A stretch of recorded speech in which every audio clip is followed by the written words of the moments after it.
Like, subscribe and share fanfiction audiobook channel for girlfriend. Chapter 96. While Bai Ze was working hard on the reanimation jutsu, Akainu finally returned to the naval headquarters Marineford after several days of sailing. As soon as he got off the boat, he noticed that Marineford smelled a bit lifeless at the moment. Captain Akainu. Good. A row of marine soldiers guarding the gate greeted Akainu by cheering for him, but their voices were low and seemed a little weak. Not only that, Akainu looked at the marine soldiers in other places. They who were originally full of energy in the naval headquarters were now lowering their heads, like a stupid quail. Because of the defeat of Kizaru and Aokiji on the front line, they have lost some confidence. But this absurd scene made Akainu so angry that he pulled the corners of his mouth and cursed loudly. What a bunch of useless guys! Isn't it just a small loss on the front line? Is it necessary to be so dejected? It's as if others will think that the marine will be destroyed tomorrow. Ah! You are the most elite marines in the naval headquarters. Can't you even stand this little bit of frustration? After Akainu criticized him, he stepped forward and patted the other person on the shoulder and continued. Besides, even if the sky falls, there are people like Lao Ze to hold it up. Why are you guys panicking? Be more alert, Lao Ze, hold your heads high, and stand tall. Yes. Hearing Akainu's heroic voice, everyone perked up a little and looked up at Kide. Yes, Commander Akainu is still here. He is the marine god of war who has never been defeated. Soon. Akainu frowned and strode away, heading straight for the meeting room on the top floor of naval headquarters. However, the further he walked in, the gloomier his expression became. Because he found that not only the marines just now were a little depressed, but some of the marine generals inside were even more depressed. Akainu's inner sigh was understandable. After all, as generals, they are well aware of how powerful Aokiji and Kizaru are. Now that they are ambushed on the front line and the marine has temporarily lost two such combat forces, it is impossible for them not to panic. Aokiji and Kizaru are just as unreliable as ever. Looks like I still have to rely on Lao Ze. As if he had thought of something, Akainu's gloomy face gradually began to relax, because during the few days of the voyage he had fully studied the 8 inner gates technique given by Bai Ze. At first, Akainu just studied it based on his trust in Bai Ze, thinking that it would be effective but the effect would not be great. However, after he started to study it, he found out how perverted this secret technique given by Bai Ze was. Burn your strength and break through your limits. This thing is almost perfect for those strong men who are suitable for hand-to-hand combat. In a few days, Akainu had already mastered the skills and could easily open the first few doors. With this increase in strength and the recently awakened conqueror's haki, Akainu was confident that his strength could definitely rank among the top in the world. Kaido, the strongest creature on land, Whitebeard, the strongest man on the sea, they are no longer on the same level as him. I, Akainu, am invincible. Akainu exhaled and murmured something subconsciously, then confidently pushed open the door of the conference room in front of him. The door opened with a creak. Just like that day, a bunch of real bigwigs from the naval headquarters had gathered in the conference room. At this moment, everyone was arguing over something, their faces red and their necks thick. But with Akainu's arrival, they all looked towards Akainu, and just as they were about to speak, they saw Akainu sitting down in his seat with great force. He crossed his legs and lit a cigar, acting like he was the boss here. Akainu, what the hell are you doing? Some big guys who disliked Akainu immediately scolded him. But the next moment, Akainu actually stood up and walked in front of him, grabbed his collar and said in a deep voice. What? Keiki, are you going to fight Lao Ze? You. The middle-aged man called Keiki suddenly looked unhappy, and cursed Akainu thousands of times in his heart. Is this old guy really angry? He has such a bad temper. Other people in the field also looked at Akainu with confusion, wondering why Akainu suddenly went crazy. Okay, Akainu, just sit down. Finally, it was Sengoku, who was sitting at the top, who spoke, and Akainu slowly sat back in his seat. Following Akainu's commotion just now, the atmosphere in the field became a little strange. The quarrel stopped, and both the conservatives and the pro-war factions looked at each other in silence. See this? Sengoku coughed twice and happily continued the previous topic. This is the situation now. Our front line is beginning to have more and more conflicts with the Beasts pirates and the Big Mom pirates. It seems that the other side really intends to provoke an all-out war. This battle may not be something we Marines can fight whenever we want. It depends on what the other side is going to do. Sengoku calmly began to analyze the current situation. Akainu, who was sitting with his legs crossed, looked arrogant, but he was actually listening carefully. Because what Sengoku talks about now is more detailed than what he talked about in Den Den Mushi before. In fact, we Marines are not afraid of the Twin Emperors alliance, but... Sengoku said this, and looked at the corner of the long table with a somewhat melancholy expression. There were two people wrapped in bandages. The others also followed Sengoku's gaze and looked at the two people. Aokiji and Kizaru, who were wrapped in bandages, also gave everyone a somewhat bitter smile. I'm sorry, everyone. I may not be able to act freely for the next month. Aokiji said in a calm tone, while Kizaru on the side seemed a little casual. He spread his hands and spoke. Oh no. I'm so sorry. I'm injured now. I'll leave my work to you. There seemed to be a hint of smile in his tone, which made everyone's face suddenly darken.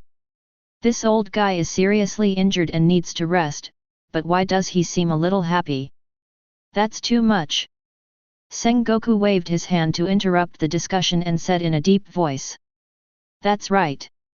Because of the mistake in the last decision, 2 of our Marines' combat forces are temporarily unavailable. So this period of time may be the most dangerous for our Marines. But... Sengoku put on an angry look, he put his hands on the table and yelled at everyone. There are still some guys who want to sell out the Marines and work with the pirates to get what they want, and hurt their own comrades. Are you crazy? Bang! Sengoku punched the table, creating a deep hole. This was the topic of his meeting today. Catch the traitor. Sengoku closed his eyes in disappointment and spoke. Those who betrayed that event, I hope you will take the initiative to stand up. I guarantee with the reputation of Marine Marshal that I can give you a lenient sentence. Otherwise, Sengoku didn't say anything, but everyone knew the consequences. Hearing that Sengoku wanted to catch the traitor, everyone in the field had different expressions. Some people seemed indignant, as if they were angry about why there was a traitor among the people present. Some people don't care, as if these things have nothing to do with them. Some people's faces changed, but they quickly returned to normal. Of course, the most special person is Akainu, who is sitting with his legs crossed and staring at someone, with a very playful smile. The field fell into silence for 5 minutes, during which no one stood up. Apparently no one was willing to step forward and admit it. This is normal. Since he has been identified as a traitor, who would be willing to come out and admit it like this? The only thing they are betting on is that Sengoku has no evidence. Let's all go. Sengoku seemed to have lost all his strength. He shook his head and smiled bitterly, then sat down in his seat with his eyes closed as if he didn't want to see everyone anymore. Day. And everyone in the field did not hesitate, they all stood up and started walking towards the door, of course not forgetting to say goodbye to Sengoku. Marshal, take a good rest and don't get hurt by anger. There's no need to get angry over those bastards. Just like that, almost everyone left in the strange atmosphere, leaving only 5 people. 2 idiots wrapped in bandages, a stupid old man who keeps picking his nose, a cool guy smoking a cigar and crossing his legs, and an autistic Sengoku with his eyes closed. After everyone left and only 5 people were left, they looked at each other and suddenly smiled together. Hey! Chapter 97. It was hard to imagine that the meeting room, which was lifeless just now, would have such a strange atmosphere after everyone left. Those guys should have all left, right? Garp yawned and said. Yeah. Let's go. Sengoku nodded, and everyone instantly relaxed after this statement. Akainu smiled sarcastically. I'm really tired of acting with a bunch of guys who betrayed Marine. If it wasn't for the greater good, Lao Ze would have just blown that guy's head off. Ahem. Kizaru, who was wrapped in bandages, said speechlessly. I'm not that angry even after being beaten like this. Why are you so anxious? Aokiji interrupted Kizaru and said unhappily. You simply don't want to put in any effort. Now you're getting hurt a little, aren't you happy about that? Hee. Kizaru curled his lips and did not refute. If the group of people who just left heard the conversation between these people, they would definitely be shocked, because there is a piece of information revealed in their conversation, which is, they seem to have known for a long time that there is a traitor in the Marine high level, and they also know who it is. It turned out that the 5 of them were acting just now. How scary! Sengoku coughed twice and spoke to everyone. Although we know the identity of the traitor because of that little guy Bai Ze, and we have made some preparations, but in order to really collect evidence of their collusion with the enemy, Aokiji and Kizaru still suffered considerable injuries, which still makes the current situation of our Marine very difficult. After hearing this, everyone nodded affirmatively. Indeed, the current situation is still unfavorable to Marine. But compared to the more terrible consequences, everyone is still very satisfied, and the reason for all this is because of Bai Ze. Everyone looked at each other in silence, and they all had a little respect for this interesting little guy who was not present. If it weren't for the other party's reminder, Marine might really be in trouble this time. Akainu grinned, remembering the first time Bai Ze and he came to this conference room. After some conflicts, Bai Ze mentioned this to Akainu. He said. There are several traitors in the field, who might cause trouble when Marine makes a big move, so they should be careful, and he even named a few people directly.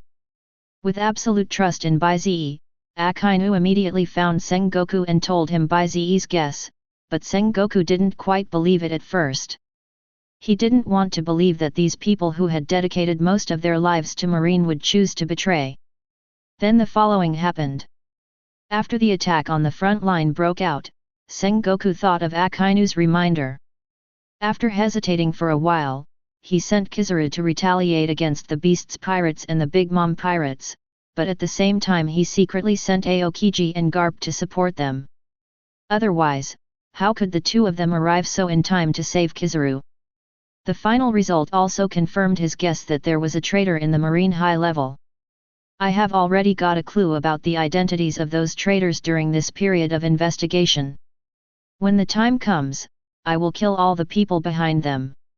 Sengoku said with some disappointment, those people are actually veterans of our Marine, and have made great contributions to our Marine. Asking them to confess just now was the last chance I gave them. Since they didn't cherish it, don't blame me, Sengoku, for being cruel. The last action was exposed, and it almost cost their Marine the Admiral. Sengoku was completely disappointed in them. No one responded, they just looked at Sengoku quietly, because what he was going to say next would determine the true direction of Marine. Garp yawned and spoke to Akainu and the others. Whitebeard and Red Hair probably won't form an alliance with them, so we can transfer some troops to the battlefield over there. I'll leave the matters over there to you guys to handle. Sengoku and I will be in charge of watching over Red Hair and Whitebeard. Sengoku nodded and agreed to Garp's proposal. Although red-haired Shanks and Whitebeard did not agree to form an alliance with them, they had to be on guard. He and Garp, the 2 top fighters, would be responsible for watching them. So the remaining Big Mom and the Beasts Pirates will be in charge of the 3 Marine Admirals Aokiji, Kizaru, and Akainu who are present. And because Aokiji and Kizaru really temporarily lost their fighting ability, Akainu was the only one left to fight against Kaido and Charlotte Linlin. The pressure is not too great. Akainu, you are in charge of the battlefield on the front line. You just need to wait until the two of them recover their fighting strength, and then you can launch a counterattack. Remember, don't rush into anything. Delay as long as possible. Sengoku looked at Akainu and said solemnly, it is unrealistic for Akainu to fight 4 emperors alone. In the case of an imbalance in the top combat power, I can only be forced to be a little timid. Sengoku felt a little sad. If it weren't for that group of traitors causing trouble, the current marine wouldn't be so passive. Drag. Akainu sneered as if he heard something funny, but when Sengoku looked at him puzzledly, Akainu immediately returned to his original expression. There is no rush to expose it now. Wait until the 8 inner gates technique is stable, and then give everyone a surprise. Akainu is not willing to give in, not at all. Chapter 98. In the conference room, after discussing the plan for another half an hour, everyone finally ended all the meetings for the day. Akainu took the lead and left the meeting room directly. He didn't stay in Marineford for long before he went to the marine warship and headed straight for the front line. He, Akainu, will lead the war this time. Standing on the deck of the warship, Akainu put his hands behind his back and let the sea breeze blow on his wrinkled face. His thoughts began to become confused. Fighting. But Akainu's favorite thing, because it makes him feel excited and gives his life meaning. Ever since he joined the marine when his family was accidentally massacred at a young age, Akainu has been striving for the marine as his own career, and this struggle has lasted for decades, from a marine to the current admiral. He might even have a chance to become the marshal in the future. By then, he will carry out his will and bring true justice to this world. Akainu is not completely unaware that his justice may be a little biased, but his justice is definitely better than the current system. So when the current Big Mom pirates and Beasts pirates wanted to destroy Marine's foundation, Akainu was furious. Whoever wants to destroy Marine must step over my dead body. When Akainu thought about the current alliance of the 2 emperors, the ultimate murderous intent emerged in his eyes. These guys are simply looking for death. Marine hasn't even destroyed them yet. These guys jumped up first. Go to war with Marine? Haha. Lao Ze will destroy you first. With the 8 inner gates technique given by Bai Ze, Akainu has become more confident than ever. If there was an opportunity, he would have wanted to challenge Kaido to a duel and kill him directly. Put an end to it all and solve the problem fundamentally. 8 inner gates technique. Akainu murmured, if the secret technique that Bai Ze casually gave was so powerful, how powerful must the most powerful secret technique that Bai Ze himself controlled be? Akainu's expectations for Bai Ze were unprecedentedly high at this moment. He suddenly recalled Bai Ze's big talk a few months ago, that he would bring back the head of Kaido of the Beasts for everyone to see. Then let Marine launch a total war against all pirates. Yes, the total war is not only against the 4 emperors or those powerful pirates in the New World, but all. Destroy all the pirates in this world in one fell swoop. Akainu grinned, thinking that maybe this day might not be far away. Little guy, I'm looking forward to the day when you fulfill your dream. 2 flowers bloom, each showing its own beauty. At the moment, things on Wano Kuni Kaido's side were not as smooth as Marine had thought. Inside the magnificent palace, Kaido sat opposite to the 3 calamities, whom he trusted the most, but no matter who they were, their faces did not look very good, even though they had just won a battle. This opportunity was so perfect, but Kizaru still let it go. What a pity! On the throne of the palace, Kaido let out a heavy sigh to everyone, because he truly felt that the chance to kill Kizaru was a once-in-a-lifetime opportunity. With the ambush by the Twin Emperors Alliance and the leak from the insider at the naval headquarters, there was no reason why this plan would fail. Yin and Quinn, who participated in the ambush with Kaido, also spoke with a puzzled look on their faces. Indeed, with you and that old woman working together, plus us blocking the road, Kizaru should be doomed, but... Quinn said with a grim expression, another Aokiji showed up halfway through, and the two of them actually managed to hold on until that old man Garp's support again. This luck is really F-ed. Luck. They were unaware that the high-ranking spy in the naval headquarters had been discovered, and instinctively regarded Aokiji and Garp's rescue as Marine's luck. Thinking of that time, the saving punch from that Marine who always looked like a kind old man, Quinn felt a little embarrassed. That old man named Garp is really something. If it weren't for his arrival, Kizaru and Aokiji really wouldn't be able to escape. Moreover, he seriously doubted that his own boss might not be the opponent's match.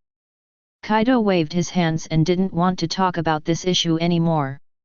He turned to look at Jack, who was standing there like a stupid quail, and said unhappily, "Didn't you say that there would be no problem if you went? How come you still failed? You really can't do anything successfully. You won't have to go to any important events in the future." At the beginning, Jack took the initiative to volunteer to seek out the alliance with red-haired Shanks. In fact, Kaido knew that red-haired Shanks would most likely refuse, so he just went with the flow and let Jack give it a try, just in case he succeeded. Now that the latter has failed as previously speculated, Kaido can just vent his anger on Jack. Jack, who was scolded by Kaido as worthless, could only refute with a red face and laughter. Those guys are nothing like pirates. No matter who you replace them with, they won't agree to form an alliance. How dare you quibble? Kaido glared and raised his big hand as if to hit, and Jack immediately hid aside in fear. As one of the three disasters, the eldest brother Yin walked out of the warm-up. "All right, boss, now that we have made up our minds, let's discuss how to deal with Marine next.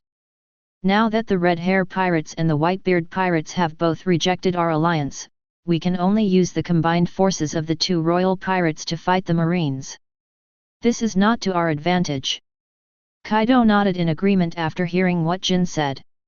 It would be difficult for the two kings to fight against all the Marines, but...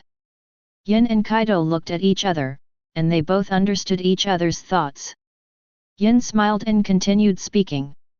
"But now that Kizaru and Aokiji have lost their combat effectiveness, the Marines have to split their forces to look after the Whitebeard Pirates and the Red Hair Pirates, so we have the upper hand in the high-end battlefield. In this case, we must make full use of this advantage." Yin, the think tank of Beast's pirates, suddenly smiled cruelly. As pirates, they know very well what their natural advantage is when facing the Marines, and that is to use any means necessary. They don't mind bullying the weak and killing at will. The Marines who claim to be righteous usually advocate the somewhat childish idea of generals versus generals, soldiers versus soldiers. The pirates will never do that. If there is a chance for their senior officers to face some ordinary Marine soldiers, they will be willing to do so. Everyone understood this idea tacitly, and they all smiled playfully. Kaido tilted his head and spoke with a gloomy expression. "I'll discuss this with the old woman. One of us will go and stop that guy Akainu, and the other one can be free to join the frontal battlefield. Tear right through their defenses." Quinn immediately responded, "I can be responsible for sneak attacks on their weakly defended strongholds and try to wipe out all their manpower." "Me too. Laozi just killed those worthless Marines," Jack echoed. Finally, Jin crossed his arms and said, "I will try my best to hold back their Marines so that they have no time to come back for help, and buy you time to kill them." In a short period of time, they finalized the next battle plan. That is, a small number of strong men on their side will hold back as many strong men on the Marine side as possible without the intention of killing them, and then the remaining strong men on their side will directly attack the ordinary Marines without any moral principles. Reduce the enemy's manpower as much as possible. Especially when there are 4 Emperor's-level combat forces directly attacking ordinary Marines, it is simply outrageous. This is a tactic that can only be used by the pirates. It is a shameless and unethical fight. This is an open conspiracy, but Marine has no choice but to accept it. At the same time, this reflects a problem, that is, the Double Emperor Alliance is really going to officially declare war on Marine. A war that may change history is about to happen. Chapter 99. Kaido had discussed it, and without any hesitation, he immediately called the ant using a den mushi. The other party was also quite supportive of this tactic. After all, she had many children and they were quite strong, so she wouldn't feel bad even if some of them died. So the two sides quickly began to discuss the most rigorous plan, and it took only half a day to finalize the final plan. That was the peak game. Big Mom held Akainu back without trying to defeat him, but simply held him back, and Kaido, who was good at large-scale attacks, was responsible for attacking the marine camp, tearing the opponent's defenses apart with absolute strength. In addition to the confrontation between the Marine Admiral-level forces and the Pirates Emperor-level forces, the remaining top forces of both sides are arranged by Big Mom's second son Charlotte. Katakuri is responsible for intercepting at least 5 Vice Admirals, and King from the Beast's Pirates is also responsible for intercepting at least 5 Marine Vice Admirals. To be honest, if the 5 Marine Vice Admirals continue to fight, maybe no one can hold on. But if they just need to delay the battle, they can still do it. Apart from these two, the rest of Big Mom's eldest son, Charlotte, Sparrow, and others are responsible for fighting sieges and dealing with other Marine Vice Admirals. However, it is different for the Beast's Pirates. Except Quinn and Jack, other senior cadres will cooperate with Big Mom Pirates. But Jack and Quinn are going to use the most cruel poison gas tactics, which is the only way to really cause heavy damage to Marine. In short, the Twin Emperors Alliance decided to launch the first battle of the all-out war and vowed to directly defeat the Marine and greatly weaken its manpower. Because they know very well that the Marines have more troops than them, even without the intervention of Kizaru and Aokiji, so the longer the war drags on, the more disadvantageous it will be for them. I really can't imagine that I will lose this battle. Kaido, who had just finished discussing the real combat method with Big Mom and others, walked out of the room and burst into laughter. Kaido has analyzed all the situations. As long as Aokiji and Kizaru don't recover their fighting strength immediately, he will not lose this first battle. As for the future, Kaido thought of the young Marine who had become his nightmare, and he said with a frown. So what if he's a genius? Lao Ze will just wipe out Marine, and nip you in the bud. Kaido thought, no matter how talented Bai Ze was, it was impossible for him to improve his strength in such a short period of time to affect the outcome of the battle. I don't think so. Kaido suddenly frowned and muttered. While Kaido was preparing for the battle, Akainu, who had already arrived at the front line, was also busy. In addition to practicing the 8 inner gates technique at night. During the day, he even lived directly in the military camp on the front line, eating and living together with all the Marines, without any airs of an admiral at all. His arrival also boosted the morale of all the soldiers on the front line. After all, in their eyes, Akainu now symbolizes invincibility. And all the generals will be called to a meeting every other day to discuss the deployment of troops at the current stage. And Akainu's strategy is also very simple. That is to be tough to the end, the kind that is not afraid at all. He directly deployed more than half of the Marine Vice Admirals to the front line, not to mention the Marine Rear Admirals. He pulled all the Marine Rear Admirals who were idle in the naval headquarters in the rear to join the battle. The Marine generals under the Marine Rear Admiral were also deployed to the second front, leaving no room for them at all. Just go all in. The pirates want to fight, right? Then we'll defeat them and scare them away all at once. Captain Akainu, isn't it a bad idea to risk everything like this? All our strong men have gone to the front, and our rear is a bit too empty. What if the enemy suddenly attacks our rear? Marshal Sengoku and Lord Garp are responsible for monitoring the movements of the Red Hair Pirates and the Whitebeard Pirates, so they may not be able to get here in a while. Some more conservative people raised their concerns and gained the support of a group of people. Yes, Commander Akainu, let's reconsider this. The overall situation is more important. Those who dared to go to the front line were not afraid of death. They just felt that Akainu was a bit too aggressive and too confident. After all, their Aokiji and Kizaru Admiral were still recovering from injuries and could not go into battle. What if something unexpected happened? But the one who answered them was Akainu's expressionless face. He knocked on the table with one hand, making a heavy thumping sound. What is a soldier's duty? Akainu looked at everyone and said. Everyone in the room was silent for a moment and then said in unison. Obey orders. Seeing this, Akainu smiled with satisfaction.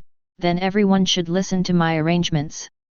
Unless someone is absolutely confident that they can do better than me, or defeat me to gain the authority to command the war, don't raise any objections to me.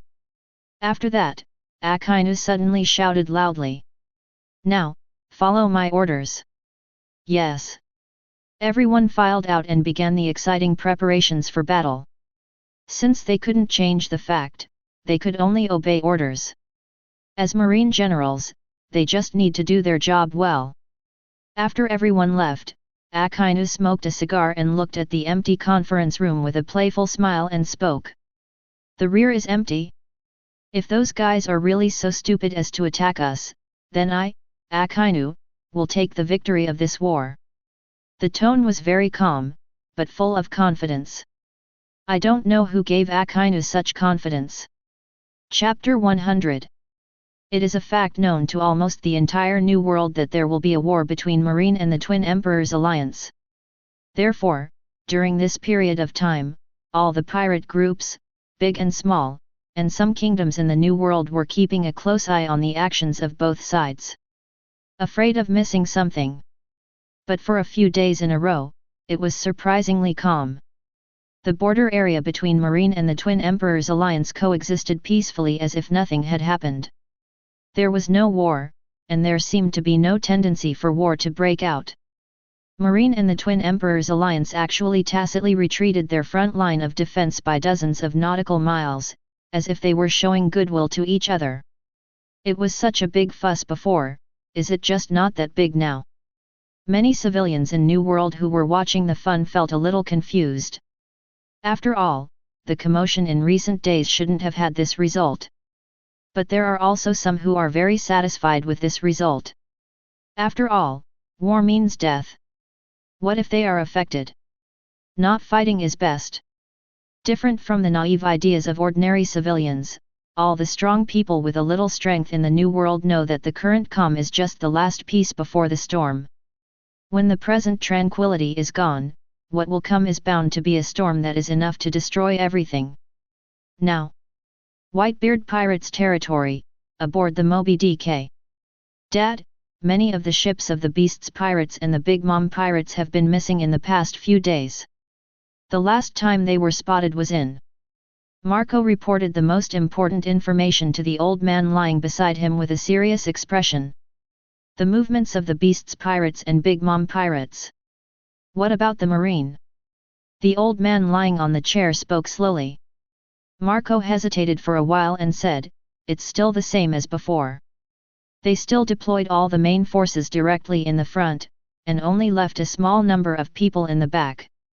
It seems that they are going to fight them to the death.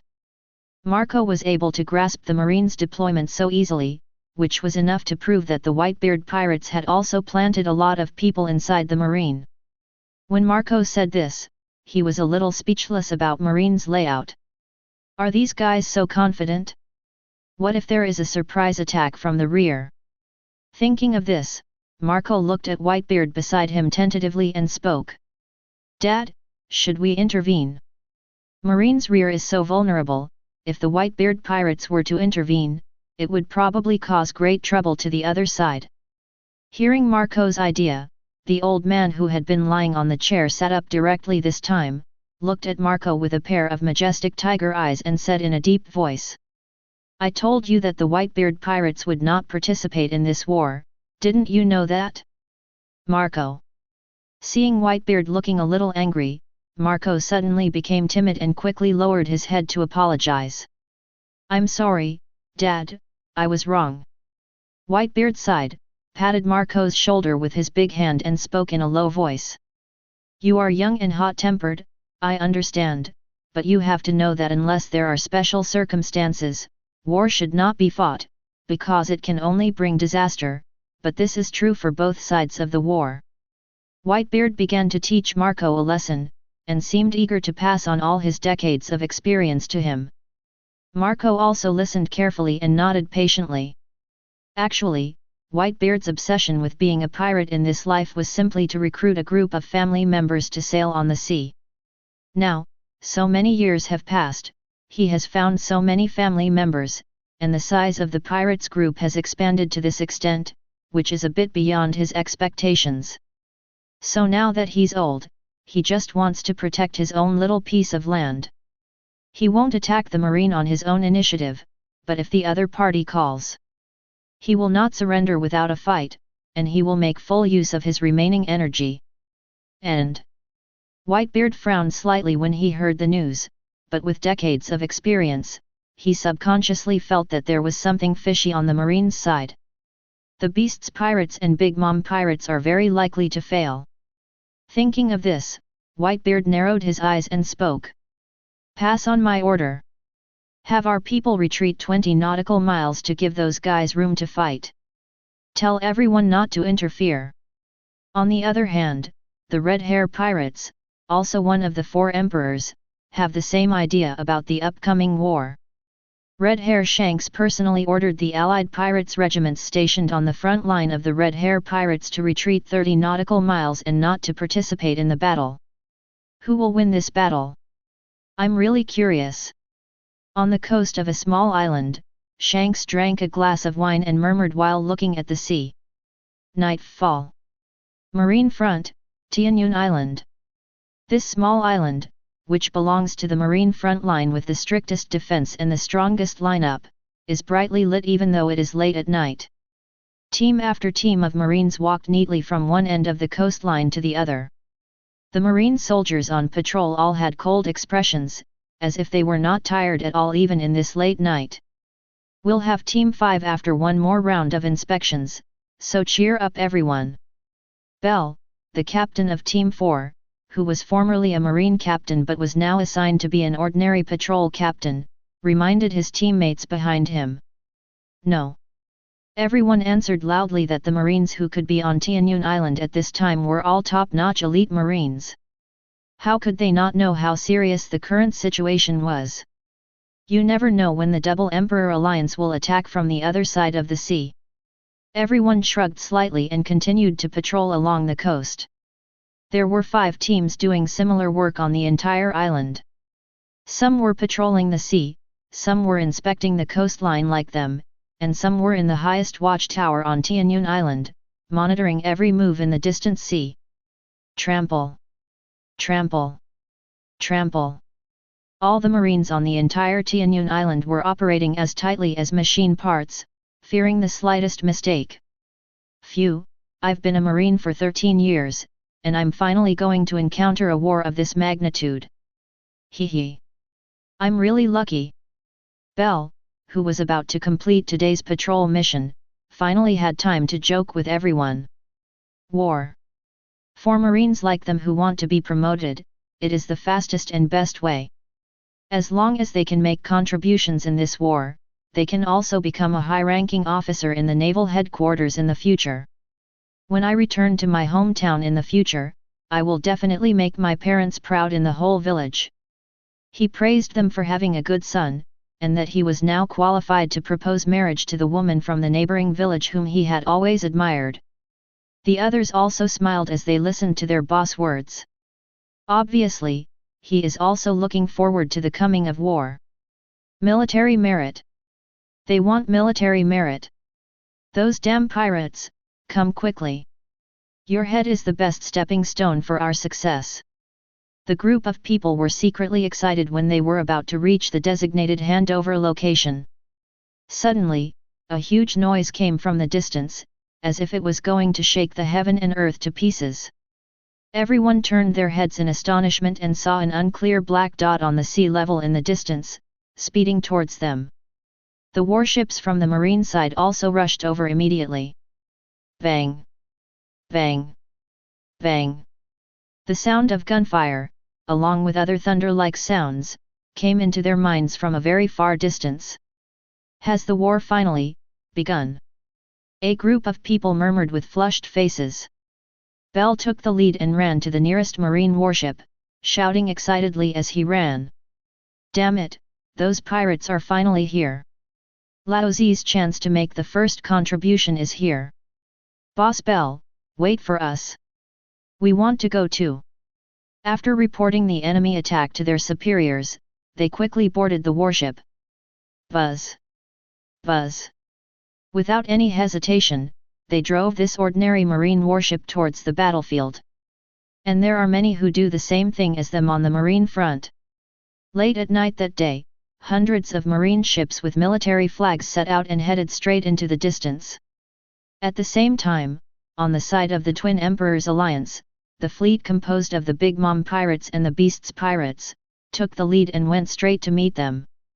The battle between Marine and the Twin Emperors Alliance officially begins today. Chapter 101. On the battlefield. Bang.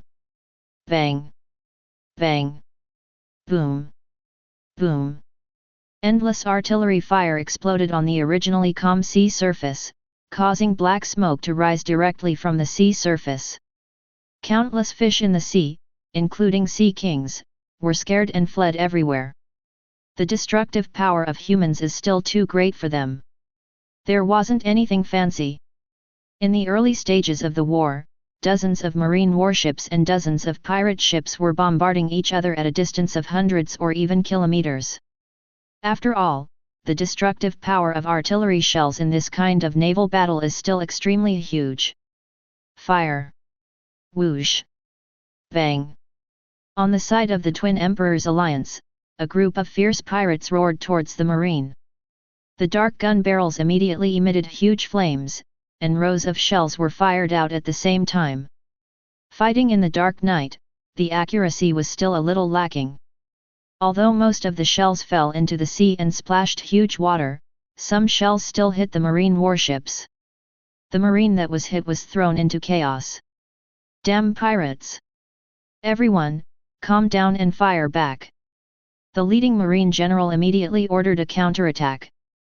Fire, fire. Whoosh. Whoosh. Bang.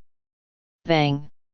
The next moment, a barrage of artillery fire that was obviously more orderly than that of the pirates was launched, causing heavy losses to the Twin Emperors Alliance. As the regular army, the Marines are better than the pirates in naval battles. Damn it!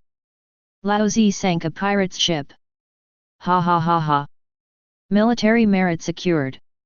Bell stood on the deck of the foremost marine warship and laughed excitedly. Because just now, several shells fired by their warships hit a pirate's ship on the opposite side and sank it. This is real credit. Boss Bell is awesome. Awesome. A group of people let out deafening exclamations, and everyone's faces were terribly flushed. This kind of large-scale battle will really make your adrenaline surge, and your brain will be completely filled with excitement.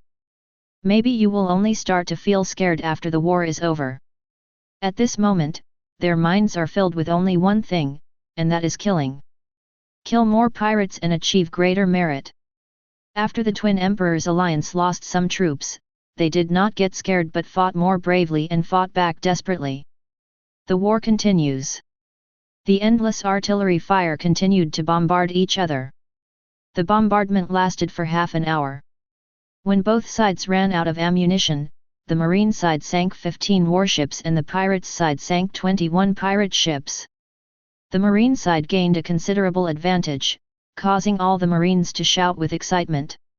It seemed that they were going to win this battle. Tisk. Tisk. After both sides ran out of ammunition, a very strange period of silence appeared in both camps.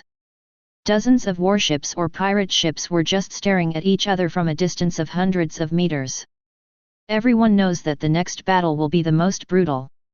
Once the ammunition is used up, it will be time for real one-on-one fighting. In this battle, neither side has any way to retreat. When two brave men meet on a narrow road, the brave one wins. Both sides blew the attack horns at the same time, accompanied by the bright night.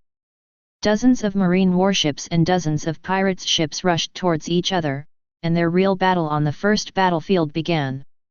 Kill everyone, charge at Lao Ze, cut off the heads of those marines and use them as snacks.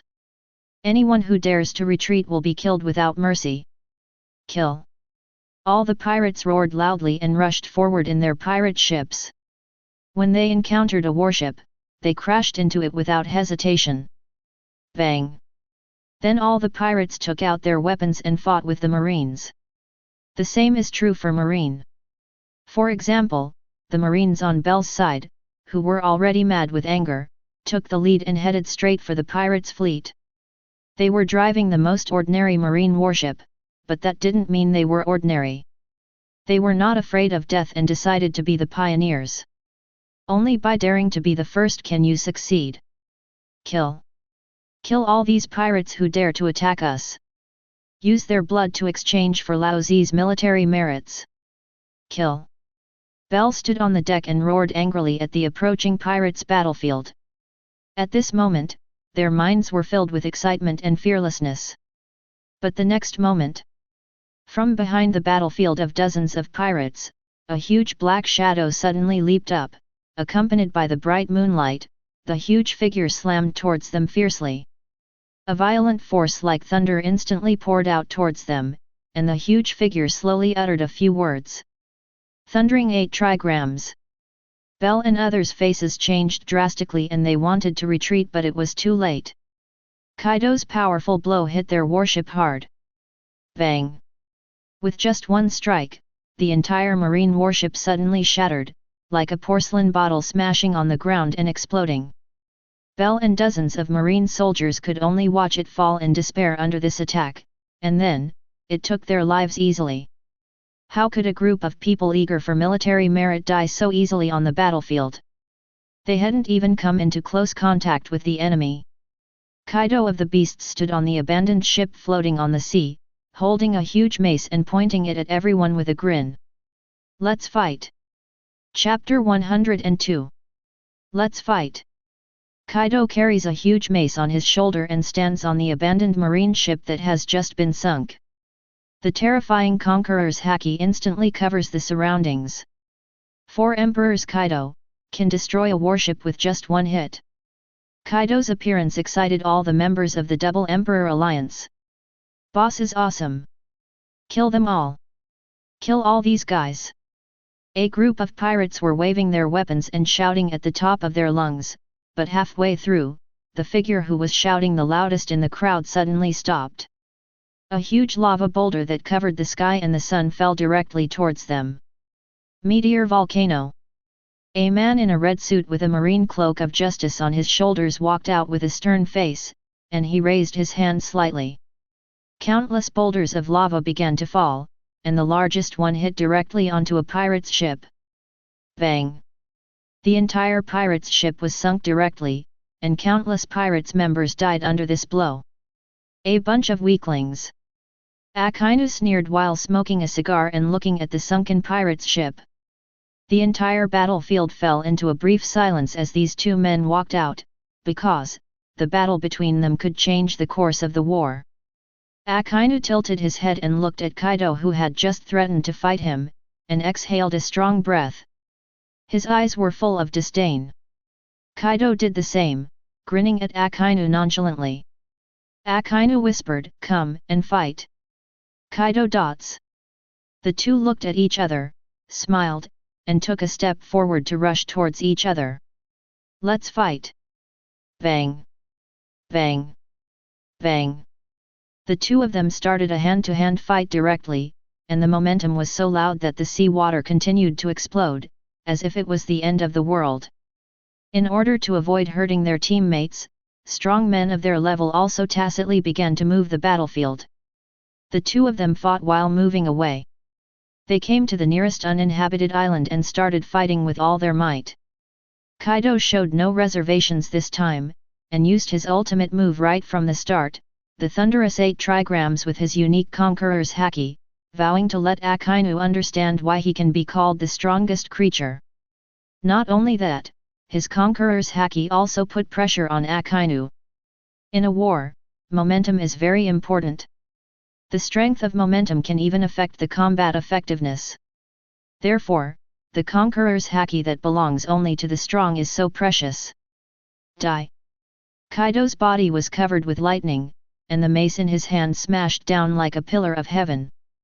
Akainu's face was indifferent, and he clenched his right fist slightly. In an instant, a strange power surged out from his body, and the conqueror's haki around him began to surge. The extremely violent conqueror's haki belonging to Akainu actually pressed back directly. Although it is the conqueror's haki that has just awakened, Akainu's conqueror's haki is not inferior to Kaido and other strong people who have possessed conqueror's haki a long time ago. Maybe, this is talent. Akainu's sudden appearance of conqueror's haki startled Kaido, who was about to attack. Damn it! When did Akainu have conqueror's haki? He had made many plans but had not thought of this. It was a bit of a miscalculation. Kaido's face was gloomy. In response, Akainu threw a powerful punch, which also carried the unique power of Akainu's conqueror's haki and lava fruit. Bang! The entire island began to tremble as the two men's attacks collided. Countless trees turned to ashes in an instant. Animals that were close were directly blown into pieces. The battle between the strong is so terrifying. And when Akainu and Kaido were at their peak of battle, the two forces started a war at the same time. On the marine camp side, a group of marine vice-admirals led by Mole rushed forward first. The Mole raised his sword and started to chop. In an instant, a sword beam suddenly appeared and rushed towards the pirates' camp. Admiral Akainu is away, so I am temporarily in command. Now a marine vice-admiral and 3 marine rear-admirals are teaming up. Captain-level ones are encircling the 2 wings to contain the lone ones. Don't let the strong men on the other side get into our rear. The Mole quickly repeated the strategy he had prepared long ago, and finally shouted kill, and joined the battlefield completely. The group of marine vice-admirals behind him immediately followed. The war on the pirates' side is led by Big Mom's eldest daughter Charlotte, Perospero, and Yin, one of the 3 calamities. Perospero said solemnly, according to the plan. Jin on the side nodded, then grew a pair of wings behind him and turned into a ball of fire and rushed into the battlefield. Beasts pirates! Kill them at my will! Perospero raised his knife and shouted loudly. Big Mom pirates, follow me and kill them! This battle, which may be the largest in decades, has begun. While the fighting was intense on the first battlefield where the high-end combat forces of both sides gathered, the fighting was also equally intense on the second battlefield in the west and the third battlefield in the east. But compared to the cruelty of the first battlefield, these 2 battlefields seem to be a bit of a minor fight. The Marines on the western battlefield are led by one of the most powerful vice-admirals in the Marines, her name is Momuzagi. And the enemy he encountered was none other than one of the generals of the Big Mom pirates, Big Mom's 3rd son Charlotte, Daifuku. He is worthy of fighting in the sea. Hold them back with all your strength. Don't let these guys go to support other places. Charlotte coldly ordered the pirates next to her. According to the plan, their mission was to hold back the Marines and bring them back for support. Yes, go back to support. Charlotte Daifu seemed to have thought of something and a cruel sneer appeared on the corner of her mouth. Foolish Marine, if you return and find that everyone in your rear has been slaughtered, how would you feel? Ha ha ha. On the third battlefield on the other side. While dozens of marine warships were engaged in a battle with the pirates' ships of the Twin Emperors Alliance, an extremely inconspicuous pirates' ship was taking advantage of the battle to slowly escape to the side. The direction seemed to be behind the Marines. The pirates' ship was extremely small but extremely fast, and it escaped from the meat grinder of the battlefield in the blink of an eye. Just when they were about to break through the Marine defense line, they heard sword beams and the strange power of devil fruit attacking the pirates' ship. Apparently, their pirate ship was discovered by the Marines, and the warships rushing to their side included 2 vice-admirals. But when those powerful attacks were about to fall on the pirates' ship, a huge yellow tail suddenly appeared from the pirates' ship. Bang! Bang! Just block these attacks.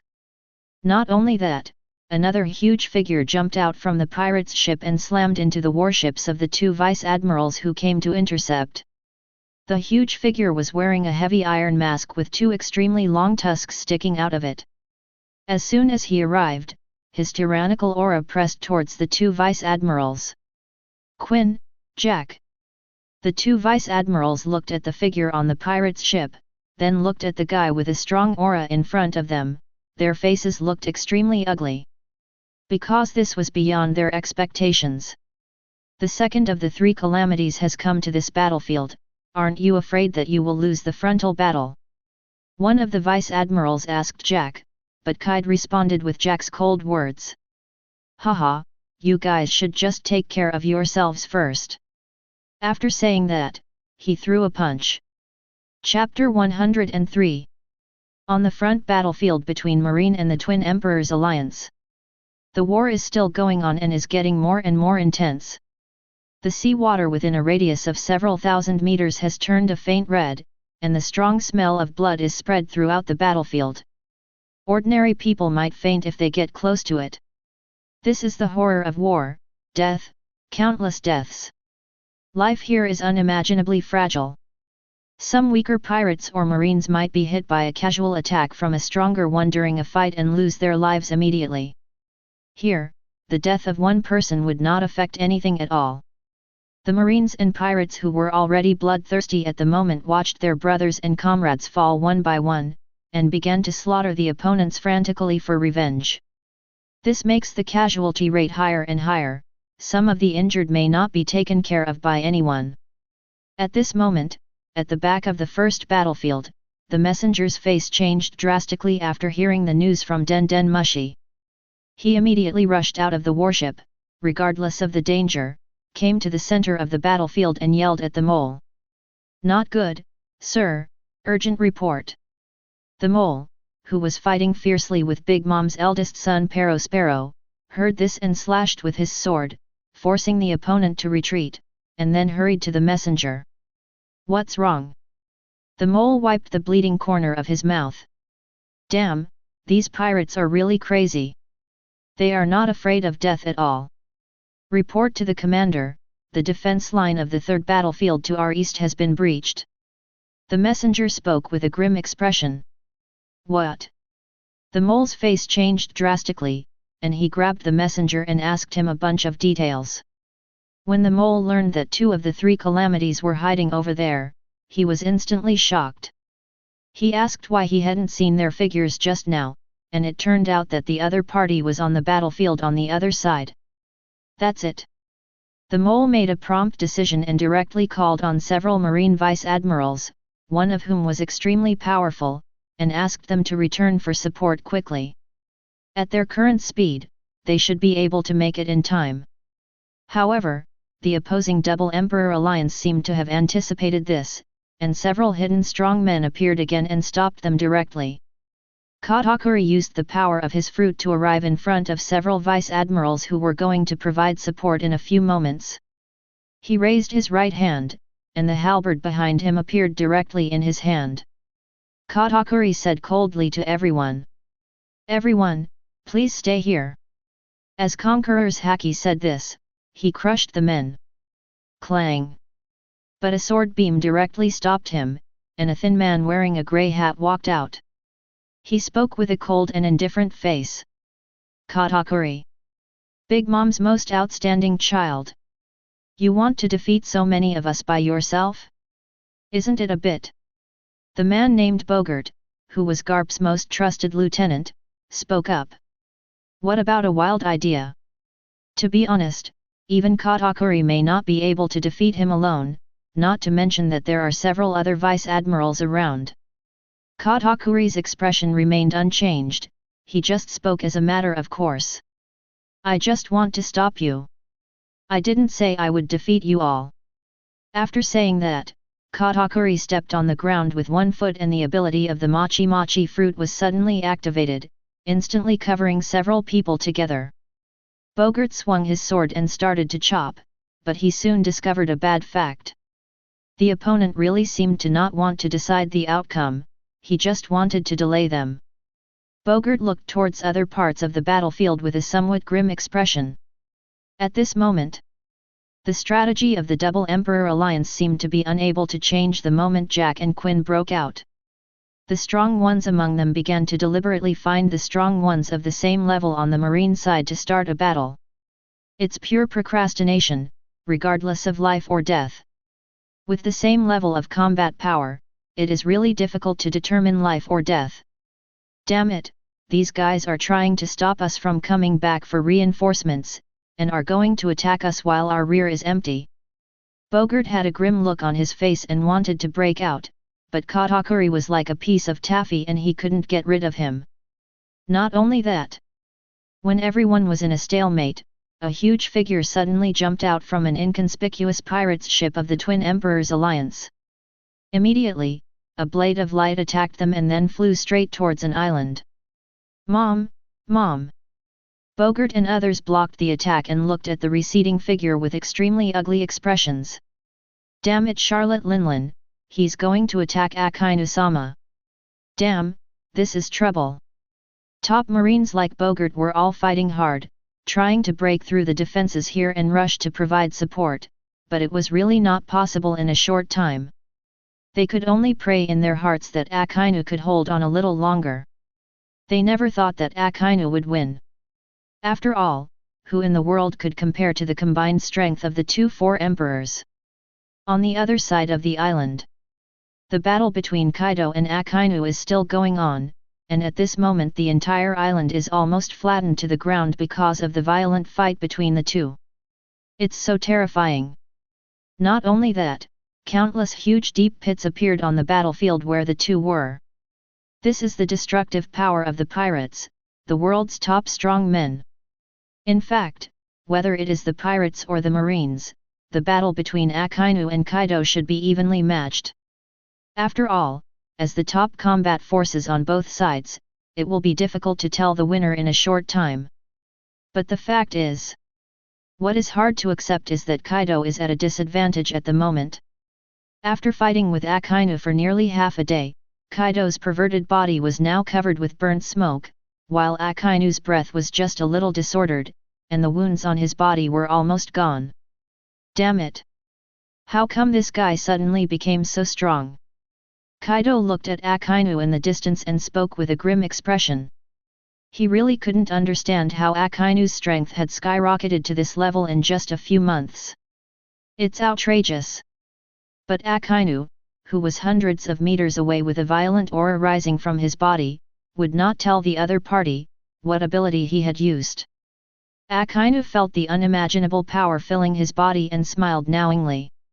The 8 inner gates technique is really amazing. It has reached this point after only opening 2 gates. Akainu said as suddenly there was a bright light in the distance and the huge aura of the man who hadn't arrived yet began to approach. It's finally here. Kaido's face lit up with joy. He looked up at Akainu, expecting to see Akainu showing signs of panic, but he didn't expect Akainu to be completely fearless and even a little excited. Why?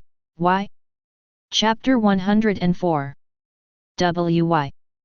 Kaido looked at Akainu a little confused, wondering if this guy was sick.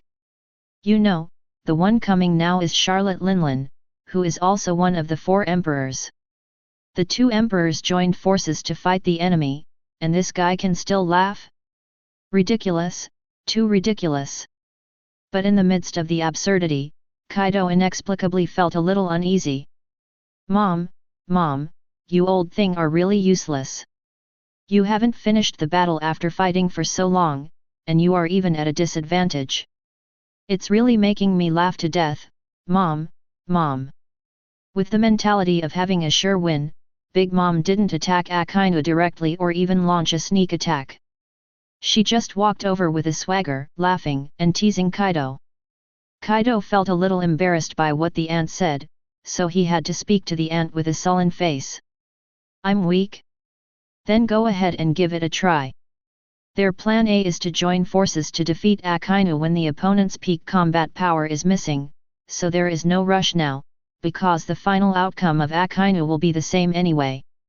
As he said that, Kaido actually put away the mace, found a huge rock and sat down on it, as if he was waiting for your performance. Mom, let me give it a try. I also want to see how much Marine has improved over the years. See this? The ant's mouth grinned and she let out a deafening laugh. She opened her right hand, and the hat on her head immediately turned into a big knife and appeared in her hand.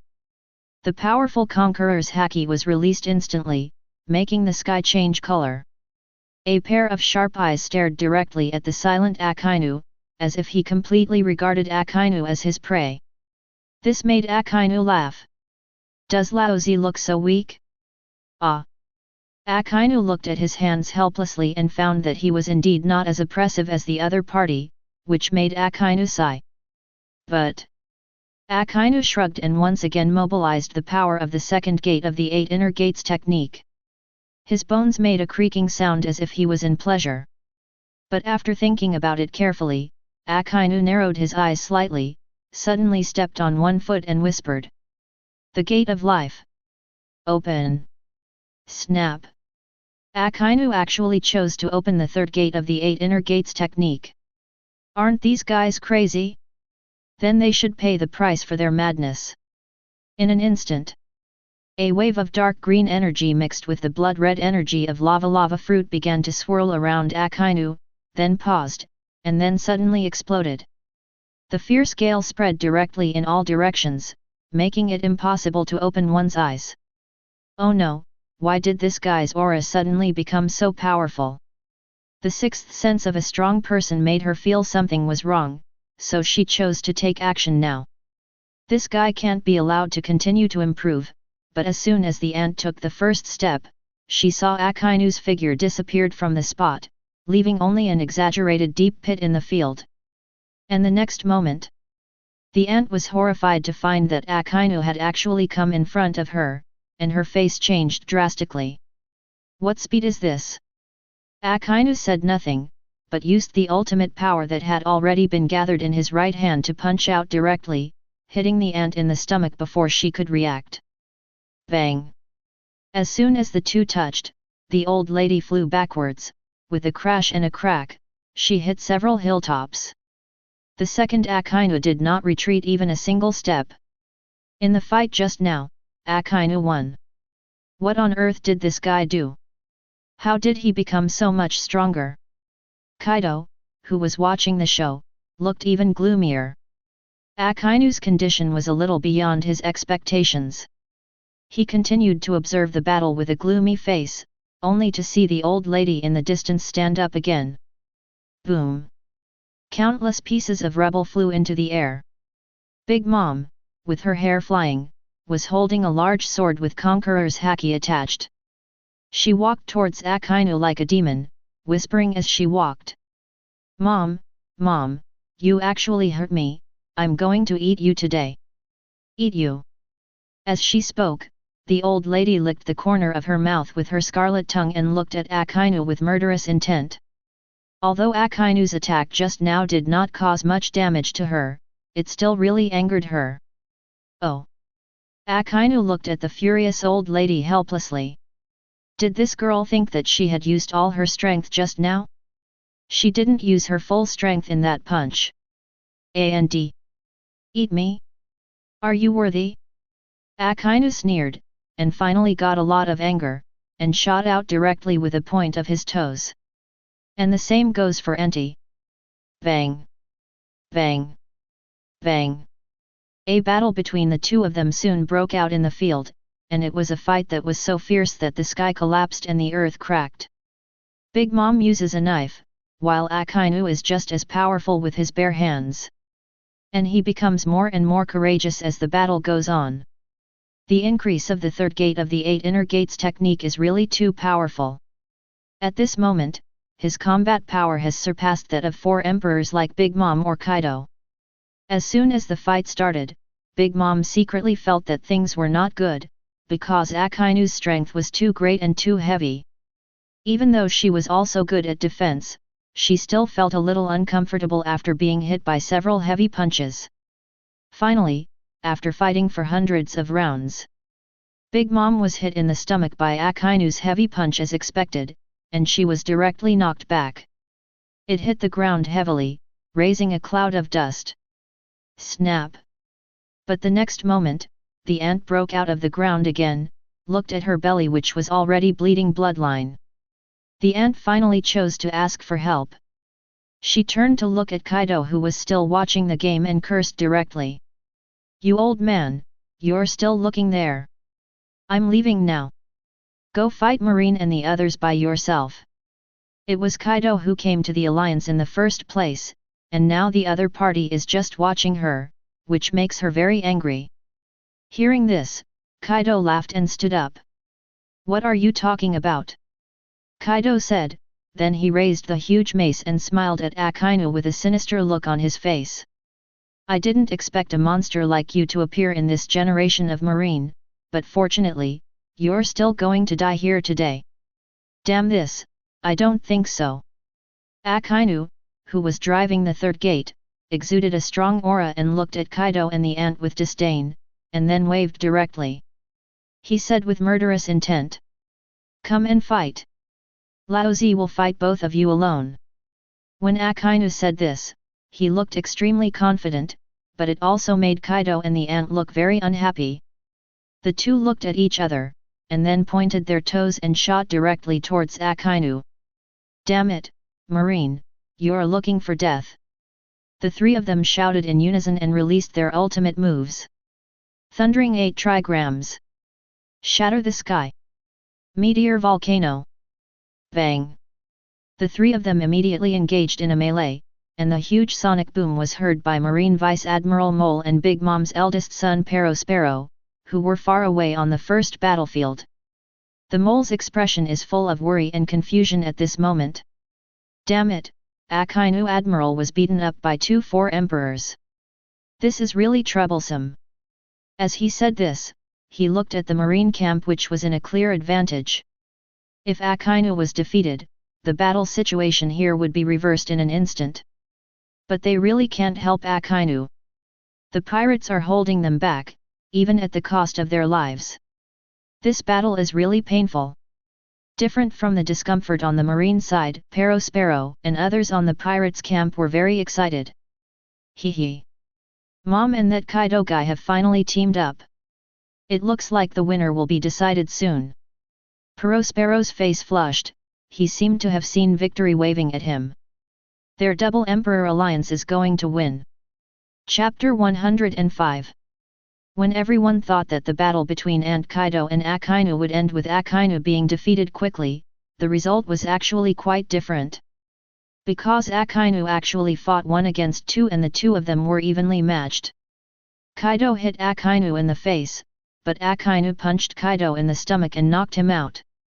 The ant chopped at him with a knife, but Akainu raised his foot to block it, and then they fought again. Fighting 1 against 2, Akainu was not at much of a disadvantage. It's because Akainu has now reached the 4th gate of the 8 inner gates technique, which is a big deal. At this moment, Akainu's whole body was emitting steam, and his face looked hideous and terrifying. It was obvious that opening the 4th gate was still a big burden for him. Kaido and Big Mom, who were outnumbered by Akainu, looked very unhappy. Akainu was getting stronger and stronger as if it was fake.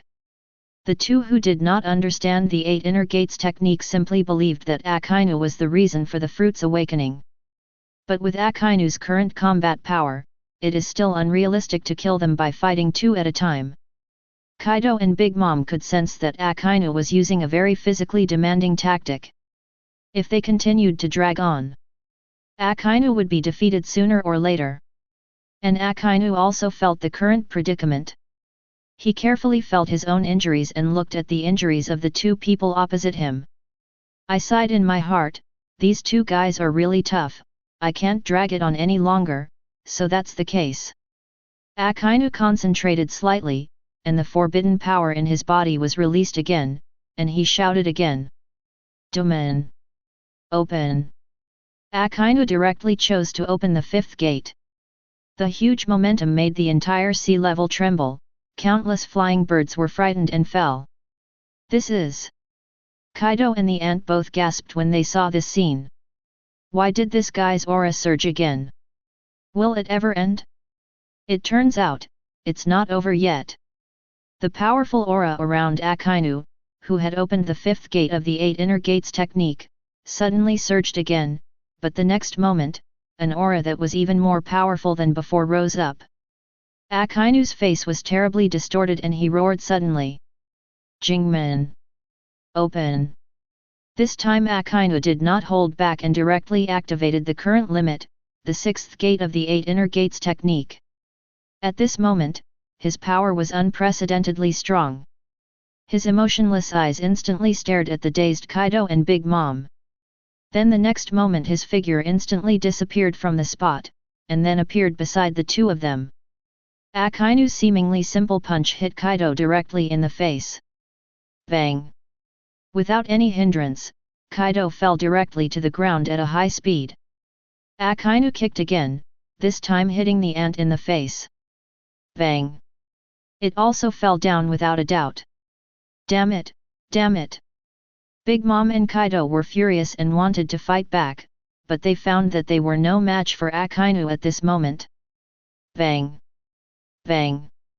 Bang! The two would be knocked down almost every 10 rounds or so. Without any surprise, at this moment Akainu's speed and strength were both one level higher than theirs. Seeing that the two of them were getting more and more injured during the fight, Kaido finally couldn't bear it anymore.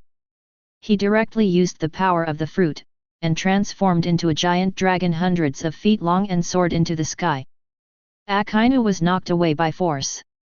As he fled away, Kaido's roar that resounded through the heavens and earth was heard. Old woman, proceed as planned. You are responsible for stopping this guy.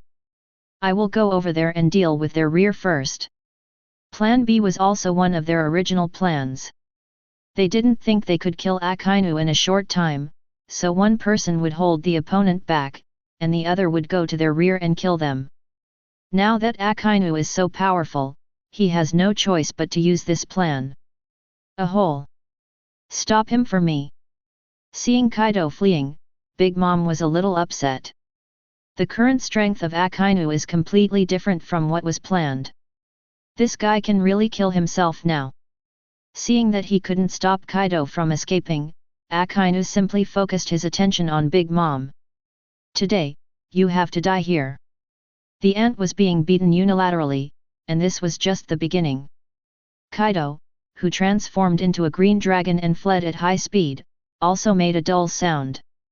I thought that among the Marines, only Bai Ze was my biggest concern, but I didn't expect that Akainu was also a big threat to me. Damn it! How come these Marine guys have become so much stronger recently, as if they took some medicine? Kaido was really shocked and secretly happy at this moment. He was shocked that Akainu's terrifying fighting power was discovered by them, but he was happy that he had started to take action early. First, Aokiji and Kizaru were defeated, then Akainu was held back. Now all he had to do was to attack their rear.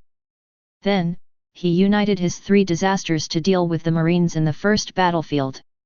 As for Akainu, by the time everyone is free, no matter how strong he is, he won't be enough for them to beat. Kaido exclaimed that the plan in his mind was perfect, but he felt something was wrong. It seemed like he had forgotten something. Never mind, let's go according to the plan. Kaido, who is not good at thinking, waved the dragon head, and accelerated directly to the back of the Marine. Everyone in the first battlefield who noticed this scene changed their expressions drastically. Why did Kaido fly over there? Could it be that Admiral Akainu attacked and the battle is over? The mole and the others spoke with grim expressions, and when they looked towards the pirates again, there was already death in their eyes. If he loses this battle, he, the mole, might as well die on the battlefield. He doesn't want to bear the name of Marine Sinner. Think like this. The mole gathered up his maximum momentum and charged directly towards Yin. Die. The pirates were also very happy to accept it. As victory was in sight, they fought more and more vigorously. They seem to be making history today. Chapter 106. In addition to the desperate fighting of soldiers on the front line, another extremely important component that determines the success or failure of a war is the support from the rear. Not only do they have to take on the role of covering the rear after a defeat, but they also have to coordinate with various battle zones. However, even in such an important place, the Marines' rear area is facing extremely serious threats at this moment. Now, the 5 Marine Vice Admirals stationed in the rear all looked grimly at the people pouring down from a small pirate's ship in front of them one after another, and the aura of those guys was stronger than the other. Especially the 2 huge guys with ferocious faces in the lead, who looked at everyone with extremely ferocious smiles. Hey hey! Quinn and Jack finally broke through the Marines' defense line and reached their rear.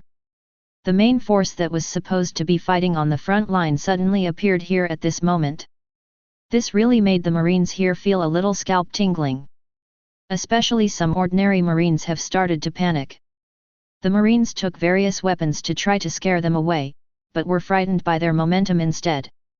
Every time the other party took a step forward, they took a step back. Shit! Isn't this Quinn, one of the 3 disasters of the Beast's pirates? Why is he here? Did they lose the battle ahead? And Jack the Drow, why the hell is he here? Sigh, what are these guys dragging? Some Marine soldiers pointed at the green bottles dragged behind Quinn and the others and suddenly shouted, attracting everyone's attention. Green bottle, could it be? Someone murmured. When they carefully recognized what was being dragged behind the pirates led by Jack and Quinn, several Marine Vice Admirals were overwhelmed with dismay. Is this poison gas? A middle-aged Marine Vice Admiral who looked to be in his 40s or 50s spoke in a deep voice. Yeah, it's poison gas. These guys want to start a gas war. The tall and thin man who was also the Marine Vice Admiral at the side said with a grim expression that he was familiar with the Beast's pirates' infamous poison gas tactics. But I didn't expect that today. The Beast's pirates wanted to use this vicious tactic here. If the poison gas spreads, how many Marines will die? The kind that can't be saved. We must not let these guys release the poison gas. The young Marine Vice Admiral who just spoke directly drew out the knife at his waist, and his armament haki was instantly covered. He was ready to go up and fight with Jack and Quinn. But after he had taken a few steps, a big hand stopped him. Dalmizia! What are you doing? Marine Vice Admiral, whose real name is Giant, glared at the man in the dog-head hat in front of him. The latter was not angry, but just crossed his arms and looked at a short old woman who was slowly walking towards him. The short old woman's face was full of wrinkles left by the years, and the large marine cloak of justice seemed extremely ill-fitting on her. Crane Vice Admiral. Giant hurriedly saluted respectfully to the old woman, because this old woman named he is a living fossil in the marine. She has experienced the rise and fall of the marine, so her status in the marine is exceptionally high. And she is famous for being a wise demon. Many pirates are terrified when they see her. The short old woman raised her old eyes and spoke in a calm voice. Don't worry, I had anticipated this situation before the war started, and I've discussed it with Sakazuki. Giant interrupted a little bluntly. Why, will there be support? When will they arrive? As a person who has just been promoted to Marine Vice Admiral, my blood is still hot and I am extremely concerned about the casualties of the Marine soldiers. Vice Admiral Crane ignored Giant's impatience and spoke slowly. Just take care of your own responsibilities, and someone will take care of the rest. After saying that, Vice Admiral he turned around and went back to his camp without even glancing at Quinn and Jack who were about to come over there, as if their arrival was totally unimportant. This. Giant got anxious instantly. What the hell was going on? Dalmizia, who had been following Vice Admiral he for a long time, patted him on the shoulder and advised him. Don't worry. Just listen to Vice Admiral he's arrangements. I've never seen her miscalculate in all these years. If she tells us to rest assured, then we can rest assured. Go, go, go, do your own thing. As Dalmizia said this, she dragged the other two marine vice-admirals away, and Giant was also dragged away. In an instant, several vice-admirals left together, which not only dumbfounded some marine soldiers who didn't know the real benefit, but also confused Jack and Quinn who were about to slaughter them. Damn it, do these guys look down on us? Why are they all leaving one by one? Jack pointed at them with his only remaining right hand and shouted, "Damn! Why are there so many weird things happening every time during this period of time? Is God targeting me?" Quinn was also shocked by this abnormal scene, but after hesitating for a long time, he still spoke loudly to the Beast's Pirates members behind him. "No matter what these guys are up to, everyone should wear masks.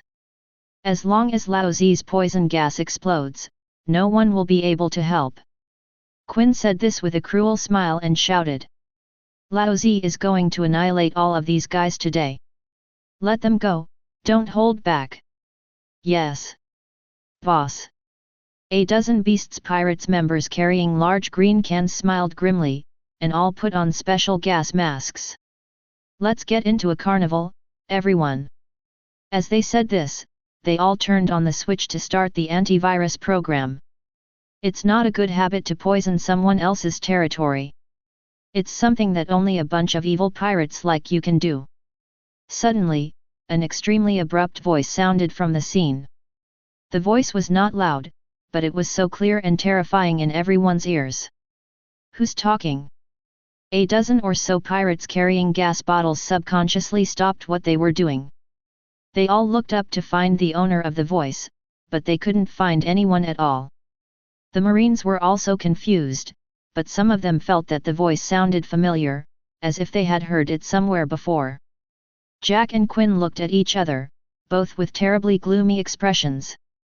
They knew this voice, and then they looked almost simultaneously towards a tall tower in front of them.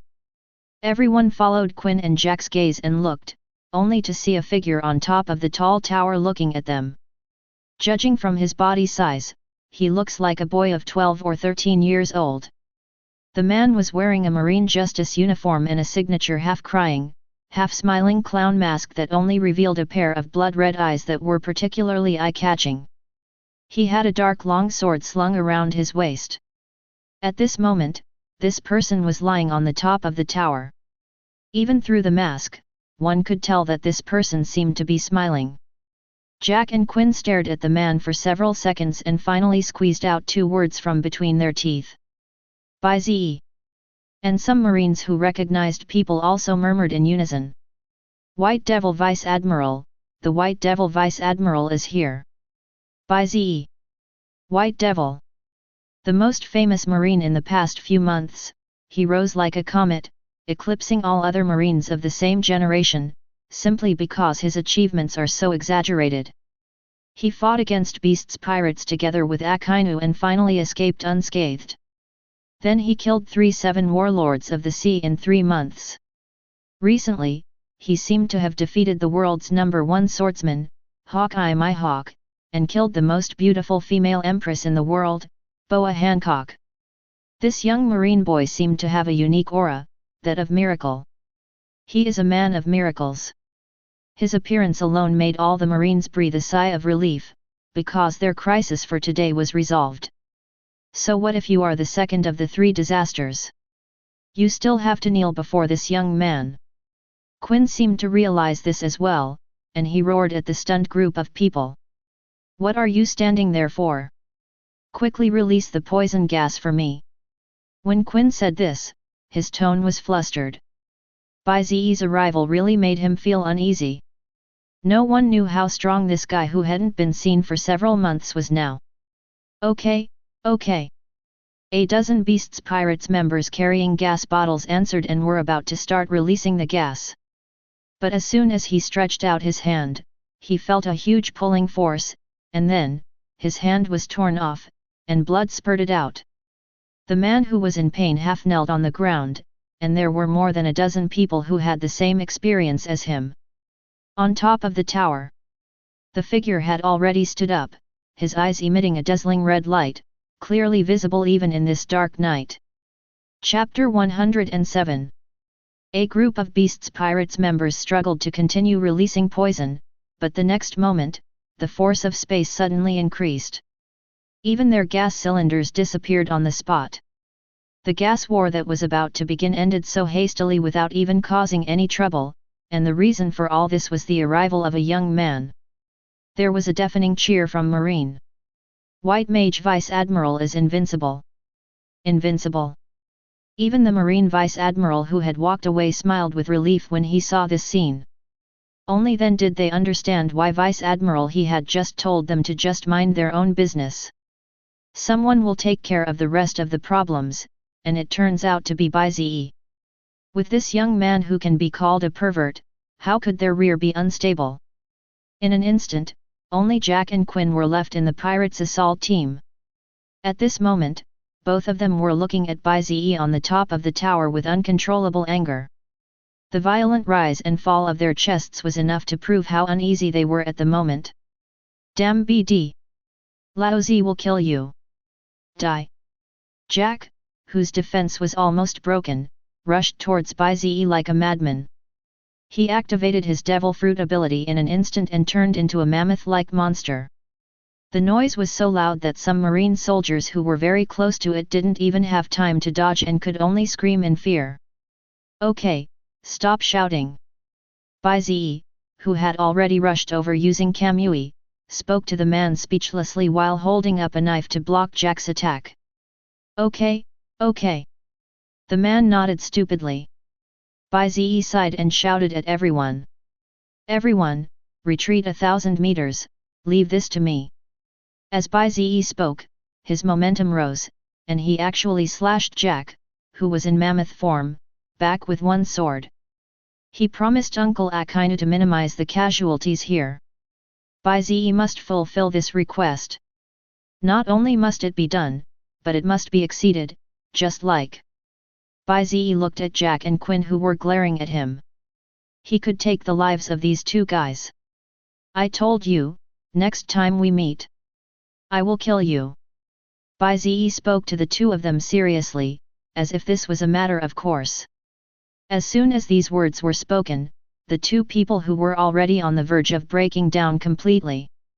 Quinn and Jack are both top-notch warriors in the world, and they have never suffered such injustice in all these years.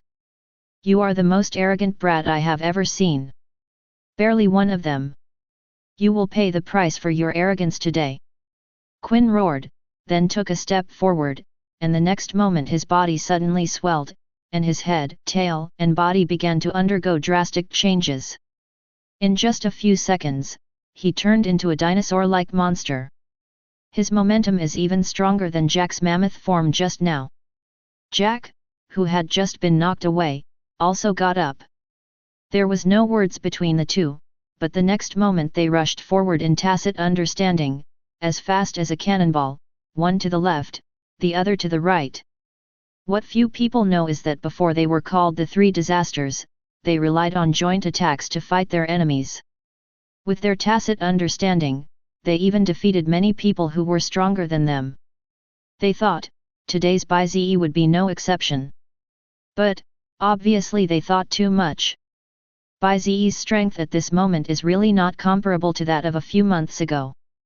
Bai Ze's eyes trembled slightly, and Susanoo, the symbol of the economic strength of Mangeki Sharingan, suddenly appeared.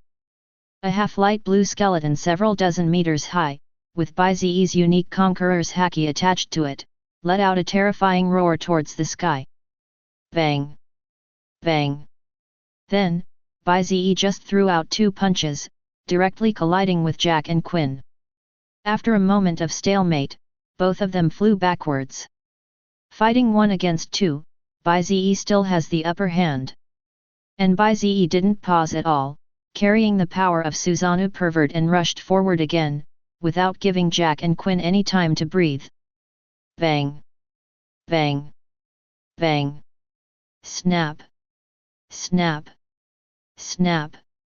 Soon, the land with a radius of nearly 1,000 meters became Bai Ze's solo show. Even though Jack and Quinn tried their best, they were still no match for Bai Ze. The two were beaten up by Bai Ze like a ball. Damn it! Damn it! How is this possible? Quinn, who was beaten violently by Bai Ze, had a look of disbelief in his eyes. How could Bai Ze be so powerful? How could this be possible? But that's the truth. Another heavy blow. This time Quinn only heard a crackling sound in his ears. His left arm was chopped off by Bai Ze, and he tragically became a one-armed man like Jack. Chapter 108.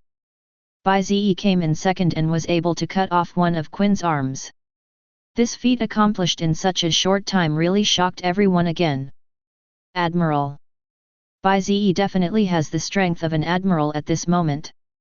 The first group of marine soldiers who came into contact with Bai Ze were all very sad when they saw this scene. Not long ago, this young man was crying in despair because his village was massacred like a miserable little wolf. But at this moment, he has become a fierce tiger that can dominate an area. My hand. At this moment on the battlefield, Quinn's pupils shrank into a point and he looked at his empty sleeves in disbelief.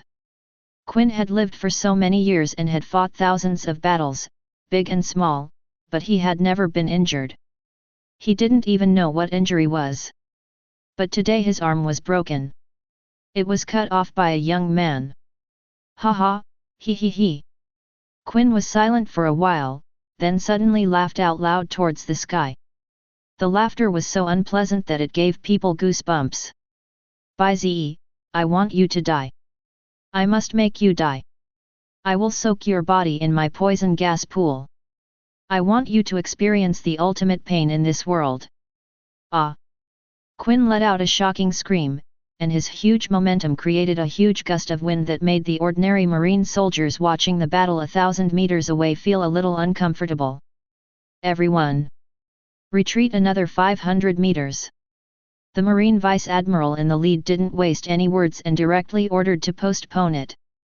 It's not that they don't want to contribute, but they really feel that Bai Ze can handle this situation alone, so they should just stop causing trouble for that young man. Boom!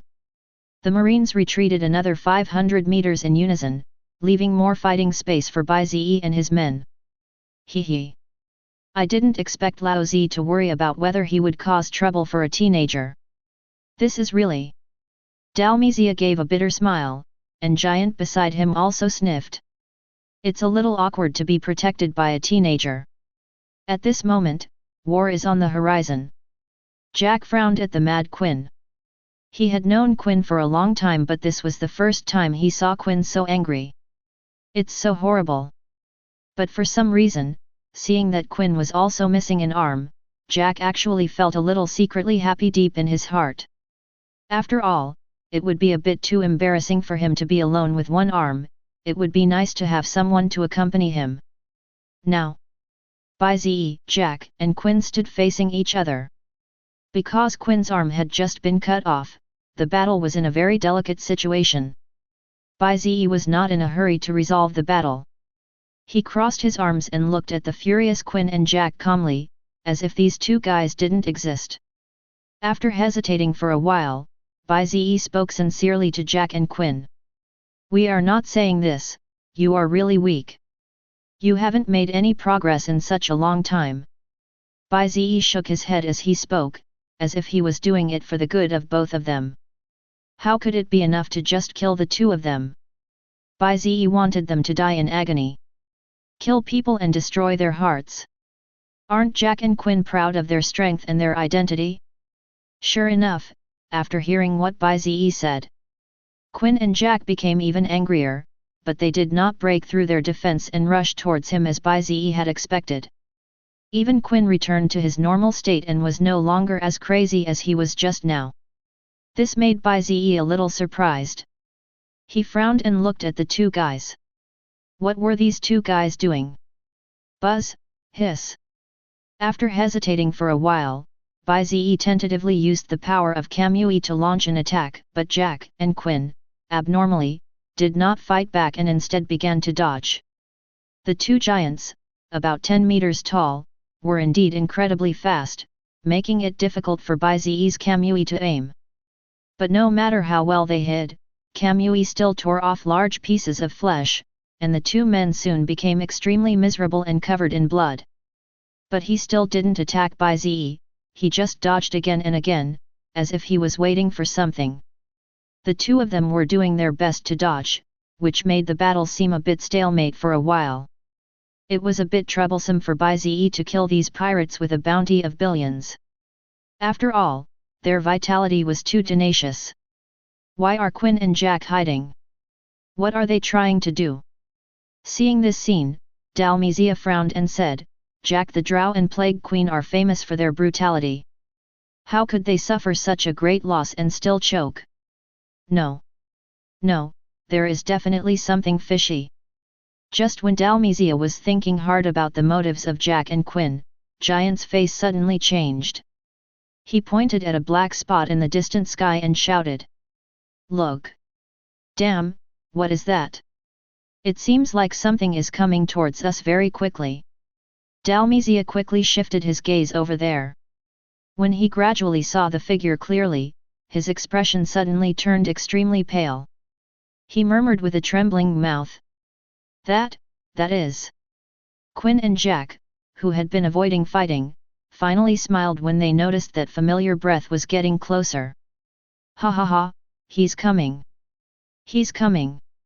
All of you guys, including you damn brat, will die today.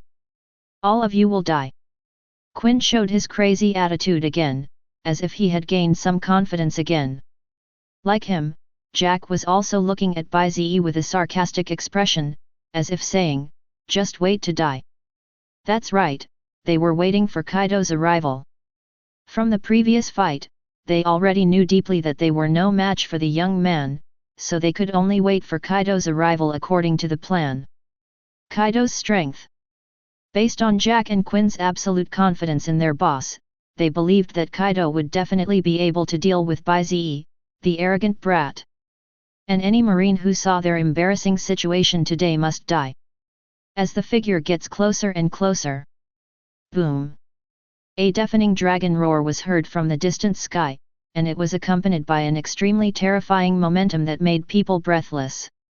Seeing the terrifying dragon getting closer, some marines finally shouted out this scary name. This is Kaido. Kaido is here. Damn it, why is Kaido of the beasts here? Could it be Admiral Akainu? Get lost. Akainu Admiral will never lose. Bai Ze also looked up at this moment, but when he recognized that it was the figure of Kaido of the beasts, one of the four emperors, he did not show the slightest panic.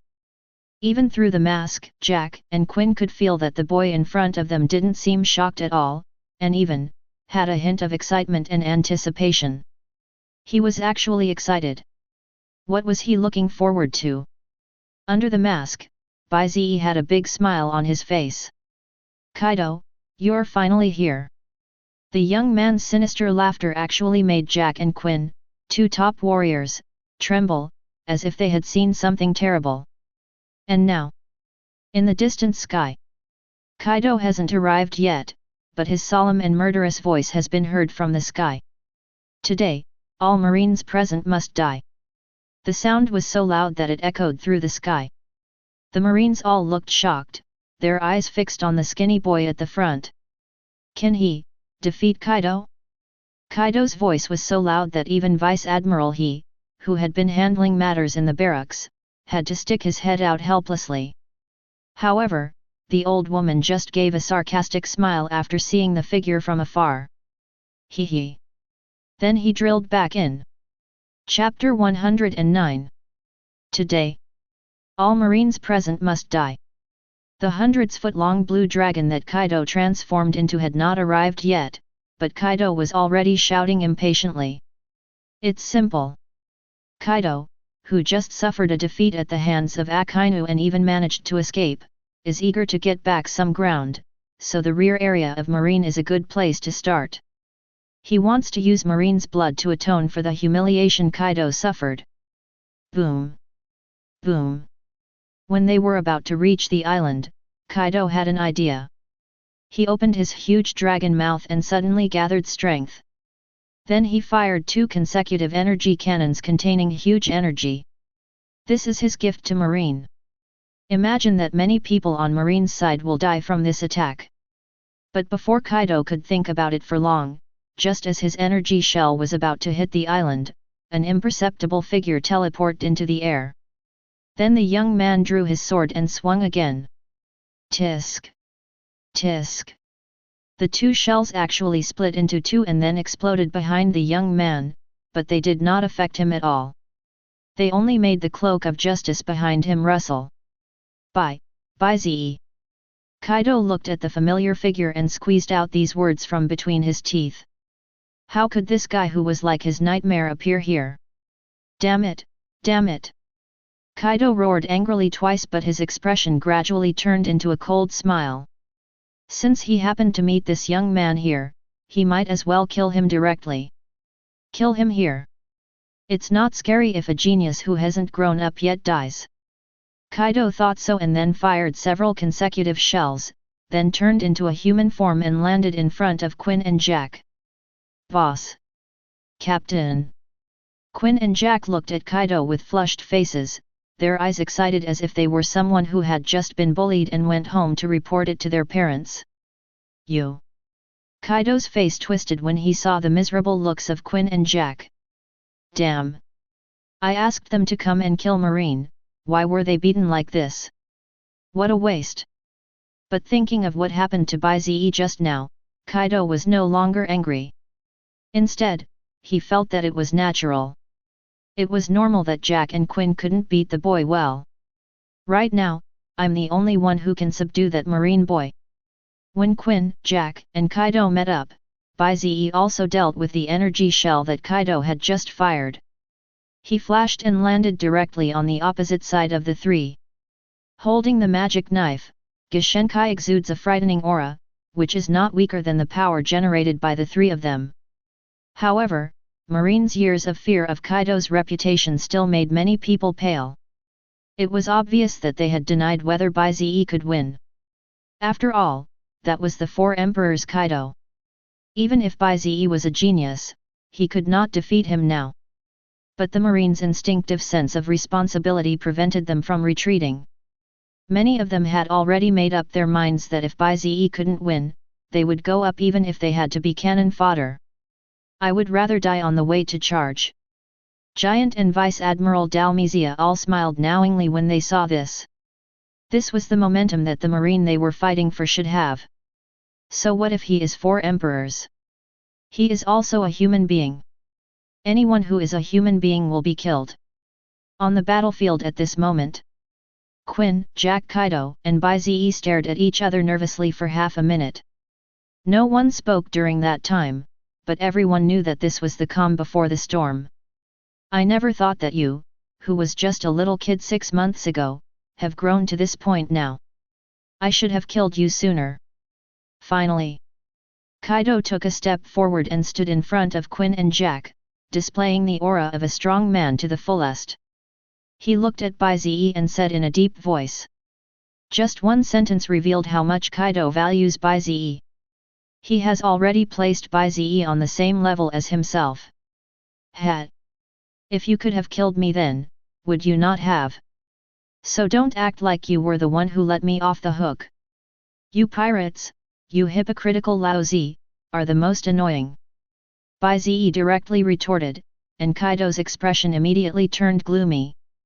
That's right, in their first fight 6 months ago, Kaido was also defeated by Bai Ze. Bai Ze tilted his head and listened to the crisp and pleasant creaking sound of the bones moving. Bai Ze smiled with satisfaction. I said at the time that I would kill you the next time we meet. Now it just so happens that all of you are here. Oh no, there is also one Yin, but it doesn't matter. After you go down, he will soon go down to accompany you. So. Bai Ze's blood-red pupils revealed a bloodthirsty light, and Bai Ze's sharp voice like a devil exploded in the ears of Kaido and others. Are you ready to die? The sound is not loud, but it is very clear. Arrogant. Kaido clenched his mace in his right hand, and the powerful conqueror's haki burst out instantly. He looked at Bai Ze with an angry face and spoke word by word.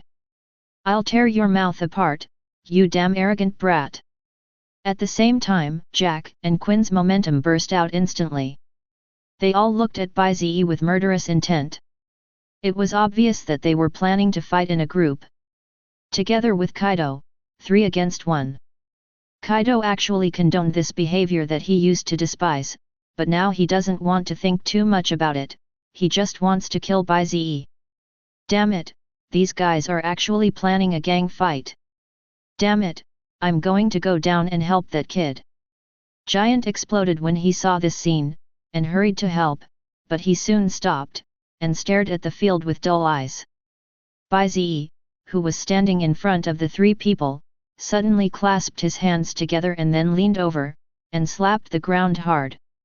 Group fight, you need more people, right? Sorry, but the last thing I need right now is people. A fierce look flashed in Bai Ze's eyes, and then he roared softly. Reanimation Jutsu. Snap! Snap! As his voice fell, the ground in front of Bai Ze suddenly began to crack. Chapter 110. Reanimation Jutsu. A ruthless look flashed in Bai Ze's eyes, and then he slapped the ground hard. The next moment, the ground in front of Bai Ze began to crack. Crack! Crack, as if something was about to break out of the ground. Not only that, Bai Ze's expression under the mask was also a little ferocious, as if he was enduring something. Kaido frowned even deeper when he saw this, because he actually felt a hint of threat from it. What on earth is this kid doing? Snap! Snap! While Kaido was puzzled, the ground in front of Bai Ze had completely cracked, and 2 rectangular objects actually emerged from the morning, exuding an ancient and strange atmosphere. Just standing there straight. This is... Kaido frowned in confusion, but Quinn beside him had already explained it. He suppressed his inner uneasiness and spoke. This is a coffin. This is AFG coffin. What on earth does he want to do? Coffin? When the marine camp saw Bai Ze summon 2 coffins, they also cried out in surprise. The white mage vice admiral actually summoned 2 coffins. What is he doing? Is this the power of the fruit? That should be the case, but this is the first time I've seen this type of devil fruit ability. As expected of the white mage vice admiral. That is. The scene where the white demon used the reanimation jutsu to summon 2 coffins was quickly believed by people who didn't know the truth to be the ability of the devil fruit. After all, this is the only reasonable explanation. For so long, Bai Ze's devil fruit ability has not been exposed, which just satisfies their speculation, and Bai Ze will not explain it. He looked at the 2 coffins in front of him with a bit of sigh, and a hint of excitement on his expression. It was worth the time that he practiced reanimation jutsu on the Horror 3 ghost sailboat. The corpses he summoned at this moment, all had 100% of their original combat power, and they would not die. Even if my body is beaten to pieces. Immortality. Don't you want to fight 3 against 1? Haha, but I still prefer 1 against 1. Bai Ze suddenly smiled and looked at Kaido and the other 2, leaving them confused. 1-on-1? Where did this guy get the help from, another marine vice admiral, or? Quinn looked at the 2 coffins standing there with an extremely solemn expression. Realizing that something was wrong, he wanted to step forward and destroy the coffin, but it was too late. Bai Ze once again formed seals with his hands, and the boards in front of the 2 coffins suddenly loosened and then fell down heavily.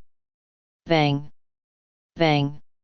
Dust and smoke flew all over the ground, and 2 figures finally appeared inside. Standing in the coffin on the left is a middle-aged man in a tuxedo. He has a stern face and a big knife on his back.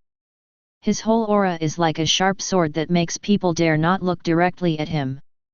The one standing in the coffin on the right is missing a woman, with long black hair draped over her beautiful face like a waterfall, which makes her look even more charming. Her devilish figure is so charming that one can easily fall in love with her at a glance. They both stepped out of the coffin with their eyes closed, then opened their eyes and looked at this somewhat strange place. This is... The stern man and the beautiful woman almost subconsciously looked at their own hands, and then murmured in confusion, Aren't they dead? So now, what's going on? It's the former 7 warlords of the sea, Empress Boa Hancock, and the world's greatest swordsman, Hawkeye my hawk. Aren't they dead? Why can they appear here, resurrect? The white mage vice admiral can actually resurrect others. It's terrible, so terrible. When Marine saw the appearance of Empress Hancock and Hawkeye my hawk, they were all shocked, because these 2 people were already dead. Now he actually stood up alive, it's so scary. The appearance of the Empress and Hawkeye also shocked Kaido and the other 2. Kaido looked at Bai Ze with a gloomy face, and thought to himself, how many abilities does this damn kid Bai Ze have? It seems like he can never use them all. First, this strange power of space, and then this secret technique of resurrecting the dead? Kaido racked his brains but couldn't figure out which devil fruit had such ability. Hawkeye my hawk, Empress Hancock. Damn, playing tricks. Quinn cursed with a livid face, then rushed towards the nearest Hawkeye my hawk. He wants to kill this mysterious guy. The newly resurrected Hawkeye my hawk still had a little consciousness, so when he saw Quinn rushing towards him, he simply drew his sword and slashed to stop the opponent's attack. What on earth is going on? My hawk, the eagle-eyed man, looked around in great confusion, and finally noticed Bai Ze smiling at him from behind. It's you. My hawk the Hawkeye was furious. It was this damned brat who made his family suffer. Die in humiliation. My hawk the Hawkeye could die in battle, but he could never die in such shame. I'm going to kill you. My hawk the Hawkeye was about to kill Bai Ze as he spoke, and the Empress did the same. She also recognized Bai Ze who had killed her, and the murderous intent in her heart also condensed into substance. But facing the attack from the 2, Bai Ze just said it calmly. Quiet. Then the 2 of them immediately stopped moving, unable to move at all.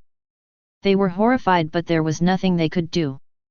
I originally wanted to preserve a bit of your sanity, but now that this is the case, then there's no need for that.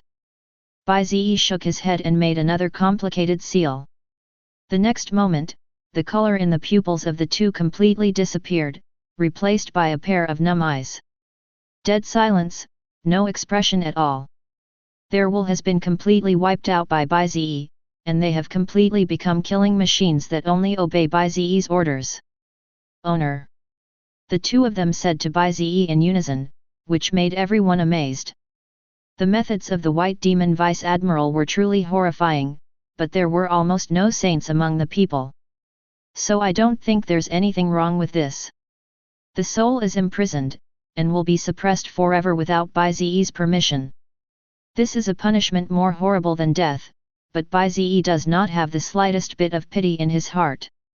Because he is not a good person to begin with, in his mind, pirates can either be used as tools by him or die without any problems. There is no second choice. Under the gaze of everyone, my hawk the Hawkeye and the Empress turned around and looked at Quinn and Jack. Without any eye contact, the 2 of them tiptoed directly towards Quinn and Jack. My hawk, the Hawkeye, found Quinn, and Hancock, the Queen, found Jack. Quinn and Jack gritted their teeth and rushed forward. They just didn't believe that they couldn't beat these 2 dead guys. Bang! Bang! Bang!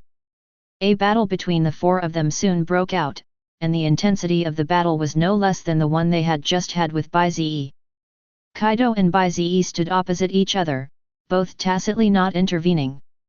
Especially Kaido, he watched their fight carefully, but the more he watched, the more solemn his expression became. Because he discovered that my hawk the Hawkeye and Hancock the Empress, who were resurrected by Bai Ze, actually possessed all the strength they had in their lifetime, and even had some other characteristics. This is simply terrifying and absurd. How to fight this? Kaido still has a bad guess in his heart, that is, whether Bai Ze can revive other people to help. How to play this? And in the fierce battle between Quinn Jack and Hawkeye Queen. Soon, Quinn and Jack, who were already injured, fell into a disadvantage under the attack of the 2, and their injuries continued to worsen. It seemed that they were in danger of being killed. If the two of them were killed, it would be Kaido's turn to be faced with 3 against 1. Damn it! Thinking of this, Kaido cursed angrily and wanted to intervene in the battle directly, but as soon as he took a step, he felt the familiar terrifying power of space. Kaido looked at Bai Ze, who had just used Kamui, with a gloomy face. Bai Ze just smiled faintly and looked at Kaido. "Don't forget, your opponent is me." Kaido. Kaido was silent for 2 seconds, then rushed directly towards Bai Ze. "Then I'll kill you first." Bang! Bang! Bang! Soon a fight between the two broke out on the field. Chapter 111. 4 Emperors. Kaido, known as Kaido of the Beasts, is so powerful. Similarly, Quinn and Jack, 2 of the 3 calamities, are so invincible, but even the combination of these 3 people was stopped by a boy who just turned 13. Is this really possible? Believe it or not, but it's true. The Marines who had retreated more than 2,000 meters away to watch the battle were all looking at this scene with their mouths wide open. It was because the impact of this scene on them was too exaggerated. It is so exciting that the youngest Marine Vice Admiral in their Marine Corps can actually accomplish something that has never been done before and will never be repeated. White Demon. I believe this name will leave a strong mark in the history of Marines. I believe that Marines in the years to come will also be yearning to hear this name, because he is really too powerful. Dalmizia looked at Bai Ze and Kaido fighting without losing and showed a gratified smile. When he was at the naval headquarters, Bai Ze had also asked him for advice on combat techniques. He still clearly remembered that the young man was still a little unfamiliar with combat at that time, but now. Just a few months passed, and the young boy had left him far behind, and he could no longer see his back. Yes, this boy is really powerful. No wonder Admiral Akainu and Vice Admiral Crane trust him so much. Giant, who considered himself a genius, smiled self-deprecatingly. His self-confidence disappeared after meeting Bai Ze, but he was not jealous but smiled happily instead. I feel like we might be witnessing history. Yeah, I think I'm about to see the glorious history of Marine. Row after row of Marines subconsciously straightened their chests and looked up at this scene, their faces grim. Marine is in the spotlight. At this moment, the battle between Bai Ze and Kaido had only lasted for a few minutes and it had already reached a white-hot stage. Bai Ze used reanimation jutsu and had fought with Quinn and Jack, so he was quite exhausted, but Kaido had just fought with Akainu, so the two were in a relatively fair state at the moment. Kaido continued swinging his mace, striking at Bai Ze with all his might, and the Conqueror's haki attached to it produced dark black lightning. Every collision produced a huge sonic boom, as if it was going to tear the ninjutsu apart. Bai Ze was also doing his utmost. He was not simply using Susanoo and Kaido to fight at this moment. After all, this was not the complete form of Susanoo and was still slightly weaker than Kaido. So Bai Ze directly used wood style, wooden golem jutsu. This wood style forbidden ninjutsu is not weaker than Susanoo, in another Hokage world. Hashirama used this ninjutsu to fight against Madara's complete form Susanoo without losing. At this moment, Bai Ze is standing on such a wood-style giant that is hundreds of meters tall. Not only that, Bai Ze also adds a layer of Susanoo fighting shell and Conqueror's haki to it. The three combined into one. Its strength and defense have reached a terrifying level. Even Kaido, the strongest creature known as the best in the world, cannot take advantage of it.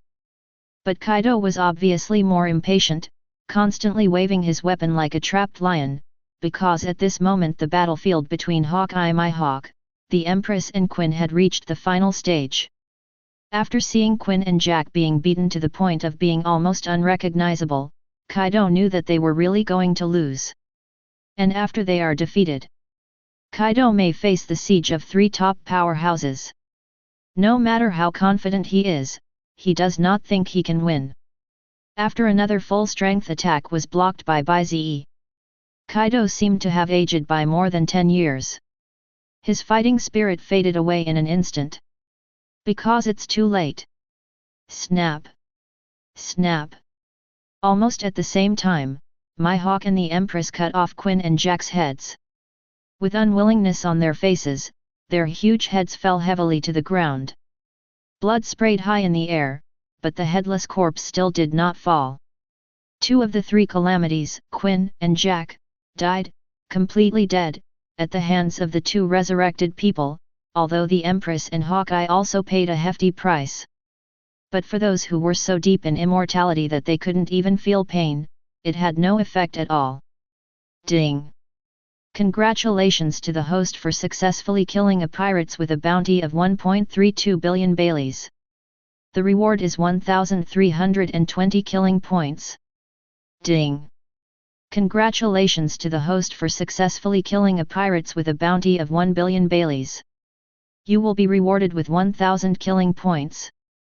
The system's voice sounded in Bai Ze's mind, which surprised Bai Ze. It turned out that the pirates killed by the people from Impure World reincarnation he summoned were also counted on him. At this moment, after killing Quinn and Jack, Hawkeye Mihawk and Empress Hancock stood on both sides of Bai Ze, and the 3 of them stood opposite Kaido. The powerful momentum is terrifying. I didn't expect that I was still a step too late. You finally grew up. It's time and fate. I never thought that after roaming this sea for decades, I, Kaido, would be defeated by you in the end. Kaido looked at this scene and gave a bitter smile with a bit of boredom. He raised the mace back onto his shoulders and looked at Bai Ze standing in front of him without any fear at all. Chapter 112. The deaths of Jack and Quinn, 2 of the 3 calamities, still had a great impact on the marine side. After all, these were the 2 people who were the foundation of the Beast's pirates. It was really sad that 2 billion-level pirates died now. But as Marines from different camps, they just sighed. The Marines on their side were still very satisfied and excited about their deaths. In particular, some Vice Admirals were so excited that they almost shouted. In previous wars, they, the Marines, had suffered a lot at the hands of Quinn and Jack, especially their poison gas warfare, which was simply disgusting. Good death. White Mage Vice Admiral is invincible. When they saw Mihawk, Hancock and Bai Ze standing in front of Kaido, they instinctively brought themselves into it. Excited, so excited. And at this moment on the battlefield, Kaido witnessed the death of Quinn and Jack with his own eyes, and there was indeed no sadness on his face, as if the dead had nothing to do with him. He just carried the mace on his shoulder and stared at Bai Ze with his tiger eyes. But after staring for a while, he just laughed bitterly.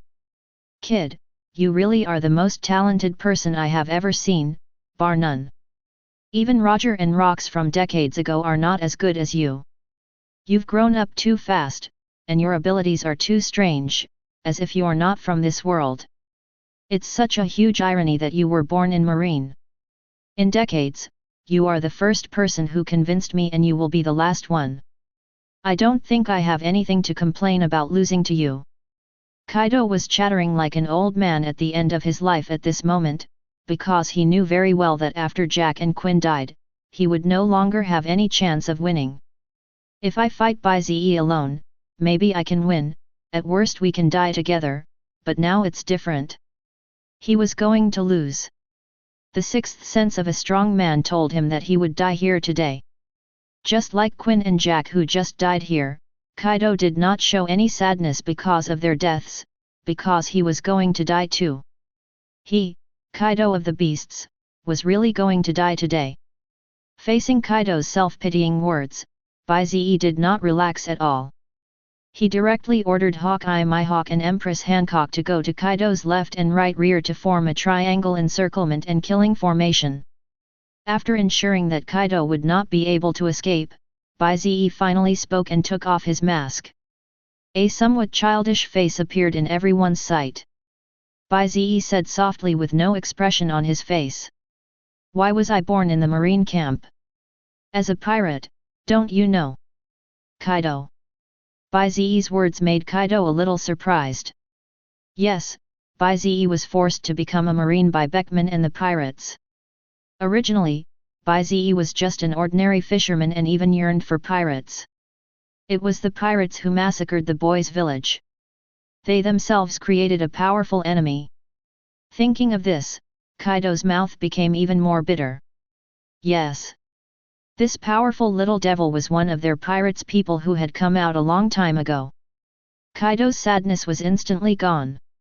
Looking at the eyes of most of the marines on the opposite side who were expecting his death, Kaido's fighting spirit soared. It's nothing, he is the four emperors Kaido of the beasts. Even if he has to die, he must die tragically, and the legend of Kaido's single combat will continue to spread in this endless sea. Kaido held the mace, and released Conqueror's Haki to ultimate, and he let his hair fly. Kaido pointed at Shirazawa and laughed. Bai Ze! Let me see your full strength. The sound was so loud that it covered the sky. Countless marine soldiers looked at the majestic figure. This was Kaido of the beasts. Although they were in different camps, they could feel each other's tragic temperament. Bai Ze stood on the huge wooden golem that was 100 meters tall, looked at Kaido with emotionless eyes and spoke softly. Good. After saying that, Bai Ze suddenly formed a seal, huge energy began to condense, and Bai Ze shouted softly. Wood style. The flower art world is coming.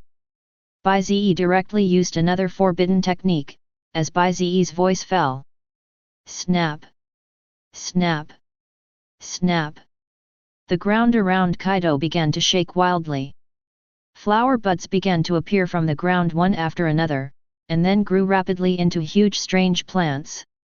Some grew into huge flowers and emitted a terrifying fragrance. Kaido lost his sight immediately. It was poisonous. This was Kaido's first feeling in the duel. Not only that, some plants also launched a fierce attack on them. The area of nearly 1,000 meters in radius turned into a terrifying hellish scene. Kaido was no longer surprised by Bai Ze's terrifying power ability, because he had already been numb. Without further ado, Kaido swung his mace and used thundering 8 trigrams to try to break open this place. Bang! Bang! Bang! Snap! Snap!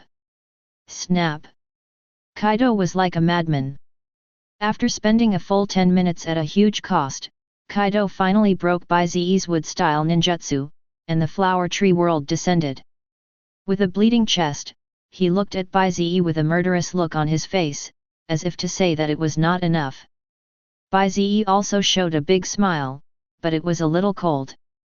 Bai Ze clapped his hands downwards and muttered softly again. Reanimation jutsu. Snap! Snap! Snap! There were cracking sounds coming from the ground, and then coffins similar to the one that just appeared one after another. 1, 2, 3, click, click, this time Bai Ze summoned out 4 coffins. Then, under everyone's shocked expressions and Kaido's gloomy face. Bang! Bang! Bang! Bang! The coffin lids fell one after another, and then people with powerful auras walked out one after another from left to right. A man was wearing a big black coat, dressed like a gangster. What was particularly eye-catching was that there was a horizontal scar on his face where his nose was, and there was a golden hook on his left hand.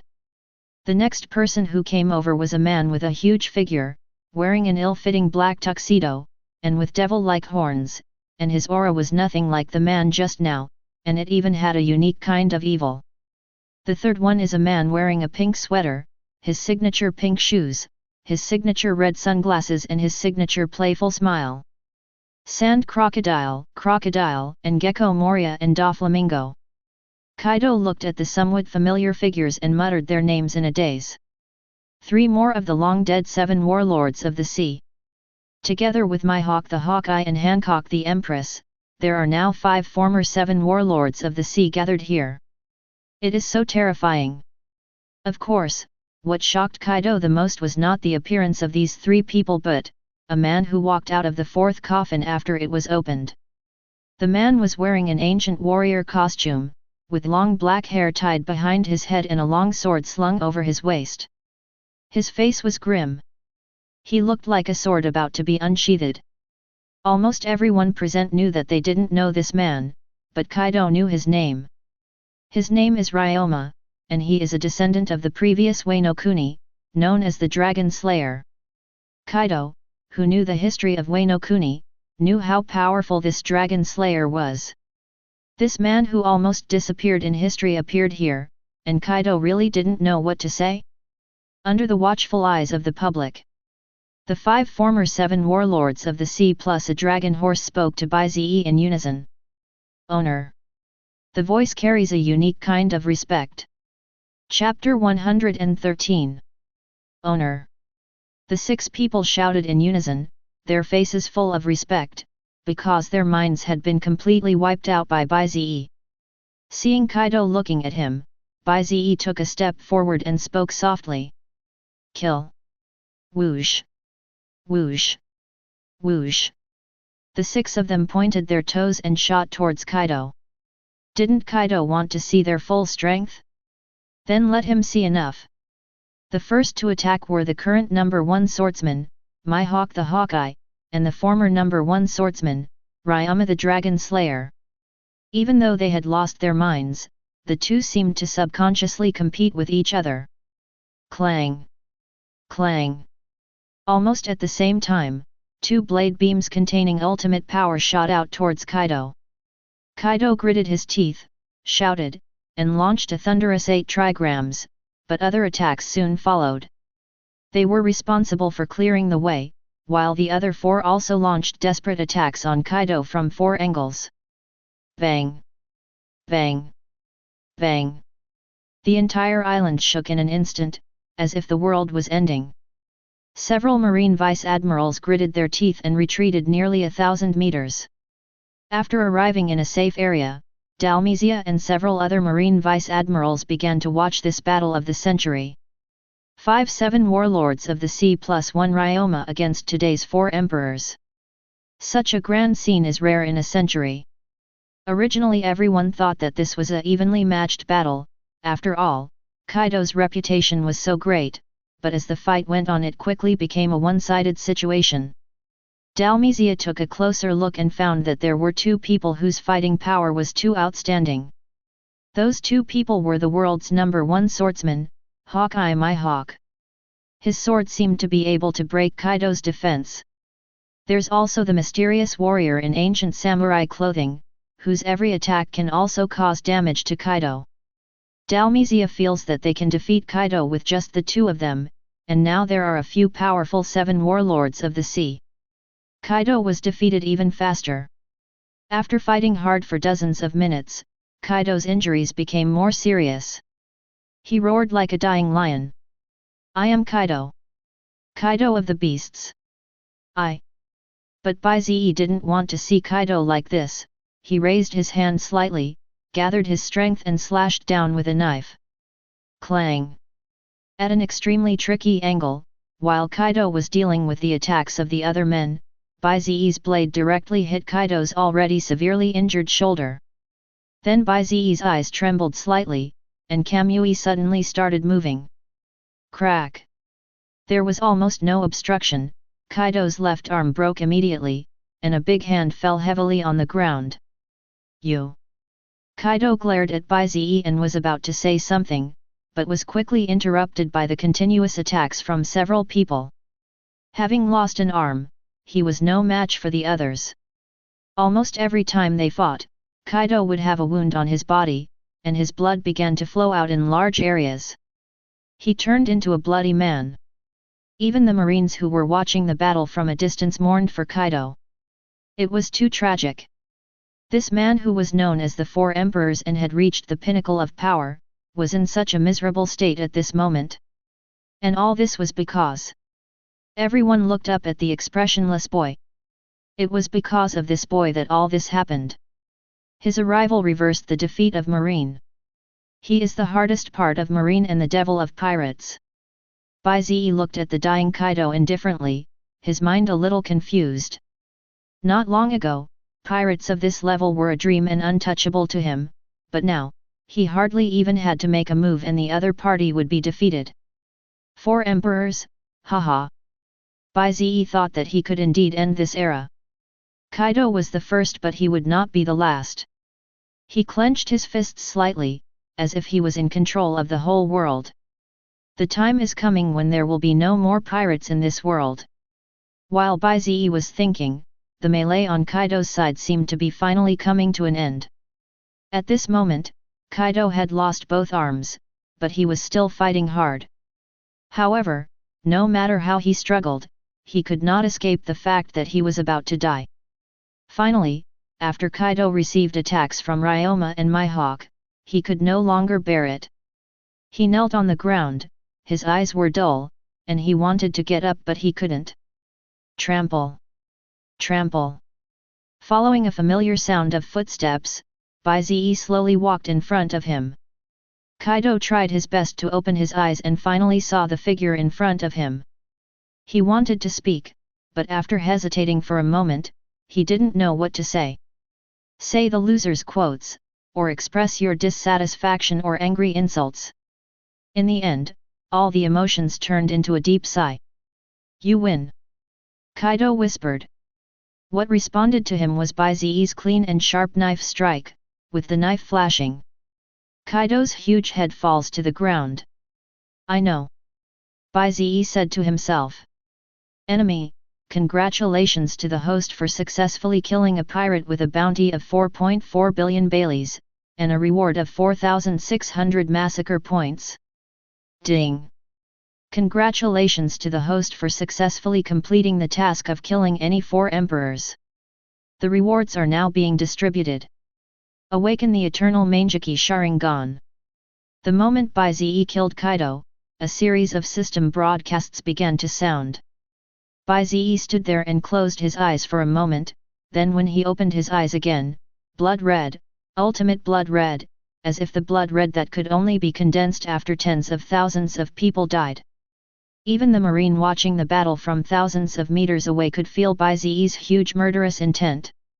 If they looked closely, they would find that Bai Ze's pupil symbol had changed into another shape. So weird. Chapter 114. Host Bai Ze. Physique, 960. Spiritual power, 3250. Talents, Eternal Mangeki Sharingan Kamui, Advanced, Observation Haki, Armament Haki, Conqueror's Haki. Hashirama Cells. Ninjutsu, Wood Style Wooden Golem Jutsu. Wood Style 4-Pillar Prison. Wood Style 4-Pillar House. Wood Style Wood Clone. Wood Style Wooden Stand. Wood Style, Flower Tree World Advent, Wood Style, Wooden Golem Jutsu, Reanimation Jutsu, 8 Inner Gates Technique. Slaughter Point, 8560. This is Bai Ze's current data panel, which is another huge improvement. Especially the Eternal Mangeki Sharingan. Now that Bai Ze has it, he can use the complete form of Susanoo. This kind of creation level power can almost suppress the pirates for an entire era. Even if a 4 emperors level fighter like Kaido is resurrected, Bai Ze is confident that he can kill him by himself. As for the shocking number of massacre points, it also hit a new high. 8560 was enough for him to exchange most of the forbidden ninjutsu that could be exchanged so far. Bai Ze made his choice after only thinking for a few seconds. He directly exchanged for the planetary devastation technique, Shinra Tensei technique, spending 1000 massacre points. This was a skill that could truly destroy the world, and there was no reason for Bai Ze to miss it. After thinking about it, Bai Ze exchanged for Flying Thunder God technique for 500. This instant body-changing ninjutsu can be called a pervert. If it is combined with his Kamui, no one can hit him as long as he doesn't want to be hit. These 3 skills cost Bai Ze 1500 massacre points, but this was only a small part of it. What to exchange for the rest? Bai Ze was still thinking about it. Although he had a lot of massacre points, he didn't want to spend them indiscriminately. After hesitating for a while, Bai Ze spent more than 1,000 massacre points to increase his physique to 2,000, which is almost 200 times that of an ordinary person. This physique is no weaker than some indigenous strongmen in the pirates' world. Of course, it's still some distance away from Garp and Kaido's physical fitness, but it's not bad either. And the mental strength is even pulled up to 5,000, almost 500 times that of ordinary people, which is enough to support Bai Ze to use most of the ninjutsu. Bai Ze doesn't feel sorry for spending these 2,000 or 3,000 massacre points to improve his physical fitness and mental strength. After all, physical fitness and mental strength are the foundation of everything, otherwise, when he releases some powerful ninjutsu, he might not be able to hold on. After spending so many massacre points, Bai Ze also spent several hundred massacre points to pick some fire-related ninjutsu for Akainu, such as fire style, great fire extinguishment. There was no other reason, Bai Ze was happy with it. When he saw that there was only about 3,000 balance left at the slaughter point, Bai Ze finally stopped. Haha! I never thought that one day I would be worried because of too many massacre sites. Bai Ze laughed at himself. He had worked so hard before to get those few killing points, but now. Sometimes life is just like this. When your strength reaches a certain level, it will be much easier to get anything than before. While Bai Ze was thinking, the people watching the battle from a distance had already arrived not far from Bai Ze. They almost surrounded Bai Ze and the people from Impure World Reincarnation in a circle. Many people looked at Bai Ze with fanaticism, as if they were looking at a god. White Demon Vice Admiral, you are so amazing, you actually killed Kaido, he is the Four Emperors. This is something that even other admirals can't do. You are so strong. If you hadn't come, we would have been doomed. You are our hero. Hero. Marine hero. Thousands of Marines with flushed faces shouted hero to Bai Ze. They shouted at the top of their lungs as if they were going to tear their vocal cords. There was nothing they could do as they were too excited. They actually witnessed the death of a Four Emperors. It seems like witnessing an era, that era is called Marine. Several vice admirals from Dalmazia also looked at Bai Ze with smiles on their faces. At this moment, they no longer regarded Bai Ze as a junior. Especially Dalmazia, he took a step forward, his somewhat heroic face flushed a little at the moment, he looked at Bai Ze and said softly. On behalf of all the Marine officers and soldiers at Forward Base No. 1, I sincerely thank you. Vice Admiral White Mage. As Dalmasha spoke, he took off his hat and saluted Bai Ze in a Marine salute. The remaining Vice Admirals also saluted. Their eyes were solemn and filled with sincere gratitude, and as they saluted, thousands of Marine soldiers behind them also took off their hats and saluted Bai Ze. Vice Admiral He also walked out of the camp at this time. She looked at this scene with a gentle smile and looked at Bai Ze with great relief. Marine has Bai Ze, so it will be a great success. You guys. The fierce man who had just killed one of the Four Emperors felt a little embarrassed looking at this scene. After hesitating for a while, Bai Ze could only put on the mask again to hide his inner unrest. A pair of blood-red eyes looked at all the people who bowed their heads, Marine's gratitude.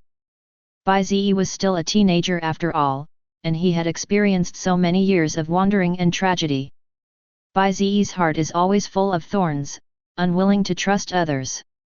It was Akainu who forced Bai Ze to believe that there is still kindness towards him in this world. At this moment, when Bai Ze looks at these weak but not timid Marines, there seems to be something more in his heart. Sense of belonging. Bai Ze has a stronger sense of belonging to the Marine. Although the current Marine still has flaws, such as some of its systems, it can also be changed, right? Bai Ze raised the corner of his mouth slightly. Becoming the Marine Marshal and running the world according to Bai Ze's will is probably Bai Ze's next goal after destroying the remaining Four Emperors. Ding! The final mission of the Massacre Pirates quest line is now released. Kill all Four Emperors and completely crush the Four Emperors pirates.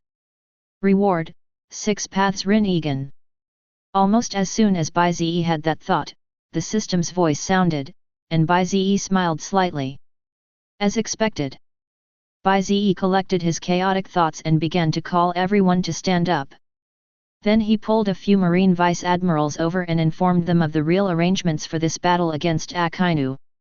After learning about some of Akainu's secret operations and arrangements, several Marine Vice Admirals exclaimed that Admiral Akainu was a very capable person. They originally thought that Akainu could only charge into battle, but they didn't expect that his strategy was also first-rate. Bai Ze just sniffed and smiled without saying anything. Although a lot of things here were his own attention, it would be the same to give the credit to Akainu. After all, they both share the same honor and disgrace. Then I'll leave this place to you all to continue guarding. The longer the battle line ahead drags on, the greater the importance of this place will become. After the chat, Bai Ze spoke to several Marine Vice Admirals before leaving. After thinking for a while, Bai Ze asked Crocodile and Doflamingo, who were reborn from impure world reincarnation, to come up. They will work with you to ensure safety here. Bai Ze said to the others that he didn't intend to hide anything. If they asked, he would just blame it on Devil Fruit, since Devil Fruit had all kinds of abilities. But to Bai Ze's surprise, the Marine Vice Admirals did not ask too many questions. They just smiled and spoke to Bai Ze.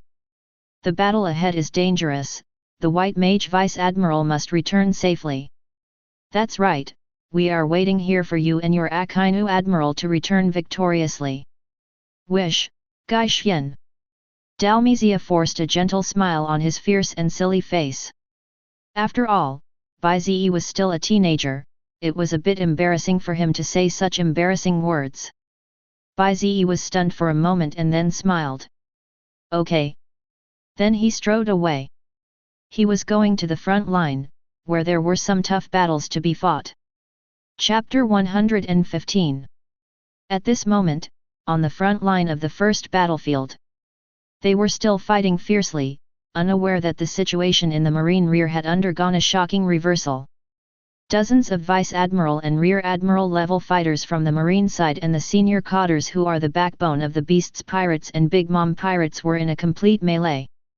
Countless sword beams and various devil fruit powers suddenly appeared on the battlefield. The scene was astonishing. It was no weaker than the Emperor-level battle in intensity. Especially Big Mom's second son, Katakuri, who faced off against 5 Marine Vice Admirals including Garp's Lieutenant Bogart alone. The melee among the 6 of them left no living people within a radius of nearly hundreds of meters, including both Marines and pirates. It's really an exaggeration. But Katakuri, who had dragged 5 powerful Marines, was not feeling well at the moment. Even though he had the top-level observation haki, he still had many wounds on his body, some of which were so deep that the bones could be seen. There's no way. The weakest Marine Vice Admiral can fight against some pirates with bounties over 100 million. As for the stronger ones, there's no need to mention them. It's already outrageous that Katakuri can fight 5 people alone and remain undefeated for a long time. Now, after Bogart's slashing attack was narrowly avoided by Katakuri, there was a hint of helplessness on his stern face. Damn it, this guy is like a sticky candy. He hits and immune to death, and I can't get rid of him. It's disgusting. As Garp's lieutenant, Bogart's swordsmanship can actually be ranked among the top 3 in the marine, but Katakuri keeps dodging. How disgusting. Otherwise, I can deal with Katakuri by myself. But there is no point in talking nonsense. Bogart can only keep increasing his offensive in the hope of getting rid of this sticky person as soon as possible. Because he was rushing to provide support. He didn't know that the turmoil in the rear had been settled, but he was very worried about the safety of the rear. The people stationed in the rear were no match for the pirates, and Bogart looked at an inconspicuous island far away with worried eyes. He was also worried about the battle over there. After all, Akainu had just faced 2 admirals alone. He must be in a difficult situation now, even though Kaido left first for some unknown reason. While Bogart was daydreaming, Katakuri was still dealing with the attacks of several people without saying a word. He was a very serious person. Normally, when he is doing one thing, he won't think about other things. Just like now, his goal is simply to hold back enough strong Marines, so he did that. War.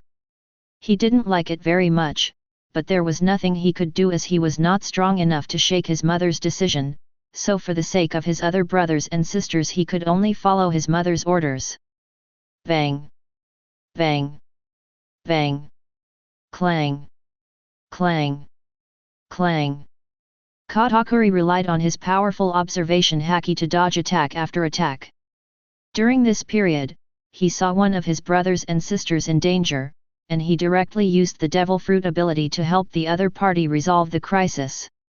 Katakuri. One of Big Mom's daughters who was rescued by Katakuri just looked at her unlikable brother with a little surprise. Without a word of thanks, she returned to other battlefields again. Katakuri was not annoyed, he just smiled self-deprecatingly. He is the older brother, and he doesn't need any reason or thanks to protect his younger brothers and sisters. However, Bogart found a flaw in his attack just now, and hit him heavily on the back with the huge force of his sword. Blood spurted out at once. Katakuri fell heavily backwards, but at the last moment he forced himself to stand up. He didn't want to fall. Kill him. Seeing that Katakuri suffered a great loss, Bogart did not miss this opportunity and once again called on everyone to launch a fierce attack on him. Imagine that it won't be long before he can kill the second son of 4 emperors, Charlotte Linlin. On the other side of the battlefield, Yin and Big Mom's eldest son Perospero also noticed this scene. Katakuri is going to lose, and after he loses, Bogart and the others will be able to free up their hands and feet, which will be very bad for them. Damn it! What's wrong with Kaido and his group? Weren't they going to attack the Marines' weak rear? Why haven't they succeeded in so long? Perospero cursed while fighting the enemy. The high-level combat power of the twin emperors was originally not as good as that of the Marines, not to mention that the second of the 3 calamities was gone. If they didn't adopt this tactic, they would be defeated even faster on the front battlefield. That's why they took a risky move, attacking the rear and then cooperating inside and outside. If successful, this battle could directly cause serious damage to the Marines' side. But now it has been so long and there is no sign of Kaido and the other 2 of the 3 calamities. Perospero was really panicking. Did something happen? This shouldn't be the case. Perospero racked his brains but couldn't figure out where the unexpected point was. Abandoning his messy thoughts, Perospero once again devoted himself to the battle. He could only pray in his heart for the success of his plan. Come here, Kaido, come here, mommy. Bang! Bang! Bang! The battle is still going on.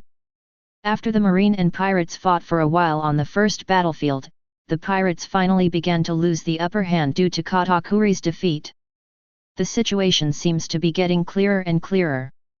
The pirates began to lose ground, which made Perospero and others start to think about retreating. But just when the pirates were about to give up, a figure rushing over from a distance seemed to give them hope. Mom, it's Mom!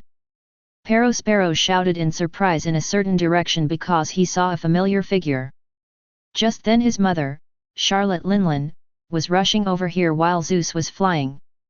What does her arrival mean? It means that the mother should have won the battle just now. Marine Admiral Akina died, and the pirates won the battle after all. Mom, Mom! But as the figure got closer, Perospero's eyes gradually changed. Why does my mother's expression look a little frightened? Why is her left hand empty? It seems like she is avoiding something. Retreat? The ant who finally escaped here let out a shocking roar, shattering the fantasies of many people. They lost. Chapter 116. They lost? A group of high-ranking pirates officers who were fighting the Marines all looked up at the figure that was getting closer and closer. One of the 4 emperors, Charlotte Linlin, the Lord of all nations, this terrible woman is so embarrassed at the moment. Her face was covered in blood, her hair was messy and covered in burnt smoke as if it had been burned by something, and of course the most important thing was her empty left arm sleeve, only a little flesh and blood was left, as if it had been pulled out by someone. The arms of 4 emperors were ripped out? Is this something a human can do? Mom, what's going on? Why are you like this? Sparrow managed to get away and came to Big Mom. He spoke in a hurried tone, eager to hear the answer he wanted to hear. That means they didn't lose, they won. However, what answered him was Big Mom's angry roar. She slapped Sparrow and sent him flying. Roll. What a joke. After Kaido left, I was left alone to face Akainu, who opened the 6th gate. How could I possibly defeat him? After fighting for several hours, she escaped at the cost of losing an arm. Is her eldest son blind? He is looking for death by asking in such a miserable state. Suppressing her anger, the ant still announced loudly to everyone. All nations, retreat. The sound was so loud that it resounded through the sky. As the ant's hammer sounded, the pirates' eyes were dazed. They couldn't accept this fact. They lost, how could they lose? They had planned it so perfectly. After the ant shouted this, she seemed to have sensed something and immediately ran away, taking advantage of Zeus's lead. As long as the Green Mountains remain, there will be no shortage of firewood. Charlotte Linlin knows she is no match for her opponent, so she is able to let go. Going back to recuperate is the most important thing at this moment. As for her children, just escape as many as you can. After all, you can still have children if you die. The ant's escape action once again ignited the atmosphere of the entire battlefield. The senior officials of the Beast's pirates, such as Yin, who were still fighting hard on the pirates' side, were all green in the face. FKU. You were the one who was most excited during the fight before, and now you are also the first one to run away. At this moment, Yin wanted to kill Big Mom, but he still had a big question in his mind. There was an accident with the ant, so, where is Kaido, the boss? And why haven't we heard from those 2 unlucky brothers for so long? Jin began to feel uneasy in his heart, and had a bad suspicion. In contrast to the pirates, the Marines were even more excited at the moment. We won! We won! What did I see? Charlotte Linlin, one of the 4 emperors, actually ran away. She looked so miserable, like a drunk dog, ha ha ha ha. We defeated the Twin Emperors' alliance, and Lao Zi said that the pirates were vulnerable, and we, the Akainu Admiral, are invincible. Akainu Admiral is invincible. A group of Marines roared with excitement, including Bogart and Mole, several top Marine fighters who were fighting fiercely. I actually won like this. A smile appeared on Bogart's stern face. It seems that Admiral Akainu has some secrets that we don't know. Of course, the clever Bogart only thought that Akainu had hidden his own strength, and did not think that it was Bai Ze who brought changes to Akainu. But it's not a big problem, winning is good. Everyone follow me and kill. Looking at the fleet of pirates of the Twin Emperors' alliance preparing to escape from the battle, Bogart draws his sword and is ready to keep them. The same goes for the Mole and others. They are very happy to give someone a beating when he is down. In a flash, the battle situation became one-sided. The Marines attacked with high morale, while the pirates were in low morale, fighting and running at the same time in a chaotic scene. Especially since the Double Emperor alliance was not a solid alliance to begin with, and at this moment, in order to prioritize protecting their own people, a fierce dispute broke out. Sparrow, what the hell are you doing? Stop these Marines first! The usually calm Yin couldn't suppress his anger when he saw the Big Mom pirates running around in disarray. This bunch of trash can do more harm than good. Sparrow was also angry when facing Yin's accusations, and he directly attacked Yin at his feet. FKU. It was you who wanted the alliance to fight Marine Admiral. Now you want us to take the blame for the loss. How shameless are you beasts pirates! Damn you BD! UFG! Yin was also furious, and he ignored the offensive from Marine and started fighting with Perospero. And relying on his high fighting power, he suppressed Perospero in an instant, and the fight between the two made the situation on the pirates' side a mess. Bang! Bang! Bang! The remaining dozens of pirates' ships fled to avoid the Marine attack while attacking their allies. In fact, running away does not necessarily have to be fast. All you have to do is be faster than your teammates who are running away with you. The stupid behavior of the pirates almost made the Marines laugh. They are pirates after all, they only care about their own lord in everything. Since you don't want to run away, then just stay. Suddenly, a majestic voice sounded in the field, and everyone looked back. It turned out that Akainu had arrived without them noticing. It's just that his face was a little pale at the moment. After all, opening the sixth gate with the 8 inner gates technique was still quite a burden for him now. But other than this, Akainu didn't have any serious injuries. No more nonsense. Akainu gathered his strength and fired a meteor volcano directly at the fleeing pirates' fleet. The terrifying power of the hot lava fell towards the pirates' camp like a meteor. For a moment, wailing was everywhere. Yin, Perospero, and others looked at each other and immediately stopped the civil war. Each side can leave 3 pirate ships behind to cover the retreat. Is that okay? If not, then just stay here. Yin spoke first, and Perospero agreed without hesitation. Soon, both sides each selected 3 pirate ships to stay behind as cover, and each pirate ship had a senior officer stationed there. Perospero and Yin followed the main force in retreating, dealing with Akainu's meteor volcano, while evacuating everyone. Almost all the crew members of the 6 pirate ships left behind will die, but someone has to sacrifice at the critical moment. If no one volunteers, then they will be forced to volunteer. And relying on this ruthless method, the pirates really quickly opened up a gap with the Marines. Hateful. Akainu's face turned pale, and he looked at this group of guys helplessly as they began to evacuate.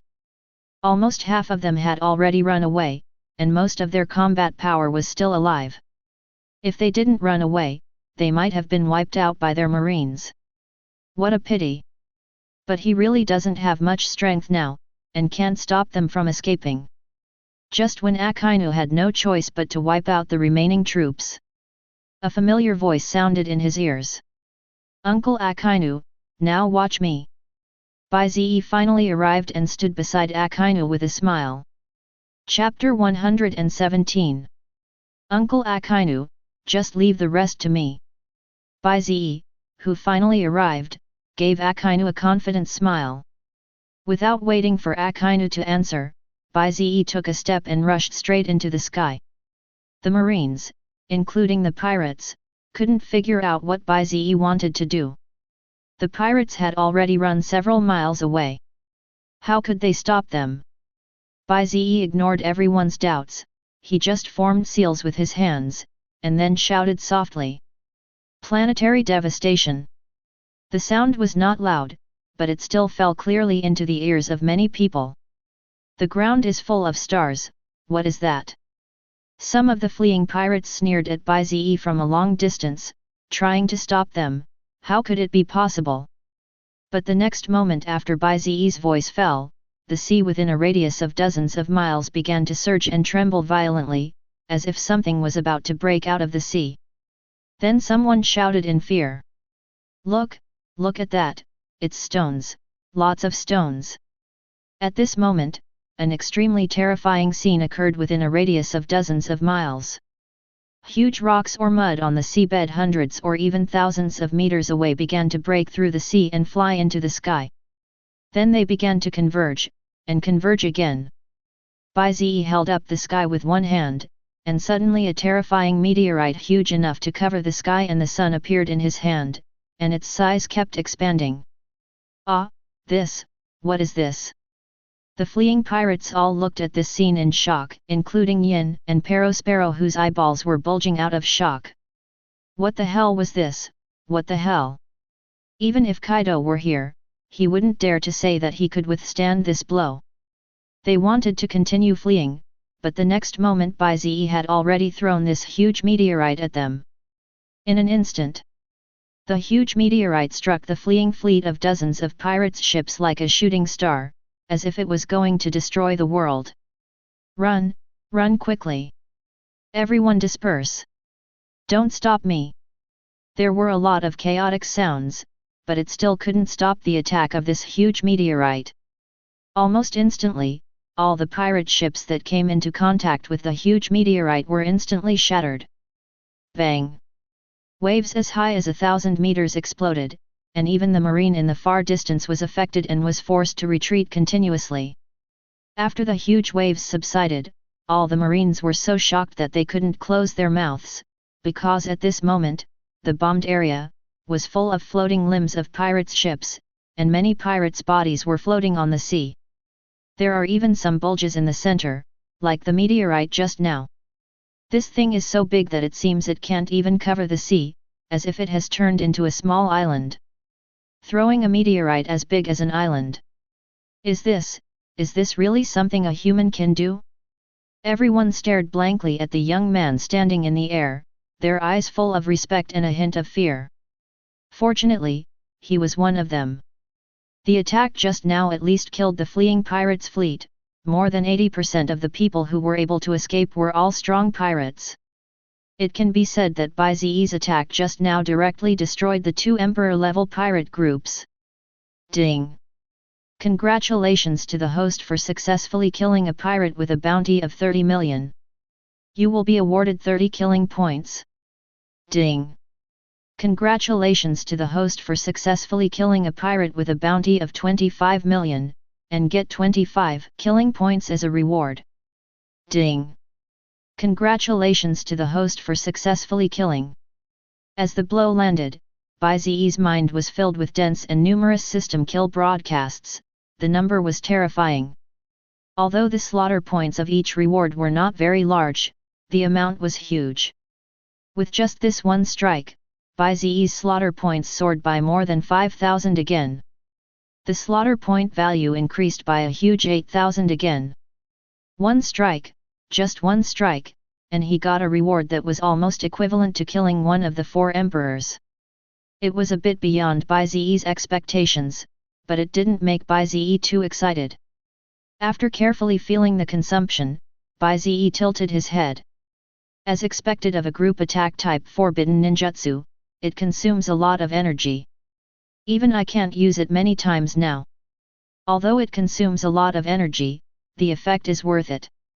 Bai Ze looked at the remnants of the soldiers who were struggling to escape in the distance, and temporarily lost interest in chasing them. He flashed and came directly to the side of Uncle Akainu.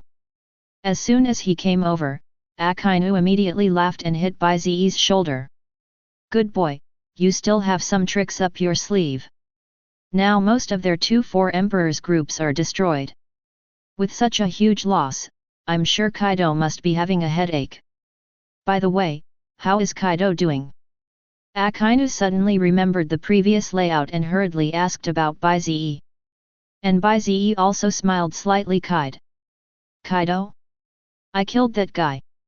When Bai Ze said this, his expression was as calm as if he had just killed a pig or a dog. You have to know that these are the 4 emperors. But Akainu, who knew Bai Ze well, was only shocked for a few seconds, and then burst into laughter. Ha ha ha! The laughter was deafening. Akainu had probably never been so happy in his life. He could feel that the goal he had been working for all his life seemed to be coming true. But it's different for others, they all look at Bai Ze like he is a god. Kill Kaido, and then destroy most of the pirates of the Double Emperor Alliance with one strike. If this isn't God, then what is it? The same goes for Bogart and others. Today's battle was simply a dream. They fought for most of the day, from darkness to day, but the outcome was still undecided. However, the young man's arrival immediately reversed the situation. Bogart and others were also proud people, but after Bai Ze arrived, they put away their pride, because in front of this young man they had no capital to be proud at all. Invincible. They seemed to see these two words on the back of the young boy. Chapter 118. The end of the war may come in an instant. In fact, the moment Kaido and others faced Bai Ze, their failure was doomed. At this moment, after the victory of the Marine in the first battlefield, there was no hesitation and it was directly divided into two teams to support the second and third battlefields. The first fleet is led by Bai Ze, and the second fleet is led by Akainu. If the Marines led by the two of them encounter powerful pirates who cannot contend with them, then victory is inevitable. When the Marine fleet led by Akainu came to support the second battlefield, the pirates' camp had already received the news and began to retreat, but they were unable to escape despite the desperate efforts of the Marines. When several high-ranking officials from the Beast's pirates saw Akainu coming, they also roared in unwillingness. Why did we lose? This is impossible. Why do you Marines win? We pirates are invincible. Faced with the coming of death, several people talked nonsense, but Akainu just picked his ears helplessly after listening, and then gave orders with a majestic face. Everyone, attack! Get rid of these filthy pirates! Revenge for all the dead comrades! Following Akainu's order, the Marine fleet that had been suppressed for a long time rushed towards the pirates like crazy. Death! The war brought death to both sides. Many Marines also died in this battle. It was unavoidable. But the dead cannot be resurrected. All they can do is avenge their dead brothers. Soon, with the support of top warriors like Akainu, the situation on the entire battlefield became completely one-sided, and pirates began to die in large numbers. At the beginning, they could still resist a few, but as their morale collapsed, the resistance became smaller and smaller. Just 3 hours later, the entire sea area of the second battlefield was filled with only the Marine fleet, while the pirates' side was littered with burning pirate ships. It was in such a dilapidated state that there was really no one left alive in the pirates' camp. No one escaped, and all died in this sea. It was already daytime, and when the beautiful sunshine sprinkled on the sea level, the true hideous face of the battlefield was slowly revealed. Blood red, a ferocious blood red. The originally deep blue sea water was now dyed a light blood red due to the deaths of tens of thousands of people, and the strong smell of blood was piercing to the ears and nose. But even in this hellish scene, almost no Marine soldier who had been fighting for a long time was afraid. However, many of them watched it all with numb eyes, and muttered something from time to time. Jack! I have avenged you, you can rest in peace. But how can you, ABD, die? We agreed that we would travel the sea together in the future. Jim, UBD, didn't you say you were the strongest?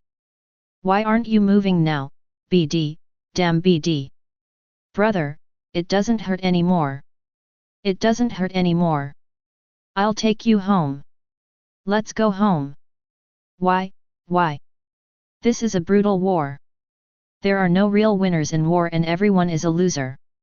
Akainu, whose clothes were already stained with blood, sat on the deck without a care in the world, looking at this horrific scene from afar. This is real war. Akainu is not actually a war-loving madman, nor does he like war. But in order to avoid wars in the future, today's battle is worth it, even if he has to bear some infamy. Eternal peace, I seem to have seen him. Akainu murmured, an inexplicable smile on his face. He knew why all this happened, it was all because of the child he met by coincidence. How is Bai Ze doing now? Akainu suddenly became curious. At this moment, the situation on the third battlefield on the other side is actually very similar to that on Akainu's side. And the battle on Bai Ze's side ended even faster than that on Akainu's side. After all, Bai Ze had a bug-level ninjutsu like planetary devastation for group fights. He could end it by just throwing two of them. Therefore, the pirates here have also been completely wiped out. Just like the second battlefield, this place is also a sea of blood and corpses, and the smell of blood is extremely strong. The only difference from Akainu's side is that Bai Ze's current state is different. He doesn't stay in one place like Akainu and think about life. Instead, he kept strolling around every corner of the battlefield, fishing for corpses, yes, fishing for corpses. He had no reason to waste the corpses of so many powerful pirates. This thing might be a burden to others. Percent at 1. But for me who has reanimation jutsu, it is a treasure. Therefore, a rather strange scene soon appeared on the battlefield. Bai Ze, who had just killed so many pirates, was now like a large-scale corpse collector for these pirates. It's so absurd. But all the marines present didn't say anything. After all, Bai Ze was weird to begin with, it didn't matter if he was a little weirder. Just like that, Bai Ze spent more than an hour collecting all the corpses he wanted, but some of them were too damaged to be used. Bai Ze thought it was a pity. Don't release such a cruel planetary devastation casually next time. But after putting all the corpses into the Kamui space, Bai Ze finally had time to look at the battlefield at the moment. Of course, the battlefield full of burnt smoke did not give Bai Ze a very tragic feeling. After all, for Bai Ze, there is no scene more terrifying than that day. So many pirates were wiped out in a snap. Things seem to be moving faster than I expected. I wonder what kind of reaction the remaining 4 emperors will have when they hear about this battle.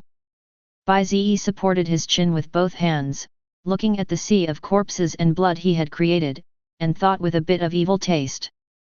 Whitebeard Newgate. Red-haired Shanks.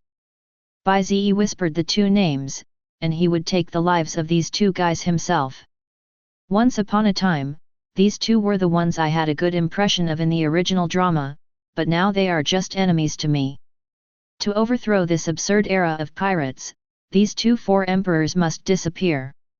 So you have to take their lives too. Thinking of this, Bai Ze's cold eyes turned again. Oh, by the way, he almost forgot that there was still 4 emperors who had not been killed by him. Lord of all nations, Charlotte Linlin.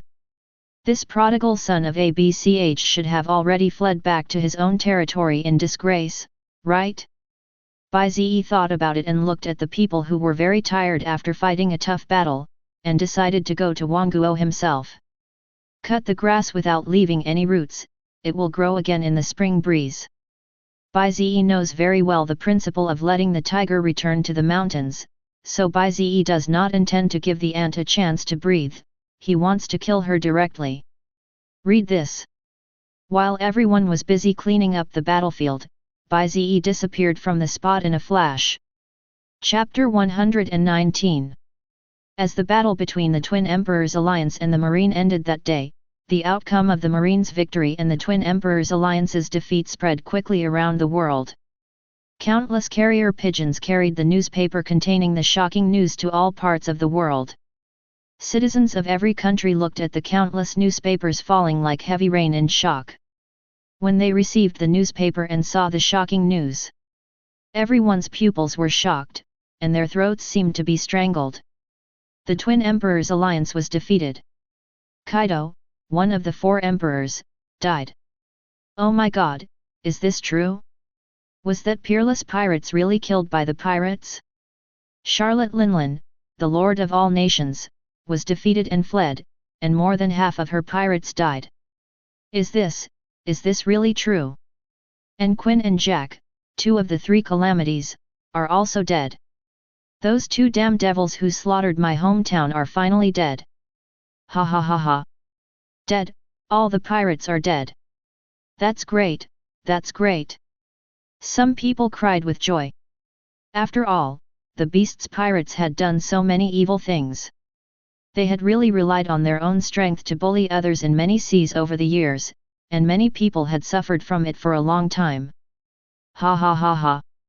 The Twin Emperors Alliance lost, and Marine won.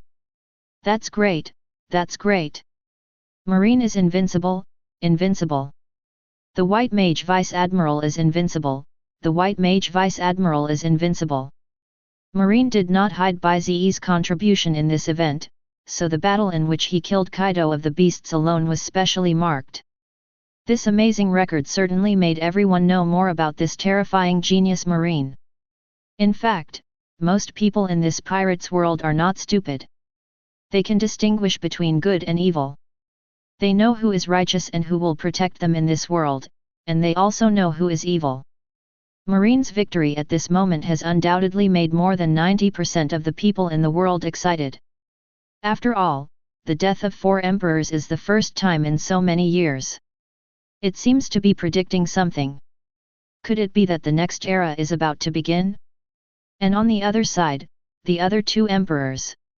The reactions of the Whitebeard pirates and the Shanks pirates after hearing the news were actually quite different from what Bai Ze expected. As if they had anticipated this ending, the Whitebeard pirates were doing fine, there was hardly any big action, and everything was normal. They continued to do what they were supposed to do, as if the defeat in the war had nothing to do with them.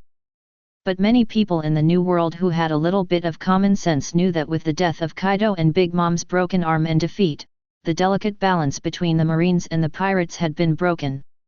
After the Marine has rested, the next target will definitely be them, who are also part of the 4 Emperors group. Dad, Kaido, and Charlotte Linlin were defeated, and their defeat was particularly tragic. The entire pirates lost nearly 70% of their main force, most of the strong ones died. Especially the Beasts pirates, almost all of their top leaders died. Their 4 Emperors pirates are dead in name only. The pirates weren't much better. Almost all of her children died. At this moment, in the Whitebeard pirates group, after Marco learned the information, he went directly to the old man lying on the chair and reported anxiously. There is no other reason. When he learned this information, he was shocked. Although his father had predicted that the double emperor alliance of Kaido and Charlotte Linlin might suffer a great loss, but it was still beyond Marco's expectation that the loss would be so great. Especially when Marco learned about Bai Ze, who performed brilliantly in this battle, this young man who had been listening to him for some time. When Marco learned that he had killed Kaido single-handedly, he was dumbfounded. Killing Kaido and competing with Kaido are not the same concept. Although he didn't want to admit that Kaido's combat power was actually similar to that of his father, which meant that if Bai Ze could kill Kaido, he also had the strength to kill his own father. That's why he is so impatient. Yeah, I know. The old man lying on the chair answered calmly as always, as if the shocking information just now did not exist at all. Dad, what should we do now? When Marco saw his father like this, he couldn't help but get anxious, because he was really panicked. Whitebeard raised his eyebrows and looked at Marco helplessly. The die is cast, the tide has turned. This time it's Marine and his gang that are in power, we can't stop them, so we can only take care of ourselves. Give them the order and let them continue with their work. Don't pay attention to other things. What is supposed to happen will happen sooner or later. There is no point in panicking. Whitebeard said calmly, his tone neither anxious nor upset. Seeing that his father seemed to be confident, Marco calmed down and hurried down to report his father's orders. After Marco left, Whitebeard's calm face finally changed, and his brows shrank into a ball.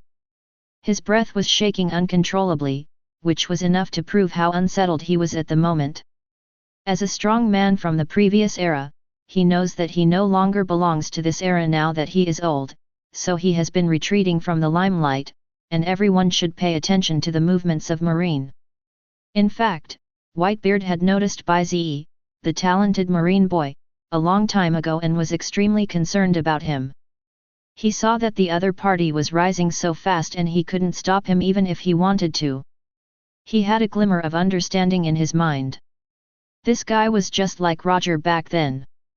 No matter what, he was a man favored by heaven who could reach the pinnacle. That was why Roger could become the king of pirates. The appearance of such a man in the Marine at this moment proved that the situation was about to change. Whitebeard couldn't change, so he kept thinking about how to protect himself. Self-preservation, I really can't bear to part with my children. Whitebeard gradually stood up and murmured while looking at the boundless sea. He already had an idea in his mind and hoped it would succeed. Chapter 120. Even calmer than Whitebeard was the red-haired Shanks, who was also one of the 4 emperors. Because he had close contact with Bai Ze, he understood Bai Ze's strength better than Whitebeard, not to mention that he had also seen a glimpse of the terrifying future. So for the disastrous defeat of the Double Emperor Alliance, Shanks had already been prepared. Even if it was a little more outrageous, it didn't matter. On the red-haired pirate's ship at this moment, Beckman and red-haired Shanks sat opposite each other. After discussing the current situation and deducing the future, they were both silent. Because no matter how they deduce, the only thing that awaits them is defeat. 99% of the speculation results are total annihilation, and all members of the red-hair pirates will die. When red-haired Shanks and Beckman came to this conclusion, their faces turned grim for a moment. Captain, perhaps the best chance to kill that boy was when we first met him. Now, it's really too late to do anything. Beckman took a sip of his wine and spoke in a calm tone. I know, but you will all die. Shanks answered quickly, and Beckman was silent. Yes, they are all going to die anyway, the captain's perception is not wrong. Ever since that young man appeared out of nowhere, the ending at this moment seemed to have been doomed. It happened too fast. The young man's rise was really too fast, so fast that people couldn't react at all. Even if I react, I don't dare to gamble with my life. There is no solution. This young man stands against all the pirates. For them, there is no solution. After another moment of silence, Shanks suddenly stood up and spoke softly. It seems, it's time to make some changes.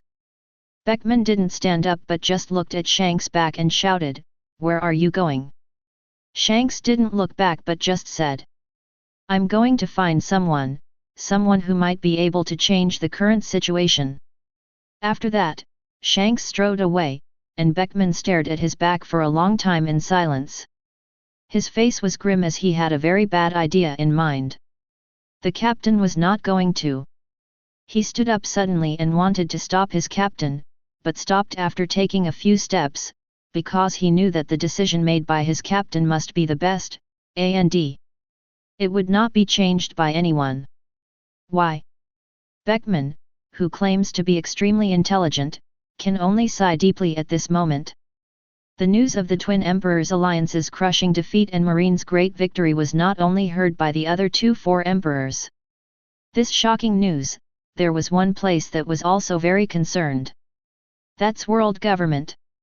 This nominally the highest authority, even if the naval headquarters is just their inferior, they represent the pinnacle of power in this world. Because they represent the true king of this world, the celestial dragons, monitoring the entire ocean in the name of the king. Hundreds of years have planted a seed in the hearts of many people, that is, the world government is invincible. If he really sends his troops with all his strength, even the 4 emperors might not be able to stop him. At this moment, in the deepest part of the world government, inside the most magnificent meeting hall, the 5 old men who stand at the top of the world have some disagreements because of this matter. Yes, there are differences. Logically speaking, the pirates who stood against the world government lost, and depending on the situation, the other 4 emperors will also be destroyed. In the near future, perhaps all the pirates will be cleared from the sea. As the person in charge of the world government, he should be very happy, but in fact he is not. Because where there are people there are disputes, and those in power know this truth very well. When water overflows, it will be full. Everything requires a balance. Previously, the marine camp, the pirates' 4 emperors, and the 7 warlords of the sea were on par. Although there were frequent wars, they were actually harmless. It's just a few deaths. It won't have any impact on people like them who are sitting on the Diao Yute. But, if there is only one force in this world, it will be easy for something to go wrong. The 5 of them are the ones who know best what problems exist in the world's system today. A noble who has ruled this world for 800 years has many people who want to bring him down, just like rocks in the past and the leader of the revolutionary army now. Inside the hall, they all had calm expressions and no one knew what they were thinking after learning the complete information of this battle. Finally, after a long silence, someone finally broke the silence in the hall. I heard that Kaido's beasts pirates were destroyed in this battle, and even he himself was defeated. I didn't expect that one of the strongest people left over from the previous era would be gone. Marine victory, that sounds good, and it seems that the Marines are well prepared this time, especially Akainu, who seems to have become much stronger. Oh, and there is also a young Marine named Bai Ze. This guy also plays a huge role in this war. Maybe there won't be any annoying guys like pirates in this ocean anymore. Do you think we should send some troops to support the Marines? The old man, who was wearing a black suit, had white curly hair, a fluffy white beard, a flat hat, and a scar on the left side of his face, smiled and spoke. He is the one in charge of law among the five, so he is quite open-minded about the Marine defeating the pirates. After all, it is just him. As long as there are sound laws, no matter how the world develops, it will proceed in an orderly manner. There were two old men beside him, one wearing a black suit but no tie, with blonde hair, beard and a scar on his chest. The other wearing a black suit but no tie, with blonde hair, beard and a scar on his chest. Neither of them expressed any opinion when they heard this. Because they are in charge of intelligence and handling historical events respectively, they are not too interested in such people and things. It seems like it has nothing to do with me. But, not long after he finished speaking, an old man sitting in the center of the five people suddenly spoke, and his first words were a rebuttal. Not having the pirates is the best thing for the current situation. You're dreaming. An old man with a bald head, two mustaches and a birthmark on his forehead said sarcastically. Without pirates, there might be other thieves. You want permanent peace? Haha, if this world is too comfortable, someone will definitely come up with other ideas, and even dream of getting their hands on the world's highest power. Just like that damn revolutionary army. Fighting is necessary. Without an opponent, those Marines may have other ideas. Politics is bloody, and some sacrifices are necessary to maintain rule. The people who had just fought fiercely overseas would never have imagined that after their bloody battle, the people behind them not only did not feel sorry for them, but instead wanted to suppress them. This old man is the one in charge of politics and diplomacy, and his status is unique among the five. The former was not annoyed when being refuted, he just sniffed and spoke softly. So what do you think? The old man with a mustache stood up and said in a deep voice. The four emperors can be destroyed, but one of them must be retained. Even if the pirates are weakened, they can still barely check and balance the Marines. Over the years, the Marines have been increasingly disobeying the orders of our world government. They must be restrained by someone. The other five elders immediately understood what he meant, which was to make the sea a little chaotic but not too chaotic, to find a balance. The four emperors cannot be too powerful, and neither can the Marines. Now that the balance has been broken, they must take action to maintain it. Which one? Someone spoke up, and the old man with a mustache sitting in the main seat spoke without thinking. Let's keep Shanks. Having him as the pirates' representative will also help us maintain the Celestial Dragon's rule. Red-haired Shanks. Upon hearing this name, the old men remained calm as if they had expected it. After all, this name was a bit of a surprise to them. Because that man's identity is different. After all, he is also. Soon, these five old men who represented the pinnacle of world power made a decision that was enough to change the situation in the sea, that is, the four emperors could be destroyed but not all of them. The red-haired Shanks pirates are staying. And this order was quickly delivered to Sengoku by a special person. Chapter 121. Sengoku, who was thousands of miles away from the world government, also quickly received this secret report, a secret report that only the Marine Marshal could receive. This secret report can only be a one-way communication between the world government and the Marine Marshal. Whenever he receives this order, it means that the 5 old men of the world government have discussed an absolute order for the Marine to execute. Do not disobey, execute it 100%. At this moment, Sengoku, who was at the edge of the territory of red-haired Shanks, one of the 4 emperors and was responsible for guarding the other side, became very upset after reading my secret report. Because this secret report is all about one thing, that is, asking their marines not to declare a full-scale war on all pirates. Of course, the most important point is, not to attack the territory of the red-haired Shanks pirates. When seeing these, the experienced Sengoku immediately knew what those old guys in the world government were up to. These guys are just here to watch the fun and don't mind making trouble. They just want the marine and pirates to fight endlessly so that they can maintain their ridiculous rule. Sengoku tore the secret report into pieces and threw it directly into the trash can. He was so angry that he was shaking all over. A bunch of damn bastards, are our marines lives not lives. After finally winning a great victory, our own people are starting to stab us in the back. Sengoku cursed at the empty room. He had been a Marine Marshal for a long time and had already seen some things clearly. The rule of the world government was actually rotten to the core.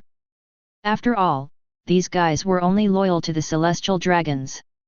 They don't see that the people below are too comfortable, and that those in power must oppress those below in order to achieve the goal of consolidating their rule. After all, everyone is living in dire straits but just barely alive. They have no mood to think about rebellion because it's too tiring. But, what can he do? A deep feeling of powerlessness welled up in Sengoku's heart. Now he could defeat the 4 emperors with the general trend, but he was really not sure if he could face the world government, otherwise he would not have done nothing in all these years. Powerful, those guys are too powerful, and they possess unimaginable terrifying power. Sengoku couldn't imagine what the consequences would be if he disobeyed, but Sengoku thought of the face of a stubborn boy again.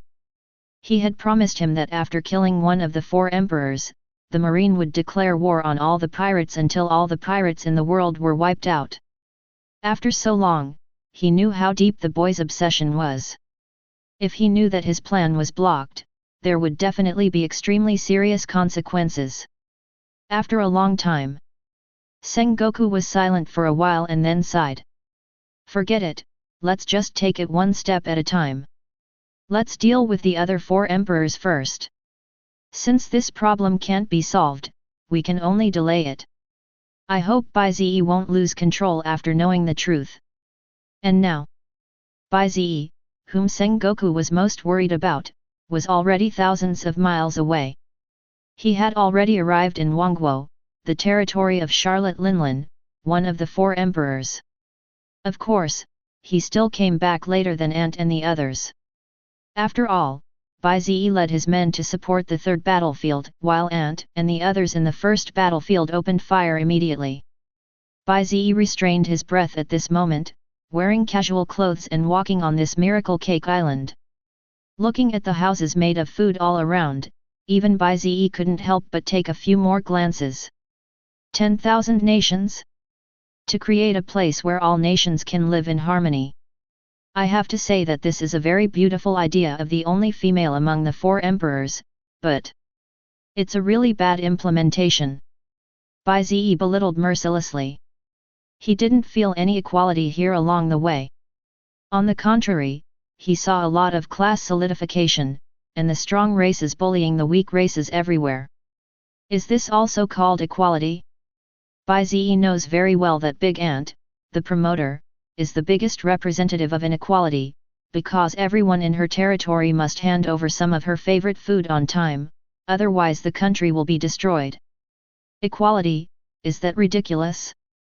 True equality must be based on perfect laws and regulations, and the executors must have absolute force to enforce them, and they must also practice it themselves to succeed. Bai Ze couldn't help but think of the country where he lived before he traveled through time. The laws and regulations in that country were very complete. Although some unsolvable drawbacks cannot be ruled out, it is still good overall. Bai Ze thought that maybe after he destroyed all the pirates, he would lead the Marines to improve such a system. He doesn't dare to guarantee peace, but he must guarantee fairness, so that the weak can have a place to appeal, and the strong will not dare to oppress the weak at will without any punishment.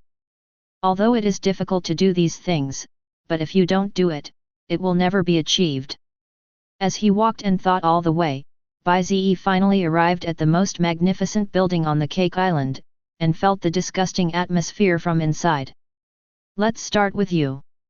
Chapter 122. Then let's start with you. Bai Ze murmured, and the next moment his figure disappeared into the Kamui space. At this moment, the ant and others who fled back to Cake Island had no idea that Bai Ze had already chased them here. At this moment, they were still gathered together and discussing a way to break the deadlock a little irritably. On the main seat, the ant who smashed everything in sight sat on the throne and cursed angrily. Why? Why is Akina so strong? Even if Kaido and I use our full strength, we can only compete with him. How can someone in this world have such great power? Impossible. This is impossible. At this moment, Big Mom, who lost her arm and fled in defeat, is a little broken, because the battle with Akina has shattered her worldview. She has always believed that she is one of the strongest people in the world. Even if someone is stronger than him, he can only be slightly stronger. But Akina is different. He can really suppress her. If she hadn't sacrificed an arm as a price, she would have really been defeated. She didn't understand. She really didn't understand how Akina could suddenly become so strong. Bang! Bang! Big Mom let out a terrifying roar, and the terrifying power of Conqueror's haki exploded, crushing many things on the scene again. Perospero, Katakuri, and others, who were already seriously injured, felt a sweetness in their throats again and were about to spit out blood, but they finally held it back. Mom, don't be impatient. I think I know why Akina has become so strong. Perospero spoke to Big Mom while enduring his injuries, and after hearing this, Big Mom finally calmed down. She stared at Perospero with her crazy eyes and spoke quickly. Tell me quickly, what's the reason? It's that Bai Ze. It must be because of that marine boy. Perospero, who is extremely intelligent, has not stopped for a moment since his failure and escape, and has hurriedly begun to analyze all the important information inside and out. Combined with the various powerful abilities that Shirazawa used to kill Kaido, plus the unusual movements of Akina described by his mother, all impossible possibilities are eliminated. There is only one possibility, that is, Akina, whom Bai Ze let, possesses a secret technique that can enhance his own strength. After all, this is the only variable in the past few months.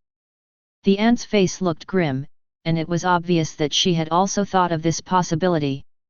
Bai Ze. The dozen or so ants' children who were left at the scene murmured this name with grim expressions. They had never fought with the owner of this name, but there were more and more legends about him. No wonder Kaido wanted to start a war at all costs to prevent the boy from growing up. Now it seems that Kaido was right, but it's too late. It was too late, so late that Kaido was already dead. Their individual Four Emperors group was no match for Marine at this moment. Now, what should we do? Still go to war with Marine. Suddenly, someone among the dozen or so children spoke up. His voice sounded a little timid, and he was obviously a little scared. He didn't want to fight anymore. He doesn't care about the reckoning in the future, he just wants to survive now. This disastrous defeat has made him lose his courage. Many people present are thinking the same thing. But, as the strongest people who survived the old era, they are all ultimate lunatics. How could they not seek revenge after being beaten so badly? Just a moment. The ant flashed and came to the front of her son whose name she could not remember. The majestic body directly enveloped the man's body, and even pulled him into a different space, where the ant was like a devil. Life or die. The devil's low moan rang in the man's ears, making him tremble with fear. He could only half kneel on the ground. He kept shaking and couldn't utter a word. Then, he was eaten by the ant. Snap! Snap! Sparrow and the others didn't find this scene strange. They just swallowed and took a step back. Crazy, my mother is really crazy at this moment. Even if she had symptoms because she didn't eat the cake, she was not as crazy as she is now. The ant's devilishly majestic eyes scanned everyone present, and she spoke softly. That annoying old woman died in battle. There is no reason for me to be inferior to her. I have been in this sea for so many years. I will die in battle even if it means death. Listen to my orders, everyone, take revenge on the Marines like crazy. Kill them by any means necessary, kill as many as you can, I want those Marines to feel the same pain as I did. Kill. Few people know how deep the strange friendship between Big Mom and Kaido in Rock's Pirate is. He is the kind of person who can kill the other but does not allow the other to kill him. It's a contradictory emotion. At that time, I lost an arm and fled. If I had known that Kaido had died in a duel, I might have turned back to help Kaido get revenge. The ant, who had calmed down a little at the moment, had a strong desire to kill Marine. She was ready to take revenge at all costs. If a strong person like her planned to retreat after one strike, she would not be able to be stopped even if Akainu attacked again. The people who received the ant's order began to turn around and leave one by one, because they could not resist. Although they were the ant's children, they were just some useful tools. They just wanted to prepare before the next attack from the Marine Admiral arrived. Tisk! Tisk! But the next moment, the children of the two ants who walked in the door the fastest stopped and stood there in a daze. Two huge heads popped up in response. Blood spurted out like a fountain. A young man slowly walked out from the shadows. While wiping the blood off the demonic knife ghostly weeping, he glanced at everyone and spoke in a low voice. Today, all of you will stay here, so don't think about revenge. As he spoke, Bai Ze stomped his foot, and the terrifying conqueror's haki instantly crushed over everyone. Some people who were already seriously injured simply couldn't fight anymore, and they collapsed directly after losing their balance. Fortunately, he came here early, otherwise if these guys were allowed to retaliate in this unscrupulous way, more Marines would have to sacrifice. Bai Ze! Sparrow gritted his teeth and roared. He never thought that Bai Ze would be so unethical and rush over now. Wouldn't he be tired? Was he really not afraid of dying here alone? Bai Ze! The ant looked at the person who came and screamed subconsciously, is this guy the weird boy who killed Kaido and then made Akainu's strength soar? Huff! The ant suppressed her inner throbbing, and the terrifying conqueror's haki also crushed past, barely competing with Bai Ze's conqueror's haki. So that most people are not restricted. Then her eyes trembled slightly, and she looked into Bai Ze's eyes and activated the power of the soul fruit. She had thought that there would be some obstacles. But he directly pulled Bai Ze's soul into his own domain. Life or die. A devilish moan rang in Bai Ze's ears, and the ant also used all her strength. As long as Bai Ze showed weakness, he would die today no matter how strong Bai Ze was. The ability of the soul fruit is so pervert. Soul, illusion. Bai Ze felt his situation with a bit of amusement. Wasn't it funny to compare the illusion with his eternal Mangeki Sharingan? Bai Ze's blood-red pupils met the old lady's eyes, and then the strange symbol trembled slightly. Next moment, the soul illusion created by the ant suddenly stood still, and then a blood-red mist began to spread from Bai Ze's body, and instantly filled the entire field. Bai Ze was like a demon, staring at the old lady in the sky and said in a deep voice, "Life or die." Boom! The force that seemed like the collapse of heaven directly pressed back towards the ant, making her extremely stunned. Beads of sweat the size of beans began to drop down involuntarily. Life or die. Bai Ze spoke again, and this time the ant took a step back, and the dream was shattered.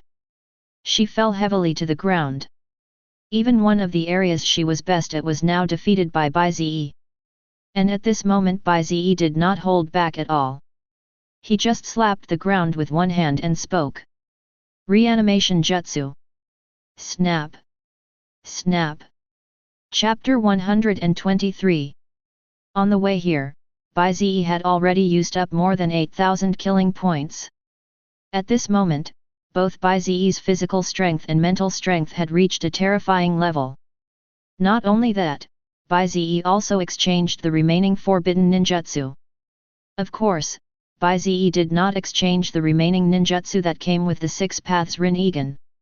He exchanged for the planetary devastation before because it was useful, but now there is no need for him to waste massacre points. The current ninjutsu is enough to crush this group of people. Generally speaking, Bai Ze is almost invincible now. He is no longer on the same level as the four emperors. Unless all the four emperors unite to attack Bai Ze, perhaps they can compete with Bai Ze. After all, Bai Ze is getting stronger the more he fights. Snap! Snap! As Bai Ze's reanimation jutsu of this life fell, the ground quickly exploded and two coffins protruded. Two tall men holding knives walked out of them. The two are none other than Hawkeye Mihawk and Wano Kuni ancient warrior Ryoma. The strength of these two people is enough to easily deal with everyone except Big Mom. No waste. Ryoma and Mihawk raised their swords and attacked the seriously injured Katakuri, Perospero, and others directly, and soon they were crushed. I believe the winner will be decided soon. Bai Ze. I will kill you. The ant who was suppressed by Bai Ze at this moment stood up and yelled at Bai Ze in frustration. She could not tolerate the fact that someone could crush her in the field she was good at. How can this young marine be so powerful? Why? The ant strode towards Bai Ze as if she didn't believe in evil, and then she used her only remaining right hand to hold Napoleon and Conqueror's haki and slashed down with the sword. Boom! As fast as lightning. But Bai Ze did not dodge, but drew his sword and slashed directly, also including Conqueror's haki. Bai Ze relied on the pervert physical strength improved by the system and did not retreat even a single step under this attack. Bang! As the swords clashed, a huge roar resounded throughout the entire Cake Island, splitting the sky above the island directly into two halves. It was so gloomy and terrifying, as if it was the end of the world. A group of people who didn't know the truth looked up at the sky with wide eyes. What an amazing aura! Who is it? Did someone attack Cake Island? Ah, what happened? Why did the sky split in two? Is this the end of the world? A group of people were talking nonsense and saying different things. Only a few strong men could sense a different smell. With their amazing sixth sense, they chose. He just ran away without any intention of watching the fun. Watching too much excitement these days can really kill you. Although they don't know what kind of fight would produce such an aftermath of an attack, all they need to do is run. And now, Bai Ze and Big Mom, the instigators of this incident, are still in a stalemate. The only difference is that Big Mom's expression is a little distorted, and it is obvious that she is somewhat defeated. There is no way, she is also seriously injured at the moment. You know, one of her arms was pulled out by Akainu. Even at full strength, he might not be able to defeat Bai Ze, let alone now. Damn it! Damn it, why did this kid come here now? If only I could recover a little more. The old lady was muttering with a distorted expression, she was so upset. She thought Bai Ze won unfairly. Regarding this, Bai Ze suddenly exerted force and blasted the old lady away, and he himself retreated dozens of steps. But as soon as Bai Ze landed, he immediately put his hands together and started to make seals. Under the mask, a sarcastic smile appeared on Bai Ze's lips. This is an unfair victory. How can a pirate like you be worthy of Lao Zi's treatment? If that's the case, then Bai Ze quickly formed seals and then shouted loudly. 8 inner gates technique, open the door, open. Boom. A layer of energy flames began to emerge from Bai Ze's body, and the sudden powerful aura on his body made the ant stand still on the spot. This is... How come the familiar movements and breath made the ant immediately recall those bad memories? Wasn't that the secret technique used by that guy Akainu? It turned out that it was really because of this kid Bai Ze. Thinking of this, the ant's mentality collapsed again. It's no wonder anyone would collapse seeing this. She thought she was on top of the world but was easily surpassed by the other party. How can others play with this person? But after Bai Ze opened a door, he had no intention of stopping.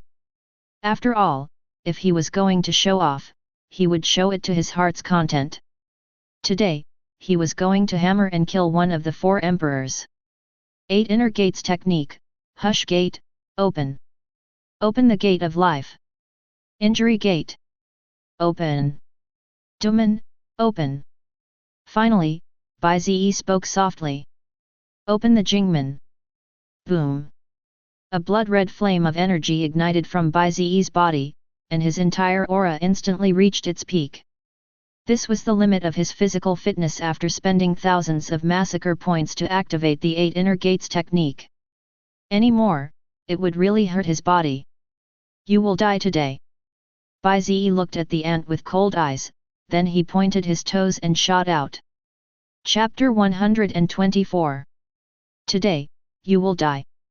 Bai Ze murmured, then pointed his toes and shot out towards the ant, as fast as thunder, leaving a series of afterimages in the air. Then Bai Ze clenched his fist with one hand and punched out. Bai Ze's physical fitness, which was already 800 times stronger than that of a human, and with the help of the 8 inner gates technique, has now reached an unimaginable level. So fast. The ant only had time to say 2 words when she felt a sharp pain in her abdomen. The next moment, she felt her feet leave the ground, and her whole body kept moving backwards. Bang! Bang! Bang! It broke countless walls and was finally buried deep in the ruins. With this blow, Bai Ze directly knocked him out of the palace, and many people on Cake Island saw this scene. But when they saw that it was Big Mom who was knocked away, they were so scared that they closed their eyes and dared not look. It was because the people here had their fear of Big Mom ingrained in their bones. They don't want to anger the auntie. Even if the other party seems to be at a disadvantage now, it is none of their business as the lower class people. Cough. Cough. But soon the old lady crawled out from the ruins, but she covered her stomach with one hand and coughed hard, with bloodline at the corners of her mouth. It was obvious that Bai Ze's attack just now had caused her considerable damage. Damn little devil, I'm going to eat you. Eat you. The ant was extremely angry at this moment, and she turned directly into a terrifying state of madness, with her pupils emitting a terrifying white light. She had become a monster that only knew how to destroy. Snap! Snap! The ant's conqueror's haki was subconsciously revealed, causing the people around her to collapse to the ground in pain. Bai Ze, where are you? The old lady was yelling crazily, her head spinning around, but she couldn't sense Bai Ze's presence or see his figure at all. About this, she became even crazier. Bang! Bang! Bang! The mad old lady started smashing things around, causing the surrounding houses to collapse. Not only that, her gluttony also broke out, and she started to put everything she saw into her mouth in big mouthfuls. A true monster. Run, everyone, run! The innocent residents of the nearby Cake Island ran everywhere, fearing that they would run slower than others, but some unlucky ones still ran slower, and were accidentally caught by the ant. Then put it into your mouth. Don't eat me. Dad! Dad, save me! The one who was caught was a little girl of about 7 or 8 years old. She had a very cute little braid. As she was about to enter the ant's big mouth, she could only utter a terrified cry for help. But no one was willing to stop for this innocent child, not even her father. A middle-aged man simply stopped for a moment to take a look at his daughter, his expression changed, and then he immediately turned around and continued running. She was just a daughter, if she was gone, he could go back and have another one. I hope she doesn't blame herself. The little girl, who didn't know she was abandoned, continued to scream in fear, and just when she was about to fall into the old lady's mouth, a figure suddenly appeared in front of her. It was Bai Ze. He picked up the little girl and then left. Snap! The ant's bite was in vain, but when she saw Bai Ze appear, she immediately rushed towards Bai Ze like crazy. Don't eat me! The little girl in Bai Ze's arms was still screaming in fear, which made Bai Ze feel helpless. When he happened to rush over, he discovered a scene in which it seemed that the little girl's father had abandoned the child. My heart was throbbing fiercely. It turned out that in this world, even biological parents would not protect their children without reservation. However, Bai Ze subconsciously thought of the people in the village and his adoptive parents. They had no blood relationship with him at all, but they still protected him unreservedly. In this respect, I seem to be a little luckier than most people. Bai Ze looked around again, originally wanting to look for the other person's father, but after discovering that the unlucky guy had been smashed to death, Bai Ze sighed. Then I will adopt this little guy for Marine. Bai Ze was thinking about how to use Kamui to teleport the little girl into the Kamui space. When Bai Ze came to his senses, Mad Auntie had already arrived in front of Bai Ze and attacked him directly. There was a flash of murderous intent in Bai Ze's eyes, and he took it head-on without dodging. Bang! After catching it with one hand, he punched it directly at close range, and after punching it, he didn't hesitate at all and threw another punch. Bang! Bang! Bang! After repeating this over and over again, Bai Ze's punches were so fast that they almost left after images. Even though Big Mom was in a crazy state and her defense had increased dramatically, she was still beaten back by Bai Ze. The ant could only vent her impotent rage. She wanted to fight back, but she was already seriously injured and couldn't catch up with Bai Ze at all. Crush, absolute crush. The ant was beaten like a ball by Bai Ze, and her body began to bleed. This means that the ant might really be beaten to death by Bai Ze.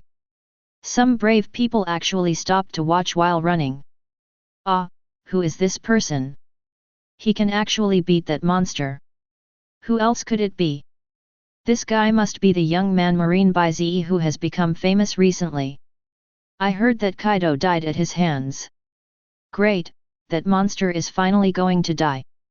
The old lady who was continuously beaten finally regained some consciousness. She could clearly hear the words of the guys around her, how much they hoped that her body would die. This made her angry and sad. She was clearly trying to create a nation where all races could live in harmony. Wasn't this a good thing for them, and she only needed a little tribute and food from them to protect them? Why do they wish for themselves to die? Why? The auntie didn't understand. Her long-held beliefs began to crumble. Bai Ze seemed to sense that something was wrong with the expressions of the ant and the others. He looked at the eyes of the people around him and then looked at the ant who had come to her senses. Bai Ze spoke calmly. The world you created where all races can live in harmony is fake. There is no protection for the weak and no restrictions on the strong. If you bring them together, it will be a pure disaster. Stop deceiving yourself. They want you dead, don't they? Bai Ze's heart-piercing words hit the ant's heart heavily. Hypocrisy. In fact, she also knew that there was something wrong with the 10,000 kingdoms she established. When she was young, she really put all her efforts into building the world in her mind, but as time went by, she gradually changed. That is, as a creator, why can't she have privileges? That's why the world has gradually developed to this point. The old lady who was beaten to death by Bai Ze opened her mouth and wanted to refute something, but she couldn't say anything. At this moment, Bai Ze whispered. Marine, we'll create a world where all races can live in harmony, and we will do it better than you." Hearing this, the ant's pupils were shocked. She didn't expect Bai Ze to have such an idea. "Can you really do better than me?" The ant wanted to ask and see it with her own eyes, but Bai Ze would not give her this opportunity. He aimed at the heart of the ant and others and struck with all his strength. Boom! It hit the old lady directly. The air seemed to be still because of the blow. There was no huge explosion. The old lady's pupils just gradually lost their color, and she fell to the ground powerlessly. Boom! Bai Ze put away the 8 inner gates technique and watched another 4 emperors fall because of him. His eyes were half closed and no one knew what he was thinking. Ding! Congratulations to the host for successfully killing a pirate with a bounty of 4.3 billion, and the reward is 4,300 slaughter points. Ding! Congratulations to the host for successfully killing a 4 emperors. The current mission completion rate is 2/4. Chapter 125. Looking at Big Mom's body falling beside him, Bai Ze looked excited no matter how calm he was normally. Killing 4 emperors in one day. I am probably the only one who can do this throughout history. Even if Roger or Rox were alive, they could not accomplish such a feat. At this moment, I may be truly invincible. Looking at the 4,300 massacre points he had just obtained, Bai Ze added them all to his physical and mental strength. In an instant, Bai Ze felt a terrifying force in his body again. After calming down, Bai Ze clenched his fist. At this moment, his strength was really indescribable. Because at this moment his physical fitness and mental strength have both broken through the 10,000 mark, reaching a level 1,000 times that of ordinary people. Even if Kaido, who is known for his strong physique, is resurrected, he will only be as strong as Bai Ze. Host Bai Ze. Physique, 10,000. Spiritual power, 10,000. Talents, Eternal Mangeki Sharingan Kamui, Advanced, Observation Haki, Armament Haki, Conqueror's Haki. Hashirama Cells.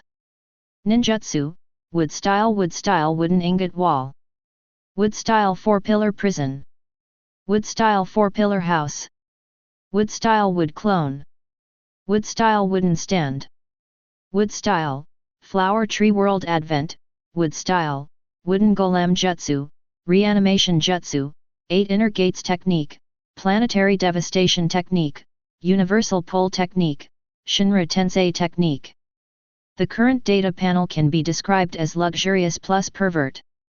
Bai Ze has almost mastered the peak combat power of the pirates world plus all the powerful forces in the Hokage world. With the combination of the two, Bai Ze's power has reached the point where it is almost touching another realm, that realm is called God. No one can defeat him. Am I invincible now? Bai Ze murmured with a sigh, but as if he remembered something, Bai Ze shook his head. No. It seems that there is another guy in this world who has the power to threaten me, or even, can kill me. King of Celestial Dragons, Master of the Void Throne, Yim. As a time traveler, Bai Ze knows how powerful this most mysterious guy is. If there is really something in the pirates' world, then this person must be him without a doubt. Now that Bai Ze has the power to kill all the pirates on a large scale, he has already anticipated that if he wants to reform in the future, there will be a group of people he cannot get around, and that is the Celestial Dragons. This is the absolute aristocracy in the pirates' world that has existed for 800 years. Even the Marines serve them. This is one of the things that Bai Ze is most dissatisfied with the current Marine. If he becomes a Marine Marshal in the future, he will definitely have conflicts with Celestial Dragons, and his temper cannot stand those Celestial Dragons. So, Celestial Dragons must die. This was a decision Bai Ze had already made. After destroying the pirates, the next step would be the Celestial Dragons. He wanted to clean up this world and clear away all obstacles on his road to reform. I'm. Bai Ze murmured the name twice with a serious expression. He didn't know how strong this guy was.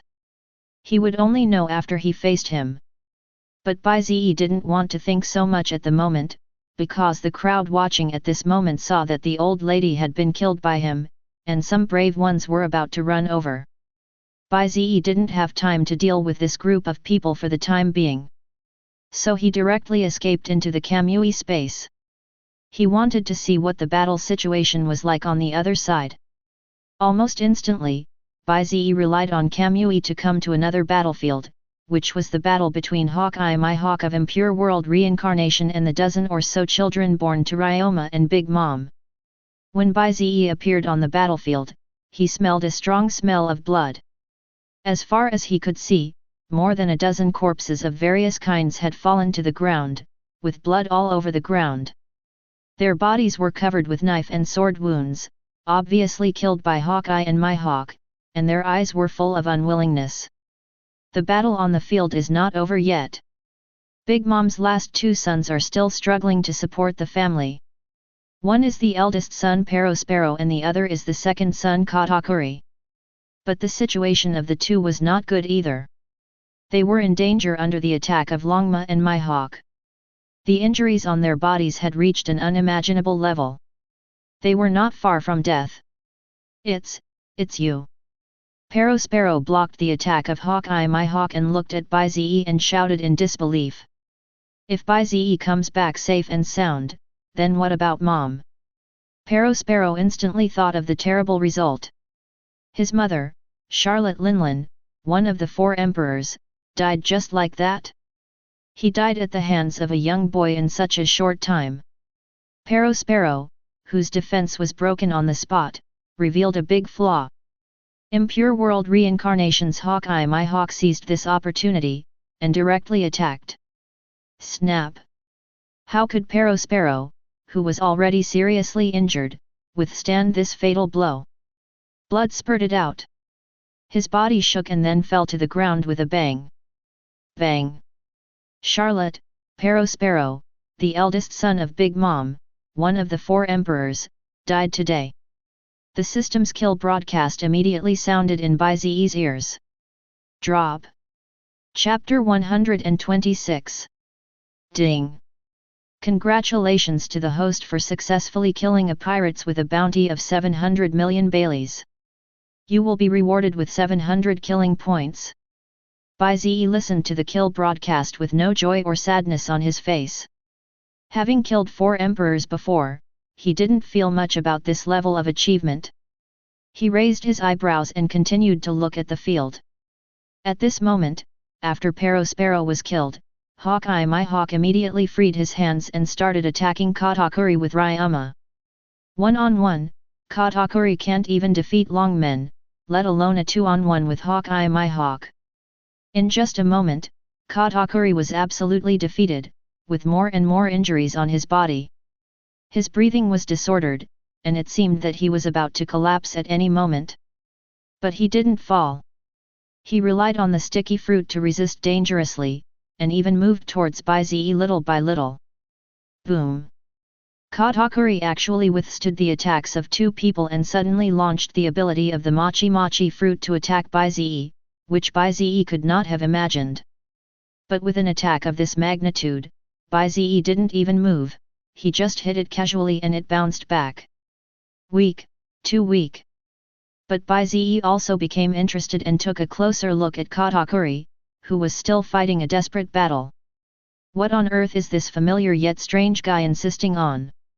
And when Bai Ze met the latter's fierce and hostile eyes, he suddenly felt a sense of familiarity. This look, why does it look so much like myself? Bai Ze frowned slightly. This look was too familiar to him. Wasn't it the same look he had when his village was massacred by the pirates? It was the look that came from being destroyed because the thing he cherished most in his heart. Kill, kill. Katakuri was like a madman, trying to kill Bai Ze despite the attacks of Mihawk and Ryoma, which made Bai Ze understand something immediately. It turned out that he was the one who killed his beloved brothers and sisters, so the usually calm Katakuri became so crazy. Even his strength skyrocketed to a new level. This is the power that belongs only to revenge. Read this. Do you want revenge on me, Katakuri? Bai Ze suddenly looked at Katakuri and spoke expressionlessly, and what answered him was Katakuri's even more furious attack. It was almost hitting Bai Ze. I will kill you, BD, to avenge them. The scarf on Katakuri's face was knocked off at this moment, revealing a ferocious face with a big mouth, and he roared loudly at Bai Ze. To him, his younger brothers and sisters are everything to him. He practiced so hard just to protect his younger brothers and sisters. He was originally waiting to accumulate strength slowly so that he could overthrow Big Mom's rule, but at this moment, everything is gone. His brothers and sisters all died, and it was all because of Bai Ze. So at this moment Katakuri burst into such anger for the only time in his life. Even his conqueror's haki was upgraded a bit, that's why he was able to withstand the attacks of Ryoma and Mihawk for so long. Revenge, on me. Bai Ze seemed to have heard something funny. He held his forehead with one hand and laughed out loud. His body couldn't stop shaking, as if he was suppressing something. His laughter was extremely cold, as if it came from the 9 nether cold spring. Ha ha ha, he he he. The devilish groaning stunned the furious Katakuri for a moment. Why did this guy suddenly laugh like a madman, and he was even angrier than himself? Click, click. Bai Ze was laughing crazily, and the conqueror's haki on his body was released involuntarily, and this time, Bai Ze's conqueror's haki seemed to feel the anger of its master and became very violent. Katakuri's conqueror's haki was directly pressed down to its minimum size. The sky within a radius of several thousand meters began to darken, and countless houses continued to tremble, as if something horrible was about to come out. You. Katakuri was frightened for a moment when he saw Bai Ze's current state, because Bai Ze's current state was even more terrifying than his mother's crazy state that he had seen before. He he he. After a long time, Bai Ze finally stopped his crazy laughter, then slowly took off the mask to reveal an expressionless face. Bai Ze suddenly said softly. Ryoma, Mihawk, both of you, step back. Yes. Ryoma and Mihawk immediately stopped attacking and came behind Bai Ze, which made Katakuri look confused. But his expression was still tense. Day. Bai Ze walked towards Katakuri step by step with an expressionless face. The crisp footsteps echoed in the field, making Katakuri swallow his saliva subconsciously, and he actually subconsciously took a step back. Revenge me. This may be the funniest joke I have heard in a while. Pirates, oh pirates! You really make me hate you more and more. What is your hatred for me? It's because I killed your brother and sister. Bai Ze spoke as he walked. Ha ha ha. This is ridiculous. Don't you know how your brother and sister died? It was you, the pirates, who started the war first and killed countless people. Why do you think that your family members are innocent and others are not? What qualifications do you have to seek revenge on me? What I hate most is the double standards of you pirates. You are allowed to kill others but you are not allowed to let others kill you. You are the ones who started the war, so if you lose, you must pay the price. This is an eternal truth. Don't act like a victim to me. You pirates don't deserve it. Bai Ze almost roared out the last sentence. Today might be the angriest Bai Ze has been in a while, because he saw Katakuri's disgusting face. Hate, the victims? How dare these pirates do this? You were the ones who started the war.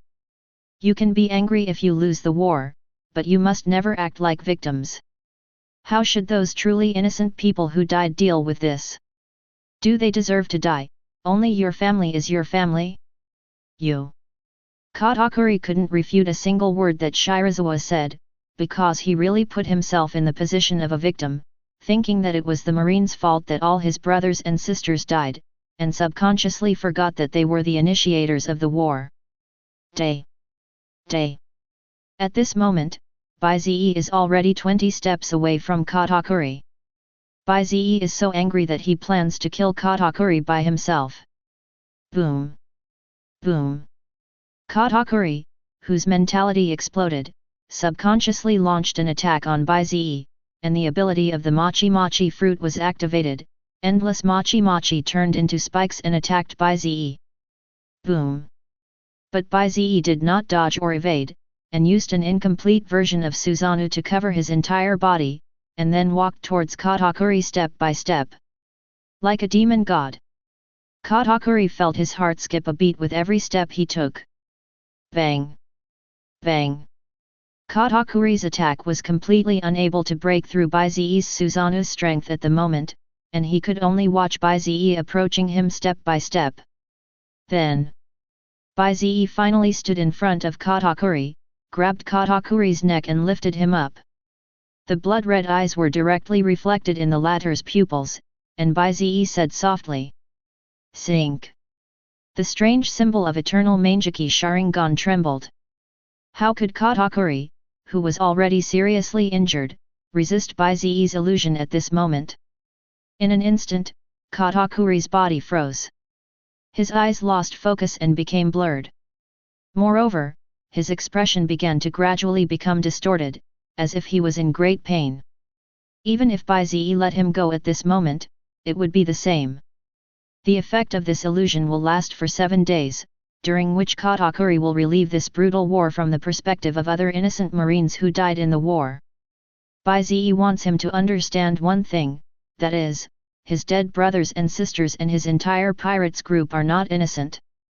For this reason, Bai Ze would rather not obtain these nearly 1,000 massacre points for the time being. After thinking about it, Bai Ze directly sucked it into the Kamui space, preparing to put it in the underwater prison later. Chapter 127. Above the boundless blue sea, a warship is speeding against the sea breeze, and on its deck, a young marine stands in the front, letting the sea breeze blow on him, motionless. This mission was exactly for Bai Ze, who left Cake Island. After killing Big Mom and all the remaining senior cadres of the Big Mom pirates alone, Bai Ze naturally had no reason to stay there. So after contacting the nearest wave of Marines to take over the chaotic Cake Island, Bai Ze left directly by boat. The destination this time is Naval Headquarters. Bai Ze originally planned to visit the defeated Beasts pirates, but when Bai Ze asked around, he found out that the warlike Akainu had already set off. Moreover, the process of cleaning up the remnant troops was also very smooth. The remaining Beasts pirates were almost all killed. The remaining people who did not intend to resist were also escorted away, ready to be taken to the underwater prison. However, one piece of news that deserves more attention is that Yin, one of the 3 calamities, was seriously injured and fled and is missing. This made many people worried, so Akainu decided to hunt down Yin alone in order to stabilize the morale of the troops. What's going on? This forces Bai Ze to go back to the naval headquarters temporarily. Uncle Akainu is really something. He moved so quickly. I lost thousands of massacre points in vain. Bai Ze was a little helpless, but there was no anger on his face. What could he do? After all, Uncle Akainu was his only bond now. However, the lack of those massacre points did not affect Bai Ze's invincibility at the moment. After all, Bai Ze's current physical fitness and mental strength had already relied on the massacre points that killed the dozen or so children of the ant, and had skyrocketed by about 11,000 again. It's a pervert. To be honest, if Bai Ze's physique continues to increase dramatically, he might be able to defeat 4 Emperor's-level strongmen with just physical strength without relying on Sharingan. A physique 1,000 times stronger than that of a human is so terrifying. Now that Kaido and Big Mom, the second of the 4 emperors, have been eliminated, it's Shanks and Whitebeard's turn next. Before reaching the naval headquarters, Bai Ze began to think about the subsequent battle plan. After all, although he is invincible when facing a single enemy, his strength has its limits. It is still difficult for him to wipe out an entire group of Emperor-level pirates by himself, let alone 2. So Bai Ze still has to rely on the strength of Marine. Moreover, Bai Ze has not forgotten what Sengoku promised him, which is to declare war on pirates all over the world, and completely eliminate the pirates. After the collapse of the four emperors, the marine now has such strength. Bai Ze narrowed his eyes and began to think. Whitebeard's combat power at his peak should have been unique. After all, he was once known as the strongest man on the sea, and his shock fruit ability was ranked among the top of all devil fruit abilities. Even Kaido is weaker than him now. But, he's old. Bai Ze shrugged. Whitebeard is old now. His strength is at most on par with the dead Kaido and Big Mom. The current Akainu should also have the strength to kill the old man alone. Old and weak. Bai Ze doesn't have any bullshit sense of pride in killing the strong after they get old. If Whitebeard were seriously ill now, Bai Ze would set out to kill that guy right now. Being kind to the enemy is being cruel to yourself. Bai Ze now has a sense of belonging to the marine. He doesn't want to kill Whitebeard at the cost of the life of an ordinary marine. Bai Ze did not regard the old and frail Whitebeard as his rival. The only variable he was worried about was. Bai Ze narrowed his eyes slightly and thought of the man he had only met once. Red-haired Shanks. This youngest and most mysterious of the four emperors, he inherited the will of the previous pirates King Roger, and his own strength is also extremely mysterious. Even Bai Ze, a time traveler, doesn't know how strong that man is. The last time they met, Bai Ze really felt for the first time that he was threatened with death. That man had the ability to kill him at that time, even though he had Kamui. But, that was the only time. If Bai Ze had not died that time, Shanks would have lost the only chance to kill him. At this moment, Bai Ze is absolutely confident that he can defeat this most mysterious four emperors alone. Bai Ze's thoughts were in a tizzy, and he was constantly thinking in his mind how to take down the last four emperors at the lowest cost. Hiss, snap. But as he was thinking, Bai Ze suddenly opened his eyes and looked towards the distant sky. It seemed that a familiar breath was approaching this side. Looking closely, a sloppy little boat seemed to be heading towards this side in the distance, and on its deck was an indistinct figure standing.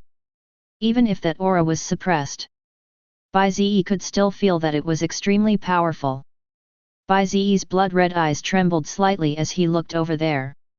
Even though he was thousands of meters away, Bai Ze could see the person coming. That person had one arm. He had unruly long red hair, a knife hanging from his waist, and a strong and domineering aura. Red-haired Shanks. Bai Ze narrowed his eyes and murmured.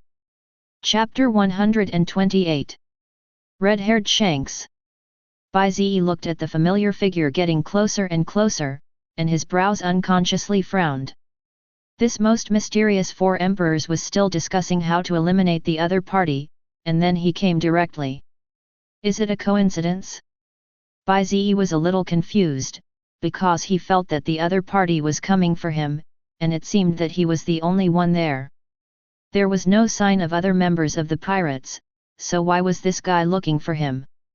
A big question mark popped up in Bai Ze's mind, and at the same time he was extremely excited.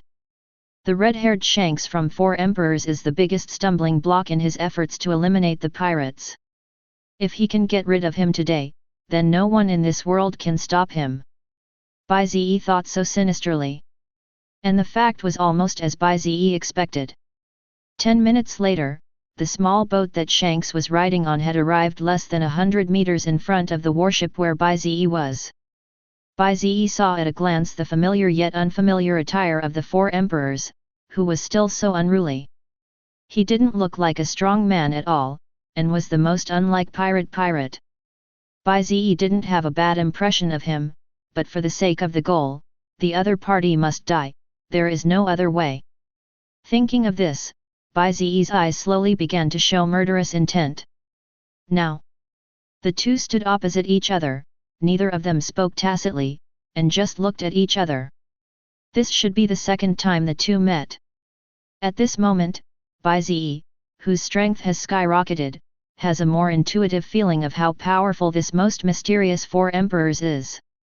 If Kaido's strength is like a river, then Shanks' strength is like a river. Bai Ze is now sure that if Kaido and Shanks fight to the death, Kaido will definitely be the one to die. This low-key Shanks is really very strong. Bai Ze now directly places him at the T0 level of combat power in the pirates' world. Finally, Bai Ze broke the silence first. He crossed his arms and glanced at the uninvited guest, 4 emperors, and spoke. Shanks, you came to me alone, are you here to declare war on me? I have to say you are very confident. You dare to come to me alone. If you die here like this, I think your crew will be very sad. With just one sentence, the conqueror's haki in Bai Ze's body appeared and rushed straight towards Shanks. He wants to give the other party a warning. He didn't have time to talk to Shanks about all that. If Bai Ze hadn't felt that Shanks' timing was not right, he would have taken action directly. Shanks, who was standing on the boat, was also stunned when he heard this. Obviously, he did not expect Bai Ze to have such a bad temper. No, you misunderstood, little brother. I didn't come here to declare war on you. Shanks spoke, then frowned slightly and the conqueror's haki around him appeared, blocking Bai Ze's breath back. But at the same time, he also felt a little frightened, thinking that Bai Ze's conqueror's haki was growing so fast, and now its power was almost as strong as his. It seems that I made the right decision to come here today. I hope my plan can go smoothly. Oh? Then what do you mean by coming to see me? Hearing this, Bai Ze was a little puzzled and didn't understand Shanks' motives for a moment. I want to make a deal with you, and I think you should be happy to make this deal. And what Shanks said. At this time, Shanks seemed to feel that communication was inconvenient because they were too far away, so he actually jumped directly towards Bai Ze's warship. Deal? What deal? Seeing this, Bai Ze hesitated for several times before he did not take action, and let the other party come to his side safely. However, his instinctive disgust made Bai Ze walk directly to the stern of the boat and spoke unhappily. I hate it when pirates get so close to me. If you don't give me a reason today not to kill you, prepare to die here, even if you are the 4 emperors. Listening to Bai Ze's arrogant words, Shanks didn't seem annoyed. He still had a standard honest smile on his face, and then laughed. Little brother, you are indeed the most talented young man I have ever seen, bar none. As for whether you have the ability to kill me, I have no idea, but I believe you will have to pay a heavy price. After all, I think I still have some strength. When Shanks said this, his expression was very calm, as if he was repeating a fact, which made Bai Ze look at him a few more times. What do you mean? Shanks did not answer Bai Ze's question but spoke on his own. Now that 2 of the New World Pirates' 4 emperors have been destroyed, and your marines haven't lost much manpower, so your next move should be to attack me and Whitebeard, right? After all, I am the biggest obstacle for your marine to eliminate all the pirates. As long as the 2 largest forces, Whitebeard and I, are eliminated. From now on, the sea will be under the control of your marine. Shanks was talking like an old friend of Bai Ze, and Bai Ze was confused when he heard it. Bai Ze had no expression at first, but as Shanks continued to narrate, Bai Ze's expression gradually became ugly.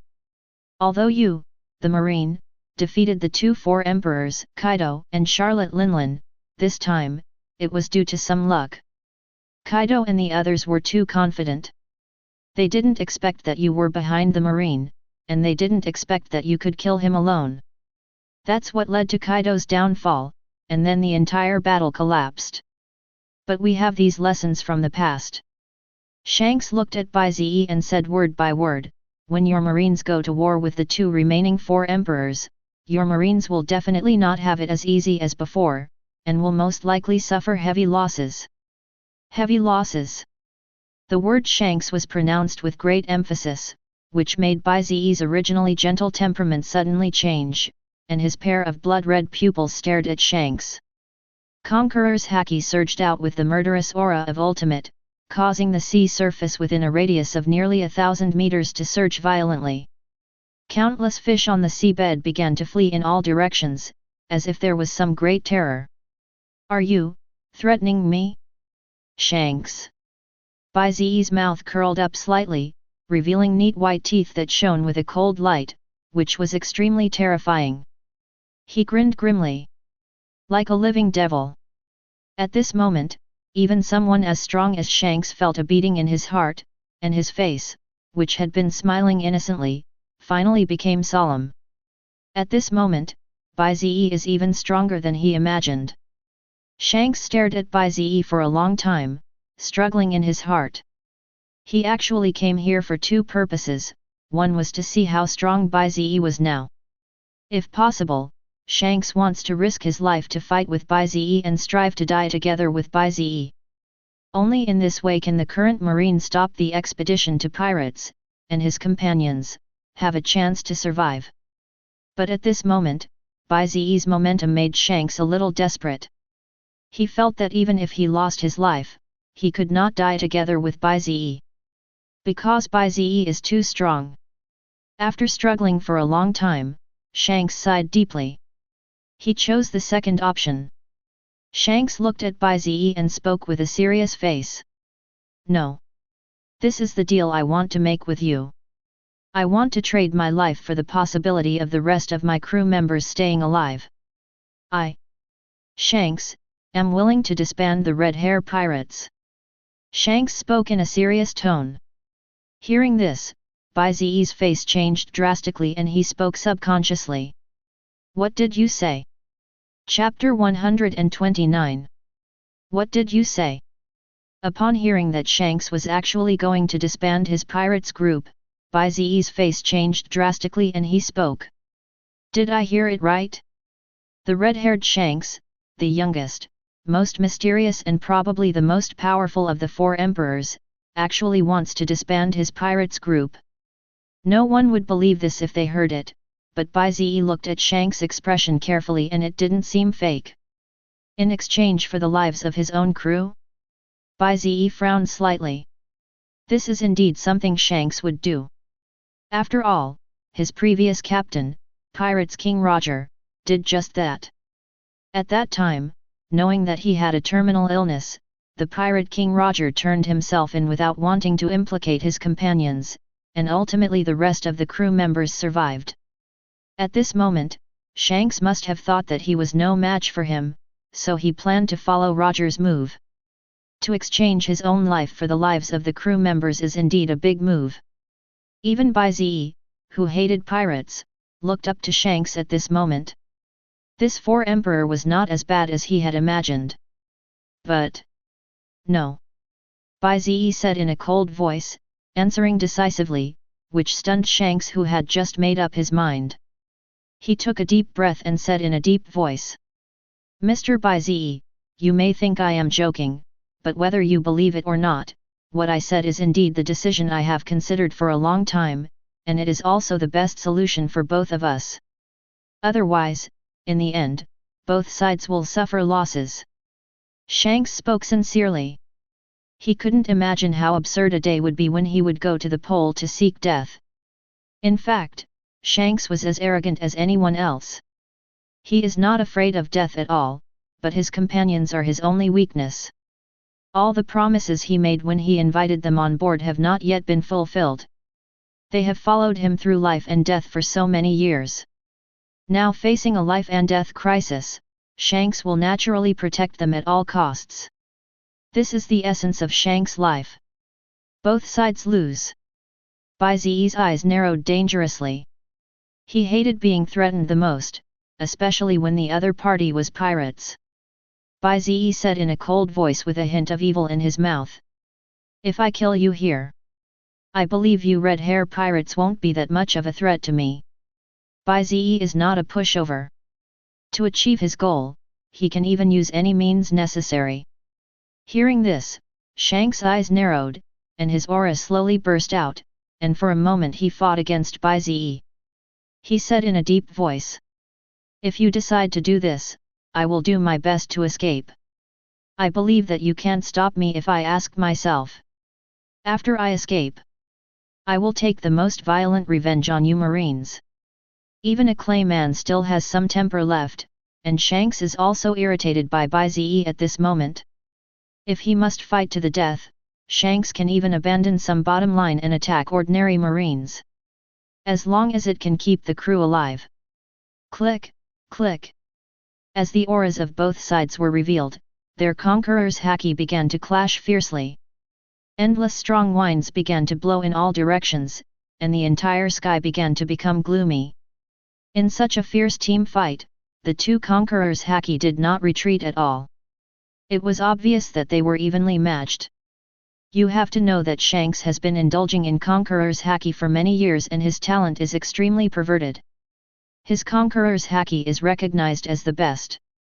But even so, Bai Ze's conqueror's haki can still fight like this. You can imagine how much progress Bai Ze has made. Shanks's face turned ugly again. He was about to speak, but Bai Ze standing at the stern shrugged slightly. The next moment, he moved. Bai Ze drew his sword instantly, and a huge crescent blade light carrying violent energy attacked Shanks directly. Clang! Shanks had no choice but to draw his sword to block, and after the sword light faded, Bai Ze had already arrived in front of Shanks and slashed him again. Damn it! Shanks was angry. You want to fight? Then come on. At this moment, Shanks didn't plan to hold back and directly picked up the knife to fight with Bai Ze. In an instant, a great battle between the two of them began between heaven and earth, and they continued to fight in the air. Bang! Bang! Bang! In just a moment, the two of them fought dozens of rounds, and endless sonic booms resounded from the sea. Powerful! This was the first feeling of both parties after the battle, and Bai Ze was the most shocked, because Shanks's fighting power still shocked him. This strong man without the devil fruit ability seemed to be as strong as himself, and his swordsmanship was even better. Even if Hawkeye my hawk were still alive, he wouldn't dare to say that he could defeat Shanks in swordsmanship. At the moment, he was actually at a disadvantage, so Bai Ze had to use 8 inner gates technique. 8 inner gates technique, open the door, open. Open the door. Du Men Kai. Bai Ze reached the 5th gate of the 8 inner gates technique in an instant, and with his surging power he pushed Shanks back. Then he began to suppress Shanks. After fighting for hundreds of rounds, Shanks suddenly distanced himself from Bai Ze.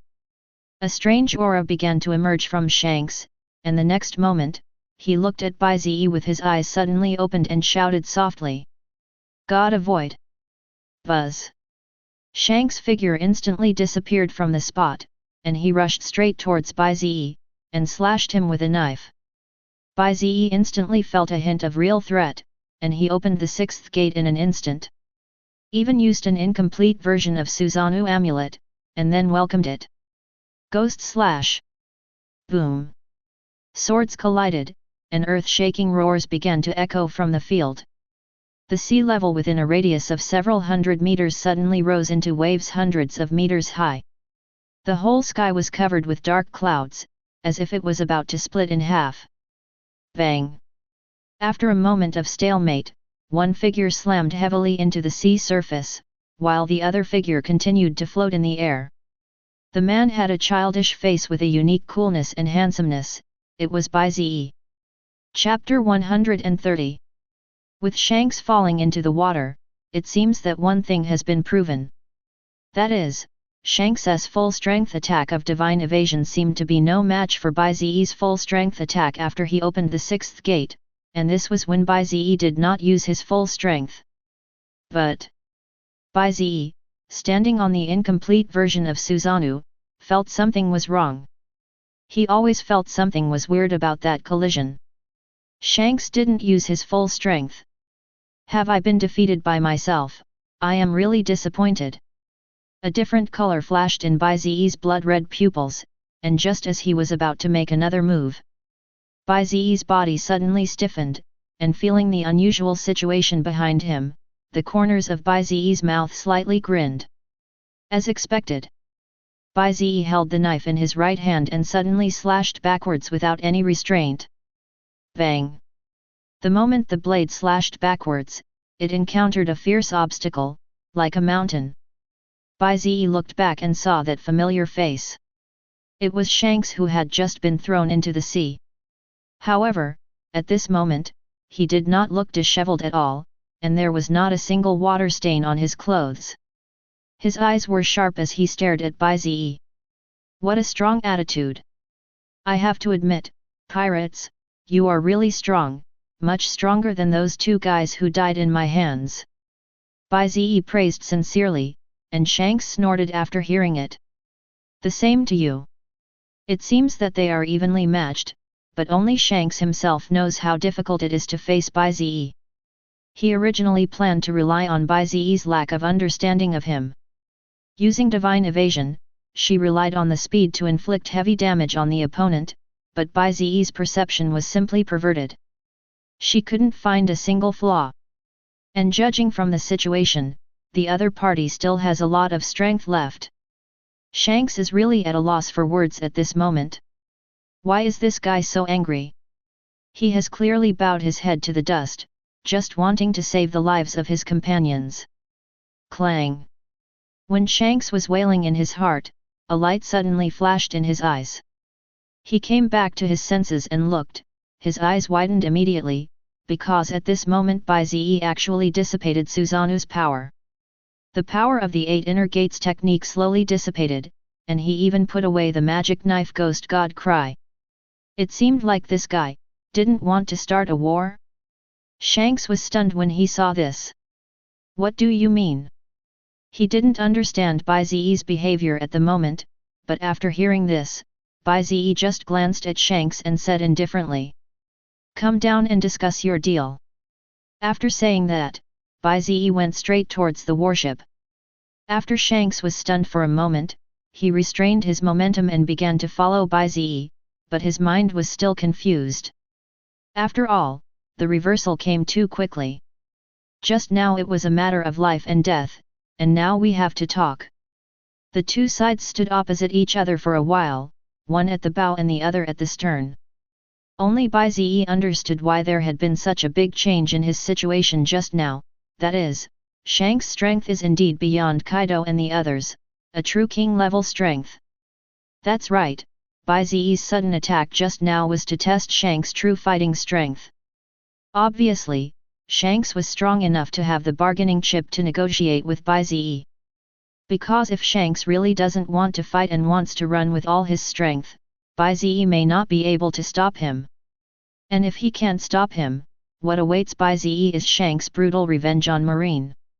Bai Ze glanced at Shanks and sighed helplessly. Ah! I thought Bai Ze, would never be controlled by others again, but I never thought it would happen again. After the last time, all the Marines expressed their sincere gratitude to him and he saw many Marines rushing to kill the enemy for their ideals. Bai Ze finally felt compassion. He still clearly remembered the tragic situation after he led the people from the first battlefield to support the third battlefield during the last battle with the Twin Emperors Alliance. A young Marine who was not much older than me had lost an arm and a leg in that war. But when he saw me, he still stood up with the help of his sword and laughed at me. He said that his village had been bullied by the pirates for several years, and his sister was forced to jump into the sea by the pirates, leaving only him and his only old mother. The man said that he was ready to fight the pirates to the death in this life. He was not a genius, so he could only be an ordinary marine. In order to kill the pirates, he could only risk his own life. Kill one and earn one, he hopes that one day there will be no one like him. There were many people on that battlefield who had the same story as him. Bai Ze sometimes felt that he was lucky to some extent, because God gave him unparalleled strength, allowing him to take revenge, and these ordinary people like them had no strength to take revenge after being bullied by the pirates. Sad, absolutely sad. That day, Bai Ze stared at the group of Marines in a daze for a long time. After all, he couldn't completely ignore the lives of these ordinary Marines. Bai Ze knew that he had begun to change from the angry brat who only cared about revenge. Now that he had strength, he thought that maybe he could use this strength to do something more. Recovering his chaotic thoughts, Bai Ze looked at Shanks in front of him and spoke. You said you wanted to exchange your life for the lives of your crew members, right? After the battle just now, Shanks' momentum was completely suppressed by Bai Ze. He nodded dully and smiled bitterly. Yes, because I have absolutely no way of dealing with you. If there were any other way, I wouldn't do this.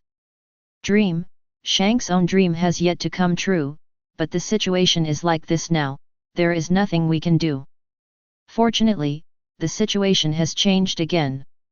I agree to spare the lives of your crew members, and the Marine will not take action against you red hair pirates. Bai Ze narrowed his eyes and said. Shanks immediately breathed a sigh of relief, but the next moment Bai Ze changed the subject and spoke in a loud voice. But, you red hair pirates have to accept punishment in addition to disbanding. What do you mean? Shanks' face began to look ugly. Bai Ze narrowed his eyes and continued. I want you, the red hair pirates, to serve your sentences in the undersea prison for 10 years after you disband. What? Absolutely impossible. Before Bai Ze could finish his words, Shanks suddenly became anxious. My pirates have been disbanded. They no longer pose a threat to your Marines. Why are you Marines still pushing your luck? Bai Ze's expression remained unchanged. If you make a mistake, you must accept the punishment. Each of you red hair pirates has stained the blood of innocent people and even our Marines.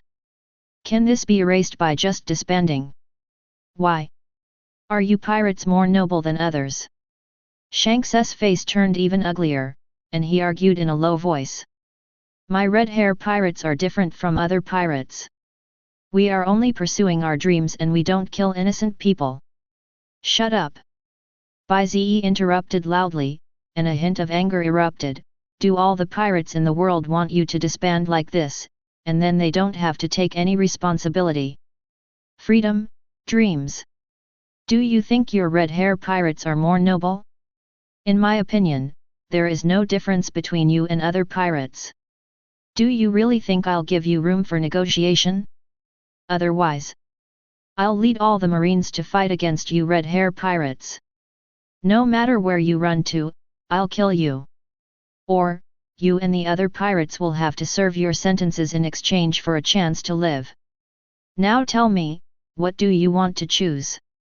Bai Ze took a step forward as he spoke, and the power of Susanoo covered his entire body with a bang. Conqueror's Haki was also instantly invoked. The atmosphere instantly became tense. You. Shanks was speechless after being rebuked. For the pirates, freedom is the most important thing. They would even sacrifice their lives for freedom. This is what they believe in, but, there is a premise that it is only for themselves. After all, Shanks is not qualified to exchange other people's lives for freedom. There is an essential difference between the two. Shanks stared at Bai Ze closely, and the Conqueror's Haki on his body unfolded again. His instinct urged him to fight with Bai Ze. Even if it meant death, he would make the other party pay the price.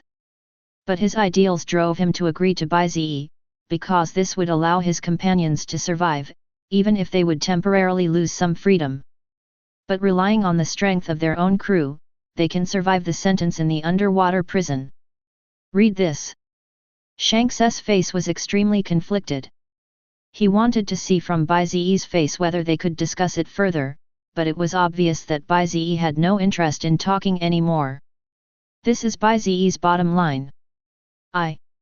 Finally, after struggling for a long time, Shanks took a deep breath and decided to make his decision.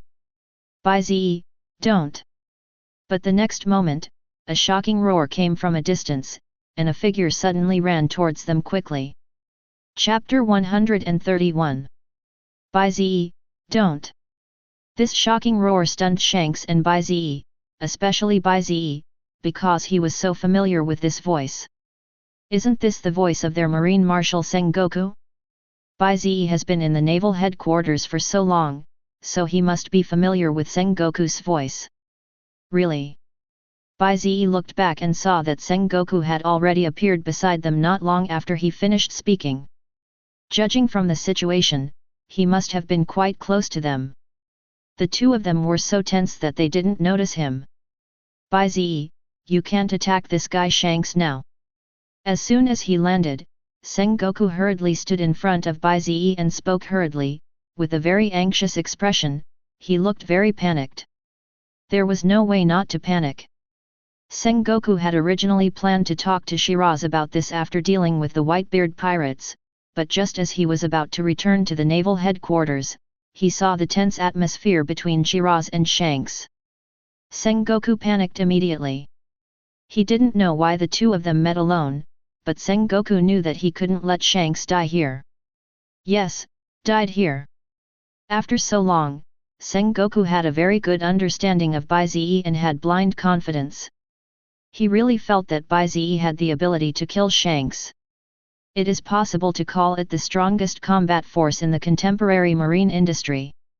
And if Shanks died here, disobeying the arrangement of the celestial dragons of the world government, Marine would definitely pay a huge price, because Sengoku knew how crazy those guys were.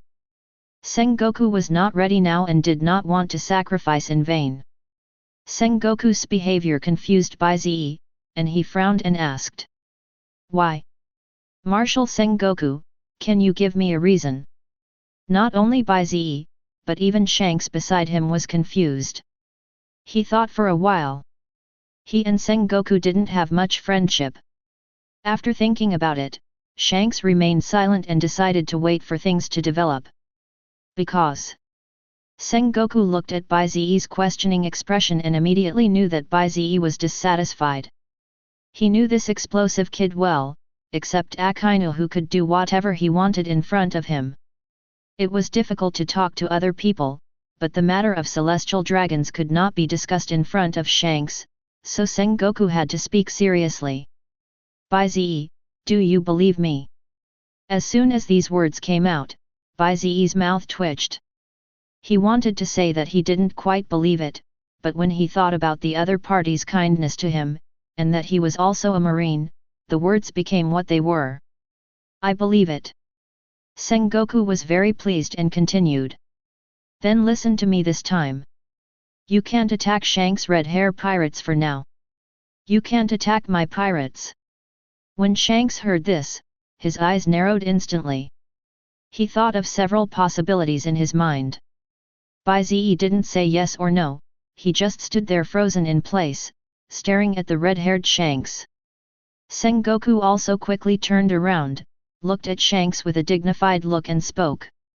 "Shanks, this is our marine's warship.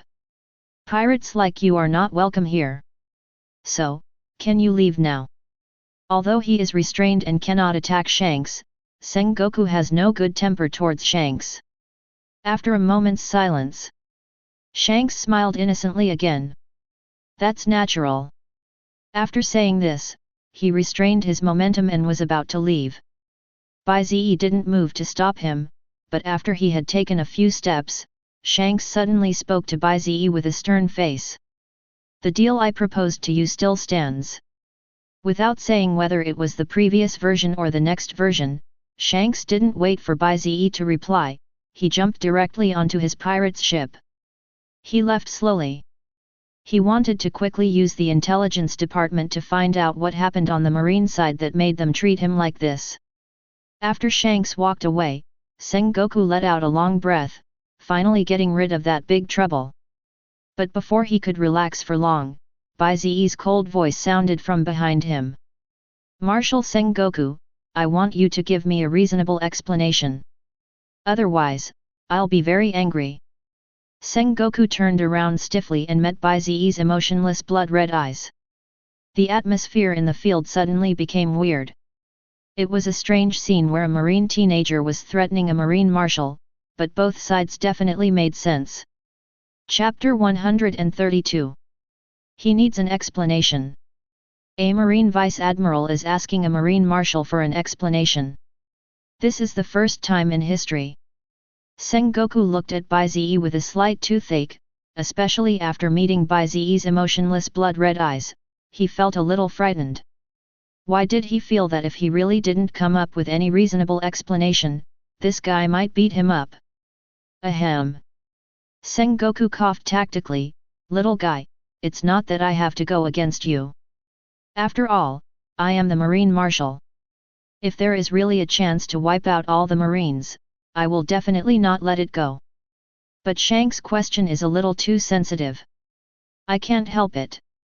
Sengoku looked embarrassed when he said this, and he was obviously still considering whether to disclose the order of the world government 5 elders. After all, this thing is very sensitive. It means world government. But before Sengoku could answer, Shirazawa spoke first. "How do you know?" Sengoku looked at Bai Ze in astonishment. "Is it hard to guess?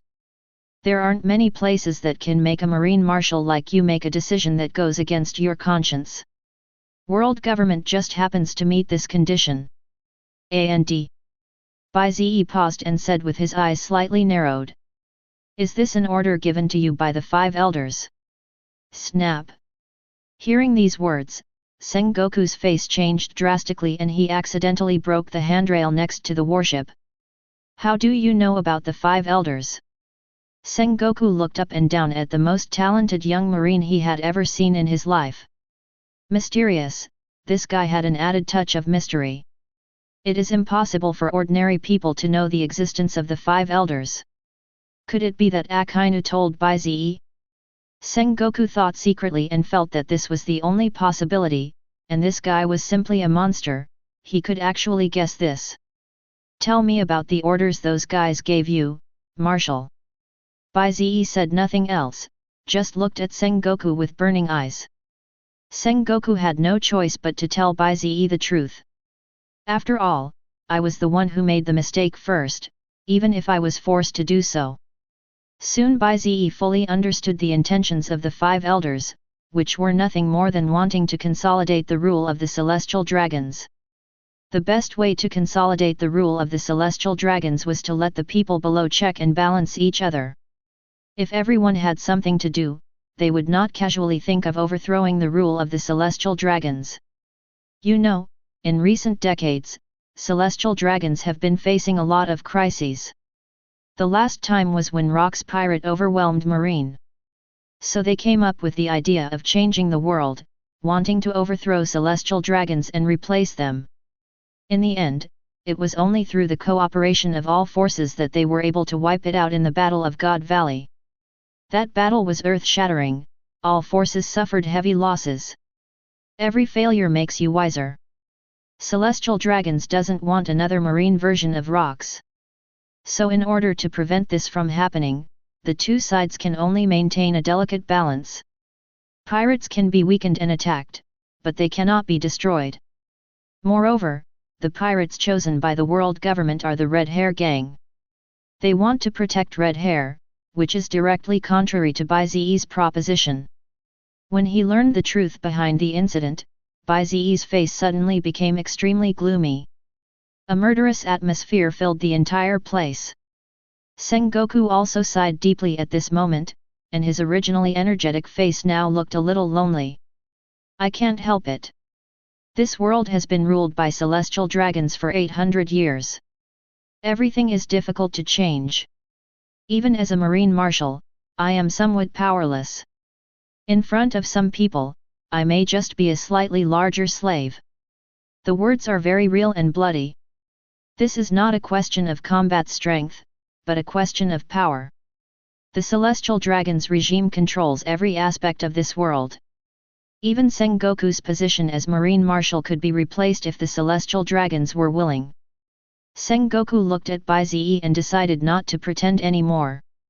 He smiled bitterly and spoke. "Bai Ze, do you think that I, a marine marshal, am useless?" He already regarded Bai Ze as a strong man of the same class as himself. "Well, it's pretty useless." Bai Ze answered sincerely, and Sengoku's face darkened. "Meow, do I want you to agree with me? I want you to comfort me, do you understand?" Bai Ze didn't bother to pay attention to Sengoku's emotions. He just looked at the vast ocean. After hesitating for a while, he seemed to have made up his mind. He looked at Sengoku and spoke word by word. "Marshal, do you want to change all this? As if afraid that Sengoku would not understand, Bai Ze added. Change the world ruled by celestial dragons. Buzz. Hearing this, Sengoku's mind exploded with a buzzing sound, and he asked in a hurried tone. What do you mean by that? Literally. Overthrowing the celestial dragons. Do you know what this means? They have been the masters of this world for 800 years. Sengoku's expression was extremely solemn, and he continued to persuade Bai Ze to speak. As your elder, I would like to remind you that you should avoid talking about celestial dragons. You can't afford to offend them. Bai Ze. The three words celestial dragons seem to have some terrifying magical power. Even Sengoku, the marine marshal, is extremely afraid of them. In fact, it can be said that only a strong man of his level knows how terrifying celestial dragons are. Their power may subvert everyone's cognition. Hearing this, Bai Ze shook his head and looked at Sengoku with burning eyes. I mean, Marshal Sengoku, do you want to change all this, the kind that excludes strength? Sengoku was frightened by Bai Ze's determined eyes. After hesitating for a while, he spoke in a deep voice. I want to. To be honest, I've been thinking about it for most of my life. If I wasn't afraid of those innocent marines being sacrificed, Lao Ze would be the first to rebel against them. Those celestial dragons are pure beasts and scum. They shouldn't exist in this world. Shouldn't. Sengoku has had deep ambitions since he became a marine. When he was young, he wanted to change everything, but as he grew older and gained more experience, he gradually succumbed to reality, even though his combat power is top-notch. Sometimes he was also confused. He doubted whether the justice that their marine was upholding was really justice. When celestial dragons bullied civilians, they, the marine, had to protect these celestial dragons. Supporting sin? This is such a huge irony. Sengoku has been a little disheartened over the years, and wants to gradually give up his power, not even wanting the position of Marine Marshal. That's good. Bai Ze smiled with satisfaction, a very happy smile, which confused Sengoku, and then Bai Ze smiled again. Marshal Sengoku, if one day I have the power to overthrow the celestial dragons, would you be willing to take a chance with me? Let's take a big gamble. Let's take a gamble on the fate of this world. After 800 years of oppression, maybe it's time for a change. Bai Ze's words seemed to have some kind of magic, which made Sengoku fall into deep thought. Just when he was about to speak, he was interrupted by Bai Ze. Marshal, don't worry, just give me the answer later. Bai Ze spoke meaningfully. Today's events had brought back an idea that had already occurred to Bai Ze. He still had to face the celestial dragons guys eventually. In order to deal with their threats, Bai Ze had thought of countermeasures a long time ago, but now he just happened to have the capital to implement it, but not enough. As for the celestial dragons, we must destroy them quickly and completely with the force of thunder, otherwise they will pay a heavy price. Chapter 133. Bai Ze and Sengoku did not drift on the sea for too long and soon returned to the naval headquarters Marine Ford. After returning to the headquarters, the two of them tacitly forgot all the conversations they had about celestial dragons, as if they had never said anything. Shirazawa and Sengoku's strides into the naval headquarters also caused a heated discussion, especially Shirazawa. At this moment, he has become a big star among all the Marines. When many people heard that Bai Ze was going back to the naval headquarters, they immediately put down what they were doing or simply quit their jobs and came to see what this genius marine boy who killed 4 emperors in a row looked like. Yes, after killing 4 emperors in a row, the news of Big Mom's death on Cake Island spread quickly, adding fuel to Bai Ze's fame. It can be said that some people in the Marine may not know who Marine Marshal Sengoku is, but everyone knows that there is a young Marine Vice Admiral named Bai Ze in the Marine. Many Marines take Bai Ze as their role model, and his appeal is unprecedentedly strong. Captain Bai Ze, can you sign an autograph for me? I'm your fan. I admire you so much. Me too, me too. Commander Bai Ze, please sign for me. I am Commander Akainu's disciple. And me. Commander Bai Ze, Commander Bai Ze. Everyone's enthusiasm was so direct that Bai Ze didn't know how to respond. He had no choice but to put on the mask and quicken his pace to leave this dangerous place. Only when he reached the door of the meeting room did Bai Ze breathe a sigh of relief. It was even harder than killing Kaido just now. Everyone's enthusiasm was too. Bai Ze didn't know how to say it, but this feeling was very unique, the feeling of being recognized. Sengoku patted Bai Ze on the shoulder and laughed. You'll be in trouble in the future. If you do something big again, their enthusiasm will definitely be even greater than today. At this point, Sengoku said with some regret. The Marine Marshal, don't even get the same treatment as you, how tragic. But before Sengoku could finish sighing, a familiar and majestic voice came directly to scold him. That's normal. You're so grown up, and yet you're still competing with a little guy like Bai Ze. You're really going backwards, Sengoku. A man in a red suit and a marine justice cloak strode over, accompanied by bursts of laughter. It was Akainu, who had not been seen for a few days. Uncle Akainu. As soon as Bai Ze saw Akainu, he greeted him happily, and the latter patted Bai Ze's shoulder and exclaimed in admiration. You are really awesome, you killed Kaido and Big Mom. You have stolen all the limelight of New World, you really made Lao Ze proud. Akainu laughed loudly, his voice was extremely heroic, it was obvious that he was really happy.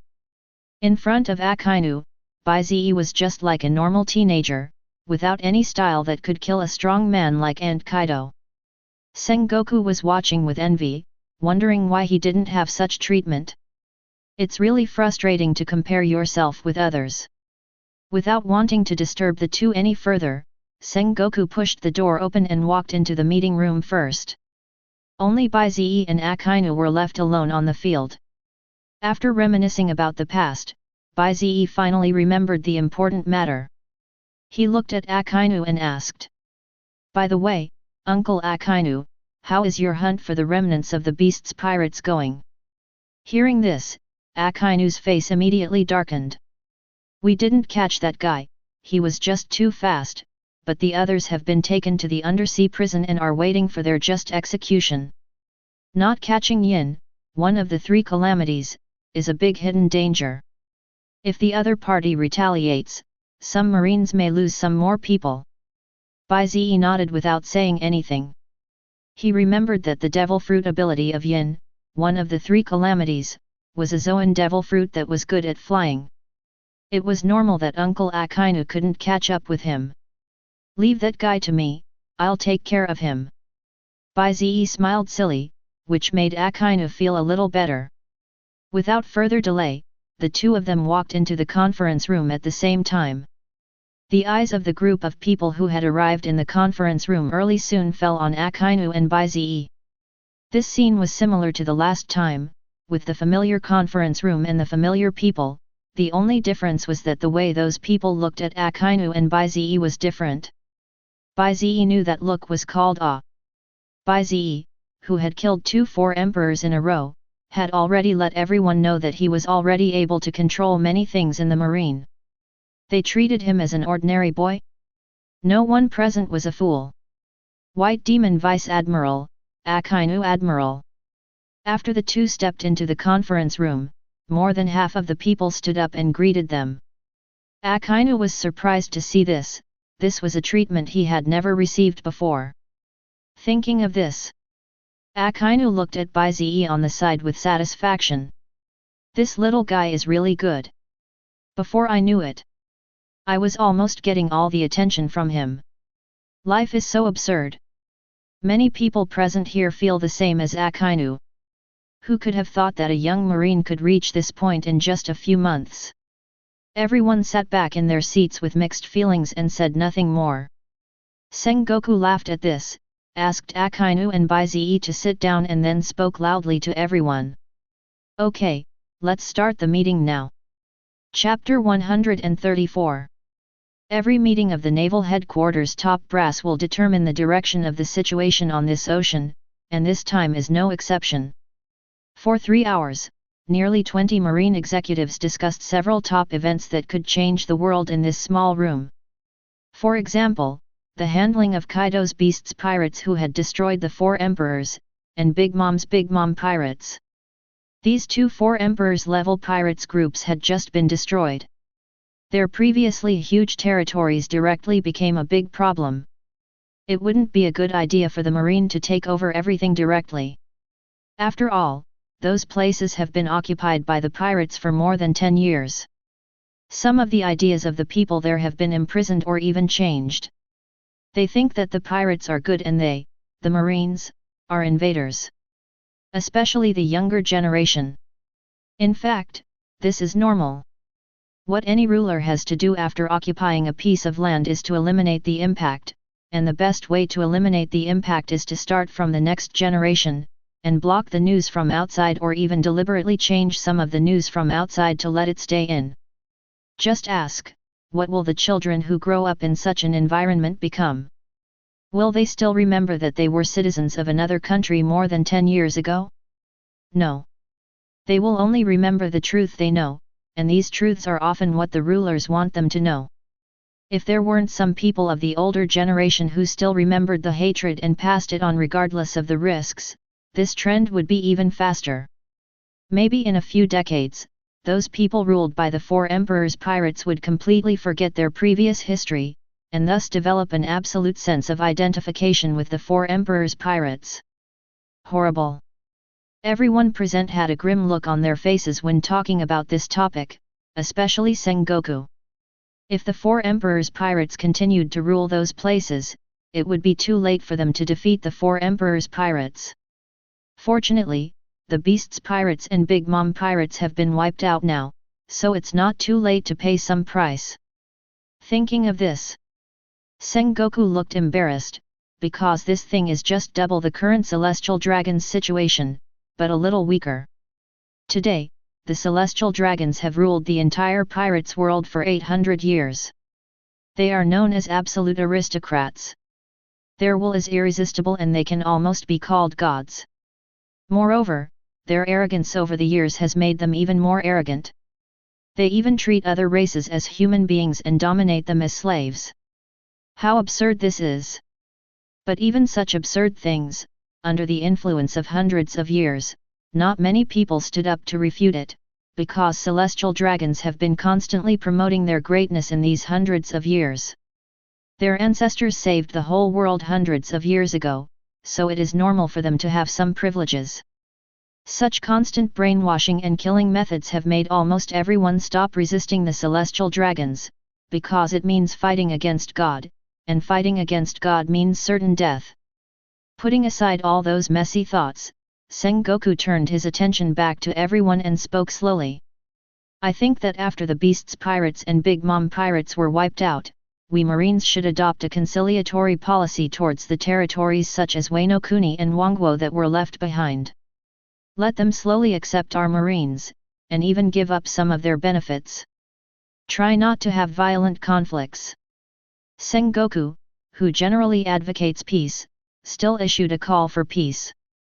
After hearing it, everyone thought about it. Most people looked normal. Then they voted in agreement by raising their hands. Peace. There are still many people who advocate it, otherwise Sengoku wouldn't be able to sit on the current position of Marine Marshal. For example, Aokiji and Kizaru, after recuperating at the naval headquarters and receiving some special demon fruit power, their injuries have almost healed. If nothing unexpected happens in the next war, they can also contribute. Only a few extremely belligerent Marine high-ranking officers looked a little embarrassed after hearing this. You know, war is one of the best ways to make money. As long as they can lead the team to places like Wano Kuni, in the name of eliminating rebellion, there is still a great chance to make money. This is the common knowledge of almost everyone. Seeing that the situation was not good, the leaders had to turn their attention to Akainu and Bai Ze. In their opinion, these two were also warmongers, and their opinions should be the same as theirs. But the next moment, Bai Ze suddenly raised his hand and spoke in a cold voice. I agree with Marshal Sengoku's proposal to adopt a conciliatory policy. Everyone looked at him in confusion, not understanding. Wasn't this boy very belligerent? Why would he do this? Bai Ze's expression remained unchanged. Only he knew in his heart that he just wanted to eliminate the pirates. And the reason for eliminating the pirates was to have fewer people like him in the world. Now it can reduce casualties. It does not conflict with his goal, so he still supports it. When Akainu saw Bai Ze also raised his hand, he also smiled and raised his hand to vote. I agree. The vote by the two heavyweight bosses, Akainu and Bai Ze, directly finalized the matter. Some people who held opposing opinions had to endure it, and then they supported it without changing their expressions. Sengoku smiled with satisfaction and continued the meeting. Some subsequent topics, such as the compensation pensions for the soldiers in the last war, were also passed smoothly. No one dared to object to such a sensitive issue, because this would incur public outrage. Time passed by bit, and finally I accepted the past accumulated topics and turned to the real highlight of today. That is the next battle plan. What is the next battle plan? Many people present are not fools. They all know that the next battle must be against the remaining two Four Emperors pirates, the Red Hair pirates and the Whitebeard pirates. Now that two of the Four Emperors are gone, the pirates are weaker than ever, while their marines are stronger than ever. This momentum of decline and growth is incomparable. If we don't destroy them now, when will we destroy them? Thinking about the Four Emperors being eliminated, most of the people present blushed. A historic moment. It seemed that they were about to witness a historic moment. When the pirates were eliminated, all of them present would become a legend, and the Marines of many years later would also remember their names. It is a great honor to leave my name in Marine history. Power and glory, aren't these the two things that many people fight for their entire lives, and now they are about to have them all. Feeling the heated atmosphere in the conference room, Sengoku pressed twice without changing his expression. Quiet. Then he took a deep breath and said seriously.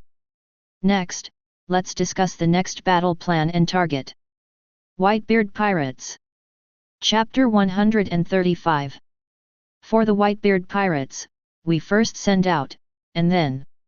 At last. Boom. Boom.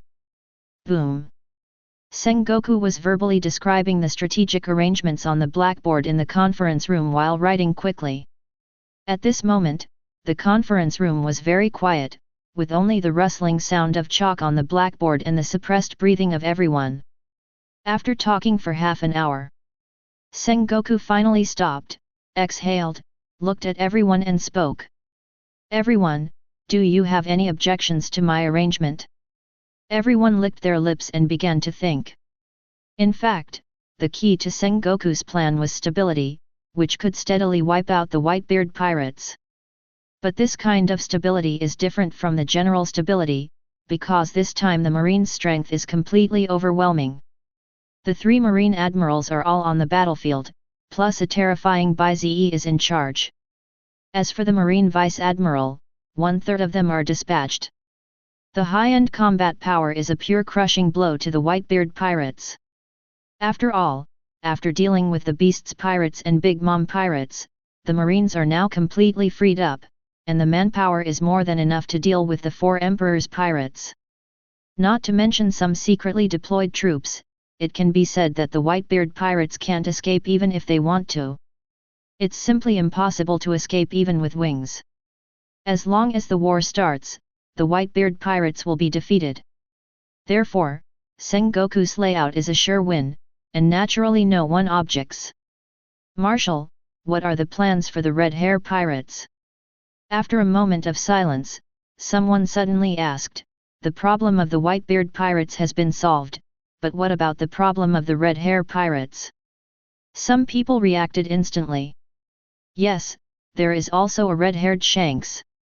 That most low-key 4 emperors is just as difficult to deal with as the other 4 emperors. Now all the troops are on the Whitebeard pirates' side, what about the red-hair pirates? Yeah, what's the strategy over there? Are you going with Lord Garp? If the two of you work together, you can defeat the other side. That won't work. Marshal Sengoku and Lord Garp are both out. What should we do with the naval headquarters? After all, this is the rear base of our Marine Corps and someone needs to guard it. What should we do? We only have so many troops. How about transferring some troops from the Whitebeard pirates? Everyone looked at Sengoku, and then started discussing with each other. After all, the best way now is to declare war on these 2 4 Emperors pirates groups at the same time to avoid any more trouble. They may not have dared to do so before, but it is different now. They have Bai Ze, a powerful weapon that can kill 4 Emperors level strong men. As long as strong men like red-haired Shanks, Whitebeard Edward, and Newgate are dead, their marines will not be afraid of their pirates at all. The conference room suddenly became chaotic. Boom! Boom! Sengoku knocked the table hard and said in a deep voice. We have to eat one bite at a time, and the same goes for war. We in the Marine Corps still have to play it safe for now, so for now we're only targeting the Whitebeard pirates, and the red-hair pirates will be put on hold for now. As soon as Sengoku spoke, someone started to refute him. It was because of the situation that even the timid conservatives were a little overwhelmed at the moment. The night is long and dreams are many. Why, Marshal Sengoku? Our Marines clearly have this much power now. Yeah, aren't we being too steady? After everyone made a lot of noise, Sengoku shouted loudly. Okay, now I'm the Marine Marshal, just follow my orders. In order not to expose the world government's dirty intentions, Sengoku had to use his power as Marine Marshal to suppress them. This is the only solution, I'll just have to delay it for a while. All right. Everyone sat down with grim expressions, but they were obviously somewhat dissatisfied with Sengoku. Bai Ze was the only one who understood the truth of the matter and remained calm. After all, he knew Sengoku's difficulties. However, Akainu on the side couldn't stand his violent temper. He was about to stand up and argue with Sengoku. Bai Ze was quick enough to stop Akainu, and then spoke in a low voice that only the two of them could hear. Uncle Akainu, just listen to me and stop making trouble. I will explain it to you later. All right. Akainu replied sullenly, okay, but still rolled his eyes at Sengoku and cursed him in a low voice, coward. However, Sengoku's abnormality still attracted the attention of some familiar people, such as Kizurue Okiji and the unruly Garp who was picking his nose next to him. Sengoku is probably hiding something from us again. Sigh, this old guy is getting more and more mean. Can't Lao Ze make him believe? Really? Garp was picking his nose and cursing in his heart. After hesitating for a while, he flicked a piece of his nose on Sengoku's stool. He felt better when he saw him sit down. Kizurue Okiji's feeling was much simpler. He just felt that Sengoku, whom he had been with for such a long time, should not have this attitude. Although he loves peace. But when it's time to fight, the other party will not be vague at all, there is something fishy. The two of them thought to themselves, but their lazy nature made them too lazy to refute. Forget it, just wait and see, since Bai Ze is here now. Even if the sky falls, this kid can handle it. With everyone's consent, the meeting ended successfully. It lasted about 6 hours in total and everyone was very tired. Most of them started to leave as soon as it was over. Everyone, I'm leaving first. I'm leaving now, brothers. Gone, gone. The senior executives began to leave one after another, but when it was the turn of the middle-aged man with a simple smile, Bai Ze got in front of him first. Bai Ze looked at the other party with blood-red pupils and said softly, Mr. Hanks, Vice Admiral, you have to stay. As Bai Ze spoke, a terrifying aura began to spread throughout the field. He then set his sights on an old man who had not yet stood up. "Mr. Jane, you have to stay too." The two of them looked at each other, and feeling something was wrong, they were stunned for a moment, and then became furious. Why? As they were about to break free, they immediately felt a chill on their necks. The magic sword ghost god cry was already placed on the neck of the honest man, and the old man on the other side also felt a chill. He looked up and saw a very obscene face. "Hee, it's better if you don't do anything. After all, your speed is probably not as fast as mine." Kizaru smiled innocently. The old man felt a chill down his spine. Chapter 136. Sengoku, Garp, and Akainu, what on earth do you want to do? Why did you tie me up for no reason? This is against the law, don't you know? I'm going to file a complaint against you. I'm going to file a complaint against you. The conflict in the conference room only lasted for a short while before Marine veteran Jane and Naval Headquarters Vice Admiral Hanks were controlled by Sengoku and Bai Ze's group. There is no other way, these top Marine fighters are gathered together at the moment, even if the four emperors come, they will have to kneel. Compared to the panicked and angry scolding of Naval Headquarters Vice Admiral Hanks, Marine Old Man Jane seemed much calmer. His old eyes swept over everyone present, and there were some vague guesses in his mind. "Ah! I was discovered after all." The old man sighed in his heart. Although he had expected it, when this day finally came, he was still extremely uneasy. "Jane, can you give me a reason?" Sengoku took a deep breath and looked at the old man with a little disappointment. Although he didn't believe that the old man who had dedicated most of his life to the Marine was a traitor, the fact was that he needs the old man to give an explanation, otherwise many dead Marines will not be able to rest in peace. Is it still meaningful to talk about reasons now? For those of us who have come this far, there is no turning back. The old man lowered his head resignedly and sighed, "Send me to the underwater prison. I will atone for my sins there." After a long silence, Sengoku replied with a yes, which was considered as his acquiescence. "Yes, what reason is needed at this time? Everything has already happened." Garp on the side crossed his arms, not knowing what he was thinking. After all, carefree people generally don't want to get involved in such matters, otherwise they wouldn't refuse the promotion to Admiral. Akainu, Aokiji, and Kizaru all had different expressions on their faces. Due to their different personalities, they had very different views on traitors. Akainu was angry. He believed that if the traitor had not been found and killed earlier, no innocent Marine soldiers would have died.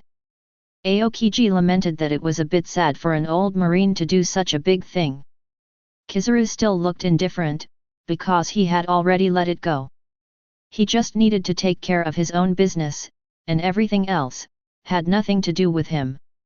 "Do you have any evidence? If you don't have any evidence, you can't arrest me like this.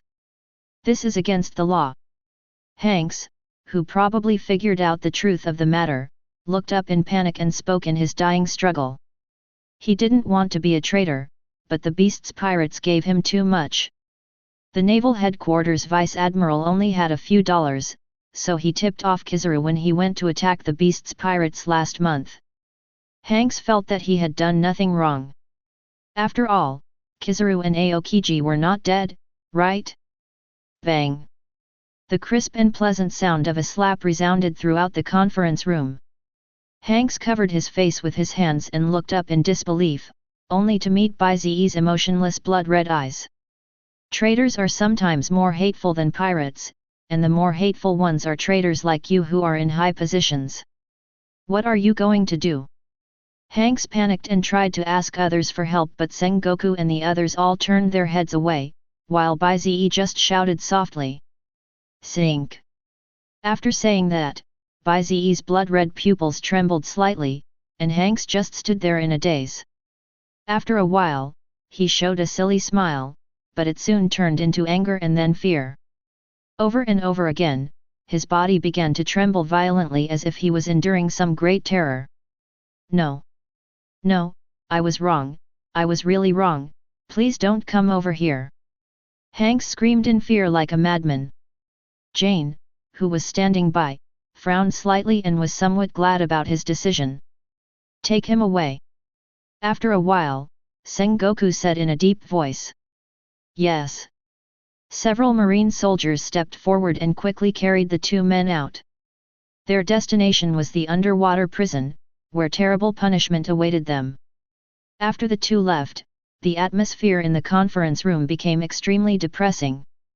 There was no way to avoid the traitor within the marine, and it was a high-ranking one. Anyone would feel uncomfortable with this. Finally, Bai Ze spoke up and broke the silence.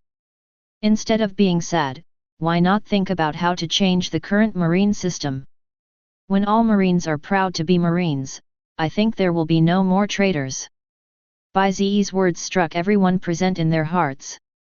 Yes, as long as Marine was built up with great effort, why would anyone choose to betray? They are missing the point. Ha ha ha. After being a Marine Marshal for so many years, he still doesn't see things as deeply as a young boy. Marshal Wang is really a failure. Sengoku laughed loudly, and the depression in his heart began to disappear. The others also did not waste time, and all started to walk out of the meeting room with smiles on their faces. But after taking a few steps, he noticed the commotion outside. Sengoku's face turned unhappy at that time. What's going on outside? Why is it so noisy? A marine soldier came running over to report. He gritted his teeth and said. Reporting to Marshal Sengoku, it's celestial dragons. Celestial dragons have arrived at the naval headquarters. What? Not only Sengoku, but Akainu and others all changed their expressions and spoke.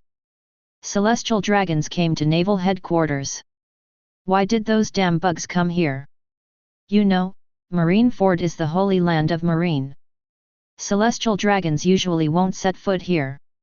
Of course, it's not that the Marines don't allow it, but that group of celestial dragons look down on this place, and they also think it's cold and boring.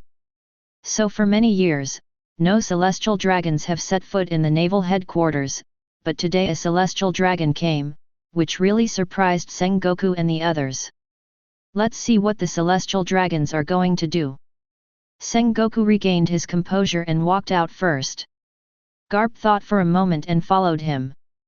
Aokiji and Kizuru really didn't like celestial dragons and didn't want to get involved in such things, so they left with an excuse. Akainu and Bai Ze looked at each other, then followed in tacit understanding. Akainu's main concern is to try to stop the celestial dragons from running wild here, while Bai Ze's idea is very simple. He just wants to meet the supreme nobles in this pirate's world, the celestial dragons. After all, Bai Ze has been here for so long, but he has never seen celestial dragons. He has only heard of their legends. Celestial dragons, interesting. Under the mask, Bai Ze raised the corners of his mouth slightly and followed quickly. Chapter 137. Soon, with several teams of marine soldiers leading the way, the group finally arrived at the square in the center of the naval headquarters. At this time, the central square was very lively. There were a lot of marines surrounding the place inside and outside, and most of them were kneeling, and those who were not kneeling had very ugly expressions. In the center, there was a group of people, and they were kneeling in the direction of this place. A fat man in fancy clothes and a transparent helmet was pointing at the Marines and cursing them. The standard luxurious decorations also symbolize his noble status. He is the supreme noble in the pirates' world, the celestial dragons. They claim to be descendants of God and even disdain to breathe the same air here with others. I am so proud. You Marines are getting more and more disobedient. Do you know that Lao Zi is a celestial dragon? You actually tried to stop me. You are simply courting death. Do you know that you are just a bunch of dogs that we celestial dragons keep outside, a bunch of damn guys? At this moment, this proud celestial dragon was facing all the Marines and was cursing them like a babbler, as if he didn't take the Marines present seriously at all.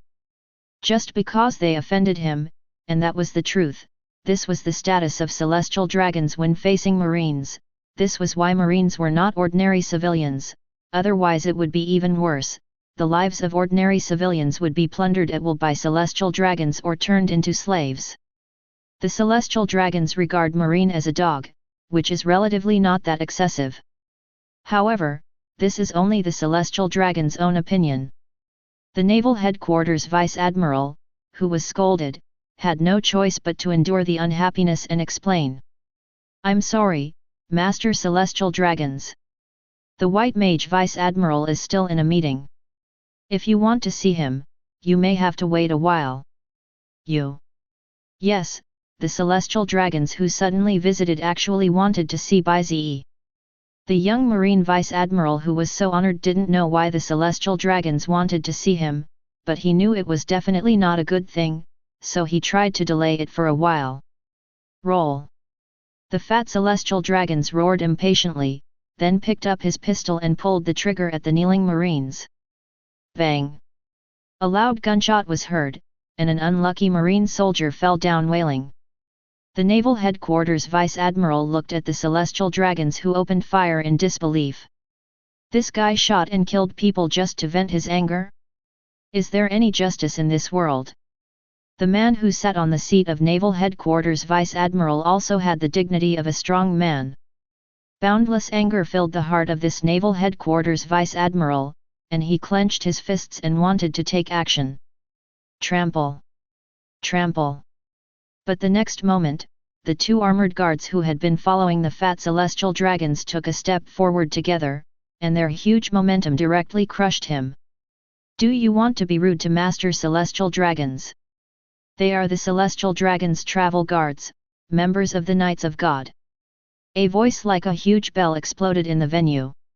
When the people kneeling heard these words, they lowered their heads, and prayed in their hearts, "Master, please don't do anything stupid. If you attack Celestial Dragons, you will die. They will all die, yes." Almost no one thinks of revenge. This is the pressure that Celestial Dragons put on them because of their status. They don't even dare to think of rebelling. The Naval Headquarters Vice Admiral struggled for a while and finally managed to speak out. "I don't dare." "Then hurry up and get out of here. Lao Ze wants to meet that Bai Ze, the most famous guy right now. Lao Ze is very interested in him." The obese Celestial Dragons shouted arrogantly, "For every minute you delay in letting me see him, I will kill one of your Marines. I will kill 10 in 10 minutes, and 100 in 100 minutes. From now on." As he spoke, the obese Celestial Dragons forced a hideous smile on his fat face, turned the muzzle of the gun in his hand, and began to aim at the crowd, as if he was thinking about who to shoot at best. Everyone looked grim, and just as the Celestial Dragons were about to shoot, a young figure wearing a mask walked out. "You looking for me?"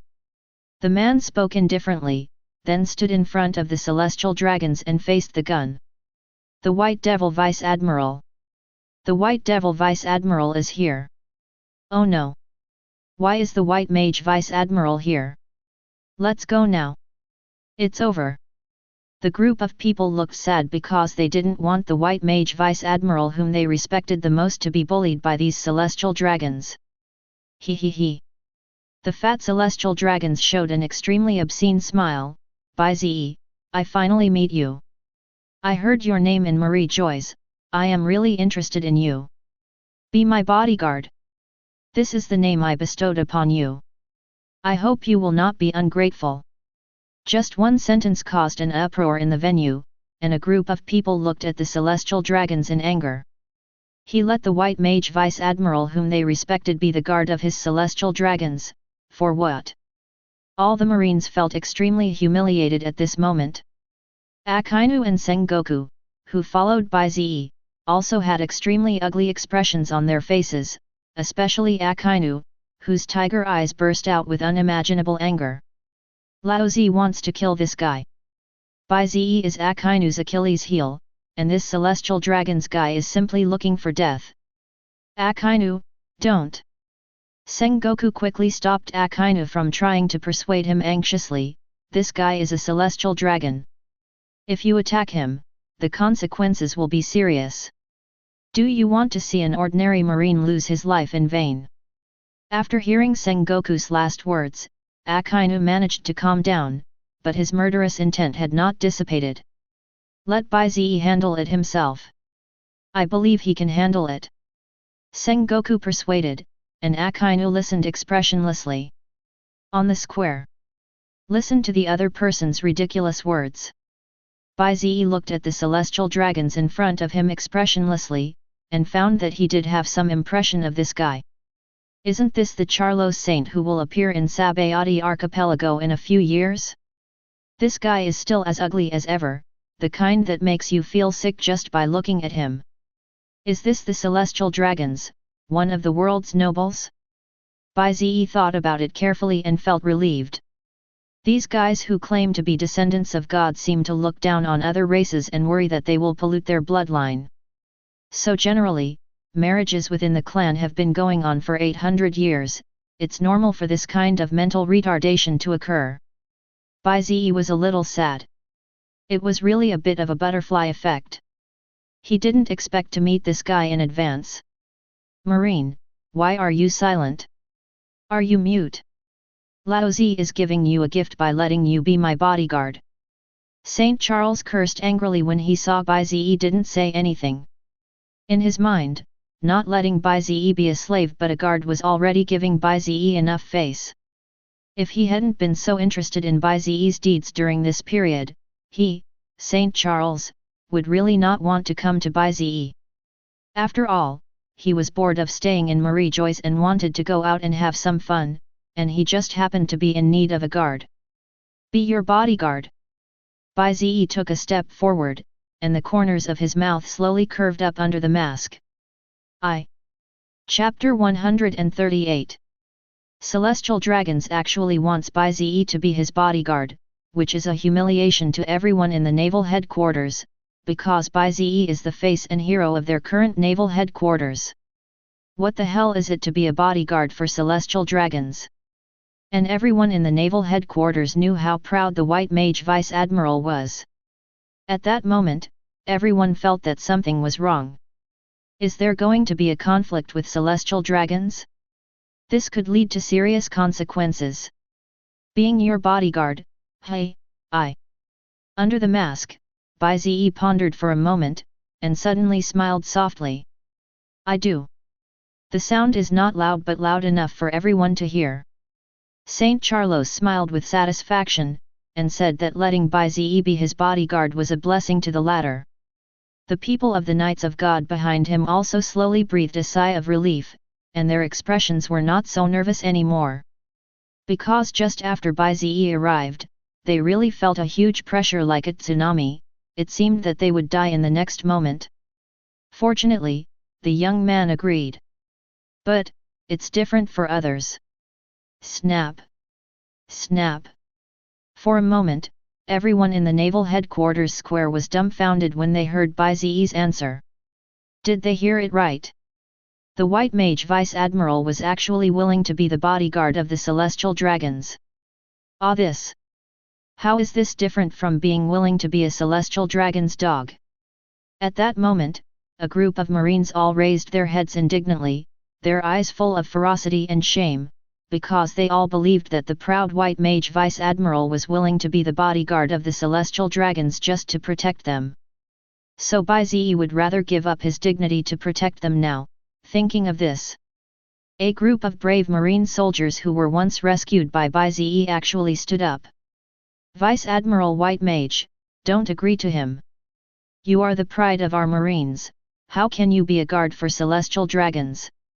We don't agree. A few people stood up and spoke tremblingly. They knew that if they said these words, they might die. And sure enough, the next moment, Saint Charlos became furious after hearing these ridiculous words.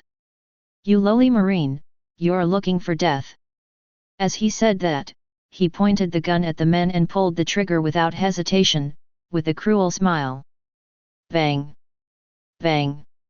Several Marines subconsciously closed their eyes and accepted the cruel reality of death. They did not dare to resist, but they did not regret their actions. This sudden change happened in a flash. Many people were completely unable to react and could only scream in horror. Akainu took a step forward to stop this from happening, but someone was faster than him. It was Bai Ze. He flashed in front of several Marines and shot away several bullets with his hand. "What are you doing? Damn Marine! Don't think that just because I'm interested in you, you can do whatever you want in front of me."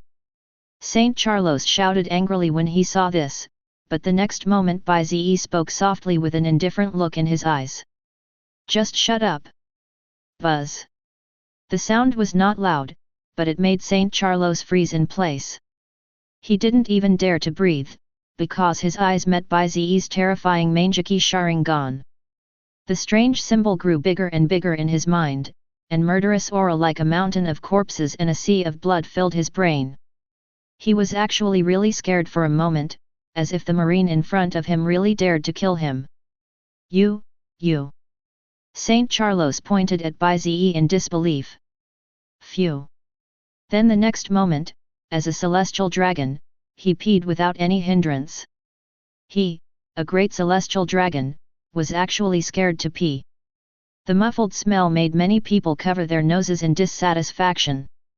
Several people from the Knights of God hesitated for a while, then stepped forward with their halberds in hand and said in a cold voice, "How dare you disrespect the celestial dragons, you're looking for death."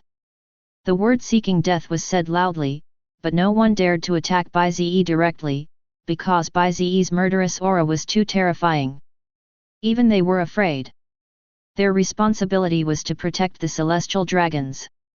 If a conflict broke out in the naval headquarters and the celestial dragons were hurt, what awaited them was a punishment more terrible than death.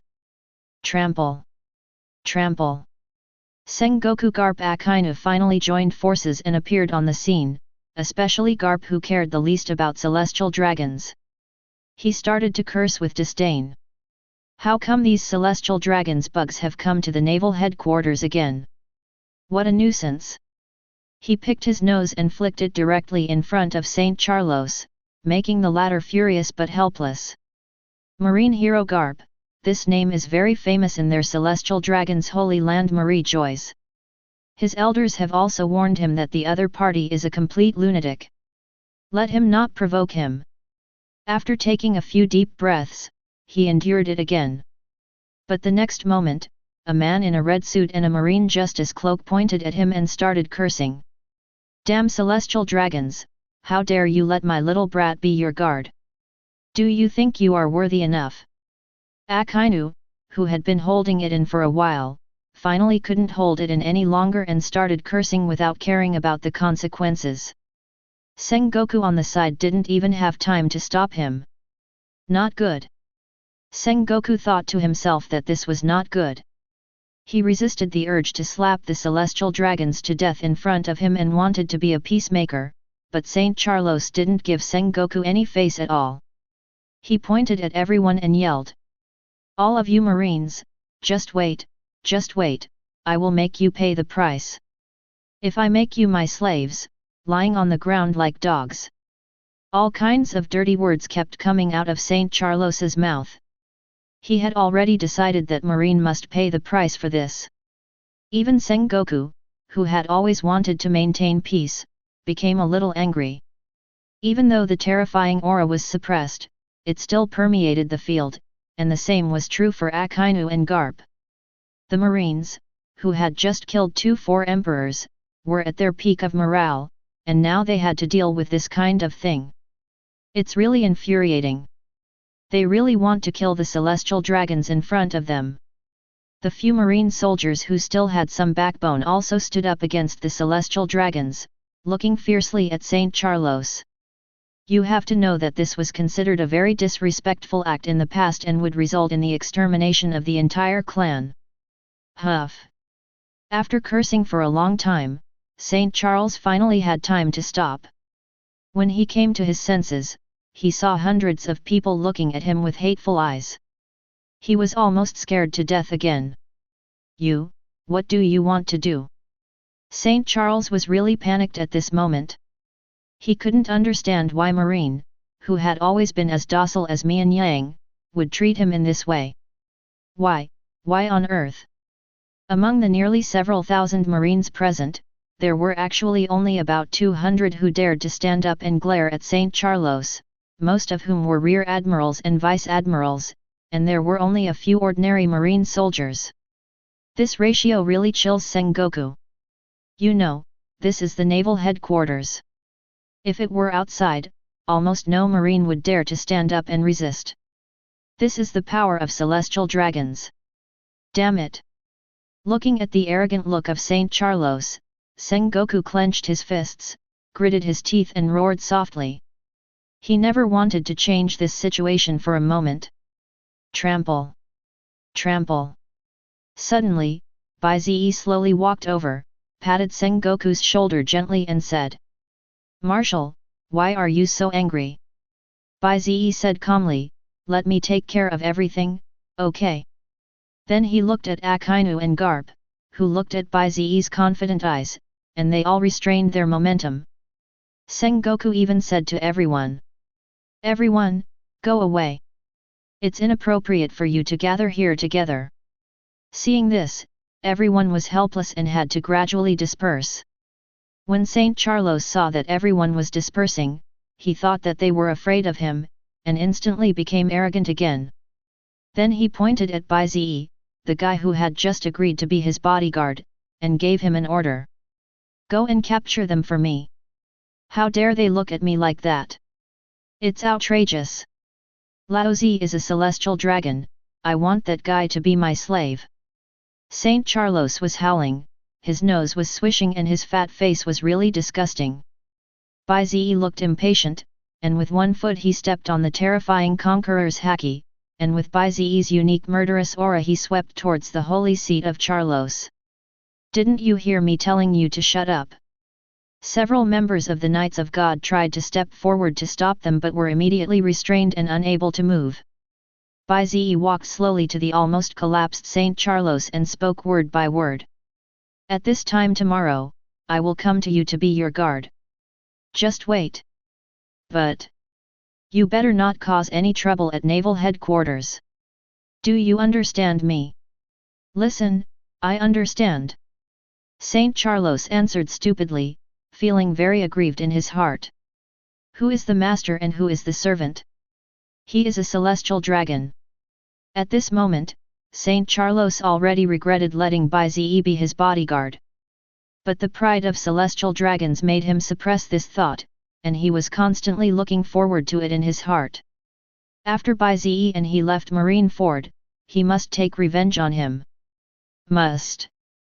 Just like that, St. Charlos didn't want to stay here any longer just to eat, and left in shame with several people from the Knights of God. Sengoku and the others were bewildered, and it was solved. Sengoku had never seen how embarrassed the celestial dragons were. Chapter 139. After the celestial dragons left, Bai Ze forcibly dragged Sengoku, Akainu and others away. Bai Ze walked in front, and Sengoku, Akainu, Garp and the other two followed behind. Everyone's faces looked very unhappy. "White Demon Vice Admiral, you." We met many Marines along the way, and they all greeted us, but their faces looked very confused. Bai Ze was a little helpless. In fact, he was quite satisfied with the accident he encountered today. After all, if he met celestial dragons one day earlier, he would know more about them and his future plans would be more feasible. So Bai Ze had no choice but to say hello to others and let them do their own thing. The group quickly returned to the conference room under the leadership of Bai Ze. But after returning to the conference room, the mood of several people was completely different from before. Asking Bai Ze, a marine hero, to be the guard of celestial dragons is undoubtedly a great humiliation to the marine. Even Sengoku couldn't stand it, he looked at Bai Ze and spoke seriously. "I can report this to the world government. I believe they will still give me some face for this matter. I will ask them to withdraw this order. Bai Ze, you don't have to worry. Sengoku cursed a few times as he spoke. Those guys from Celestial Dragons are really getting more and more arrogant. It's an unwritten rule not to interfere in the affairs of the Admiral of Headquarters. Are they planning to extend their hands to the naval headquarters now? Hateful.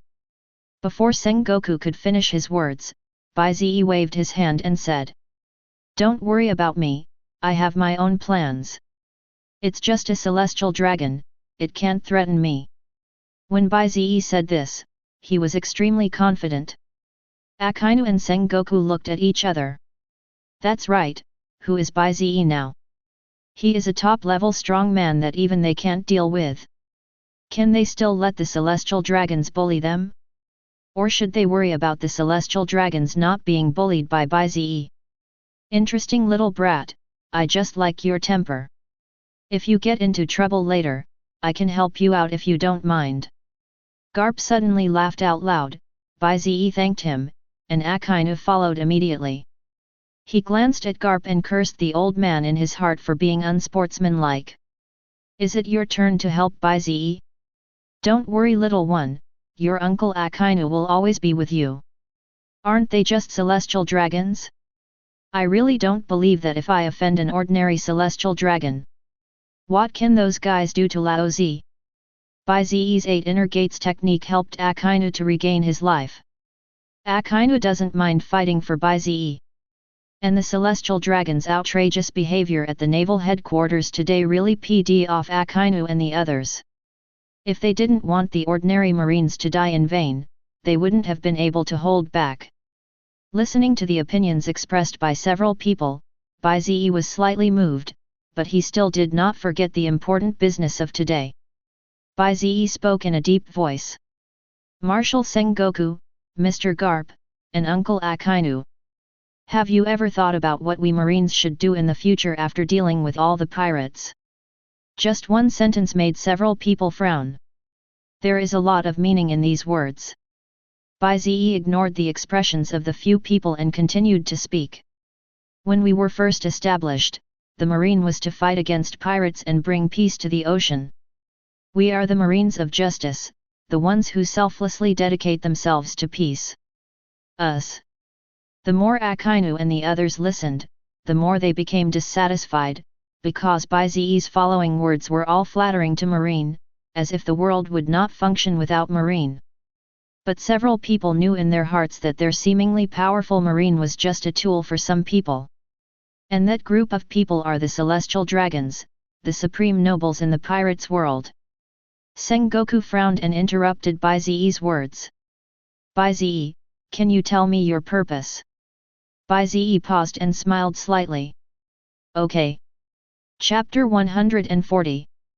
This meeting lasted even longer than any other meeting before, so long that Bai Ze, Sengoku, Akainu, Garp, the four of them did not leave the small meeting room until the early morning. Some guards not far from the room could only look at each other curiously. They hadn't slept a wink all night. Only the occasional noise coming from the room made them feel a little sleepy again. Fight? Now those big guys from naval headquarters are fighting in there? What's the matter? Although they didn't know what was being discussed inside, but it was obviously very important, because at the end of the early morning when the day began to brighten, the door to the conference room finally opened. The first person to walk out was Lord Garp, who was called a marine hero by their naval headquarters. He was usually uninhibited, but after he walked out, his brows were furrowed, his face looked even uglier, as if he was troubled by something. They were really curious about what could make the usually unruly Lord Garp so troubled. But they had no right to ask questions and could only watch Lord Garp walk away with worry. The next person who pushed the door open was their Marine Marshal Sengoku, with his brows also furrowed in a frown, his forehead even squeezed into a shape of a river. His bloodshot pupils showed one's worry, and when he came out, he was still mumbling to himself. The sound was low, but a guard soldier with highly developed hearing could hear what Sengoku was muttering, and it was only one word, that word was dawn. The guard was a little confused. Akatsuki? What Akatsuki? Why did Marshal Sengoku keep repeating this word? Does it have any special meaning? He didn't understand. But before he could think too much, the door of the conference room opened again, and this time it was not just one person who came out, but Admiral Akainu, one of the 3 admirals in their marine, and Vice Admiral White Mage, who was the most famous in the marine, who came out together. Unlike Sengoku and Garp who had frowned before, Bai Ze and Akainu who walked out at this moment seemed very relaxed, especially Akainu, who patted Bai Ze's shoulder with his big hand and spoke in a serious tone. Little guy, you are the person I, Akainu, trust the most in my life. No matter how we met, please believe me. I will be your strongest support. Several guards listened with shocked eyes as Akainu chattered to their idol, the White Mage Vice Admiral, for a while, then spoke solemnly. Go ahead and do it. Some sacrifices are worth it. No one is immune to death, including you and me. There is always someone in this world who does that. Bai Ze. A group of guards stood still, their instinct telling them, maybe they seemed to have heard of some particularly big plan, and that plan might affect many things. Hearing Akainu solemnly calling his full name again, Bai Ze was deeply moved even though he had been planning this for a long time. You know, it took him a lot of effort to convince everyone last night. He didn't dare to fully guarantee Sengoku and Garp's choice, but Akainu still supported him all the way. There is no other twists and turns, it's just pure trust. Bai Ze feels good to have someone who trusts him in this life, it couldn't be better. Read this. Bai Ze took a deep breath and said solemnly. Thank you, Uncle Akainu, I think I will succeed. Bai Ze knew what consequences his plan might cause. If one day he really acted like that, Bai Ze might become a sinner at some point in time. But there is no way, to become a sinner, Bai Ze has to do it too. Bai Ze seemed to have thought of something, and then his eyes became firm. Akainu nodded with satisfaction. He finally left, and Bai Ze also began to slowly move away in a certain direction, his eyes grim. But he had not forgotten what else he had to do today. Meet celestial dragons. On the other side is the naval headquarters port. A very luxurious and huge ship was parked there. Normally, the port of the naval headquarters could only accommodate marine warships. After all, the naval headquarters was the marine base, but this huge ship that was obviously not a marine warship was parked at the port in a dignified manner. And no marine warship dared to approach him, because the owner of this huge ship was the supreme noble in the pirates' world. Celestial dragons. No rules or laws or anything in front of them, because they represent the only truth in this world. On the deck of the big ship, it was only just getting light, but at this moment the ship was full of noise. Upon closer inspection, it turned out that a fierce fight was taking place on the deck. 2 men, wearing only clothes covering their private parts, were fighting each other desperately, with every punch hitting the flesh, every blow was meant to take the other's life. The 2 had been fighting for more than 10 minutes at this point, and the deck was covered with blood from their battle injuries. The taller one even had a broken arm, but the other shinobi was not much better, his chest even had some of his intestines exposed.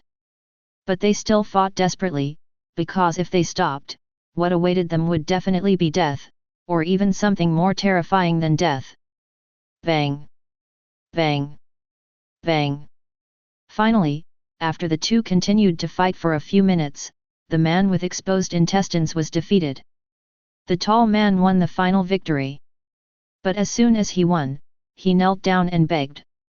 Master Celestial Dragons, XIN, have fulfilled my mission and defeated that fellow. Please allow me to continue living. Yes, the man who fought for dozens of minutes and finally won, after winning, he still begged a man for his life, just because he was the most humble slave in the hands of celestial dragons, and the battle just now was just a game that the other party watched when he was bored. The game of life.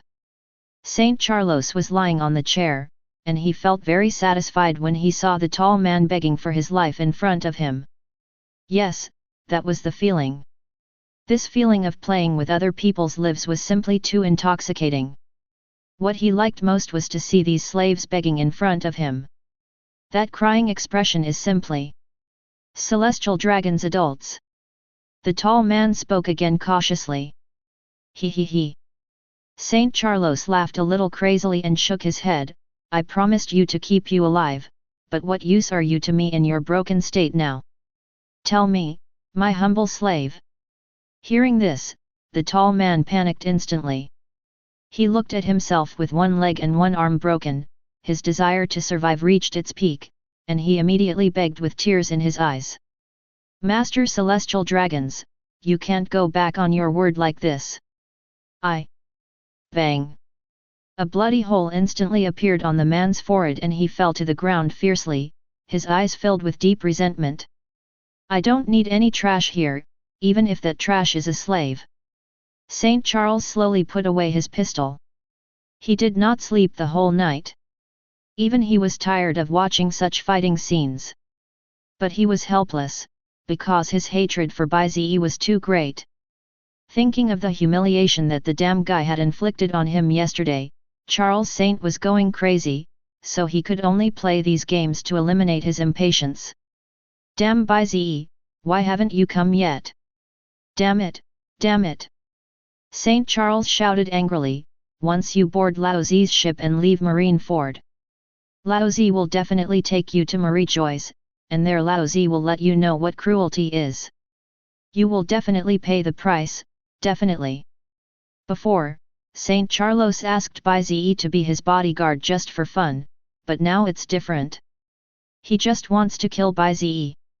As for the consequences of killing a Marine Vice Admiral, he didn't care at all because he was a celestial dragon. Who can execute celestial dragons? Celestial dragons are like this, they can do whatever they want, without having to consider anything.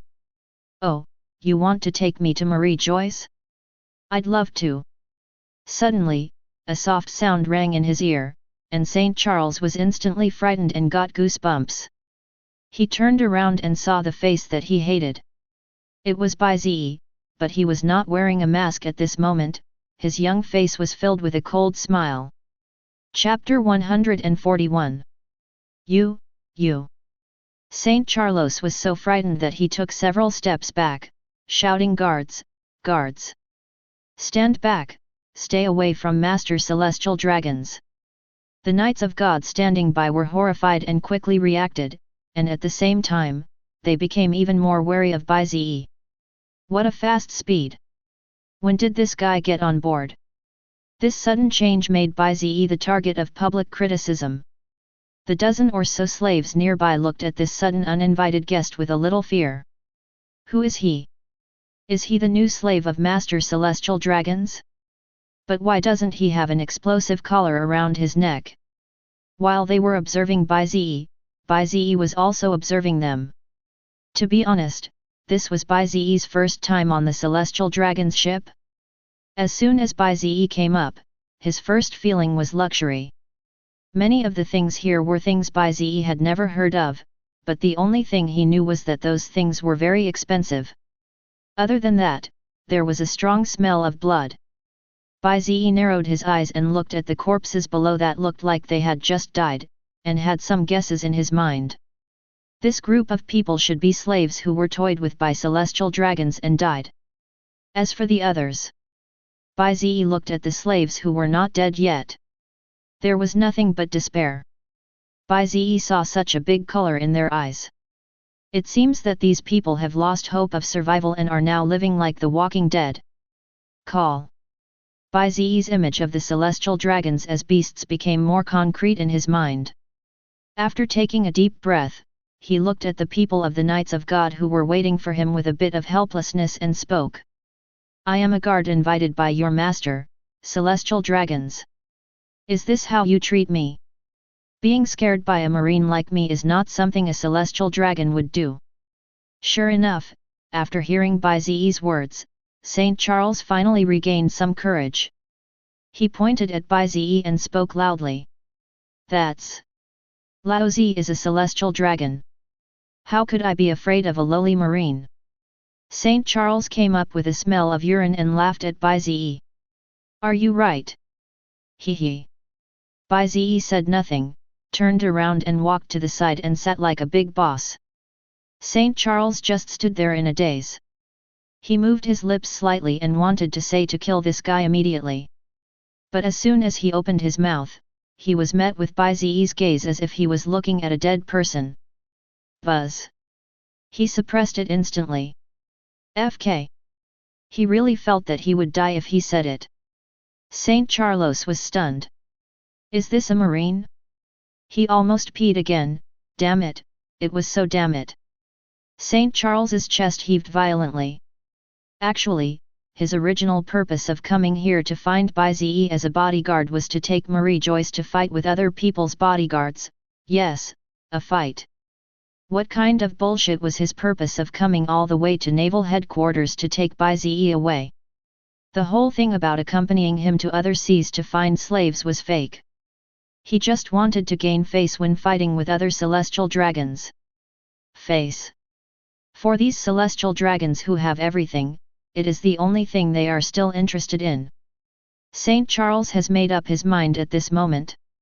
After he drags Bai Ze to Marie Joyce to complete the duel and earns face for himself, he will simply beat him into the most lowly slave. Read this.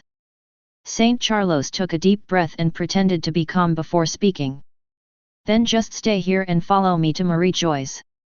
After saying that, he walked away pretending nothing had happened, but his calves were trembling slightly. Okay, all those thoughts before were bullshit. St. Charles was simply frightened by Bai Ze. He will feel safe only when he returns to Marie Joyce. He is enduring everything now. With celestial dragons like these, they can rule the world? And get the best resources in the world. How ironic! Bai Ze sighed softly as he looked at the ugly St. Charles. He wondered if he was taking celestial dragons too seriously, if he was making a big deal out of nothing. Bai Ze had some doubts, but he was cautious and still planned to proceed according to the original plan, which was to let St. Charles take him to Marie Joyce. In addition to exploring some of the defense deployments there, Bai Ze had another real purpose. That is to explore the location of Im. The owner of the Void Throne is the only person Bai Ze is afraid of now. According to his memory, the opponent seemed to possess the power to destroy the world but could not act at will. If necessary, Bai Ze planned to kill the opponent directly without any martial ethics before the opponent had time to use the power to destroy the world. It's all over. Chapter 142. While Bai Ze was boarding the ship and the celestial dragons were leaving, the marine was also not idle and immediately plunged into the next war layout. The entire naval headquarters was operating strictly like a machine. As the man in the conference room at the top issued orders one after another, the marine side also began to dispatch troops one by one. Target: Whitebeard Pirates territory. There are a total of 20 warships, led by 10 naval headquarters vice admirals and 10 branch marine vice admirals. They blocked the Whitebeard Pirates' path at every intersection and pushed forward little by little. It's a huge lineup. In addition, the 3 admirals Akainu, Kizaru, and Aokiji also secretly went to the battlefield on a warship. No one knew their location, but everyone knew that they were the ones who could control the direction of the war, and spies from many forces were constantly searching for their movements. As for Bai Ze's whereabouts, as one of the current benchmarks of the Marine, his presence can give the Marines a morale to win, which actually has a great impact on the war, so Sengoku tried his best to suppress the news that Bai Ze left with celestial dragons, and announced to all the Marine soldiers that when the war with the Whitebeard Pirates breaks out, Bai Ze will definitely arrive. Now, Naval Headquarters, inside the exclusive office of the top executive Sengoku. Sengoku looked at the file in front of him with a worried look on his face. I hope Bai Ze can keep his word. He should hurry back when the war starts. Otherwise, even if our Marines defeat the Whitebeard Pirates, we will have to pay a heavy price. Yes, in fact, it was not Sengoku who made up the words that Bai Ze would rush back. Bai Ze promised it himself, and it was the kind that could not be refused, and Bai Ze had to accept Whitebeard's order. Sengoku didn't quite understand Bai Ze's operation, but he had no choice but to follow Bai Ze. After all, that guy was stronger than him. Besides, Sengoku looked at the phone call that had just been hung up a little helplessly.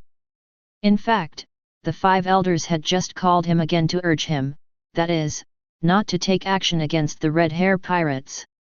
This time, their attitude was even tougher and was almost a threat. Celestial dragons, red hair. Sengoku murmured in a low voice with an ugly expression on his face. These guys didn't even bother to conceal their purpose. Such arrogant attitude made Sengoku extremely angry, but there was nothing he could do. In the past, the world government would not interfere too much in the marine, but now that the pirates have become weaker, their hands have been stretching further and further. It is hard for Sengoku not to suspect that one day they might erode the entire marine. Becoming an organization that completely serves the celestial dragons is something Sengoku cannot tolerate. Is it possible for us to only follow the little guy's plan? Sengoku was a little helpless. He suddenly remembered what Bai Ze said in the conference room, and his expression was a little dazed, because what Bai Ze said in the conference room was so explosive. Any topic thrown out would cause chaos. He said that after destroying all the pirates, his next step would be to destroy all the celestial dragons, and then asked himself and others if they were willing to support him. Kill all celestial dragons? This sounded so absurd that even Garp, who had a big heart, did not have the confidence to do it. You have to know that this was a race that had ruled the world for 800 years, so Garp expressed his opposition at that time. He believes that this will only bring disaster to the marine, and reminds Bai Ze that celestial dragons possess extremely terrifying power, which power is so powerful that it is terrifying.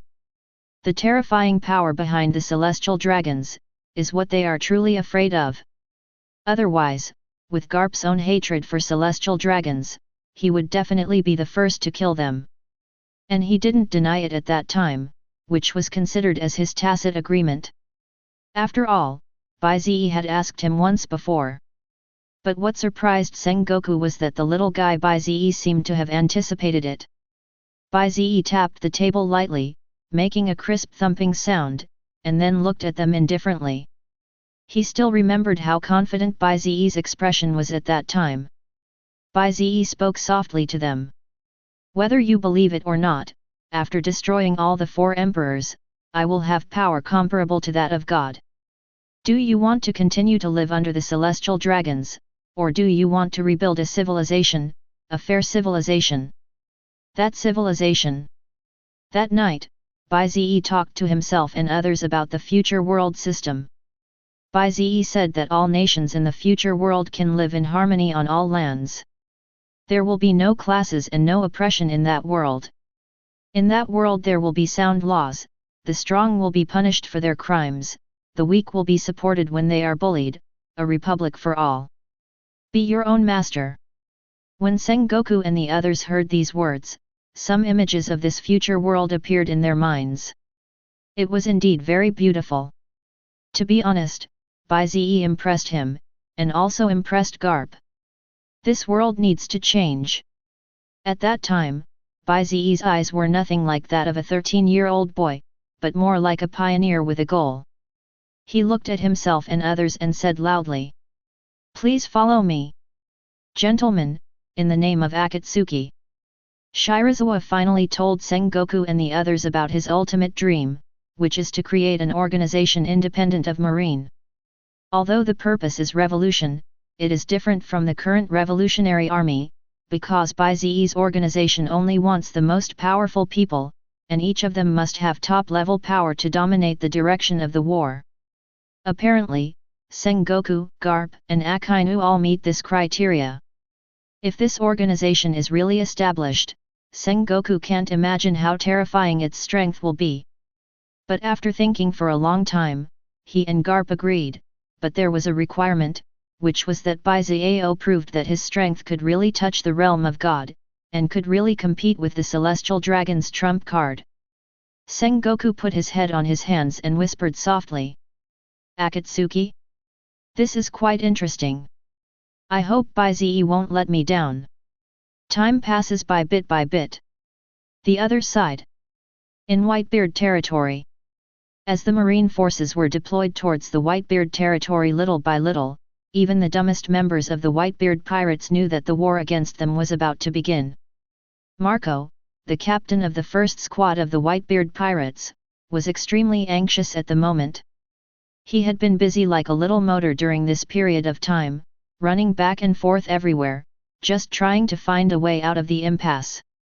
That is to win the war against the pirates, but the more he understands the deployment and tactics of the Marines, the more desperate he becomes. There is no other reason, it's just a simple difference in strength. 20 Marine Vice Admirals, plus the 3rd Marine Admiral who has disappeared. Marco couldn't imagine that their single group of royal pirates had any chance of winning, unless their father could recover to his heyday. No, no, no. Marco's face looked grim, because he thought of another person, Bai Ze, the genius marine boy who killed 4 emperors in a row. If that guy were there, even if my father was in his prime, he would still be defeated. It's a dead end, an absolute dead end. Marco looked miserable, and walked staggeringly. Are we, the Whitebeard pirates, going to follow in the footsteps of the Beasts pirates and the Big Mom pirates? Oh! The other squad captains frowned at Marco's attitude. What's wrong with Marco? Why does he look so unhappy? Are you worried about the war that the Marines will wage against us? There's no need to be so scared. We, the pirates, are not as unprepared as Kaido and the others. If a war really breaks out, we may not necessarily lose. That's right, even if we lose, so what, isn't it just one life? As pirates, who among us doesn't have the resolution to fight like this? Unlike Marco, some captains of other squads who don't understand the difference in combat power seem to be particularly confident. Of course, there's nothing they can do about it. After all, in all the battles, big and small, over the years, the Whitebeard pirates have never been defeated. So even though the Beasts pirates and Big Mom pirates were defeated in the group battle, they were still not very panicked. After all, they have a father, and he is known as the strongest man on the sea. But the expression of one person in the field seemed different from that of others at this moment. The man was leaning against the corner, wearing a black cloak. His messy long hair and a mouth with a few missing teeth made him look a little sloppy. At this moment, he was stuffing a yin tao pie into his mouth while muttering softly. Damn it! I thought the Whitebeard pirates would be my home for the rest of my life, but it looks like I can't stay here much longer. What a shame! What a pity! The man whose real name is Marshall Teach, also known as Blackbeard, spoke vaguely while eating. He is different from other squad captains. He has more information that others don't know. He knew very clearly that if this war really broke out, their Whitebeard pirates would definitely be defeated. His life goal is to find the dark fruit he has always dreamed of, and he doesn't want to die in this place with the Whitebeard pirates. It's time to go. Blackbeard licked the corner of his mouth and began to plot in his mind how to escape from this place before the war started. What do you mean by live and die together? Blackbeard doesn't want to do such meaningless things. Chapter 143. The Marines have made careful preparations for this war against the Whitebeard pirates. To ensure that every battlefield is fully deployed, it will take at least 10 days. Of course, the same goes for the Whitebeard pirates. For a war of this magnitude, it all comes down to who is more prepared. A small mistake may ruin the whole situation. After 5 days of intensive preparations, Whitebeard, who had remained silent, finally took action, and his first action was negotiation. Negotiate with the Marine. Whitebeard went alone, and in order to show his sincerity he decided not to bring anyone with him. Even if Marco didn't understand and wanted to stop him, it was useless. Dad, what if that guy forces you to stay there? Marco persuaded, but Whitebeard's answer was his confident words. "There is probably no one in this world who can force me to stay in Whitebeard.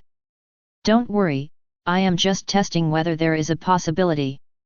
If we fail, then we will all die together," Whitebeard said with a faint smile. "But, before Dad dies, I won't let you die alone." Only Blackbeard, who was almost ready to escape, had a strange look in his eyes. Whitebeard was one of the few people he truly admired, and he was still very interested in the decisions this man made after careful consideration. For this reason, Blackbeard thought it over again and decided not to run so fast for now. He wanted to wait. Perhaps the decision made by that man can change the war. On the other hand, when they received the news that Whitebeard wanted to negotiate with their marine high-level officials alone, they reported it immediately, and the first message was sent to Sengoku. However, Sengoku, who was at the naval headquarters, certainly did not understand the situation there as well as those who were on the real battlefield, so he gave the decision-making power of this negotiation to Akainu, the real person in charge of the marine in this war. Akainu, who received the news immediately, seemed a little surprised. Negotiation? Whitebeard chose to negotiate now, whether earlier or later. What does he want? Akainu, who is good at fighting but not good at strategy, can't figure out Whitebeard's purpose no matter how hard he tries. Based on his understanding of Whitebeard, that guy is very tough, so he is fully prepared for the marine to suffer heavy losses in this war. After thinking for a long time, Akainu finally made the decision. "Let's talk. The negotiation location will be the nearest Lensa Island, and only Whitebeard is allowed to come. The time is set at 3 hours later." The order was quickly passed to the Whitebeard pirates, and the response from there was also quick and simple. "That is good. Just one word." On the other side, Bai Ze had no idea that such a change had occurred on the battlefield between the Whitebeard pirates and the marine camp. Although he knew about it, he probably didn't care much. After all, any conspiracy or trick is nothing in the face of absolute strength. The past few days on the ship following St. Charles have been relatively peaceful. St. Charles seems to be really afraid of Bai Ze, so he has not come to cause trouble in the past few days, and he also ordered his guards to stay away from him. Everything will wait until Marie joins. This made Bai Ze really bored, but he also had time to think about other things. Time passed bit by bit, and finally on the 5th day of sailing, it seemed that they would soon arrive in Marie Joyce, and Charles Saint finally had the confidence to walk out of the cabin. The peace of the past 5 days was finally broken, and as St. Charles walked out, Bai Ze's eyes became dull for the first time in a long time. Because he didn't quite believe that the thing he saw before his eyes could really be made by a human. Chapter 144. The moment St. Charles walked out of the cabin, he felt extremely comfortable. It was because the day he had been looking forward to was finally here. When you come to Marie Joyce, no matter who you are, you have to kneel down and talk to the celestial dragons. They are the real masters there. Except for some personal guards, all the Knights of God are also there. As long as the number of God's Knights who are good at combined attack techniques reaches a certain level, 4 emperors or marine admirals can also be killed. This is one of the confidences of the celestial dragons. As for some other hidden methods, there is no need to say more. And St. Charles felt that no one dared to resist them, the celestial dragons, in Marie Joyce. No one. Read this. St. Charles was particularly happy. He tilted his head and looked at Bai Ze in the distance with a cruel smile. He would repay the damn Bai Ze for all the humiliation he had suffered during this period of time when he arrived in Marie Joyce. He had thought of dozens of ways to punish him in the past few days.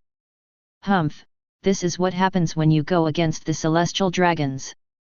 I don't care if you're a genius marine boy, you're only fit to be my slave. St. Charles lowered his voice and muttered softly, because he felt that there was something wrong with Bai Ze's eyes, and his body was still shaking, as if he was suppressing something.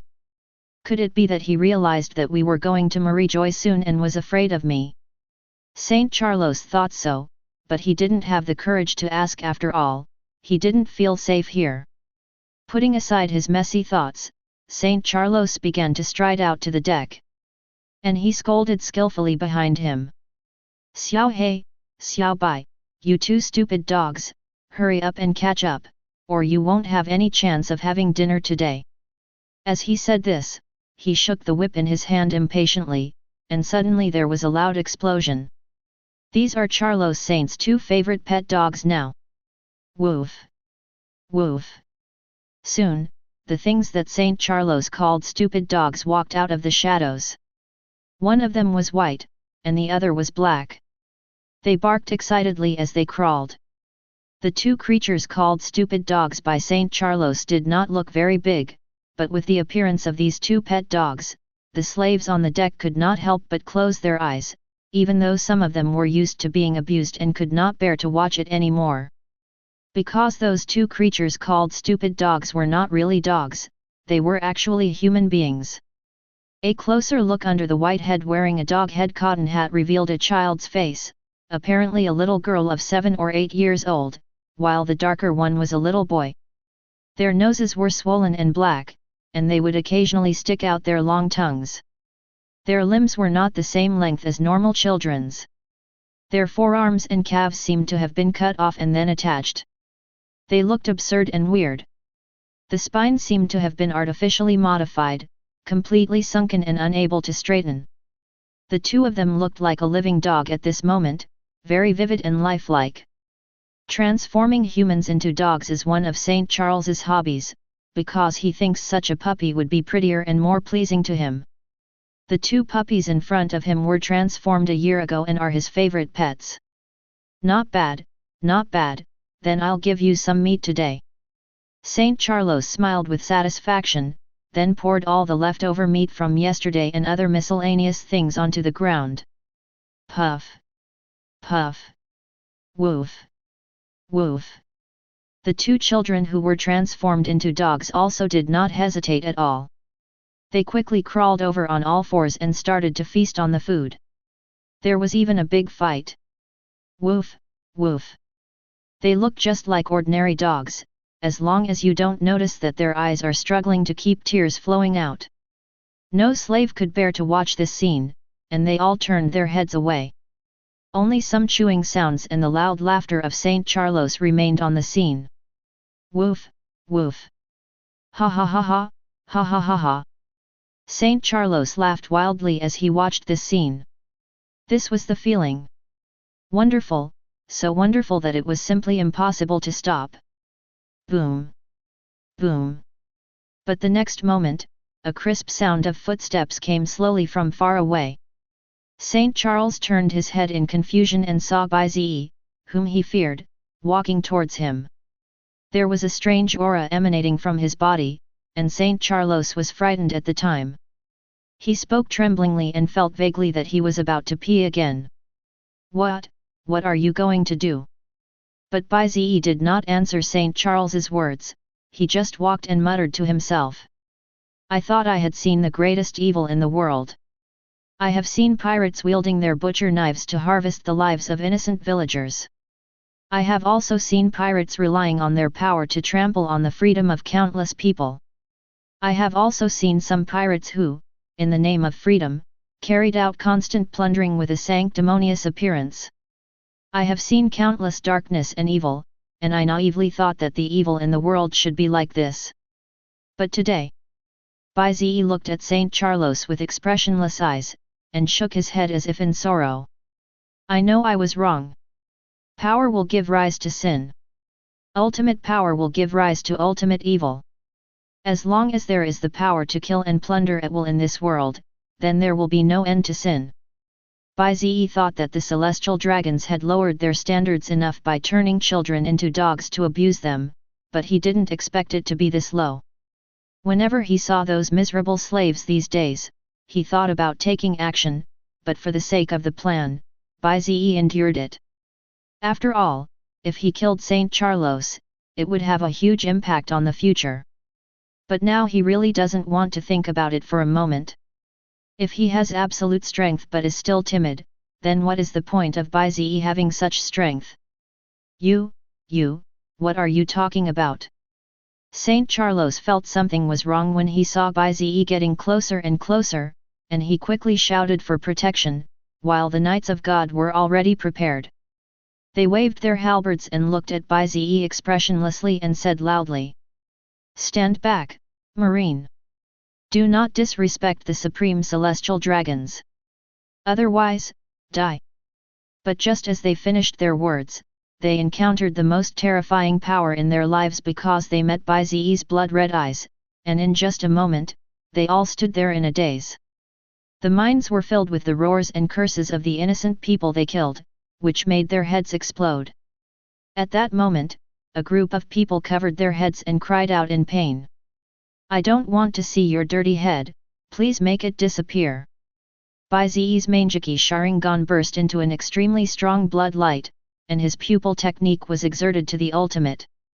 At this moment, the illusion of Bai Ze's Manjiki Sharingan could already cause damage to most of the strong, and these members of the Knights of God were no exception. Next moment. Phew, puff. A group of slaves also saw the most absurd but true thing in their lives. The members of the Celestial Dragon's Guardian Knights, whom they regarded as demons, actually grabbed their own necks with both hands and tried to pull them up. He forcibly pulled his neck off, and immediately blood gushed out like a pillar, and then the headless body fell to the ground with a bang. Bang! Bang! Bang! In just 10 seconds, all the guards brought by the Celestial Dragons that were targeted by Bai Ze's illusion were beheaded one after another. The scene was like hell on earth. The closest member of the Knights of God happened to have stronger mental strength and avoided the first round of illusion attacks, but the next moment, he felt a pain in his chest. When he looked down, he saw that Bai Ze had teleported in front of him without him knowing when, and stabbed his heart with one hand. Snap! Then it was crushed in an instant, and he fell to the ground lifeless. At this point, except for Saint Charlos, the entire guard team on the ship was wiped out. Who is he? How dare he attack Master Celestial Dragons? We are dead, dead. Damn it, damn it. We will definitely be punished, a horrible punishment that will bring certain death. You. I don't want to die. Please let me go, Master Celestial Dragons. I am willing to be your slave. The group of slaves were stunned for a moment when they saw this, but the next moment they all knelt down and begged for mercy from Saint Charlos, who was standing there. Even though such a beating had happened, they did not dare to raise the slightest bit of resistance. It was so sad. Bai Ze looked at them indifferently and was not angry. If he, Bai Ze, had no strength, maybe he would be the same as these people. Putting aside his messy thoughts, Bai Ze continued to move forward, and in the blink of an eye he arrived in front of Saint Charlos. At this moment, the latter was completely frightened to death, with a strong smell of uric acid and snot and tears running down his face, looking really miserable. Bai Ze grabbed his neck with one hand and lifted him up, allowing the latter to continue struggling. "Don't kill me, don't kill me! I'm a celestial dragon! No, no, no! You damned pariah, I will make you pay the price! Don't kill me, don't kill me! I am celestial dragons!" Saint Charlos was cursing and begging like a madman, his desire to survive was overflowing. To deal with a scum like this, you have to use scumbag methods. Bai Ze forced the Manjiki Sharingan to face the eyes of Charlos Saint. He took control of it instantly and then issued orders coldly. Inflict upon yourself the same torture you inflicted upon them. Chapter 145. Puff, puff, snap, snap. Bai Ze watched as Charlos Saint Wushan mutilated himself for a full half-hour, breaking his arms and legs and destroying his mouth. He became neither human nor ghost. Bai Ze also used illusion to maximize his pain. He could feel the pain but could not resist. He could only torture himself endlessly like this. Half an hour later, Saint Charlos, who was almost out of breath, fell to the ground and kept moving, looking at Bai Ze with a pair of desperate eyes, and murmured. Kill me quickly. Who cares about celestial dragons or not now? Saint Charlos just wants to die and leave. Boom! Boom! Bai Ze quickly walked in front of him and looked down at him. Saint Charles immediately looked at Bai Ze expectantly. Is he finally going to die? Great, great! But Bai Ze put a hand on his shoulder, and a rich scent of wood entered his body. Feeling his vitality recovering, Saint Charlos was stunned for a moment. You! Bai Ze interrupted him, looked down at Saint Charlos with his cold blood-red eyes and said. It's not that easy to die. Prepare to be tortured endlessly for most of your life. Atone for the sins of those you killed. No! He shouted, but Bai Ze didn't give him a chance to react and directly took it back into the Kamui space. After finishing all these things, Bai Ze finally had the mood to look at the slaves who were still alive. At this moment, dozens of citizens all knelt down. The look of despair was extremely strong. It was obvious that even if Bai Ze helped them kill the celestial dragons, they did not think they could survive. What awaited them must be a punishment more terrible than death. For this, they didn't actually thank Bai Ze that much, and the group of people just looked at the ground numbly. Only 2 children around 7 or 8 years old struggled to get up, looked at Bai Ze with sincere eyes and spoke softly. Thank you, benefactor. The little girl spoke even more quietly, prying it open with her paws. Thanks. That's right, they are the 2 children who were transformed into dogs, but Bai Ze has used the illusion of Manjiki Sharingan to forcibly correct their minds, and even removed some of their not-so-good memories. Now they can barely be called normal people. That's why I have the confidence to thank Bai Ze. Bai Ze didn't say anything, he just walked up and touched the 2 people's heads, and his idea of changing the world became more determined. In a few hours' sail we will reach Marie Joyce. The original plan was to follow St. Charles into Marie Joyce and explore the location of Im. But with the current changes, this plan is no longer possible. Bai Ze now has only one choice, and that is to use Kamui plus Flying Thunder God technique to go to Marie Joyce to explore Im's location. Even if he is discovered, he should be able to escape safely. As for the rest of us, Bai Ze looked at this group of lifeless slaves and quickly came up with an idea in his mind, which was to let them leave in the opposite direction, the farther away from Marie Joyce the better, so that they would have a better chance of survival. Bai Ze's eyes were smooth, and he became even more curious about the king of celestial dragons, with whom he was about to have contact. If their strength is not as strong as they thought, then today will be the day when all celestial dragons will die. All plans were invalidated, Bai Ze simply relied on his hard power to push forward. Chapter 146. If you were to ask where the most luxurious building in the pirates' world is, some might say it's the territory of the 4 Emperors-level pirates, or some might say it's the naval headquarters Marine Ford.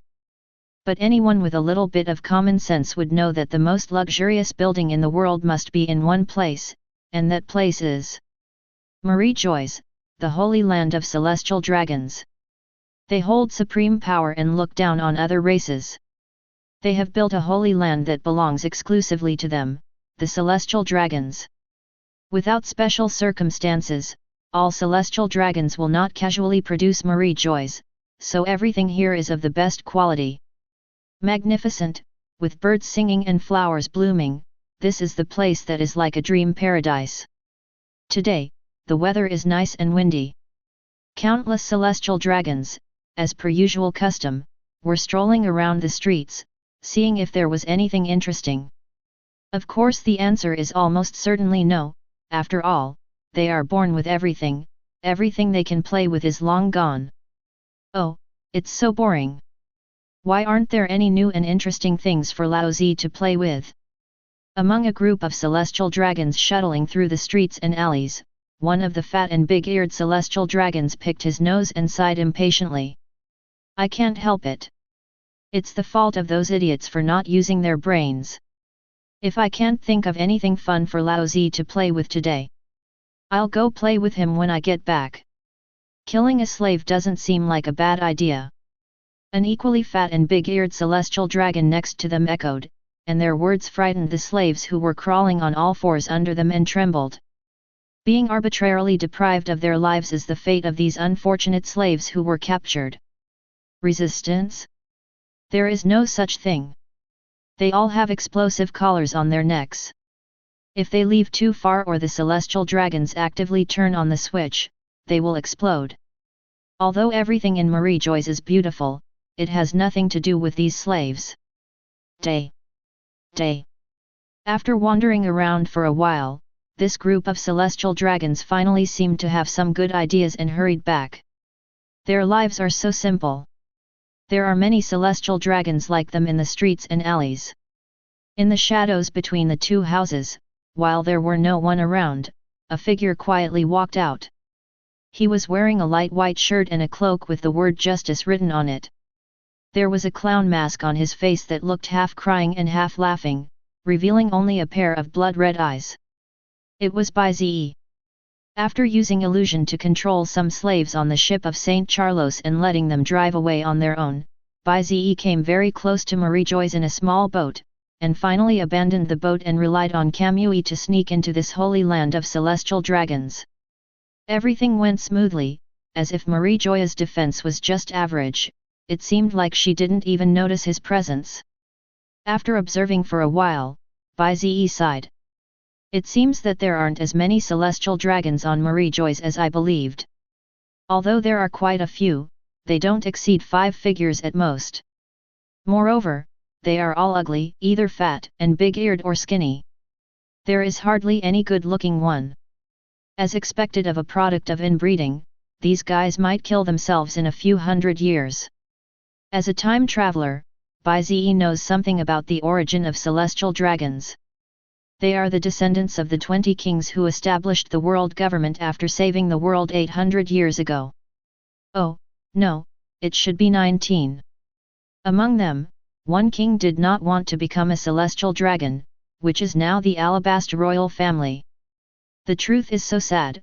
800 years ago, the ancestors of these celestial dragons were also the people who saved the world. They were dragon slayers, but 800 years later, the dragon slayers eventually became evil dragons. And it seems even worse. Bai Ze doesn't know how bad the pirates' world was during the lost 100 years from 800 to 900 years ago. But no matter what, the current celestial dragons must be wrong. Bai Ze had actually been in Marie Joyce for a while. During this journey, he had really witnessed how lawless these celestial dragons were after they gained power. Anyway, they have committed crimes that you can and cannot imagine, and they have also done things that you can't imagine. There is actually a place in the entire Marie Joyce where slaves are imprisoned. Bai Ze got a rough idea and found that the number of slaves in that place was unimaginable. Although those slaves were in a miserable state, Bai Ze had no intention of saving them at the moment, because he had not yet achieved the purpose of his visit to Marie Joyce today. Yes. Bai Ze has been in Marie Joyce for a long time, but he can't find the possible location of Im. You know, Bai Ze has the ultimate perception ability of Manjiki Sharingan. But Bai Ze still didn't feel anything at all. There was almost no one on this island who could pose a threat to him. Damn, where the hell is this guy? Bai Ze frowned slightly. As long as this guy didn't show up, he would be an absolute hidden bomb, which would restrict Bai Ze's actions. Boom! Boom! Suddenly, there was another loud sound of footsteps. Bai Ze curled his lips helplessly and escaped into the Kamui space again. After Bai Ze disappeared, several celestial dragons came here just a short while later. Of course, they came here unintentionally. There were 4 celestial dragons, 3 men and 1 woman, some sitting on slaves and some sitting in luxurious carriages, chatting comfortably as they moved. It's really boring. I've been to every place in Marie Joyce, and I want to leave this place. It seems that Charles Saint has left. I really envy him. Who said it wasn't? It seems this guy is going to the naval headquarters to find that young marine who has been very famous recently to be his bodyguard. What's his name? Bai Ze. Yes, yes, yes. His name is Bai Ze. I heard he is a young boy who seems to be quite good at fighting. What's the point of being beaten? You're just a pariah, you're only fit to be our slave. Bai Ze hid in the dark and listened to the conversation of these celestial dragons. He felt a little sad in his heart. What a coincidence! These guys actually knew Saint Charlos. He hoped that these guys would not do anything bad. Bai Ze thought secretly, but the next moment he saw one of the 4 female celestial dragons speak. If you want to go out and play, just wait for Charlos Saint to come back and ask him. He's been out for a while, he should know if it's fun out there. The female celestial dragons, whose real name was Xiaolulia Palace, tilted her head in confusion. And this guy should be back soon. I just don't know why there's no news about him. How about we go find the old guys at the 5 elders, and ask about Saint Charlos? The other celestial dragons were immediately excited when they heard this. Okay, then let's go find the 5 elders. I remember they will come to Marie Joyce today. Yeah, let's see if we can go out together. We're getting bored staying in Marie Joyce.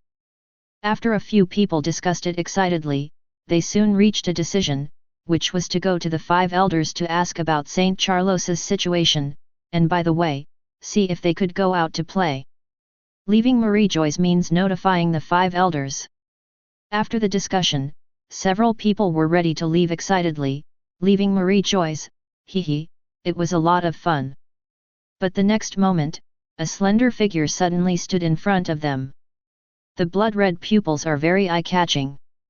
Several people wanted to scream in horror, but the next moment they disappeared from the scene, along with the slaves under their feet, as if they had never existed. After doing these things, Bai Ze returned to the darkness. Bai Ze was a little helpless. If these guys were to ask about Saint Charlos, wouldn't that expose them? Bai Ze didn't want the news of Saint Charlos' death to be discovered so early, so he could only invite them to visit Kamui space in a friendly manner. As for whether their disappearance would trigger a chain reaction, Bai Ze couldn't think about it so much.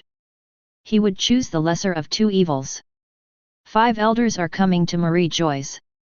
What are these guys doing in Marie Joyce for no reason? Could it be? After hearing the news revealed by these celestial dragons, Bai Ze had some vague guesses and immediately became excited. Without any hesitation, Bai Ze restrained his aura and hid again.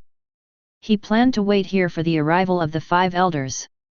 Chapter 147.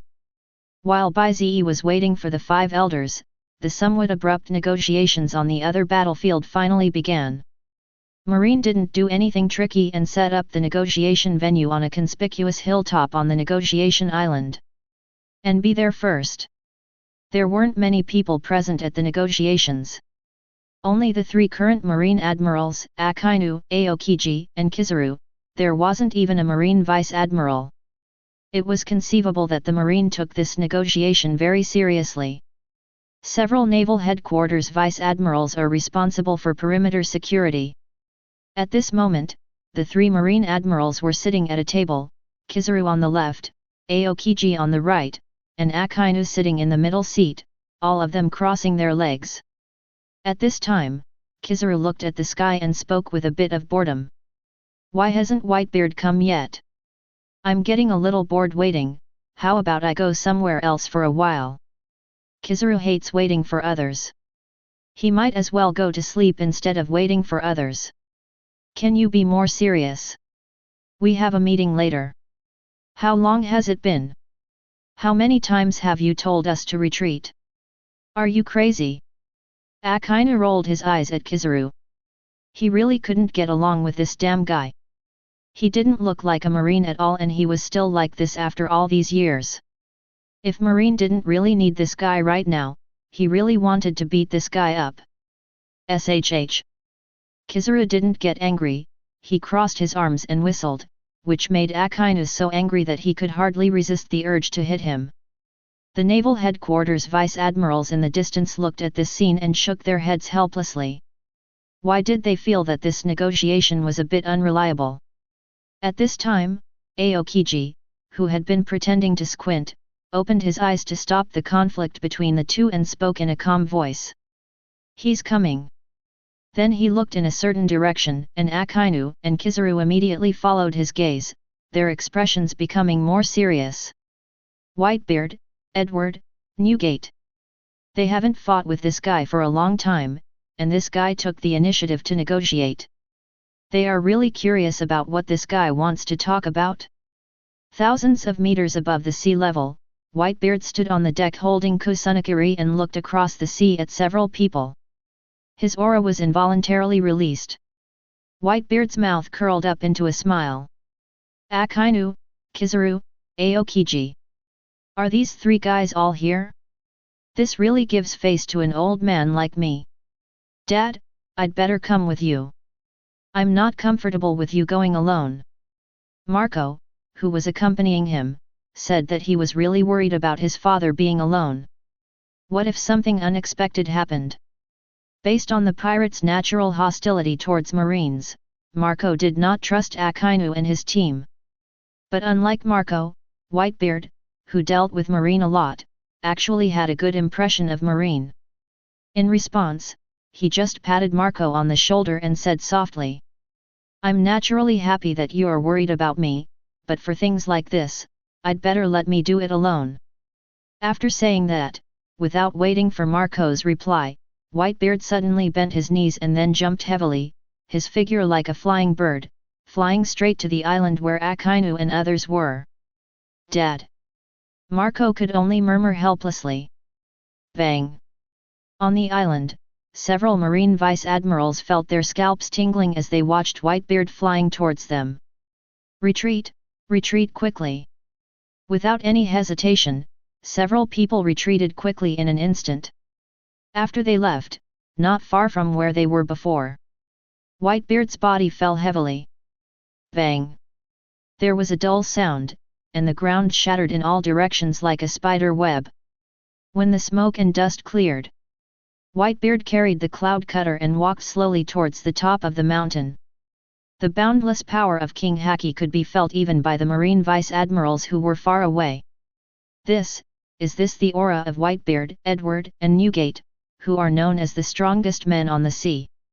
This is really powerful. Whitebeard didn't care about the opinions of the Marine vice admiral. He just walked steadily to the top of the mountain with the Kanjai Unki, and then came to the negotiating table. "Sit firmly on the opposite side of Akainu, Kizaru, and Aokiji. Are you here? Then let's get started." Akainu spoke first, crossing his arms and speaking calmly. Whitebeard said in the same calm voice. Chapter 148. With the arrival of Whitebeard, the negotiations finally officially began, and the aura of this most senior of the four emperors was truly unmatched. Even Akainu had to admit that even though Whitebeard was old, his strength should still be one level stronger than Kaido and Charlotte Linlin. Of course, he just couldn't last too long. However, Whitebeard's provocative behavior just now still made Akainu a little dissatisfied, so Akainu spoke coldly to Whitebeard. "You come to negotiate with me, but you have this attitude. Whitebeard, you don't think our Marines really want to talk to you, the Whitebeard pirates, do you? If you're not sincere, we don't mind fighting right now." As he spoke, Akainu released some of Conqueror's haki and pressed it towards Whitebeard, but Whitebeard laughed without caring and apologized. "I'm sorry, I'm an old man who is used to being casual, but I did come to negotiate with sincerity today." Whitebeard actually lowered his posture and apologized to Akainu and the others, causing Aokiji Kizaru to frown. He didn't understand what this guy was selling. Whitebeard didn't care about the strange looks from the few people and spoke to himself. "Oh, by the way, your genius Marine boy, the kid named Bai Ze, isn't he here?"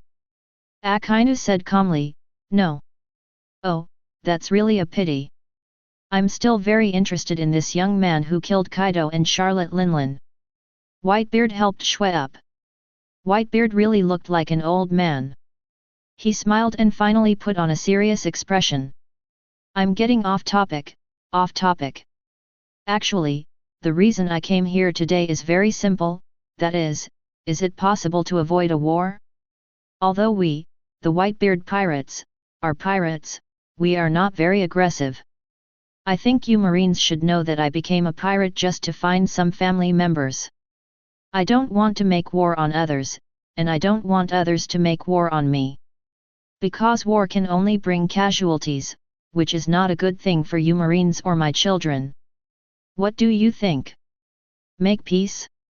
The purpose of the negotiation of the fierce Whitebeard was to ask for peace, which really made Akainu and others look sideways, especially Kizaru. He narrowed his eyes and looked up and down at the strongest man on the sea. It's like we're meeting each other for the first time. But Akainu shook his head and said in a resounding voice. Impossible. It is an indisputable fact that we, the Marines, will have a war with you, the Whitebeard pirates. The reason is very simple. You are pirates and we are Marines. We don't care whether you are aggressive or not, but we, the Marines, cannot allow you, the time bombs on the sea, to roam around in this sea all the time. This is irresponsible to other innocent people. We only have one life. We cannot and dare not gamble. No one is qualified to make this decision, including me, Akainu. Akainu was very determined about this. He looked at Whitebeard's old face and spoke word by word. Besides, how can you guarantee that your Whitebeard pirates will always behave properly? Is it really like you said, just for your family? What if you die in the future, will your pirates continue to operate like this? Frankly speaking, the Whitebeard pirates and Shanks Red Hair pirates are not very aggressive.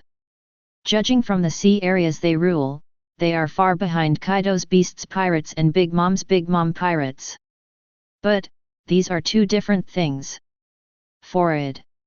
Whitebeard was a little helpless. Although he knew that there was almost no possibility of avoiding war, he still felt disappointed when he heard Akainu say this in person, because it meant that many of his children would definitely die. Whitebeard was not afraid of death, but he was really afraid of watching his family members die like this. In his eyes, they were just a bunch of little kids. How old were they? There were still many beautiful sights in the world that they hadn't seen. How bad would it be to die like this? Do we really have to go to war? Whitebeard spoke again, with a hint of pleading in his eyes. It was obvious that he still didn't intend to give up. But the next moment... Bang! Akainu slammed his fist on the ground, looked at Whitebeard with indifferent eyes and said loudly. We the Marines will definitely go to war with your Whitebeard pirates. Stop thinking about it, and if this is the only purpose of your negotiation, then you can leave now. I won't attack you this time, so that you pirates won't say that our Marines won unfairly. As he said that, Akainu waved his hands, he seemed to be trying to chase people away. Aokiji and Kizaru, who were watching coldly, obviously meant the same thing. This battle must be fought, even if it costs some price. If the Four Emperors group is not destroyed by Whitebeard's attack, then the pirates in this world will never be eradicated. This is a dead end. Why? Whitebeard shook his head helplessly. He looked Akainu up and down. This guy was really confident. It seems that there is really no other way. Whitebeard sighed and finally told the real purpose of his visit today. If you want to fight, then let's fight, but I think we can fight in a different way. What method? Akainu asked in confusion. He knew that this should be the purpose of Whitebeard's negotiation. Aokiji and Kizaru also listened attentively, especially Aokiji, who gave Whitebeard a cold reminder. I hope you won't say useless nonsense. We don't have much time. Of course. Whitebeard seemed like he would never get angry, still smiling amiably. He stood up and pointed at the marine soldiers who were still diligently standing guard on the warships in the distance and spoke. These soldiers are very energetic. Their 20s are the best time of their lives, whether they are Marines or pirates. They shouldn't die in a war like this.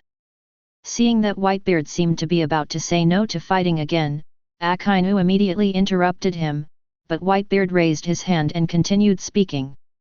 So what I mean by changing the way of fighting is that you and I will only send out high-level combat forces, except for a few of us, such as your Marine Rear Admiral or Marine Vice Admiral, and I will only send out the captains and vice-captains of each division, and the victory will be decided by this group of us. Others are not allowed to participate in the battle. This will reduce unnecessary casualties. Whitebeard seemed to be afraid that Akainu and the others would disagree, so he explained again. You know, we are the ones who really decide the direction of this war. The role of these children is minimal. Whitebeard recited a bunch of reasons to promote his tactics to Akainu and others, a war in which only high-level fighters were sent out. This was the first time in so many years. Although most people knew that ordinary people under their command would not be able to influence the war, they still did not stop it. After all, most people only care about themselves. If those weak soldiers or pirates die, they die. It would be worth it if they can reduce the opponent's combat power a little bit. After saying that, Whitebeard just stood there holding Kusugawa Kaire, looking at Akainu and the other two with a pair of tiger eyes. To be honest, Whitebeard has never been humble in his life. If this doesn't work, then he can only fight to the death. Bang! Akainu also stood up immediately. His tall body stood erect, his majestic eyes met Whitebeard's gaze, and he spoke loudly. I agree. The Marines are confident that they can win by sending out high-level combat forces. If this can reduce some Marine casualties, why not do it? He, Akainu, is warlike but not a war maniac. What about you? Akainu said and looked at Aokiji and Kizaru. The attitudes of these two guys are also very important. Aokiji looked up, I agree. Kizaru chimed in, me too. Whitebeard was relieved when all three agreed, but before he could relax for long, Akainu asked again. What if the Whitebeard pirates are defeated? I, the Marine, will not let the remaining pirates go. They will either die, or serve their sentences in the undersea prison. Obviously, Akainu's bottom line is still the same, the time bomb of the Whitebeard pirates members must be removed. Whitebeard seemed to have prepared this answer long ago. He just smiled and said calmly. If I lose, I will disband the entire Whitebeard pirates. They are all my pirates and they will leave. As for whether they change their identities and become ordinary people, or continue to be pirates, I won't care. If you Marines want to hunt them down, then that's up to you. The members of the Whitebeard pirates are not afraid of sacrifice, we just don't want them to die in vain. This is the best chance Whitebeard has for his children, and to be honest, this is a losing war, whether it is a general war or a high-end war. The Whitebeard pirates group doesn't have a huge gap in winning rate, so these are the only solutions that are not solutions. And this solution just happened to be in line with Marine's idea, so the result is naturally a happy ending for everyone. After a moment's silence, Akainu said in a deep voice. Kin. Thank you very much. Whitebeard Kide, this brief negotiation has finally ended. There were no major twists and turns. In order to reduce unnecessary casualties, both sides adopted a completely new way of combat. Chapter 149.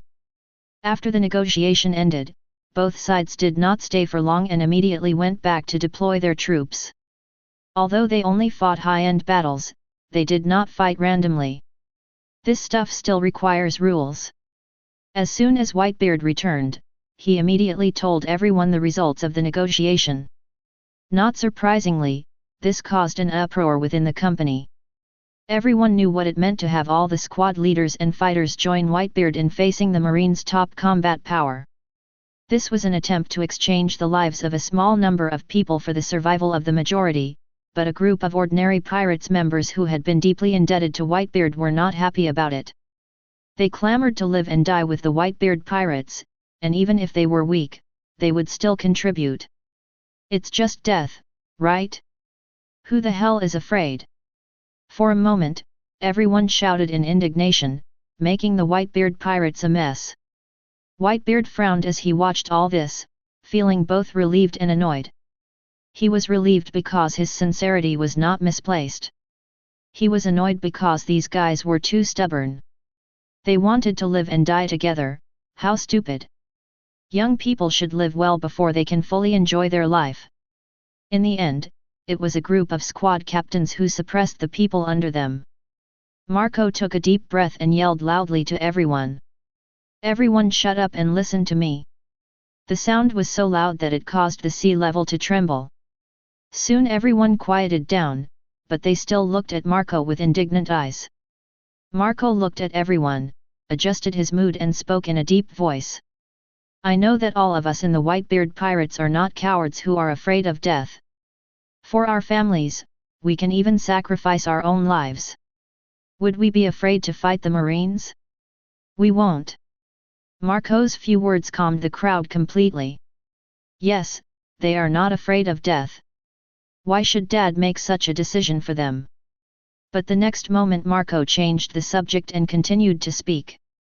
But I firmly agree with Dad's decision. Marco was afraid that someone would interrupt him, so he quickly spoke faster. We, the Whitebeard Pirates, are not afraid of death, but we cannot die in vain. I think everyone should still remember our pirates' dream. It's about family and unity, not aggression and war. The Marines want to go to war with our pirates. Are they wrong? Actually, no. It's only natural for the Marines to fight the pirates.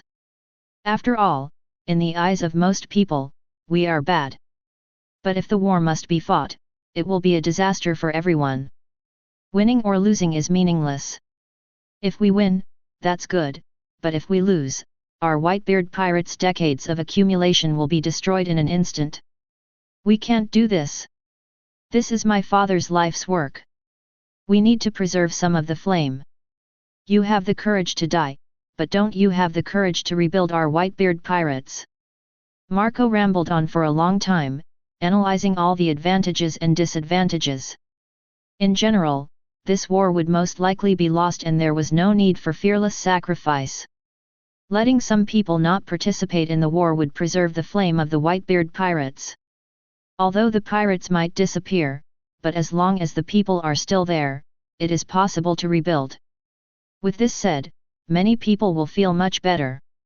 Marco struck while the iron was hot and asked the other team captains to rush and appease everyone. After finishing everything, Marco breathed a sigh of relief and came to his father. Whitebeard looked at Marco with praise. This kid has finally grown up. The two looked at each other, and soon began to discuss the candidates for the battle and how to cooperate. Although it's unlikely to win, but what if? Whitebeard still wants to give it a try. Chapter 150. The situation was similar to that of the Whitebeard pirates. Akainu, Kizaru, and Aokiji immediately went back to announce the news and held a meeting. As a regular army, the Marines had much greater execution capabilities than the pirates, so there were no obstructions and the operation was completed smoothly. After all, a soldier's duty is to obey orders. And many ordinary Marines also breathed a sigh of relief. It was not that they were afraid of death, but they just didn't want to die unfairly. It was heard that Whitebeard mastered the ability of shock fruit, one of the powers of natural disasters. During team battles, the damage caused to some weak ordinary Marines is devastating. The meeting lasted for a total of 6 hours. Although there were some disagreements during the meeting, they were quickly suppressed by Akainu. He had absolute command on the battlefield front and everyone had to obey his orders, including Aokiji and Kizaru. Of course, Akainu did not insist on his own ideas. He discussed a number of plans with Vice Admiral Crane, who is known as the think tank of Marine, and finally discussed and modified with others, and finally finalized the current final plan. That is, the Marine side dispatched a total of 16 Marine Vice Admirals, including 8 from the headquarters and 8 from the branch. In fact, there were a total of 20 vice admirals on the front line this time, but in order to deal with emergencies, 4 marine vice admirals were left behind to command the rear. As for the marine rear admirals, nearly 90% of them were also dispatched, a total of more than 40 marine rear admirals, including both branch and headquarters, even including several giant marine rear admirals with extremely high combat power. And under the rear admiral, a few marines who were very strong but not high enough in rank were also picked out. As for the admiral side, of course all of them will be dispatched. There are about 70 of these people in total, which can be said to be an absolutely luxurious lineup. It is not much different from the last battle between the Double Emperor Alliance and Ant Kaido. You have to know that last time they were dealing with 2 Emperor-level pirates groups, and now they are just dealing with a single one. With this lineup, I can't imagine how we can lose. In the pre-war meeting room, a Bellicosity Naval Headquarters Vice Admiral spoke excitedly, saying that this battle had wiped out the Whitebeard pirates. He could gain another great achievement. Maybe I can leave a few words in the history of naval headquarters in the future. The other Marine Vice Admirals present are also equally excited. Confidence. This is a reflection of all of them now. The last big victory against the Twin Emperors Alliance really boosted everyone's self-confidence. They really don't know how to write numbers now. Akainu sat in the first seat and looked at the group of guys in silence. Being too arrogant before a battle is a big taboo in military strategy. It is true that their marines are in an advantageous position, but their Whitebeard pirates are at risk of being wiped out. Under such conditions, the opponent's combat power may even increase dramatically. Akainu feels that in this war, the marines may suffer heavy losses, unless that little guy Bai Ze can arrive in time. Akainu immediately wanted to beat his little guy. If this guy could fight, with his mysterious abilities, this battle would definitely be one-sided. Bai Ze had told him about some of his special abilities. This little guy Bai Ze seemed to be a professional in high-end team battles. Of course, his ability to kill strong opponents alone was also unique. But no one knows where this little guy is now. We only know that he will go to Marie Joyce to do some things, and then, we don't know what's next. Bai Ze didn't tell him, and he didn't ask any more questions. Anyway, this little guy had his own ideas and wouldn't harm him. However, there are only 3 days left before leaving the war world. Will he really be able to make it back in time? Akainu thought so, but the next moment he cursed himself. Akainu, when did you start to rely on others? This is a big taboo. Even if it's that little guy Bai Ze, you're the Marine commander before the war. If Bai Ze doesn't come, does that mean this war can't be fought? Akainu felt a little scared in his heart. He really shouldn't have such thoughts. He could still fight without Bai Ze. At that moment, Akainu had endless fighting spirit on the spot, started pre-war training and thought about the perfect method. He is the head coach, and he must try his best to bring everyone back on the premise of winning. The other side. Bai Ze, who was far away in Marie Joyce, had no idea that Akainu had the idea of relying on him. After all, he had not finished his work yet. In his heart, investigating M's strength and position was more important than killing Whitebeard. After all, for the latter, he can come back to kill at any time, it's just a matter of how much he has to pay. Didn't the 5 elders say they would come back to Marie Joyce today? Why haven't they come yet when it's almost dark? Bai Ze hid in a very secret corner of Marie Joyce, keeping his breath very low, he muttered while observing the things around him. He just said that he took the time to return to Kamui space and interrogated those unlucky celestial dragons 5 elders.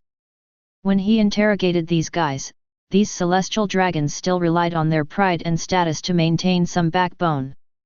But when he mentioned the miserable state of St. Charlos, these guys told him all the information they knew.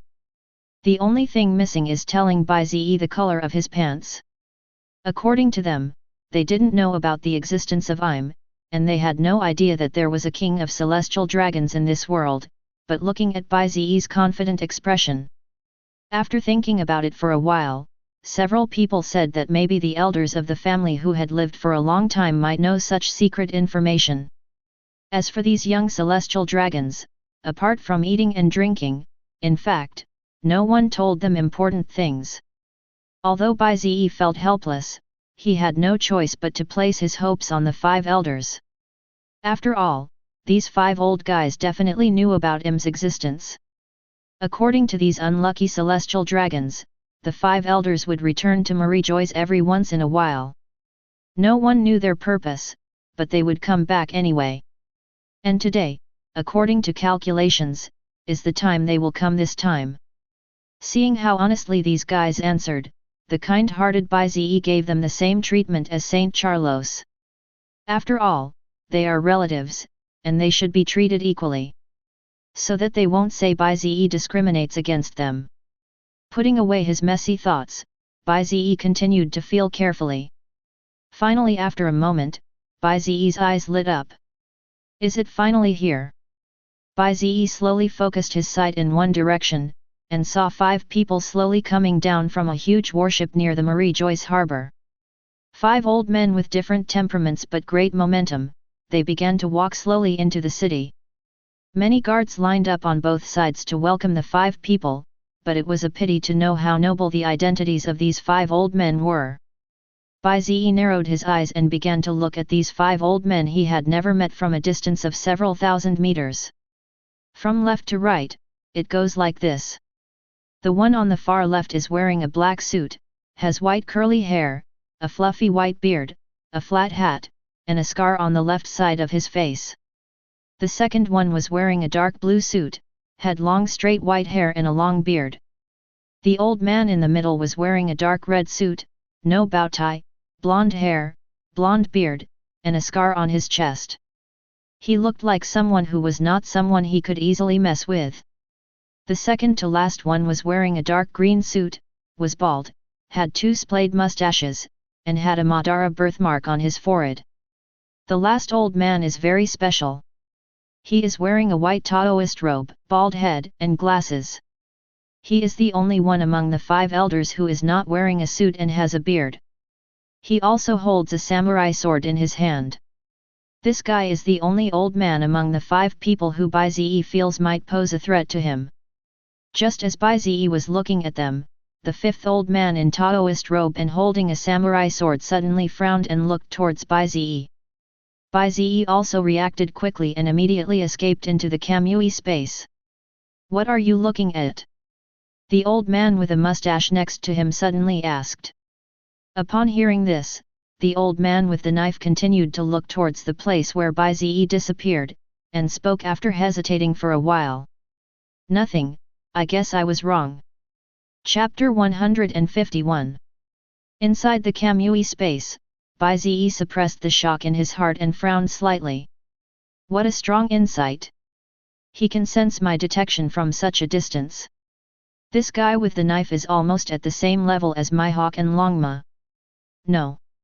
Maybe even stronger. Bai Ze's eyes became more serious. Now he has a more complete understanding of the 5 elders. None of these guys are simple, except for the old man with a knife. The aura emitted by the other 4 is far beyond that of ordinary pirates and marine vice-admirals. Bai Ze feels that they have the strength of marine admiral at least. This illustrates a rather terrifying fact, which is that the world government has at least 4 admiral-level warriors plus 1 top-level warrior with super-admiral strength, and this is just what is on the surface. Bai Ze knew that the world government also controlled the 2 major combat forces, the Air Force and the Army, and there should be no small number of strong men among them. It's hard to believe that these guys don't take the naval headquarters seriously. They really have the confidence to do so. Bai Ze sighed inwardly, and his contempt for the world government decreased a little, but Bai Ze was still not at a disadvantage. Combat power of his level could not be made up for by numbers, so what he feared most now was the king of celestial dragons, whom he had never met. Bai Ze had reason to guess that the 5 elders came to Marijois every once in a while just to see the king of celestial dragons, Otherwise, Bai Ze couldn't imagine that such a high-ranking old man would come here for no reason. Enjoy? Such a strong person should have gotten rid of such low tastes long ago. The arrival of these old men this time should be the best chance for me to find I'm. Do it as soon as you say it. Bai Ze escaped from the Kamui space again, then suppressed his breath to the lowest level and did not deliberately look at those old men, and began to follow them all the way. This kind of tracking method can never be discovered unless one has entered the realm of God. At this moment, on the streets of the main city of Marie Joyce, the 5 elders were walking slowly, as if they were really wandering aimlessly.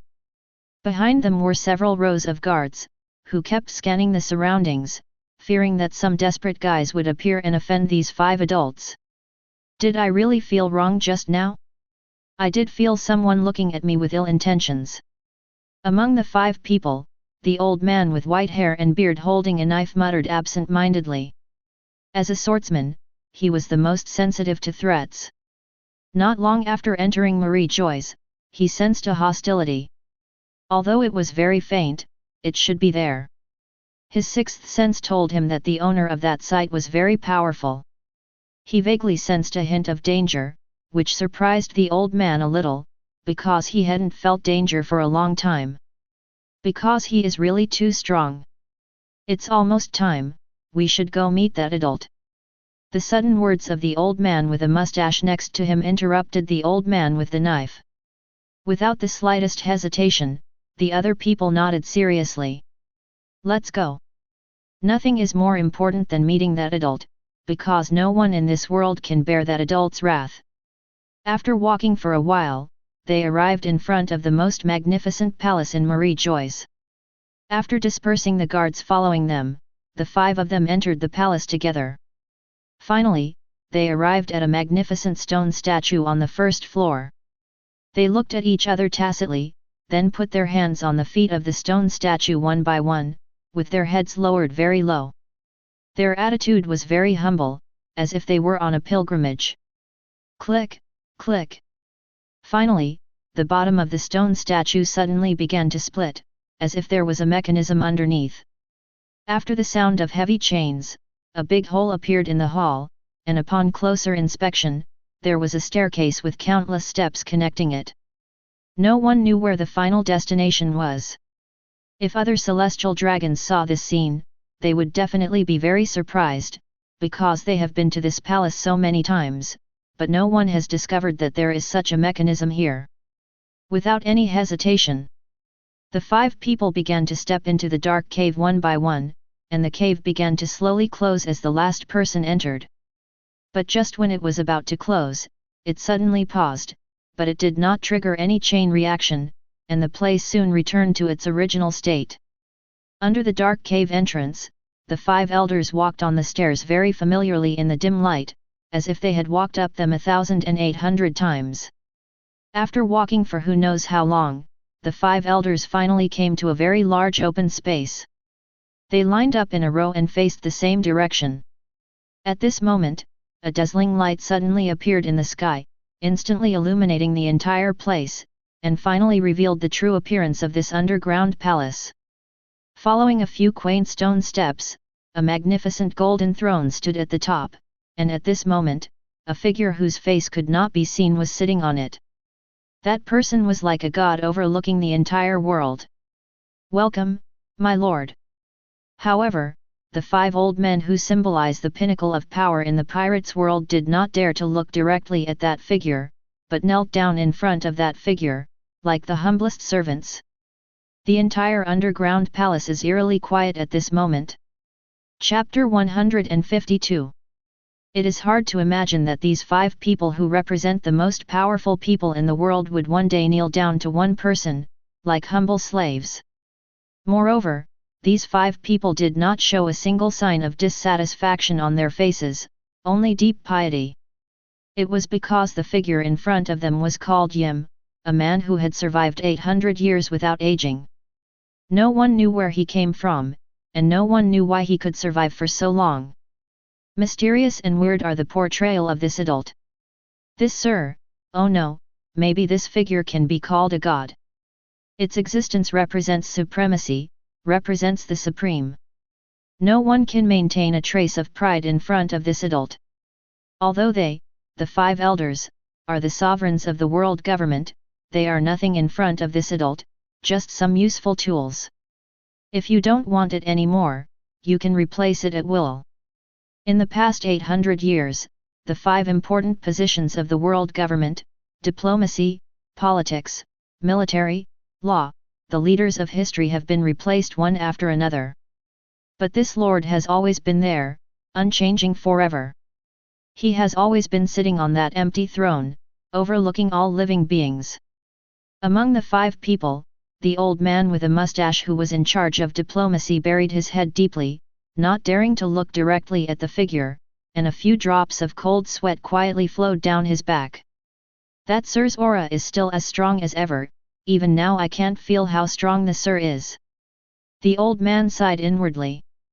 Every meeting with this adult was a great pressure for him, even if that adult seldom spoke. After all, he could not understand this adult's plan at all. He has never been born in the past 800 years, and the outside world has no idea that he exists. How terrifying is that? The old man only knew a little about this adult's feat, that is, the lost 100 years of history, when he was taking over from the previous generation of 5 elders. Countless years ago, this adult seemed to have created a miracle and fought against another terrifying unknown existence. No one knows what the outcome of that battle was. All we know is that the 2 most remarkable beings of that era began to disappear from then on. After several years, it was also because of the handiwork of this adult that Marie Joyce was finally created, and the celestial dragons appeared. The old man didn't understand, but he had a vague feeling that this adult seemed to be waiting for something, and that the result was very important to this adult. They come to report any anomalies at sea every once in a while, especially if there are any special people appearing. This is the only order from this adult. After a while of silence in the field, the figure on the throne finally moved, and it opened its eyes, revealing a pair of sharp pupils like an eagle's, very bright and deep. He spoke in a deep voice. "Speak." The voice was low and hoarse, and it seemed to contain some kind of magical power that resounded throughout the palace. The 5 elders immediately felt relieved. The old man with a mustache who was in charge of reporting immediately spoke slowly. "Your Majesty, now New World." The old man with the mustache immediately told the big things happening in New World. For example, the 7 warlords of the sea recognized by their world government were almost slaughtered by the marine, and the 7 warlords of the sea plan system was directly dead in name only. This was one of the most explosive things in the past decade. When their world government learned of this information, they were actually shocked. After all, the marine and the 7 warlords of the sea recognized by their world government are essentially allies. The old man was actually very angry about being stabbed so unexpectedly. At that time, he actually wanted to call the naval headquarters, but, at that time he suddenly remembered some things that the adults had occasionally reminded him of before. It said, "Try not to interfere too much in major events happening at sea, everything is just cause and effect." The old man with the mustache temporarily suppressed the pressure on Marine with this, and as for what happened later. 7 warlords of the sea were almost all killed by Marine, and it was too late for the world government to react. They could only give Sengoku a beating and finally let the matter go. Immediately after this incident, the Double Emperor Alliance, that is, the battle between the Big Mom Beasts pirates, one of the 4 emperors, and the Big Mom pirates and the Marine. The severity of this incident seems to be no less than the previous one. Can you imagine that the 4 emperors system that was just confirmed, was almost abolished in the blink of an eye? Even the old people were dumbfounded when they found out about it. Kaido, Charlotte Linlin, these guys were the ones that even they had to be wary of. Now, how come they are both gone? What a cruel twist of fate. The old man with a mustache described the details of these 2 major events in detail, and of course the topic of Bai Ze, the instigator, could not be avoided. The old man with the mustache described all the strange abilities that Bai Ze had displayed. If Sengoku heard it here, he would definitely be very shocked, because some of the information the old man with the mustache mentioned was not even known to him, the Marine Marshal.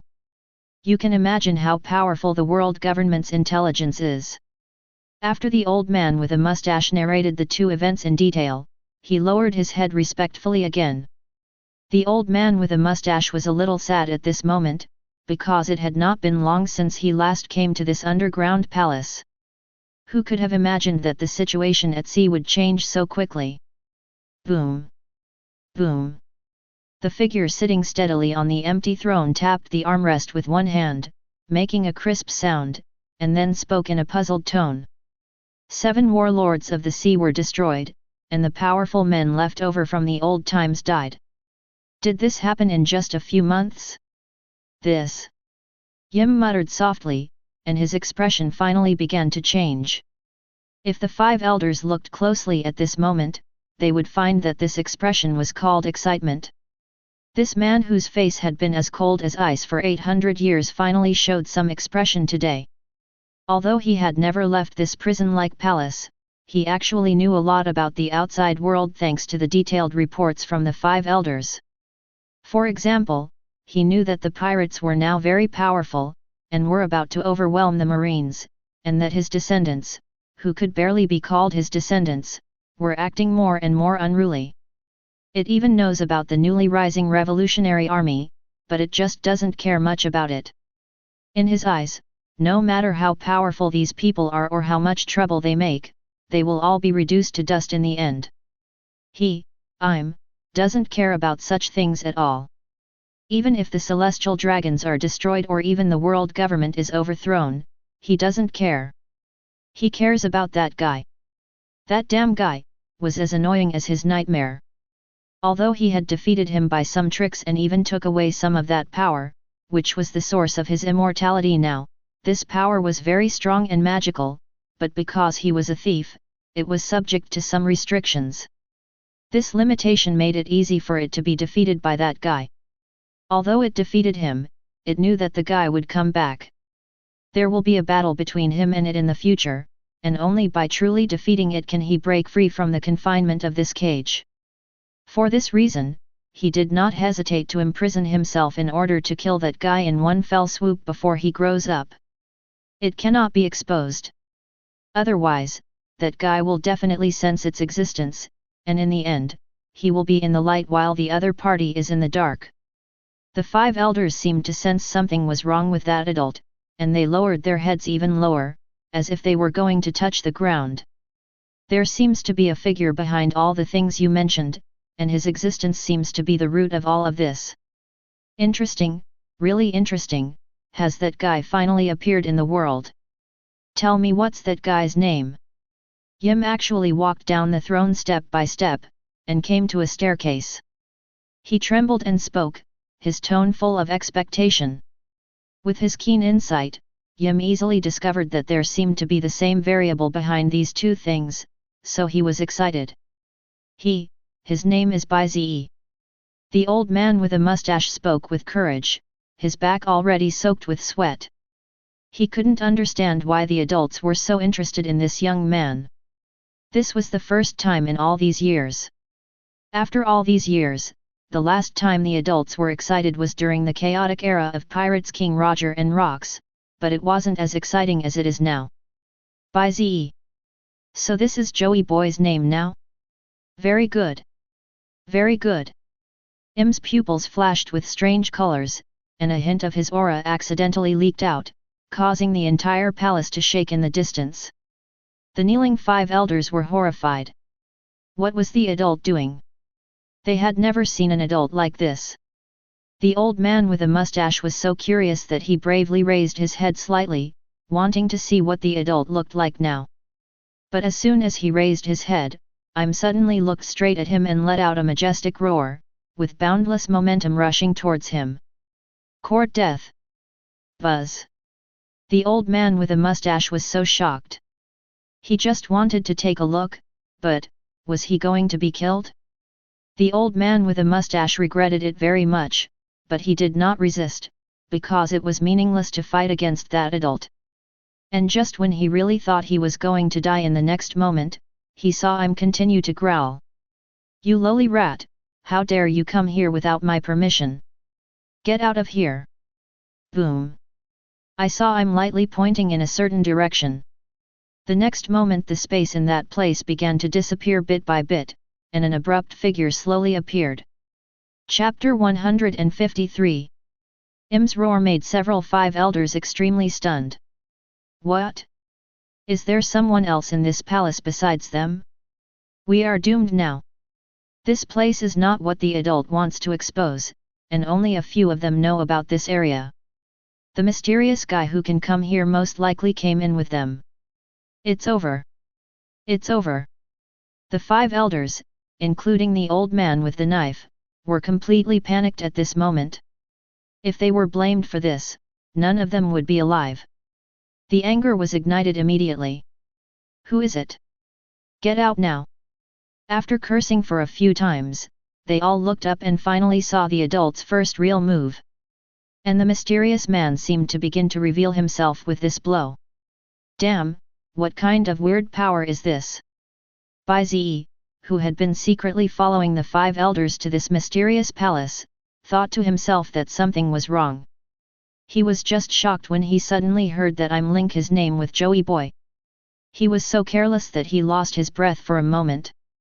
But it's no wonder he was shocked, because as a time traveler, Bai Ze was very familiar with the name Joy Boy, because that was the identity of the protagonist Luffy a few years later.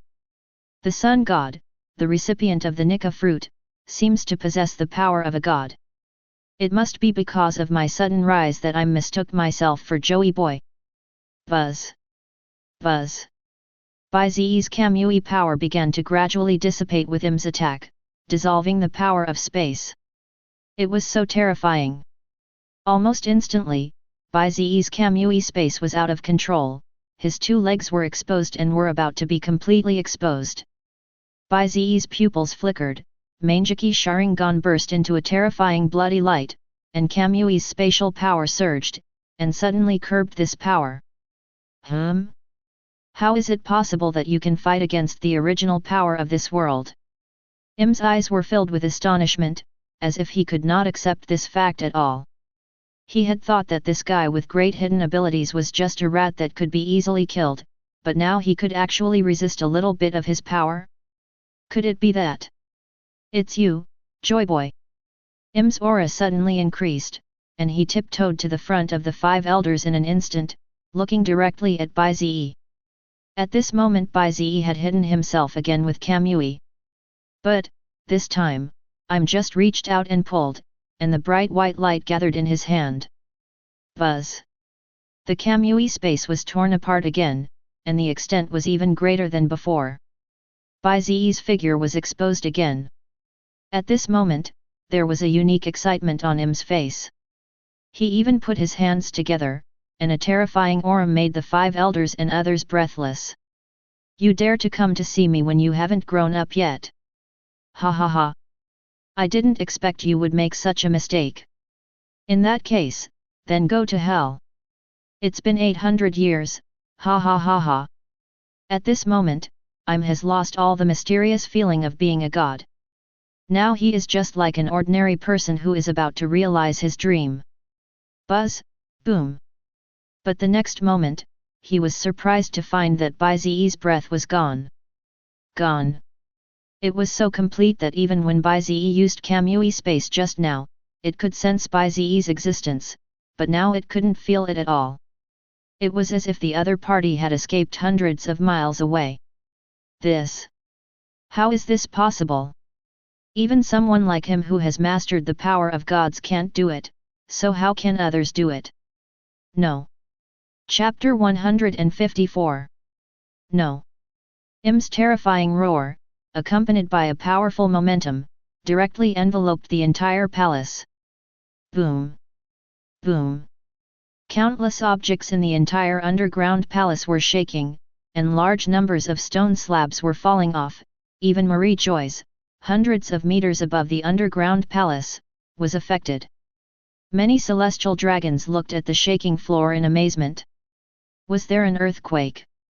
Several five elders knelt on the ground with horror on their faces. They didn't dare to interrupt at all, for fear of angering the adults again. However, their hatred towards that damn mysterious man became even stronger. It was because of this damn guy that made Lord Im so angry. They would definitely not have a good time in the future. But at the same time, they also became curious about the identity of this mysterious man. Although a glimpse of the opponent's figure was revealed just now, it is a bit difficult to recognize his identity with just a quick glance, and he was able to escape from Lord Im's hands.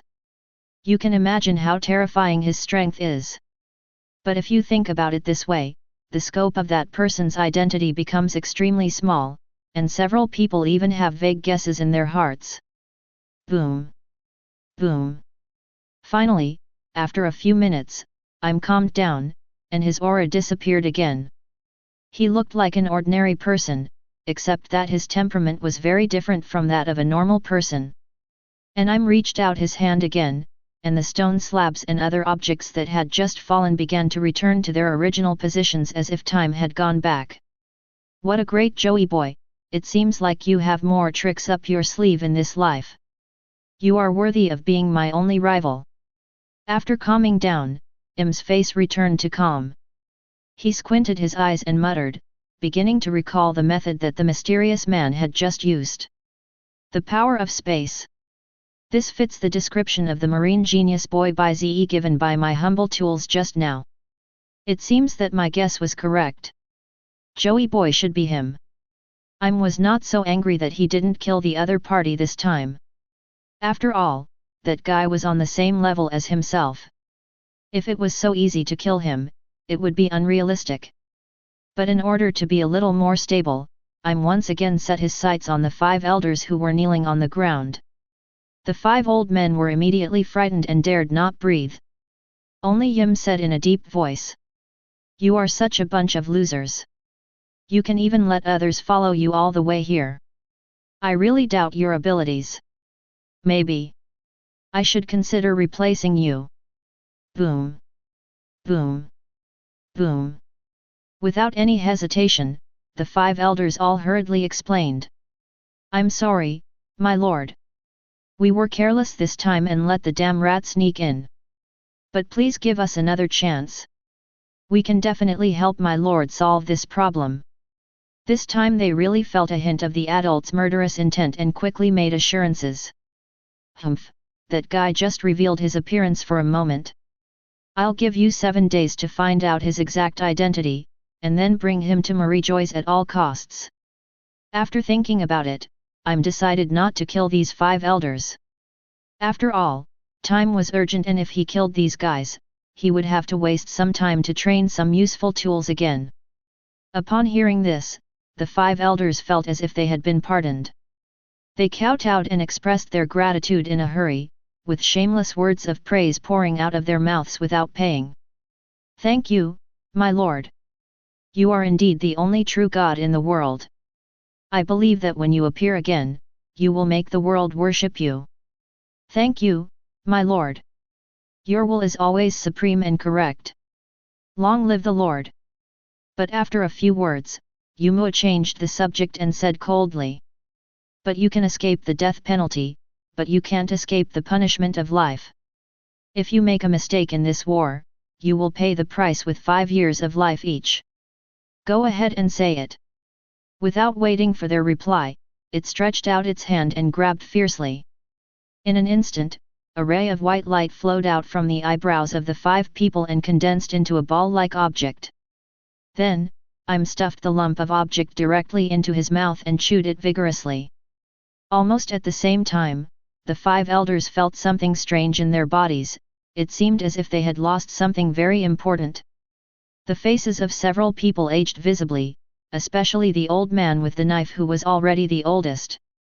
He looked at his wrinkled hands in confusion, and at this moment he felt a little weak.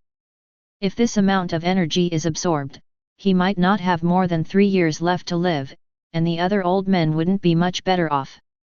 But he didn't dare to express any dissatisfaction towards Lord Yim in his heart, and even thanked him loudly. Thank you for your grace.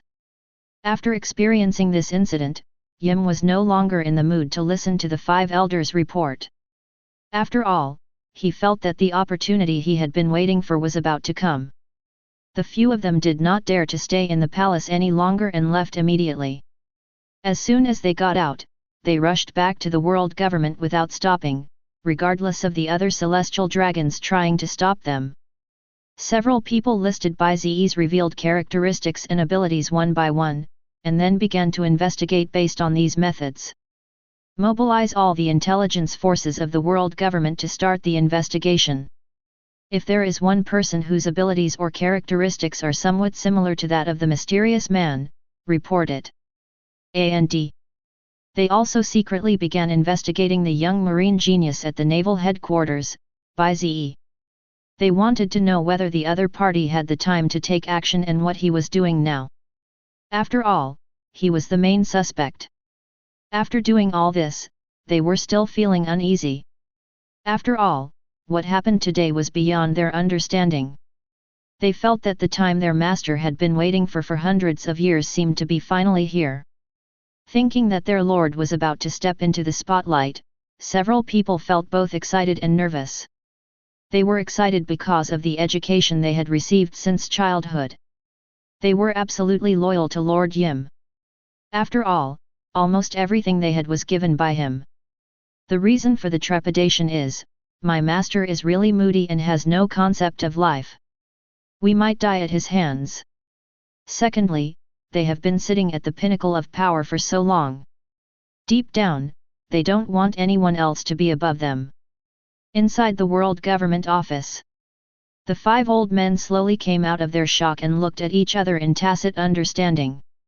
After hesitating for a while, the old man with a mustache in the lead spoke.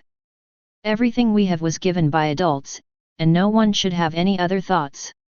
Otherwise, there is no need for adults to help, we will deal with you ourselves. Certainly. Several people echoed in agreement, but no one knew what they were thinking in their hearts. Chapter 155. At this moment, inside the underground palace of Marie Joyce, Lord Yim, the king of celestial dragons who has been hiding for 800 years, is still sitting on the void throne. After driving away the 5 elders, it immediately began to plan its next move. At this moment, there were messy photos under his feet. If someone looked closely, they would find that every person in these photos was a famous figure in the contemporary sea. For example, the deceased Kaido of the Beasts, and the Lord of all Nations Charlotte Linlin, the other 2 4 emperors Whitebeard and Shanks are also included. In addition, photos of some emerging stars pirates are also included. As for the marine camp, Sengoku, Garp and the 3 marine admirals are all included. Some more famous marine vice-admirals such as Tsuru Vice-Admiral are also there. There are hundreds of scattered photos of the strong men of this generation, which means that the king of celestial dragons has been paying attention to the growth trajectory of these people. Joey boy, if this guy appears again, he will definitely be the most unique in the world. After all, he has the power of God. That's why I'm pays so much attention to these people, and I'm pays great attention to this generation, because this generation seems to be the generation with a blowout of world luck, and the frequency and height of the appearance of strong people are far beyond the previous eras. What does this mean? As someone who has lived for countless years, I knows very well that this means the great era is coming and the world will once again welcome someone who will bring about change. In fact, Imbai has lived longer than the 5 elders imagined, and he also knows the history from a much longer time ago. It's just that that era was so chaotic that it could not be recorded at all, and the world seems to intend to let this history disappear. Therefore, mankind's clearest understanding of history only lasts 800 years. For 800 years, it was him and Joyboy. Both of them were extremely special beings, and could even be said to be of the same origin. It's just that he represented darkness, while Joyboy represented light. The power held by the latter is actually greater than his, because this world seems to prefer light, but I was not convinced, so he used some means to steal that power, and finally defeated Joyboy, but he was still one step short of killing the opponent directly, causing that guy to fall into reincarnation, and also erased the 100 years of history, just to make Joy Boy weaker when he revived. And this generation, I'm thinks that if that guy appears again, it will most likely be this generation. Decades ago, he thought that Rox, the so-called evil lord of the sea, was the incarnation of Joy Boy. In the end, he found out that he was not. Later, he thought it was the Pirates' King Roger. This guy also created an era. But, it seems that guy is not the one either. After all, he died before he could do anything. After these two guys died, more than 10 years later, I'm actually placed his suspicion on the red-haired Shanks. The existence of this young man actually had some influence on him, and even promoted his growth. He wanted to see if he could create a Joy Boy, but right now, that wasn't the time. Yim originally thought he would have to wait a few more years, but now, I'm thought of the figure that had just appeared and the power that was not the ability of the devil fruit at all, and he smiled. Joey boy. I finally got to see you. You're still as difficult as ever, but my 800-meter plan was successful.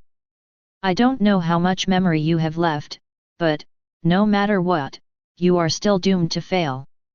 From the fight just now, I'm realized that the opponent must not have recovered his full strength, so he was definitely going to lose. He would not give the opponent any extra time. Just wait for the 5 elders to confirm Joy Boy's exact identity and other information for him. With these, even if he can't get out of this cage, he can use other powers to kill the other party in any corner of the world. And if Joy Boy can get into Marie Joy's again, he can have a go, and kill him there. All in all, he's a sure winner this time. He even gave his old friend 7 days to hide. It was so much fun watching his mouse-like behavior. Next time we meet, I hope you won't disappoint me too much, Joy Boy. At the same time on the other side, on a small island hundreds of miles away from Marie Joy's, a young boy with a childish face was leaning against a huge rock, his chest heaving violently. His face was pale, as if he had just experienced a battle. The boy is Bai Ze, who successfully escaped. Fortunately, I prepared the Flying Thunder God technique in advance, otherwise I might have failed this time. But the Flying Thunder God technique spans hundreds of kilometers, and even for me now, it takes a lot of energy to perform it. Bai Ze spoke with lingering fear. He wiped the cold sweat from his forehead, because he just really felt the threat of death.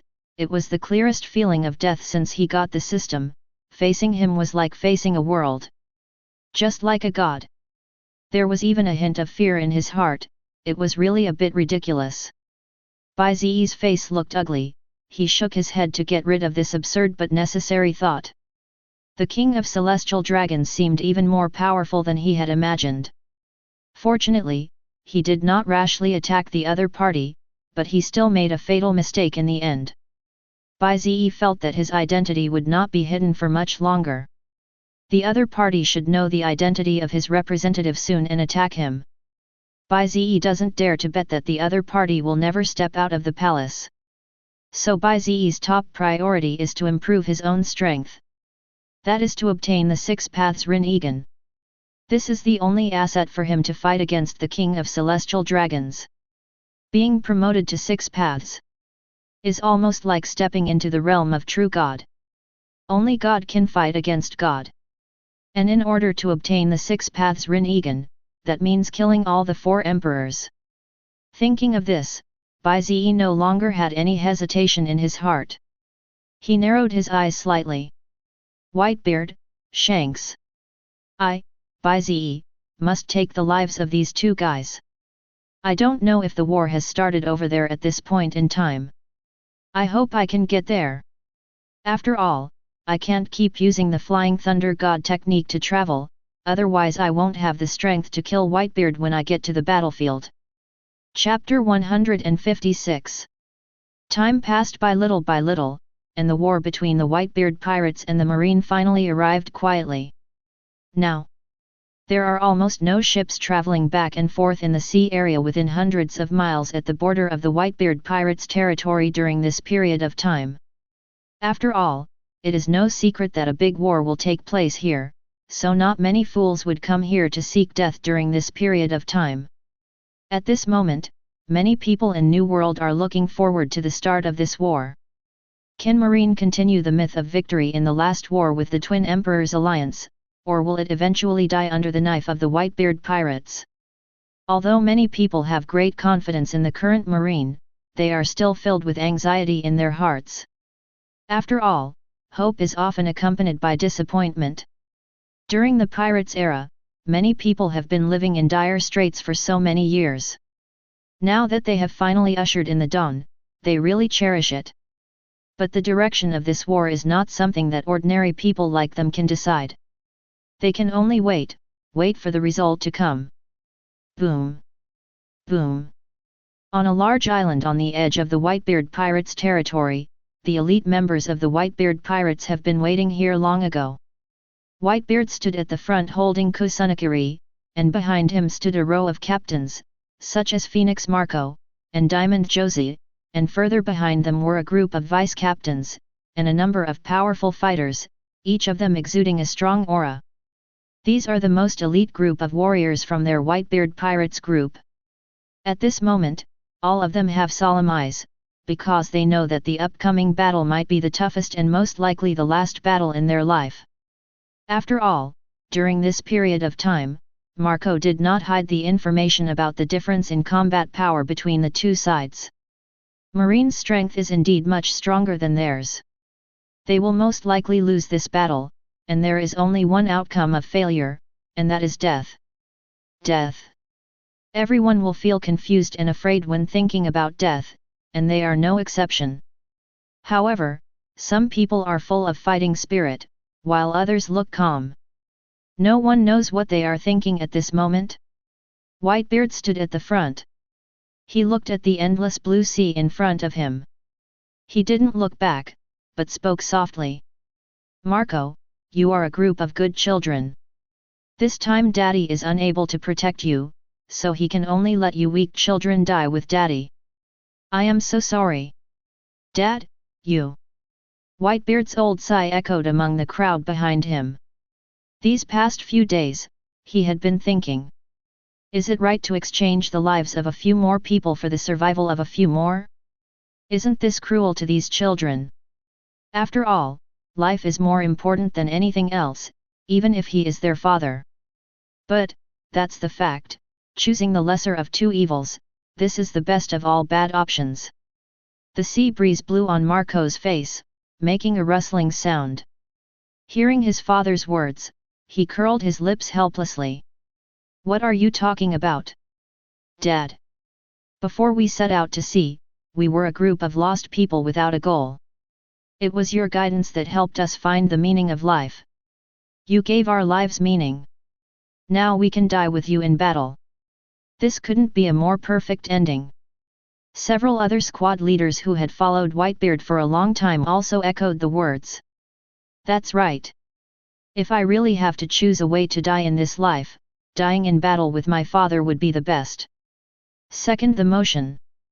Laozi is not afraid of death, ha ha ha ha. The cheerful chatter of a group of people diluted the solemn atmosphere. Only a man standing in a corner at the back who was eating Sakura peach pie curled his lips sarcastically and whispered. Haha, a bunch of hypocritical guys. All your claims of not fearing death are fake. It's because the Marines are surrounding us too tightly, there's no way for us to escape. So instead of running away alone, you might as well give it a try. Why pretend to be affectionate? Blackbeard likes to speculate about others from the darkest side of their hearts, because he is too dark, so he is unwilling to believe in the lofty and bright side of others. Even though, he has been in the Whitebeard pirates for so many years, and seems to get along well with everyone by being a good guy, but in fact only he himself understands, he doesn't trust anyone at all, he only trusts himself. If he hadn't tried to escape these few days and found that the marine blockade was too strict, he really didn't want to accompany these idiots to die. There's nothing I can do. If I feel like we're going to lose the battle, I don't know if I'll get any reward if I attack these guys and ask for credit from the marine. I don't want to die like this, and I don't want to go to that damn place called the undersea prison. Blackbeard murmured quietly, a cruel gleam in his eyes as he looked at the backs of everyone, and he had already made up his mind. That is to backstab the Whitebeard pirates and join the Marines. Maybe there will be a chance to survive, and then... Blackbeard was immersed in his perfect plan, but was soon interrupted by a loud noise. Boom! Boom! A heavy roar was heard from the sea in the distance. A huge warship was heading towards this side at a high speed, causing huge waves. All the Whitebeard pirates turned their eyes over there, their smiles gone and their faces solemn. The war is about to begin. At this moment, on the deck of the warship in the distance, there also stood the luxurious lineup of the marine. Akainu, Kizaru, Aokiji, these three marine admirals stood at the forefront, letting the sea breeze blow their battle robes rustling. Behind them stood dozens of naval headquarters vice admirals and rear admirals in a neat row. They were full of fighting spirit and stared intently at the people from the Whitebeard pirates. When the warship was about 100 meters away from the shore, Akainu's tiger eyes met Whitebeard's old eyes, as if sparks were about to fly in the air. Almost at the same time, Akainu raised his hand high and then dropped it suddenly, and he spoke loudly. Everyone, attack and destroy the pirates, show off our marines' might. Kill. Then, Akainu pointed his toes and was the first to shoot out, hitting the island like a meteor. Aokiji and Kizaru were also closely following him. The former used the freeze fruit with a tap of his toes to transform into a giant bird and rushed into the battlefield directly on it. Kizaru snorted slowly and coldly, then turned into a stream of light and rushed forward. The remaining dozens of Marine Vice Admiral Rear Admiral also immediately joined the battlefield. The same is true for the Whitebeard pirates. Whitebeard swung forward with the cloud blade in his hand and shouted loudly. Follow me and kill. Children, I am with you. Then they met Akainu who came first. Kill. Boom. Marco took the lead and transformed into a blue-green phoenix and charged directly to the left front, meeting Aokiji and Kizaru. Yes, Marco was a bit reckless and entangled with the two marine admirals, withstanding their attacks, and barely held them back, preventing these guys from joining other battles. As for other squad captains and others, they fought with dozens of marine warriors who came to kill them. Boom! Boom! Boom! Bang! Bang! Bang! The war between the Whitebeard pirates and the Marine has finally officially begun. Chapter 157. It has to be said that the battle scene between hundreds of top-level warriors was extremely exciting. This not-so-small island changed drastically after just a few minutes of fierce fighting between the two sides. It's like the end of the world. And soon after the fighting began, the two sides tacitly divided the battlefields into several different areas. One is the battlefield between Akainu and Whitebeard. Every attack from the two strongest men in both camps will generate a huge shock wave. This shock wave does not distinguish between friend and foe. Even if one of their own people is hit, it is easy to be seriously injured, so everyone tacitly stays away from them. And there is another different battlefield where Marco leads three powerful squad captains and two marine admirals, Kizaru Aokiji, to fight. It was a 4 versus 2 situation here, and even Marco, one of the two marine admirals, didn't dare to be careless. After a moment of helpless stalemate, he called for support. At this moment, with the tacit cooperation of the Whitebeard pirates, they were able to temporarily hold back Aokiji and Kizaru, preventing them from attacking other people for the time being. The third battlefield is naturally the battlefield where the Marines Vice Admiral, Rear Admiral, and the remaining powerful forces of the Whitebeard pirates are stationed. This battlefield has the largest number of people, and the battle is the most complicated, with countless energy attacks flying around. It's a mess. Because of their attack, countless rocks and sand were flying all over the island, and trees were falling. The earth was shaking violently due to the energy bombardment, just like a major earthquake. The unlucky creatures on the island were running around in panic and would be attacked and die if they were not careful. At this moment, in the battle between Whitebeard and Akainu, after the two had exchanged dozens of blows with each other and were evenly matched, Akainu took a quick step back, and then charged forward for an attack. Meteor Volcano. With a powerful energy fluctuation, Akainu punched directly forward. Even though Whitebeard quickly blocked it with Kusukimi Kirigari in advance, he still knocked Whitebeard back several steps. But Whitebeard was indeed a strong man of the older generation. Decades of combat experience had almost become an instinct. He used the trend of retreating to gain leverage. Kong Yunki drew a large semicircle in the air, and then slashed towards Akainu fiercely. Boom! Akainu was also knocked back several steps. After he stood firm, he looked Whitebeard up and down. To be honest, he was a little impressed by the old man in front of him. This guy is indeed a bit stronger than Kaido and Charlotte Linlin, and that's despite his weak body at the moment. It seems that the title of the strongest man on the sea is well deserved. Akainu felt that if he had fought Whitebeard to the death a few months ago, he would have won only a miserable victory. After all, the opponent's physical strength could never exceed his own. But now, it's different. In this battle, Whitebeard will definitely lose. Because Akainu looked solemn and began to make seals with his hands. 8 Inner Gates Technique. Open the door, open. Shuaman. Open. The Gate of Life. Open. Injury Gate. Open. Boom. Boom. Boom. Akainu directly opened the 4th gate, and his aura suddenly surged and was completely different from before. His aura was so hot that it seemed like fire was coming out.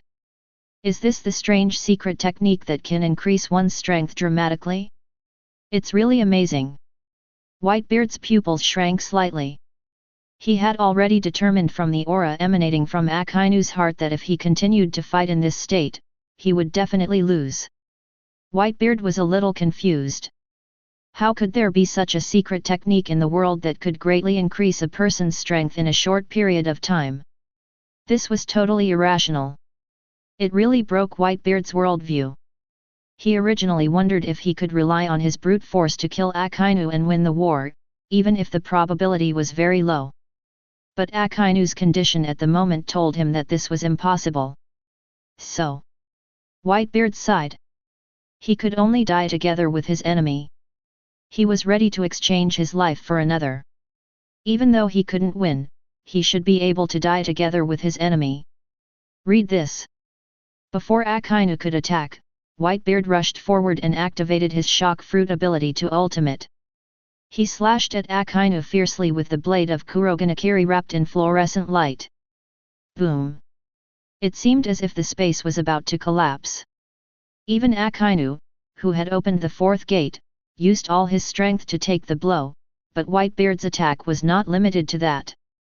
He just grasped the void with his other hand and squeezed it. Whitebeard was spitting out blood, his heart pounding like thunder. He knew that he was overdrawing his vitality. This was his strongest and final blow. Snap! As his shock fruit ability fully blossomed, the battlefield within a radius of tens of thousands of meters was affected, the ground continued to collapse, and the space also suddenly shattered.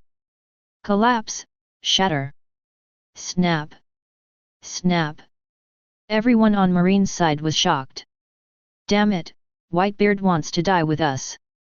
Even Aokiji and Kizaru were shocked. It was obvious that they didn't expect Whitebeard to be so decisive. Such a sudden change happened after only fighting for about 10 minutes. This guy Whitebeard had no martial ethics. He actually wanted to destroy the entire island and let everyone be buried with him. This was something Marine had not expected. Everyone from the Whitebeard pirates looked at their father with tears in their eyes, and no one spoke out to stop him, because this was actually their plan B, which was to die together with the Marine, and then create hope of survival for the other ordinary crew members. Almost everyone changed their battle plan at the same time, and started to stop all Marines from leaving the battlefield. They just want to drag everyone to death together. Let's die together, Marines! Be buried with us in this sea. All the members of the Whitebeard pirates, except the extremely panicked Blackbeard, shouted loudly. To them, Marine was just a simple villain. So doing this is the most satisfying thing. Since you must be us, let's die together. This is the simplest idea. Chapter 158. Whitebeard desperately activated the power of the shock fruit, even exhausting his own life source. This behavior was no less than self-destruction. The power of this self-destruction can definitely subvert the cognition of everyone in the world, because this is a complete blow that possesses almost the most powerful destructive force in the world. Almost no one can survive this self-explosion, including the members of the Whitebeard pirates themselves. This is a true mutual destruction. But the outcome of mutual destruction is different for both parties.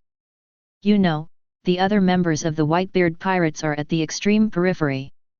They will not be affected if the main marine force here dies. They can definitely escape on a large scale, which can be considered a victory of some kind for the Whitebeard pirates, but a major defeat for the Marines. Die with us, Marine!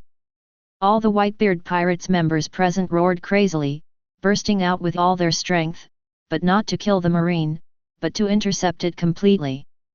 Their only concern at the moment was to bury all the Marines here. The flames of Marco's phoenix rose hundreds of meters. The huge wings that covered the sky and the sun directly blocked Aokiji and Kizaru's actions to stop Whitebeard from self-destructing.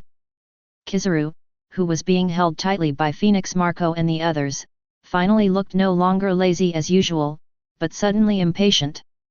Yes, he was impatient. It was the first time that such an expression appeared on his rather wretched face. Damn it, damn it! Because the current development of the situation is completely beyond his acceptable range. If Whitebeard really self-destructs, almost 99% of the people here will die. What does this mean? You have to know that more than half of the mainstays of the Marine are here. If all of them died in the battle, Kizaru couldn't believe what the Marines would do in the future. Maybe the order of the ocean would collapse again. This was something Kizaru couldn't accept at all. Extreme speed. Yasakani no Megatama. Kizaru's face was unusually solemn at this moment. He struck a somewhat strange posture, and then the ability of sparkling fruit instantly erupted. Endless light spread out in all directions with him as the center. Boom! Boom! Boom! He also turned into a stream of light and rushed towards Whitebeard. He wanted to take Whitebeard, who was in the self-destruct state, away from the battlefield and not let it explode here. But a blue-green shape still rushed towards him regardless of everything, but a flesh and blood body blocked his attack. A large amount of blood flowed from the corner of Marco's mouth. He looked at Kizaru fiercely and said sternly, "I can't let you go. There are many similar things happening on the battlefield at this moment. The Vice Admiral and Rear Admiral from the Naval Headquarters all know how critical the current situation is, so they all want to foolishly use their own lives to stop Whitebeard's self-destruction. This is their duty as soldiers, but it is obviously useless. They cannot break out at all and can only wait for his terrifying moment to come." Click, click. This piece of space seemed unable to withstand such a terrifying force and began to collapse violently. The power of origin was so terrifying. The very center of the epicenter. Akainu was still struggling to break through the barrier. At this moment, he had already opened the seventh gate, and was very close to Whitebeard, but it was this tiny distance that caused his attack to not fall on Whitebeard, and he could not stop Whitebeard's behavior. He was just a little bit short. If he could open the seventh gate, he might be able to break through the barrier, but he couldn't, even though Akainu was gifted. The time he had to activate the 8 inner gates technique was too short. He could only drive to the 7th gate. He had no idea about the 8th gate. Hateful. Akainu's face was filled with extreme pain, and he regretted his plan for this battle. He shouldn't have agreed to Whitebeard's request. He was too confident, thinking that he could gain a greater victory with fewer sacrifices. As a result, he was set up by Whitebeard, yes, a trap. Whitebeard's plan can actually be called an open conspiracy. Thinking that Whitebeard really didn't want anyone to suffer unnecessary casualties and that the old man was truly kind, Akainu now finally understood that Whitebeard's kindness was based on his family. "I'm sorry, Sakazuki. I was indeed unkind this time." Whitebeard, who was using all his strength to activate shock fruit, now looked pale, and even older. He looked at Sakazuki with a bit of guilt. That's right, he deceived Akainu. This was the first time in Whitebeard's life that he had truly deceived someone, and he took advantage of the other party's kindness. Although the other party's original intention was not to cause heavy casualties among ordinary Marines, in the final analysis, it was still Whitebeard who deceived the other party. But Whitebeard did not regret this deception. After all, the consequence of this deception allowed most of his crew members to survive. Without his protection, as for whether he would be hunted down by the Marine or something else, the Marine had lost most of its strong men, so the former's chance of survival was greatly increased. The turmoil at sea caused by the death of most of the Marine's senior officers may have caused a series of reactions, leading to the deaths of many people. Although Whitebeard felt guilty, he was just guilty. After all, he was a pirate. And pirates are selfish. "Let's disappear together, everyone." Whitebeard smiled bitterly, and was about to pinch with his big hand again. He was going to completely detonate all his strength.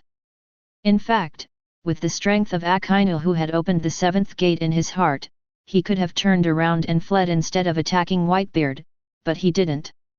Instead, he continued to try his best to stop him.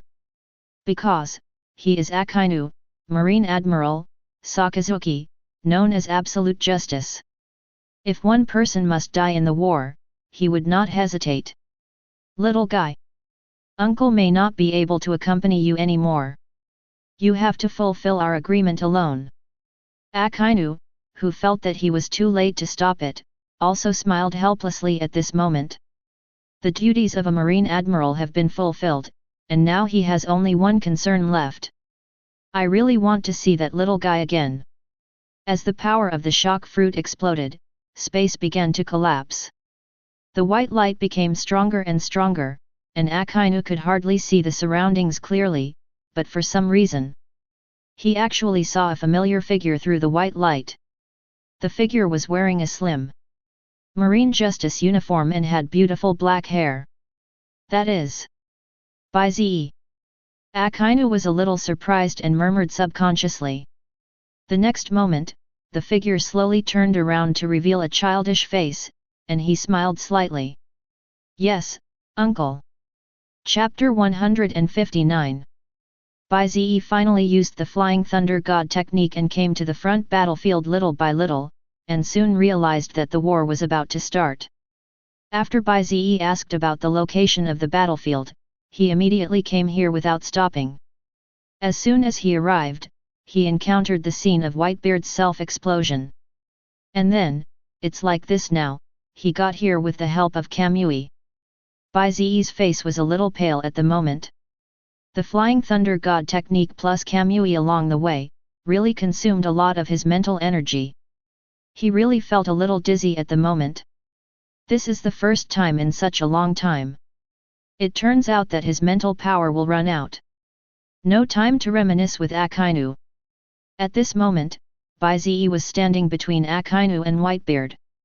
He had his back to Akainu and Whitebeard and was looking straight at them without showing any weakness.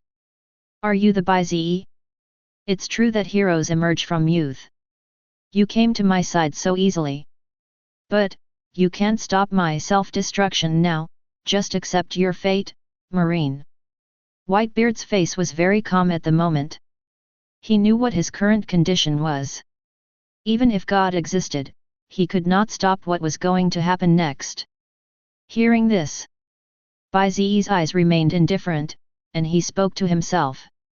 "Who said I was going to stop you from exploding?" Just these words made Whitebeard's face change drastically. "You, what do you mean?" Bai Ze ignored Whitebeard's astonishment, but his Manjiki Sharingan trembled slightly, emitting a terrifying bloody light. Bai Ze continued without changing his expression. I just want you to go to another space and self-destruct. After all, my attainments in space. I believe that no one in this world can surpass me. Originally, my Kamui would not be able to absorb you, a strong person of this level, but I think that your current state should be unable to resist the power of my Kamui. Whitebeard, let me admire your self-destructing fireworks alone. Having said that, Kamui's spatial power has been released to ultimate by Bai Ze. Buzz. Buzz. A huge vortex appeared in front of Whitebeard and began to pull him in little by little, and the same went for the terrifying force of destruction. No, no. Whitebeard finally began to panic, but at this moment he was like a dying old man who had no control over any other power.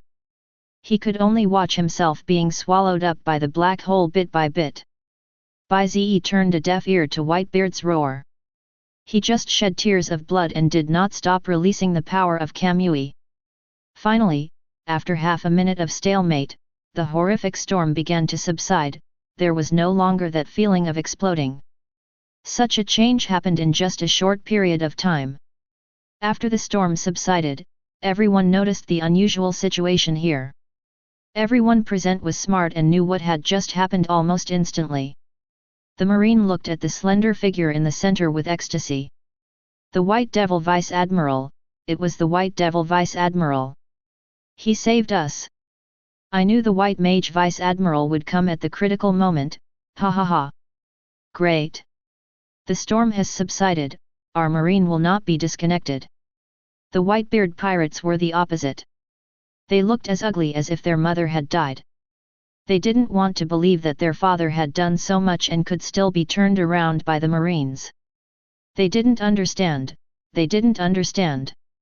Marco's eyes were dull as he allowed Aokiji and Kizaru's attacks to bombard him.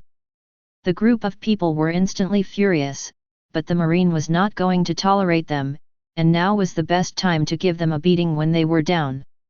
At that moment, the war broke out again. A group of Marines fought with all their might, and immediately exerted their full strength. They defeated the remaining Whitebeard pirates in one fell swoop. After all, the Marines had a great advantage in terms of both quantity and quality.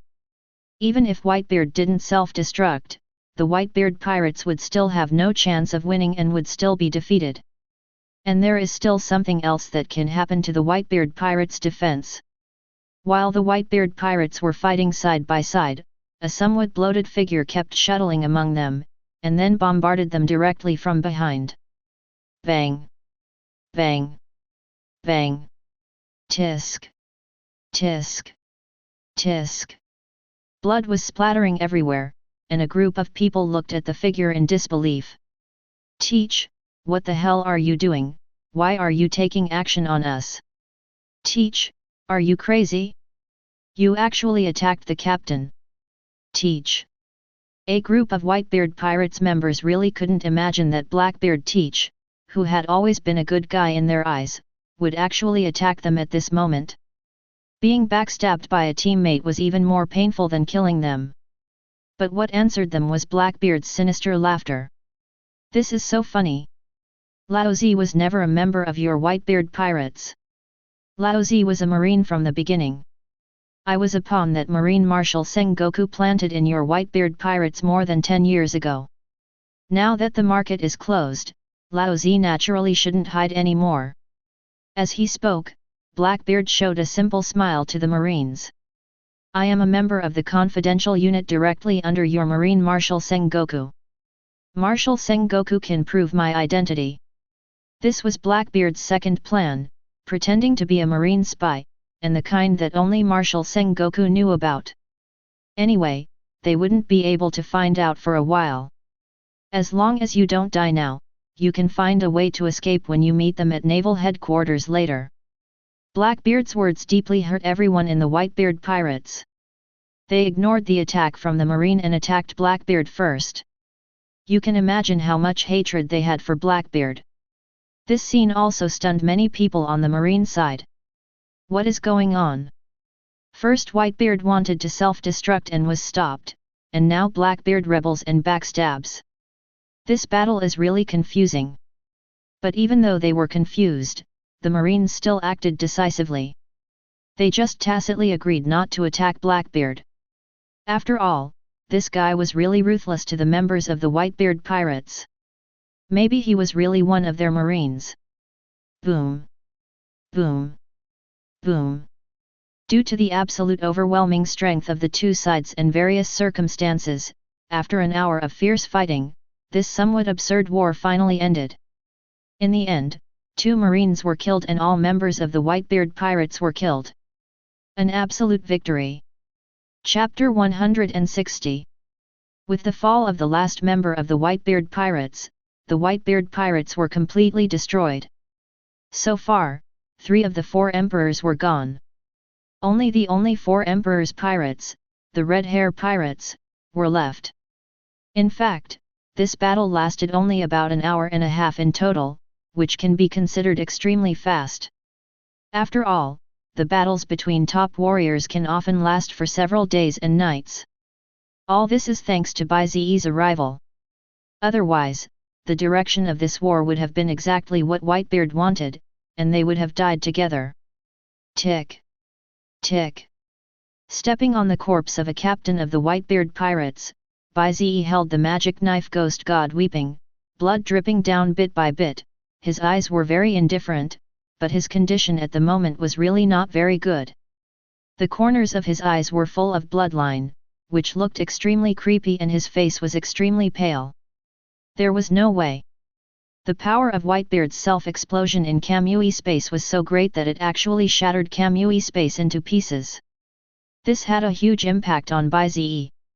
It was as if his brain was being pierced by millions of needles at the same time. It was extremely painful. Even Bai Ze couldn't help but almost wailing. Bai Ze probably won't be able to use Kamui in a short period of time. But Bai Ze still endured the pain and went to help kill the other members of the Whitebeard pirates, because he was really in urgent need of killing points. He did not forget why he came here in such a hurry, which was to quickly improve his strength again. Otherwise, the next time I'm attacked him, he might not be able to stop it. So Bai Ze did not use the Manjiki Sharingan, but endured the pain of needles in his head and killed more than half of the captains of the Whitebeard pirates with one sword. As a result, Bai Ze's slaughter point has now reached a terrifying level again. 11256. An extremely terrifying number. Bai Ze added it to his physical and mental strength without any hesitation, and at this moment, Bai Ze's data panel once again reached an astonishing level. Host Bai Ze. Physique, 15,500. Spiritual power, 15,500. Talents, Eternal Manjiki Sharingan Kamui, Advanced, Observation Haki, Armament Haki, Conqueror's Haki. Hashirama Cells. Ninjutsu, Wood Style Wooden Ingot Wall. Wood Style 4-Pillar Prison. Wood Style 4-Pillar House. Wood Style Wood Clone. Wood Style Wooden Stand. Wood Style, Flower Tree World Advent. Wood Style, Wooden Golem Jutsu, Reanimation Jutsu, 8 Inner Gates Technique, Planetary Devastation Technique, Universal Pole Technique, Shinra Tensei Technique, Flying Thunder God Technique. Fire Style, Great Fire Extinguishment Technique. 1,500 times the physical fitness and mental strength of a normal person. At this moment, Bai Ze's physical fitness can really kill 4 Emperor's level strongmen simply by relying on his physique. If he activates the 8 Inner Gates Technique, then it goes without saying. And with the addition of those forbidden ninjutsu that can pervert abilities, Bai Ze now really has the strength to fight against an entire 4 Emperors group single-handedly. However, Bai Ze was still not satisfied, because he had felt much more comfortable due to the surge in his mental strength, but his expression was still very ugly at this moment, because he knew that relying solely on physical strength was not enough to defeat the other party. After all, that guy seems to have mastered the original power of this world, that is, the power of God. Only the power of God can fight against God, and Bai Ze must also master the power of 6 paths. And once I truly master the power of the 6 paths, will I be able to fight against the celestial dragon's king I'm? Such a question suddenly popped up in Bai Ze's mind, but he quickly shook it off and his eyes suddenly became firm again. Not enough, still not enough. I need to seize more time to improve myself. I hate the feeling that my life is not in my control. Imu mistook me for Joy Boy, an identity that Luffy was supposed to reveal a few years later. Now that Guy knows about it in advance, it means that he is not ready yet. I still have a chance. Bai Ze murmured in a low voice, his body shaking uncontrollably. This fight with Yim really shocked him, because that power was so strange. He was no match for him at all now, and if he was not his match, he might lose everything again. Thinking of losing everything again, Bai Ze became violent. A terrifying murderous intent rose in his body instantly, and a fierce gust of wind was raised in a radius of nearly 100 meters. Little guy, what's wrong with you? Akainu on the side shouted anxiously. He felt something was wrong when the little guy Bai Ze came. He was impatient and panicked. This was the first time Akainu saw Bai Ze like this. After he had just killed someone with all his might, Akainu noticed that Bai Ze was not quite right. He was standing there muttering to himself, making it difficult for Akainu to get close to him. Now he was full of murderous intent. It was a complete mess. Little guy, little guy. Akainu walked towards Bai Ze and raised his voice, until he walked in front of the dazed Bai Ze and waved his hand. The latter suddenly woke up and instantly retracted his murderous aura. Bai Ze forced himself to put on a gentle smile. Uncle Akainu, what's wrong? Tell me, uncle, did something happen to you? Akainu put his hand on Bai Ze's shoulder and said firmly. Tell me, maybe I can help you solve it. Bai Ze stared at Akainu in a daze, then asked in confusion. Nothing can embarrass me. Uncle, you are not as strong as I am now, haha. I just accidentally thought of the people in the village just now, so I lost control a little. Really? Real? Akainu looked seriously at Bai Ze's eyes, which were still as clear and transparent as before. After hesitating for a while, he nodded, and then strode away, out of Bai Ze's sight. Akainu clenched his fists and had an extremely ugly expression, because he knew that the little guy Bai Ze was lying. The child must have encountered a problem that even he could not solve, and the child was just afraid that he would worry. A problem that even Bai Ze can't solve now. Akainu's chest heaved violently. It was hard for him to imagine what the problem could be. Could there be another extremely powerful enemy? To be honest, Bai Ze's current growth rate has far exceeded Akainu's expectations. A strong man like him can already feel it. Bai Ze is no longer at the same level as himself. The intensity of his strength is simply unheard of. If there really is such a powerful enemy, it would be truly despairing. It's really inappropriate to be protected by such a young child. Hey, little guy, don't look down on your uncle. Then maybe I'll give you a surprise. Akainu suddenly pulled an inexplicable smile at the corner of his mouth, as if he had made up his mind. Chapter 161. I'm is too powerful, so for Akainu's sake. Bai Ze still didn't tell Akainu. Let Bai Ze deal with this kind of enemy alone. After all, I am the only one who is different from him in this world. Bai Ze narrowed his eyes slightly, and stood there in a daze, not knowing what he was thinking. While everyone was cleaning up the battlefield, laughing and showing off their recent achievements, Bai Ze's current state was really a bit out of place. The Marines seemed to have sensed Bai Ze's abnormality, and no one approached him to talk to him. The two sides are like people from two different worlds because people have different perceptions. The Marines thought that now that the Whitebeard pirates were destroyed so easily by them, the remaining Red Hair pirates should be no different. The Great Pirates' era might be completely ended by their generation of Marines. No one would not be excited when thinking about this. But Bai Ze is different. He knows very well that in order to end the Great Pirates era and change the world, there is a hurdle that must be overcome, that is, world government, celestial dragons, and the celestial dragons King Yim. Those in power of the old era will not allow the new era to come. Only one of the two can survive. There is only one outcome for the loser, and that is to dissipate. Bai Ze has a hunch that as the pirates' power decreases, the world government will definitely increase its control over the marine. It's unclear whether the marine can still be called the marine at that time. Feeling the injury at the moment, Bai Ze shrugged. Even with the Hashirama cell pervert's recovery ability, it will take several days to fully recover. After I recover from my injuries, I will challenge the entire Red Hair Pirates by myself and obtain the Six Paths Rinnegan directly. This way, Endless will have the confidence to fight against time. I hope there won't be any accidents during this stage. Bai Ze thought so and was about to leave the job of cleaning the battlefield to everyone else when a few arguments attracted Bai Ze's attention.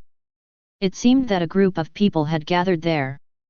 He started walking in that direction, and the marine vice admirals or rear admirals he met all tacitly retreated to the side of the sea and saluted Bai Ze. There is no other reason. Bai Ze's heroic image is really becoming more and more profound in their eyes. I am really a member of Marshal Sengoku's secret unit that monitors the Whitebeard pirates' actions. This has been Marshal Sengoku's work for many years, and this roundup was also an order issued to me by Sengoku. If you don't believe me, I can go back to the naval headquarters with you and let Sengoku explain it to you in person. As Bai Ze walked forward, he heard a familiar yet unfamiliar voice. He squinted his eyes and looked inside, and saw a figure that made him a little confused. Isn't this Blackbeard, Marshal, Teach? When Bai Ze killed the members of the Whitebeard pirates just now, he was so quick and decisive that he didn't even fight Blackbeard on the other side of the battlefield. He is only now slowly reacting. My goodness, even if I changed some of the timelines, this guy is still a complete traitor. This guy still betrayed the Whitebeard pirates. In the timeline that Bai Ze knows, in the future there is a Maramara fruit user named Ace who will join the Whitebeard pirates and climb to a high position in the Whitebeard pirates after a few years. But later on, he was backstabbed by Blackbeard, which led to the Summit War that changed history, and Blackbeard became the new and extremely powerful Four Emperors. The current Blackbeard is really quite miserable compared to the one I know. Bai Ze looked at Blackbeard with some sigh, while the latter was still explaining to the other marines in a simple and honest manner, and he had already prepared the speech. At this moment, everyone really believed him half-heartedly. After all, when this guy attacked the members of the Whitebeard pirates, he really didn't act like teammates who had been with him for many years. He was just like a mortal enemy. Thanks to this guy's sneak attack, two powerful team captains were ambushed to death in succession. Some other squad captains were also seriously injured. Blackbeard, the traitor, played an indispensable role in the quick defeat of the war. So they planned to bring him back to the naval headquarters to let Marshal Sengoku decide. After all, they didn't want to kill their compatriots by mistake. Hey hey! Blackbeard smiled sinisterly when he saw that his plan was successful.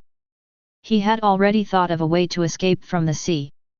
He would not go to the naval headquarters with this group of stupid marines to seek death. But before he could laugh for long, he saw a figure in front of him. Seeing that somewhat childish and stern face, Blackbeard's smile froze on his face and he laughed dryly. This must be our Marine's White Mage Vice Admiral. During my time in contact with Marshal Sengoku, I often heard him talk about you. He said you are a young talent and the Marine's great hope. Hee hee. Listening to Blackbeard's shameless flattery, Bai Ze smiled sarcastically, and then said, "Tell me your last words, Blackbeard. Don't blame me for not giving you a chance." "You, what do you mean?" Blackbeard saw Bai Ze's malicious eyes and subconsciously took 2 steps back.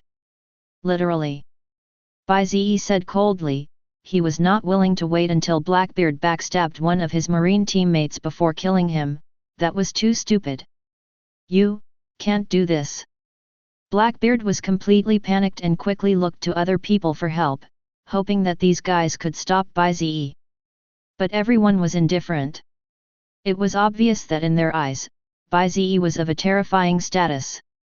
Even if he killed Blackbeard by mistake, it didn't matter. Aokiji and Kizaru, who were also watching from a distance, yawned helplessly, as if they didn't want to see what happened next, and left without saying goodbye. Since you have no last words to say, then go die. Buzz. Buzz. After saying that, Bai Ze's Conqueror's Haki suddenly activated, and then the magic sword Devil's Weeping was instantly unsheathed, and slashed towards Blackbeard at lightning speed. Boom. Boom. Boom. Everyone saw 3 huge beams of light flash by, and then when Blackbeard appeared again, the latter had no breath left.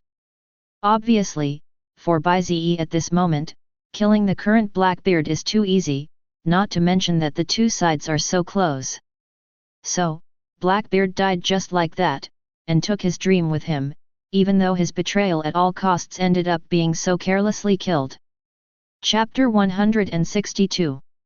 The Whitebeard pirates had originally agreed with the Marine that both sides would send out their high-level combat forces to fight, and whichever side won would give the remaining people on the other side half a day to escape. This was supposed to be a win-win decision, which could have greatly reduced unnecessary casualties, but with Whitebeard's somewhat unethical behavior, everything was scrapped. If the pirates dare to do the first thing, the Marines will dare to do the second thing. After winning the high-end battle, without any hesitation, Akainu immediately ordered the dozens of marine fleets that had been prepared within 100 miles of the sea area to immediately launch an attack on the remaining members of the Whitebeard pirates. Anyone who dares to resist the arresters will be killed. In an instant, a greater massacre began, and because all the high-end combat forces of the Whitebeard pirates were killed, this time the Marines' encirclement and suppression of the pirates was almost a crushing victory. The Whitebeard pirates had almost no resistance and could only fight and retreat, but this was just a slow death, as the Marines had not only overwhelming force but also equipment. It was only a matter of time before the Whitebeard pirates were completely defeated. 3 days later. Naval Headquarters Marineford. Marineford is thriving at this moment, just like when it defeated the Double Emperor Alliance some time ago. All the Marine soldiers have proud smiles on their faces wherever they go. There is no way. 2 consecutive great victories, truly proved the Marines' absolute dominance on the sea. The 4 emperors are all losers, just a bunch of losers. This is what many Marines think. Bai Ze, who was still recuperating from his injuries, was strolling on the city wall. He looked down out of boredom and heard bursts of noise coming from below. It was a line of Marine soldiers, all smiling, escorting batch after batch of Whitebeard pirates members into Marineford. Hurry up, walk faster. Don't let Lao Ze fall behind, you bunch of criminals, or you will be punished even more severely. Look, look, what are you looking at? Go. A group of Whitebeard pirates members were being escorted, walking with disheveled hair and dirty faces, and the sense of disappointment in their hearts reached the extreme. A few days ago, they were members of the Whitebeard pirates, one of the high and mighty 4 emperors and one of the overlords of the sea, but now they are just humble prisoners. As they were walking, someone looked up and saw Bai Ze. He froze and clenched his fists tightly. It's all because of this guy. It's all because of him. If it weren't for this guy, we would never have ended up like this. He roared in anger in his heart, but did not dare to say it out loud, because he was afraid, completely afraid. The death of his father and the deaths of Marco and other captains had broken the backbone of all of them. At this moment, they just wanted to survive. As long as you're alive, that's enough. Oh. Seeing the other party's fierce eyes, Bai Ze was not angry at all. Instead, he felt a little sad for them. The Whitebeard pirates having Whitebeard and losing Whitebeard are simply 2 extremes. One is like a tiger, the other is like a cat. It seems that Whitebeard has protected them too well over the years, making them ridiculously think that they are powerful. In fact, without Whitebeard, these guys are nothing, even weaker than the beast's pirates. A bunch of stupid and ignorant guys, failure is inevitable. Bai Ze sneered twice. He also knew the fate of these guys. Most of them would be imprisoned in a large underwater prison. What awaited them was a dark and gloomy second half of their lives, an extreme punishment. This is the price they have to pay for their sins as pirates. Looking at this situation, more than 90% of the Whitebeard pirates have either been killed or captured, and the rest should be about the same. This result is comparable to the previous pirates group led by Kaido and Charlotte Linlin. Bai Ze said in a low voice, not feeling too much about the result. After all, this was what they deserved, and if he hadn't happened to be there, Whitebeard's plan would have succeeded. The miserable one is Marine. If more than half of the high-level Marines were to die, the entire ocean would be in complete chaos. The injury this time is indeed a bit too severe. Even after 3 days, with the pervert recovery ability of Hashirama cells, it still hasn't fully recovered. It's really a bit troublesome. Bai Ze's face looked a little ugly. He knew that Marine could not attack the red-haired Shanks at the moment because of the pressure from celestial dragons. Going to war with the red-hair pirates is almost the same as going to war with the world government. So Bai Ze doesn't plan to use the power of Marine to deal with the red-hair pirates. He plans to fight them one-on-one directly. With his current full strength, it is really possible. Even though the red-hair pirates are known as the Iron Wall Pirates, they have the largest number of top-level warriors with the highest quality, and his vice-captain Beckman is even as strong as an emperor. The pirates group has double emperor-level combat power. But his current strength has not fully recovered, and even the power of Kamui has been affected. If a fight breaks out like this, Bai Ze is really a little unsure. Hey! I don't know if that guy Yumo has found out my identity. If he has, how will he deal with me? I feel like my time is running out. Bai Ze gave a bitter smile.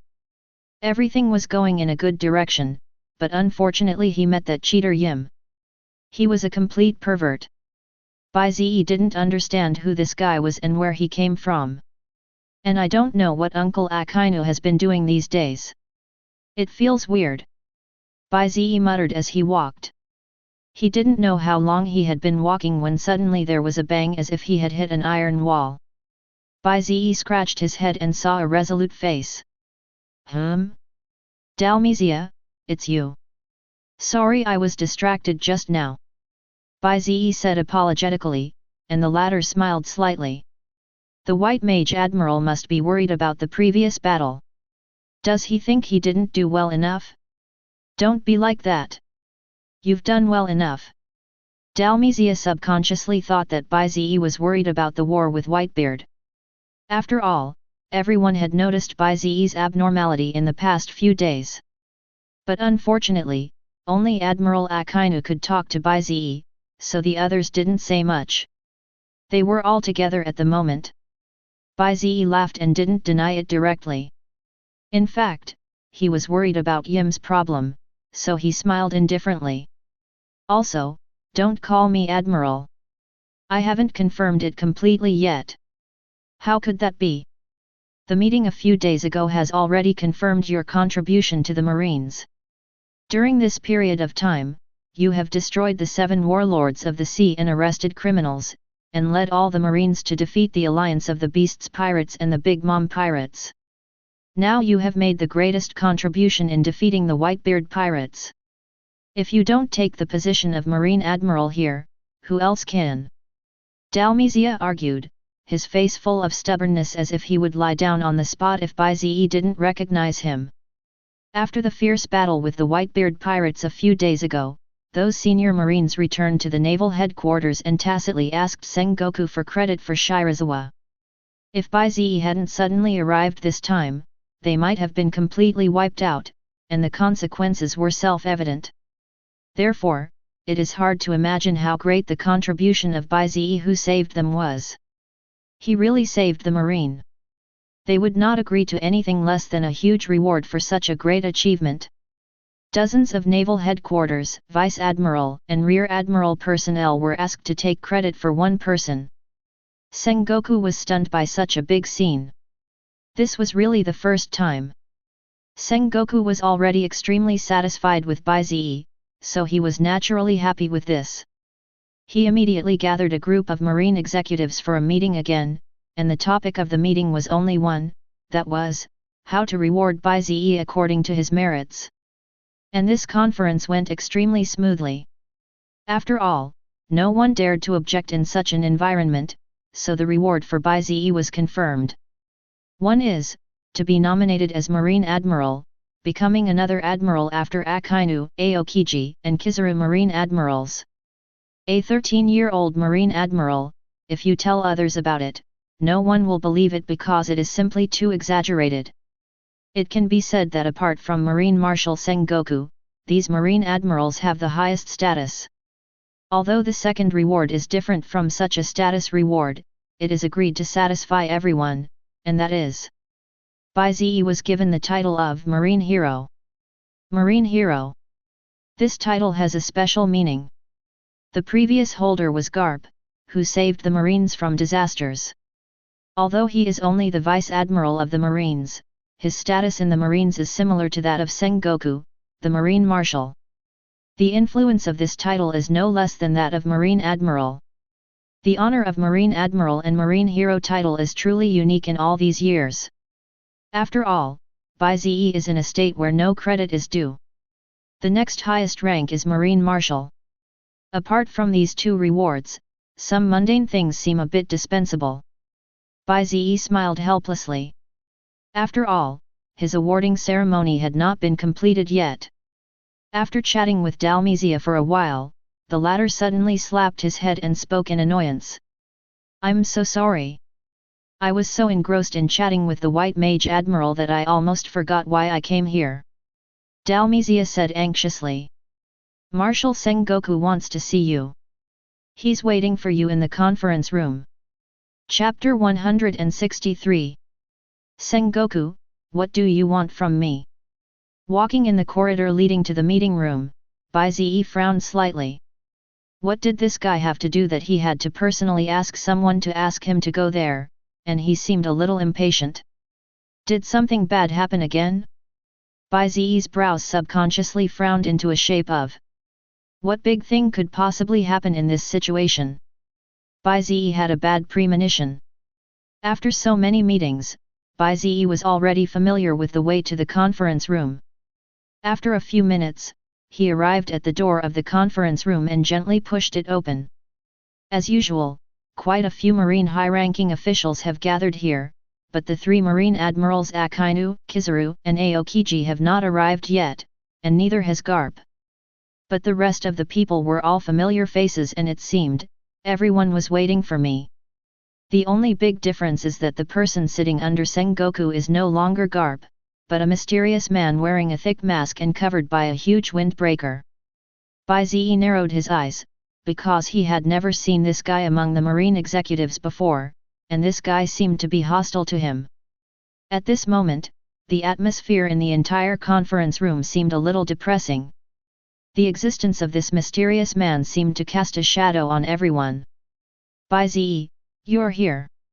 Come and sit down, I have something to do today.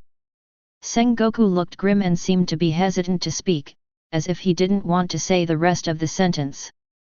But at this moment, the mysterious man sitting next to him stood up suddenly, stared at Bai Ze with a pair of sharp eyes and spoke.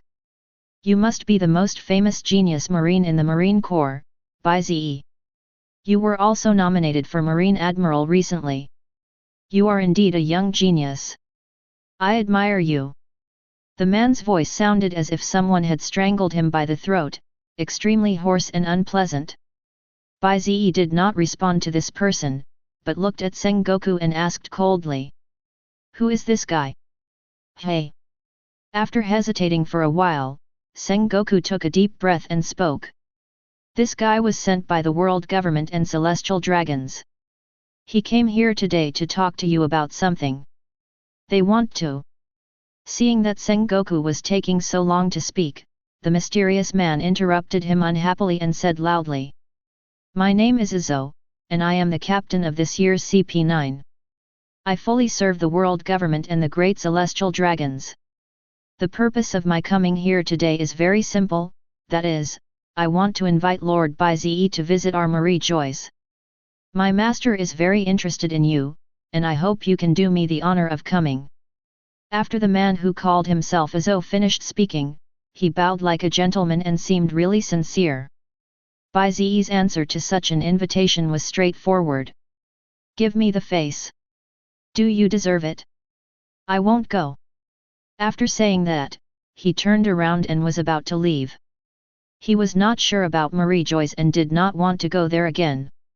Moreover, Bai Ze looked extremely unhappy at the moment. Bang! The next moment, the mysterious man's words made Bai Ze's heart skip a beat and he stopped in his tracks. Sir Bai Ze, do you really think that no one knows that you killed the saints of Charlos? Izo smiled slightly. You know, killing celestial dragons is a serious crime. I hope you won't refuse a toast and drink a forfeit. Will you reconsider my proposal just now? This is my last courtesy to you, the Marine Admiral. Snap! Izo's voice became shrill as he spoke. Chapter 164. After Izo finished speaking, he looked at Bai Ze with pride, as if he had completely controlled Bai Ze. After all, he came here on behalf of the world government and celestial dragons. He believed that as long as Bai Ze was a normal person, he would not disobey such a request. What's more, Bai Ze had committed a serious crime of killing celestial dragons. So what if they are marine admirals? They still have to kneel before celestial dragons. If they don't obey, the world government will definitely make all marines pay the price. And Marine cares the most about that bullshit brotherhood. Izo loves to manipulate people like this the most. When all the marines present heard Isa say righteously that Bai Ze had killed several celestial dragons, they were shocked. They recalled that Bai Ze had indeed had contact with celestial dragons for a period of time before. Therefore, this news is very likely to be true, and a group of people immediately became very excited. A group of people who were used to kneeling in front of celestial dragons began to accuse Bai Ze. White Mage Admiral, how dare you kill Master Celestial Dragons? This is an act of treason. How dare you? Go to Marie Joyce and ask Master Celestial Dragons for forgiveness. Yes, go and ask for forgiveness from Master Celestial Dragons, otherwise all of our Marines may be implicated by you. That's it, apologize quickly, this is the only way. Before Izudo could say anything, several conservative white-haired old men spoke first with righteous words, as if Bai Ze was a sinner for not accepting their opinions. Bai Ze glanced at them a little irritably, and his scarlet eyes, accompanied by a strong murderous aura, instantly scared those people. A bunch of parasites, they can't get any real work done, they're just dragging us down. Bai Ze thought to himself that some of these marine veterans from the old days had been completely brainwashed by the noble ideas of the celestial dragons, and it was almost impossible to correct them now. Moreover, the world government probably contributed to their standing here today. So Bai Ze was not surprised by this situation and didn't feel too much inside. But what made Bai Ze feel relieved was that there were still very few marine executives who were fawning on celestial dragons. Most of them stood up and loudly defended Bai Ze. It's impossible. How could the White Mage Admiral do such a thing?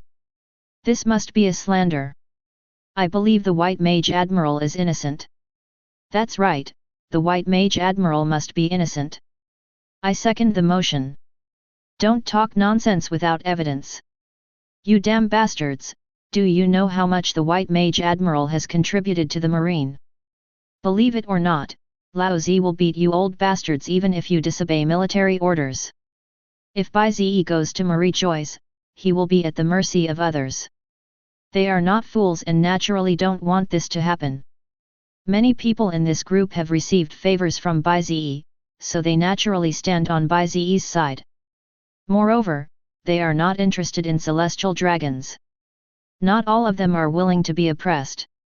If it weren't for the huge impact, they would all want to stand up and say that Bai Ze deserves the kill. He immediately criticized those guys who licked celestial dragons' masters as nothing, and those guys only dared to say a few words in reply, but they still cursed these idiots in their hearts. Going against the world government and celestial dragons is like hitting a rock with a soft ball. Izo was unmoved by the quarrel among the marine executives. He still looked at Bai Ze coldly and spoke. I believe that Lord Bai Ze knows the right and wrong. There is no need for me to explain it too clearly. I am here today just following the orders of the world government. I hope Mr. Bai Ze will really not embarrass me anymore, Isa said, looking at Sengoku who had a grim expression on his face. Marshal Sengoku wouldn't want to see you with this attitude, would he? Bang! Sengoku's face struggled, he looked at Bai Ze with a bit of guilt and then buried his head deeply, without saying a word, but if someone could lower their head and take a closer look, they would find that Sengoku's eyes were always moving, as if he was planning something.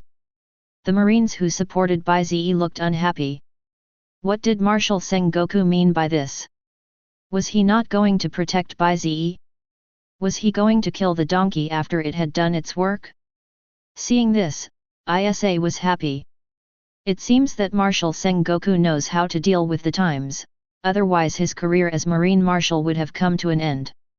How about it, Mr. Bai Ze, come with me. Izo looked at Bai Ze with a smile. Isn't this mission quite simple? I don't know why the 5 elders asked me to be careful with my tone and invite Bai Ze over when assigning me this mission. Yes, please. The 5 elders did say the word please at that time. Izo, who was used to being high and mighty, thought that the 5 elders were just joking. How could a marine not obey the orders of the world government? What's more, he is just an admiral who has just been promoted, so after he came here, he doesn't intend to give Bai Ze much face. Just when Isa was feeling extremely proud, but the next moment. Hee, ha ha ha ha. Bai Ze suddenly held his forehead and laughed out loud, his voice was extremely sharp, as if he was crazy. Seeing Izo frowning, he couldn't understand what this guy was doing. Only the Marines who know Bai Ze a little know that if Bai Ze appears in this state, then what will happen next will definitely be a big thing. Bai Ze was seen laughing crazily and speaking. Ha ha ha. I didn't expect that after I, Bai Ze, gave so much to the Marine, I would end up like this. Celestial dragons handed me over so casually with just one order, and they didn't even dare to fart. Ha ha ha, is this the Marine I've been fighting for? Interesting. So interesting. Bai Ze's words deeply hurt many people's hearts, and someone immediately stood up and spoke indignantly. The White Demon Admiral has misunderstood. How could our Marines abandon you so easily? If you don't believe me, ask Marshal Sengoku. At worst, we'll just commit a crime, and drink directly from the world government. Do you really think Lao Zi is afraid of them? That's it, that's it. His words instantly won the approval of a group of people. Izo's face turned as black as the bottom of a pot when he heard it. They were rebellious. These people were rebellious. He didn't expect that so many people in Marine would have the idea of rebelling. He immediately decided to report this group of people after returning to the world government. Marine would have to pay the price. Right, Marshal Sengoku. They all looked at Sengoku hoping that he could give an explanation, but they saw Sengoku raised his head and said in a deep voice. Sit down. It's not proper to make such a loud noise in the meeting room. Are you trying to betray the Marine? A soldier's duty is to follow orders. It doesn't matter who it is. Bai Ze has to pay the price for doing something wrong. It doesn't matter who takes over. Everyone was stunned. This was something Marshal Sengoku would say. Was this still the righteous Marshal Sengoku? They immediately spoke with grief and indignation. Marshal Sengoku, you. Shut up! Sengoku shouted again, immediately interrupting everyone's words, and then gave Isa a smile that said, "Leave everything to me, trust me." Then he looked at Bai Ze and spoke. "Bai Ze, follow Mr. Isa. Although you made a mistake, don't worry, I will do my best to protect you." Hearing this, someone wanted to jump out to interrupt Sengoku but was stopped immediately. Isa smiled with satisfaction and immediately became motivated again. He actually strode towards Bai Ze and spoke with a sarcastic look on his face. "Obey my orders, my Lord White Mage Admiral." Hee. But just as he arrived in front of Bai Ze, he saw a blackness in front of him, and a huge feeling of suffocation instantly enveloped him. "You! White Mage Admiral, please don't!" This scene instantly caused everyone to exclaim in surprise. Killing this guy was almost equivalent to declaring war on the world government. But no one stepped forward to stop them. Are they kidding me? What level of strength does Bai Ze have? Are they going to deliver food? And why are they going to save Izzo? At this moment, Izzo was grabbed by the throat by Bai Ze with one hand and was lifted up. He could only roar in pain. He didn't understand how Bai Ze dared to attack him. Isn't he afraid of the punishment from the world government and the entire marine? Snap!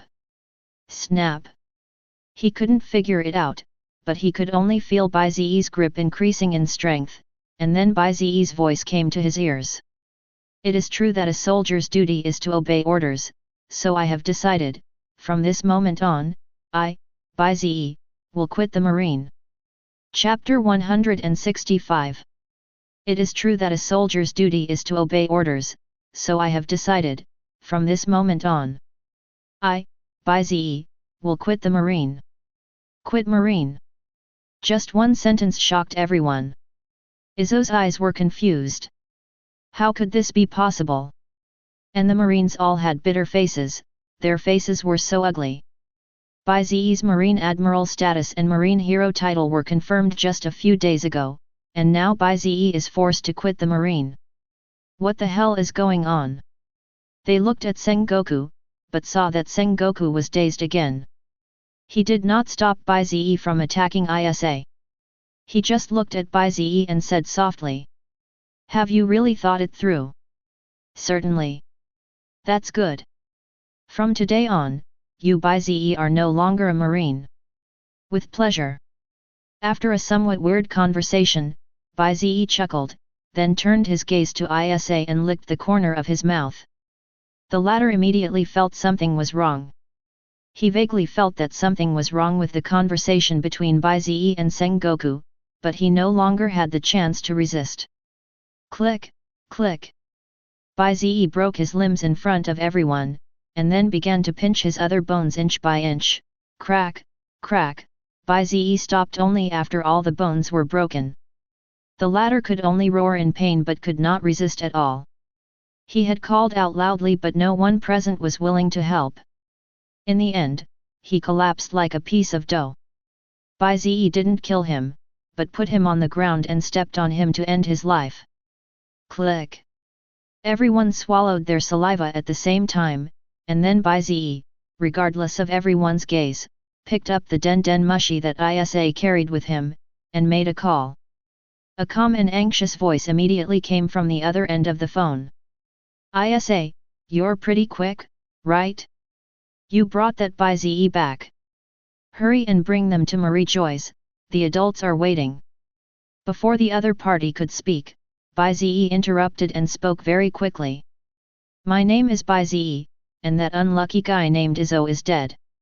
Yes, I was the one who killed those damn celestial dragons of St. Charlos, and their death was dozens of times more miserable than that unlucky guy just now, but so what?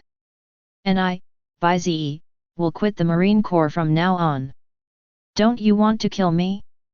Go back and tell your celestial dragon's master that I, Bai Ze, beg to be killed." After saying that, Bai Ze sneered and without waiting for anyone to answer, he used the Flying Thunder God technique to flash and disappeared from the spot, as if Bai Ze had never existed. The den mushi just paused for a moment, then came waves of insults and threats, and finally Sengoku walked over and hung up completely. Then they all sat back in the main seats, their eyes wandering, not knowing what they were thinking about. And at this moment, everyone was dumbfounded, completely unable to recover from the sudden change just now, especially those who sided with celestial dragons and world government. At this moment, they were both panicked and excited. Tick. Tick. Sweat continued to drip down their backs. How could Bai Ze have fallen out with celestial dragons? This was going to be difficult. Celestial dragons would definitely punish them. They had to sever their ties with Bai Ze and make their stance clear. Without any hesitation, several people stood up, casually greeted Sengoku, and strode out of the meeting room, leaving some people cursing behind their backs. Is the white mage Admiral just going to quit our marine? Ah! After a while, everyone finally reacted, and spoke with sad and angry faces. Bai Ze's actions over this period of time have made him an idol for many people. Now that Bai Ze left in this way, they were really shocked, and sad. Marshal Sengoku, I am truly disappointed in you. Even though they understood that Sengoku might be trying to cut his losses, some people still shook their heads at Sengoku in disappointment, then strode away without even looking back. As one person took him away, more and more people began to leave the meeting room, and they all said similar things to Sengoku before leaving. I'm disappointed too. You don't seem to be the same Marshal Sengoku I knew. Marshal, you are really wrong this time. We Marines shouldn't be like this. Marshal. Sengoku still sat in the main seat without saying a word. He just sat there upright without refutation. Only a few people felt something was wrong. Instead of ridiculing Sengoku, they simply strode away. After everyone left, Sengoku was left alone in the empty conference room. Only then did he raise his head, his eyes began to focus, and he regained his brilliance. He sighed and said, "This little fellow Bai Ze guessed it right again. He is such a monster." After saying that, he shook his head and smiled bitterly. Since he had already prepared himself mentally for this matter, Sengoku immediately knew what he was going to do next. Bai Ze has his work to do, and it's time for Sengoku to do his part. Chapter 166. Bai Ze killed several celestial dragons. Bai Ze announced his voluntary withdrawal from Marine. Bai Ze killed the world government messenger in person. These three pieces of news were spread to the outside world at an extremely fast speed, as if someone was fanning the flames and it was impossible to suppress it. All the Marines who received the news were stunned for a moment. They almost doubted their own eyes. Bai Ze quit the Marine? He made great contributions to the Marine. In just half a year, he first defeated many 7 warlords of the sea to eliminate evil, and then led the Marine to defeat the Twin Emperors Alliance. When fighting against the Whitebeard pirates, he saved many Marine high-ranking officials. Now such a person has been appointed as Marine Admiral and given the title of Marine Hero, and you tell me that he has retired from the Marine? Who the hell can believe this? And after realizing that they were actually forced by the Celestial Dragons and the world government, how could they not know that they were forced to leave the Marine? All the Marine soldiers who idolized Bai Ze were immediately furious, and a group of them came to the door of the naval headquarters, demanding a reasonable explanation from Marshal Sengoku and others. There were even Marine soldiers from the giant tribe among them. They stood in front of Marine Ford. It was really oppressive. The White Mage Admiral has not only made so many contributions to our Marine, but he has also saved Lao Ze twice. Now he is forced to leave the Marine? Lao Ze does not accept this. I don't accept it either. This is not the fate of a meritorious person. Marine shouldn't treat meritorious people like this. This is not the Marine Lao Ze knows. A Marine like this. Lao Ze might as well not stay. The White Mage Admiral has left, and Lao Ze doesn't want to do this anymore, so that he can just send me out too. Within a few days, many Marines from the headquarters and other branches gathered. They came to Marineford for only one purpose, that is to appeal to Bai Ze. This talented marine boy has really won everyone's recognition with his behavior in the past few months, making them proud of him. So at this moment Bai Ze was forced to leave Marine. They were truly disappointed with Marine. In response to their appeals, they received perfunctory responses, and were accused of soldiers not being swayed by emotions. Their duty is to obey orders, and for those who threatened to leave the Marine, their answer was permission. After receiving such a heartless answer, a group of people couldn't stand it and resigned directly. As for their departure, the attitude of the Marine top management was still indifferent. It was as if they were really going to drive them away, but the remaining people were still unwilling to give up. Then someone suggested going to find Admiral Akainu. As we all know, Akainu Admiral and White Magic Admiral have the best relationship.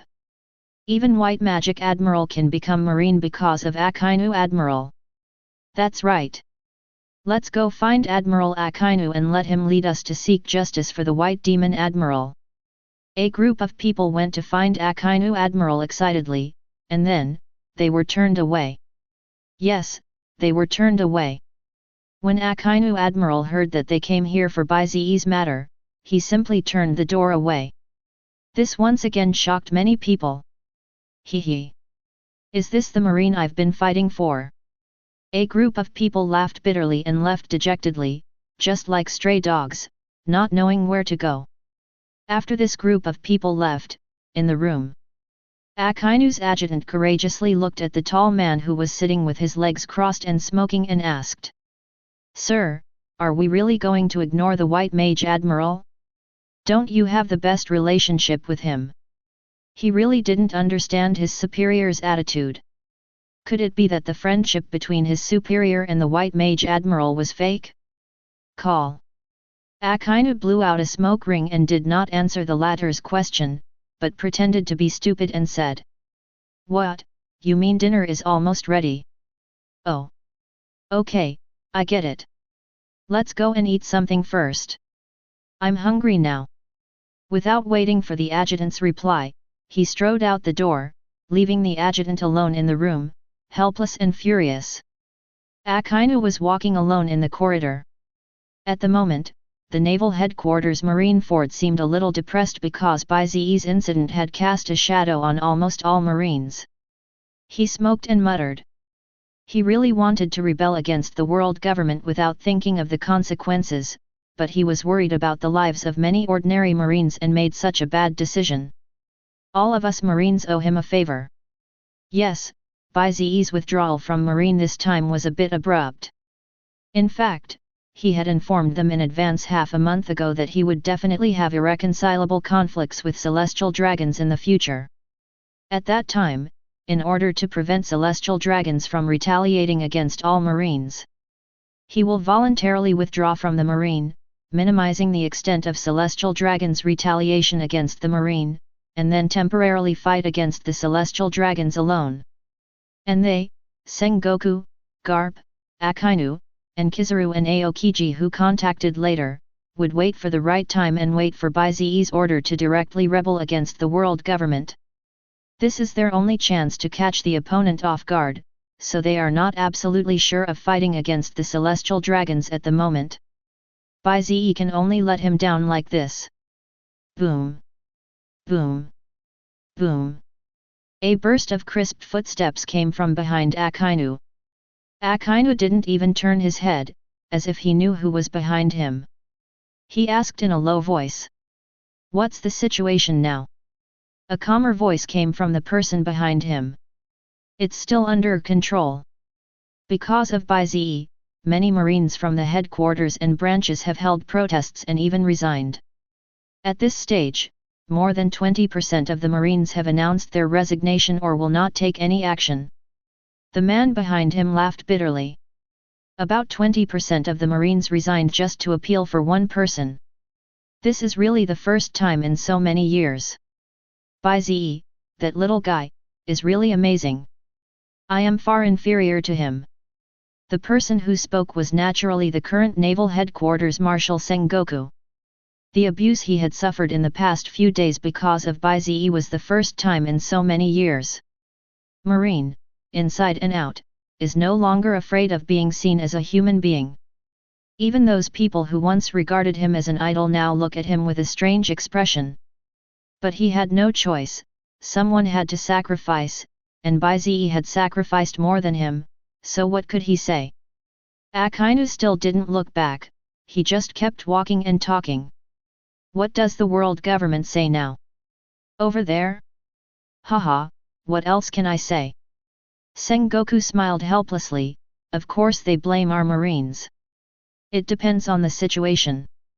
Those guys might shamelessly make things difficult for our Marines, even targeting ordinary Marines in many ways. It's good that the children who left the Marine Corps can avoid such a disaster. Now those guys are also going to our Marine to help capture Bai Ze and hand him over to them. Sengoku sneered at this, of course I just pretended to agree to go, and then I just pretended. Anyway, they can't do anything to Lao Ze. They still need me, the Marine Marshal. Akainu nodded. They could accept this result for the time being. After all, Bai Ze had announced his separation from the Marine. Even if the world government was angry, it had no reason to punish the Marine excessively. You can only step on the line and punish. But Lao Ze is still a little unhappy. Akainu subconsciously clenched his fists. He hated the feeling of being suppressed. If he hadn't had some concerns, he really wanted to destroy those damn bastards of the world government. Before Bai Ze left, he gave him some ninjutsu. With his current strength, he is definitely the top fighter in this world, and can even be ranked in the top 3. Akainu felt that among the people he knew now, only Bai Ze could surpass him. As for the others, haha, Akainu really didn't take those people seriously. Akainu thought about it and glanced at the huge Sengoku, thinking to himself. This guy is the same, he is not strong enough to fight against. However, Akainu recalled Bai Ze's eyes at that time.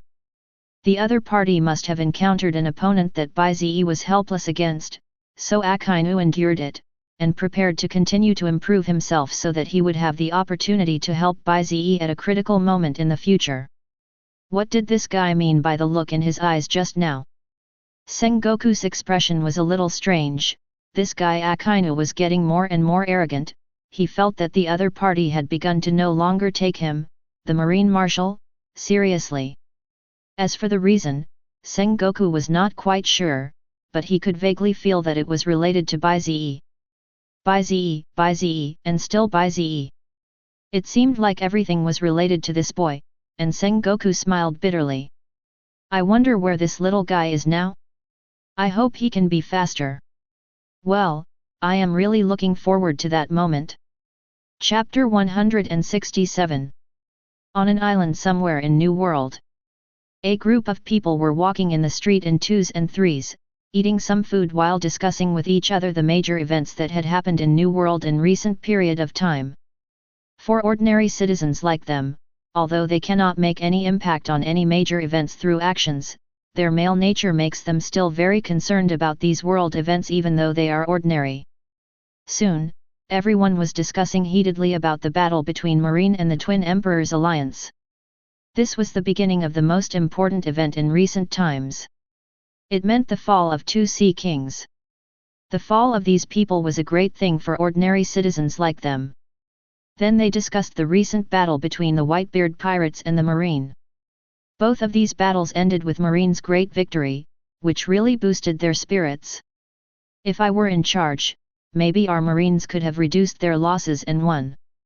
During this time, someone said shamelessly that he was swinging a bottle of wine. When he was drunk, he seemed to be the god of world affairs. Haha, do you think you are the talented young man Bai Ze from Marine?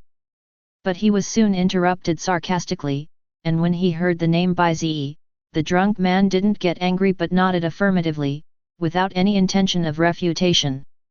There is no other reason.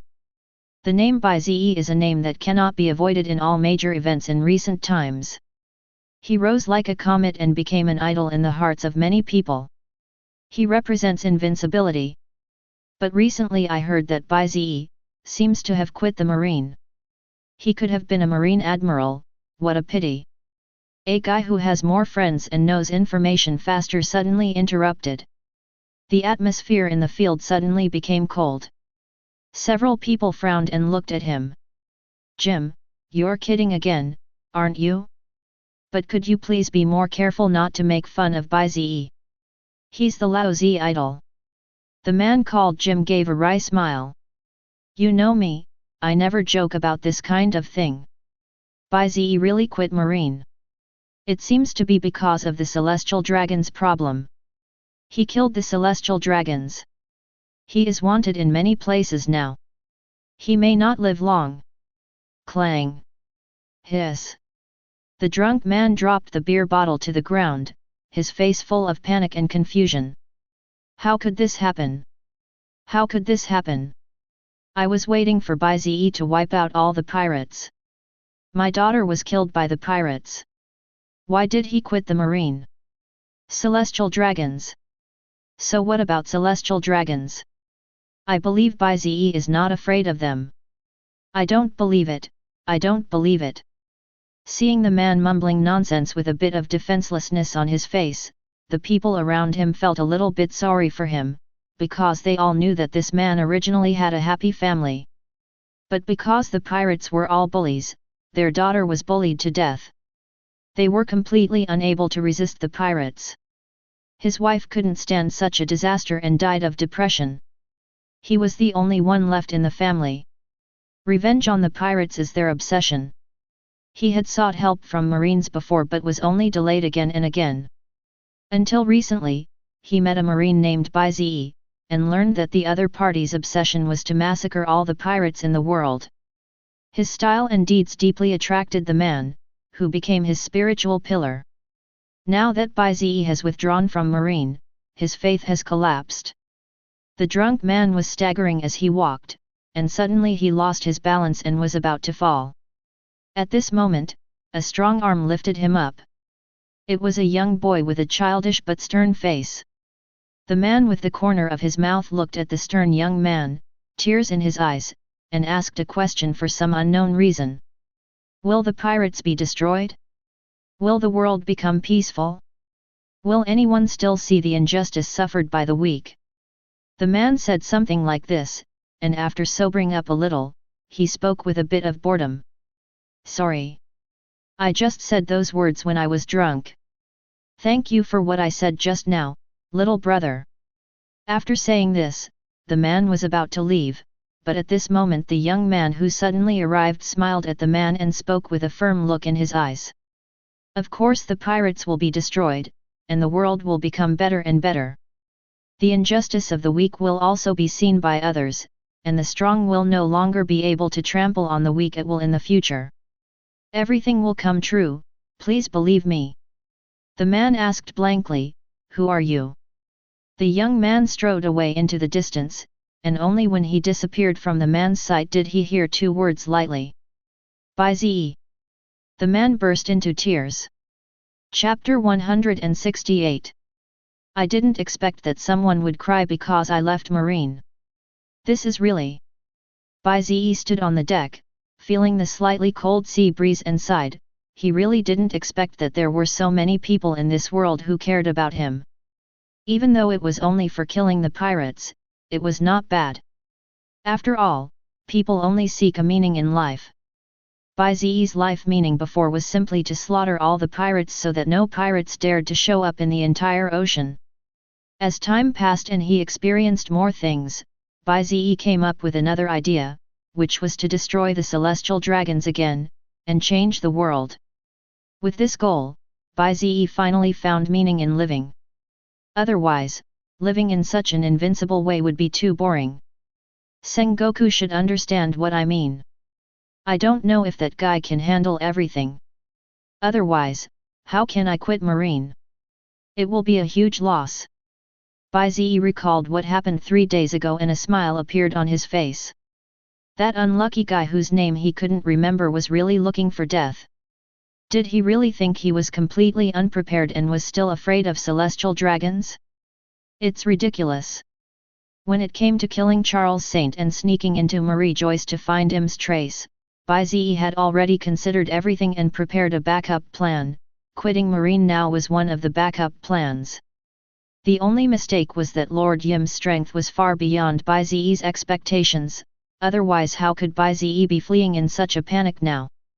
For the past 3 days, Bai Ze has been rushing to the Red Hair Pirates on a secretly prepared boat.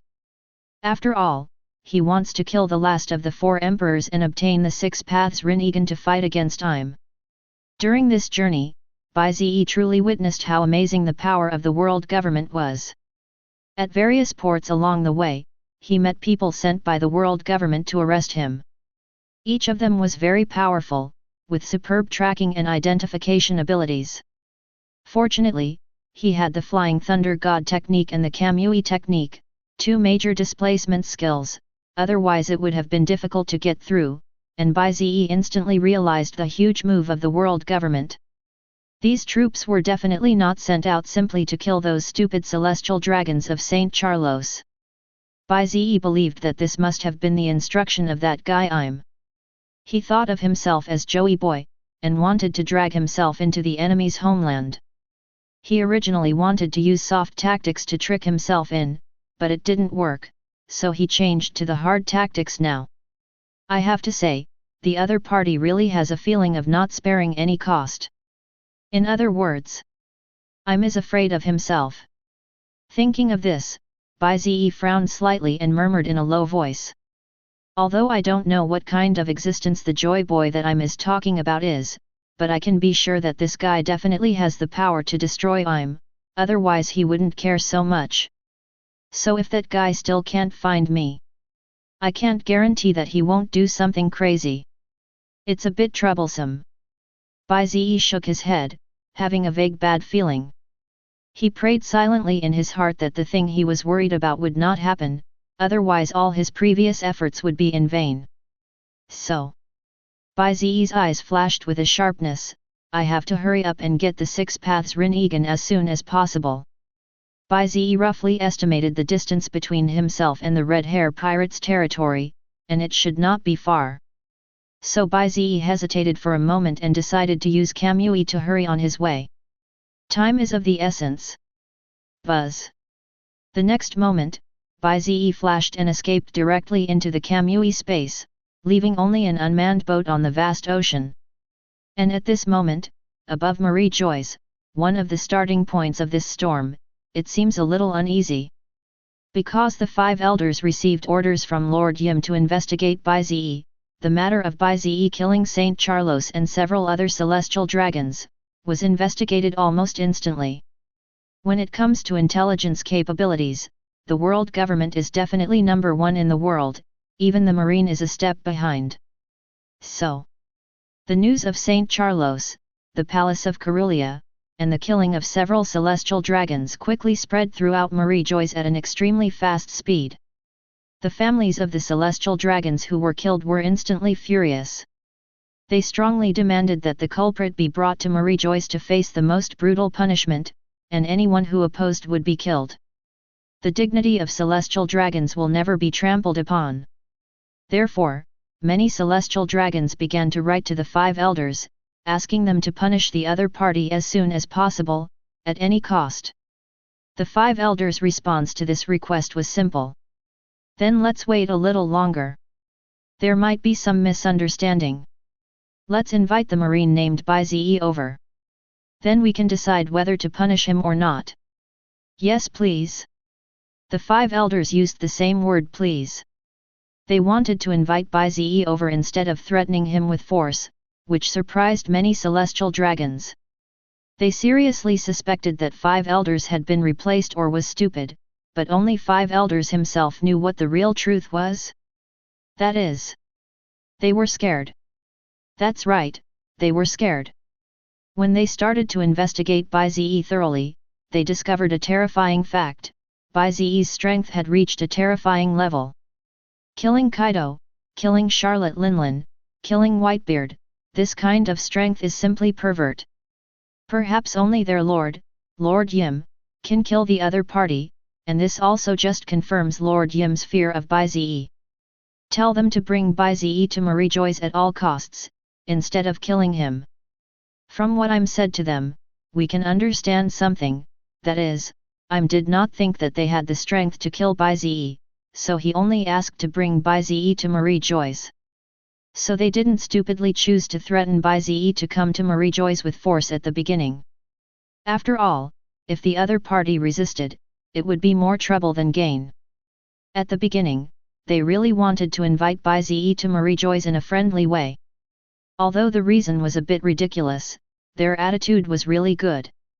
As long as they could trick Bai Ze into coming to Marijois, it would be fine, but they still failed. World government, in the conference room. 4 of the 5 old men who hold the highest power in the world are now sitting here. The one that deserves more attention is the white-haired old man with a knife.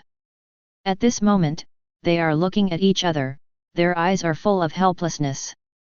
That Izzo is simply a failure rather than a help. Lao Zi clearly told him to invite Bai Ze to Marijois in a nice way, but this guy actually threatened him directly. He's even braver than Lao Zi. I really want to drag this guy's corpse out and whip him. FK. On the right, a fat old man with a brown beard cursed angrily. When he heard the truth about what happened that day from the people in the marine meeting room, he was immediately numb. He swore that the orders he gave to Izzo were definitely not like this. This guy was simply following his instructions in the opposite direction. It's outrageous. The old man with a mustache who was in the lead glanced at the former and said helplessly. CP9 holds too much power and has hardly taken many people seriously over the years. It's normal for something like this to happen. The old man with a mustache was the calmest among the few people. After all, he knew that the probability of inviting Bai Ze to Marijois was not very high, and it was just a try at most, so he adopted a 2-line mode. Even if Bai Ze cannot come over, it will make things go more smoothly later. And the second move he arranged was his real chance to deal with Bai Ze. Thinking of that second-hand arrangement, the old man with a mustache smiled knowingly. The other few old men remained silent, but the uneasy expressions on their faces betrayed their true thoughts. In fact, they were a little panicked. Because the time given by their lord, Lord Im, has almost come, but Bai Ze still hasn't brought him back, which means they have disappointed their lord twice in a row. This is really going to be difficult. The old man with a mustache seemed to have seen what everyone was thinking, and as the backbone of the group, he had no choice but to speak out. He coughed lightly and said, "How about this? I will go to meet the master alone, and report the current situation to him, and you can just deal with other things." Really? That would be great. Still, you are a reliable guy. Sure enough, the words of the old man with a mustache moved many people. After all, they were really afraid of their master who was now a little abnormal. The old man with the mustache secretly mocked the others. Capturing Bai Ze was not only a test but also an opportunity. If he could catch something that his master cared about so much, he would definitely get a reward from his master, and that reward, the old man with a mustache grinned greedily. He knew that his master seemed to have the means to control his lifespan. For an old man like him whose life was almost coming to an end, nothing was more precious than lifespan. So he decided to take a gamble, bet that he could bring Bai Ze to Marijois, and bet that Yim could give him life. Chapter 169. Boom. Boom. Boom. In the dim space, the old man with a mustache relied on his past memories to familiarly move around in the underground palace. Soon he walked to the main hall in the center. Without any nonsense, the old man with a mustache knelt down skillfully in one direction and pressed his head down deeply, as if he was on a pilgrimage. Tisk. Tisk. The next moment, white lights suddenly rose from the underground palace and reached the top of the ladder, illuminating the glorious throne at the top of the ladder. What? Did you bring that joy boy to Marijois? A voice that seemed a bit excited suddenly exploded beside the old man with a mustache, and he immediately got goosebumps. As expected, the Lord was extremely concerned about this matter. He did not even sit on the void throne, but walked down directly. Look up, look at me, did you bring that guy here? Yim spoke a little anxiously. These past few days were really hard for him. If it were possible that he couldn't be exposed at will, he would have wanted to show up a long time ago. Joy Boy, has become the inner demon of Lord Im, and he wants to see that damn old friend right away. The old man with a mustache raised his head tremblingly and stammered. No. Just one sentence made the old man with a mustache feel like a thorn in his back. He felt as if his master was going to crush him to death in the next moment because of his words. He had no choice but to explain quickly.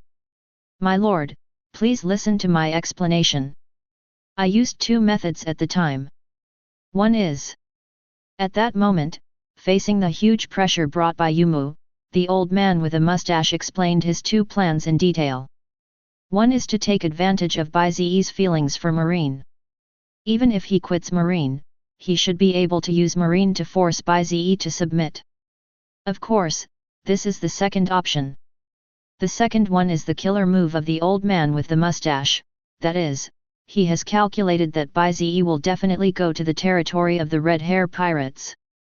He has sent all the members of the Knights of God there to support the Red Hair Pirates, and even sent the powerful swordsmen among their 5 elders to take action, striving to defeat Bai Ze. Yes, they, the world government and the Red Hair Pirates, have joined forces, and the two sides have discussed the pros and cons with each other. How could two parties, one a bandit and the other an official, join forces in such an absurd way? Only for one purpose, and that is to deal with Bai Ze. The old man with the mustache said this with a proud look on his face. He felt that his plan was really smart, and no one would have thought that the world government would join forces with the pirates to fight against the enemy.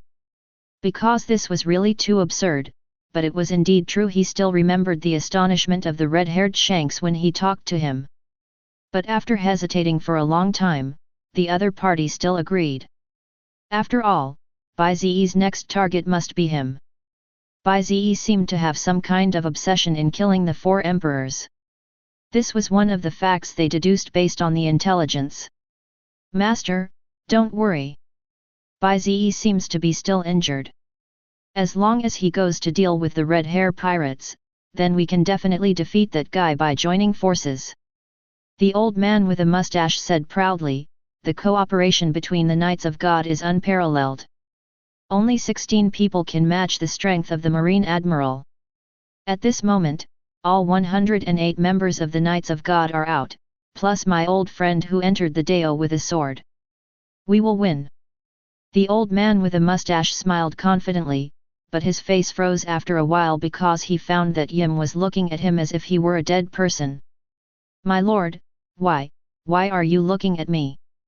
He was a little panicked, and the next moment he heard Yim's disappointed and angry voice ringing in his ears.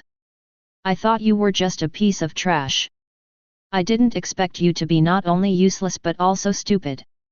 No matter how much I hate this guy Joey Boy, I cannot deny the fact that I am the only one in this world who is of the same kind as him, who is qualified to defeat him. And you guys are just trying to kill God. How ridiculous! Chapter 170. How ridiculous!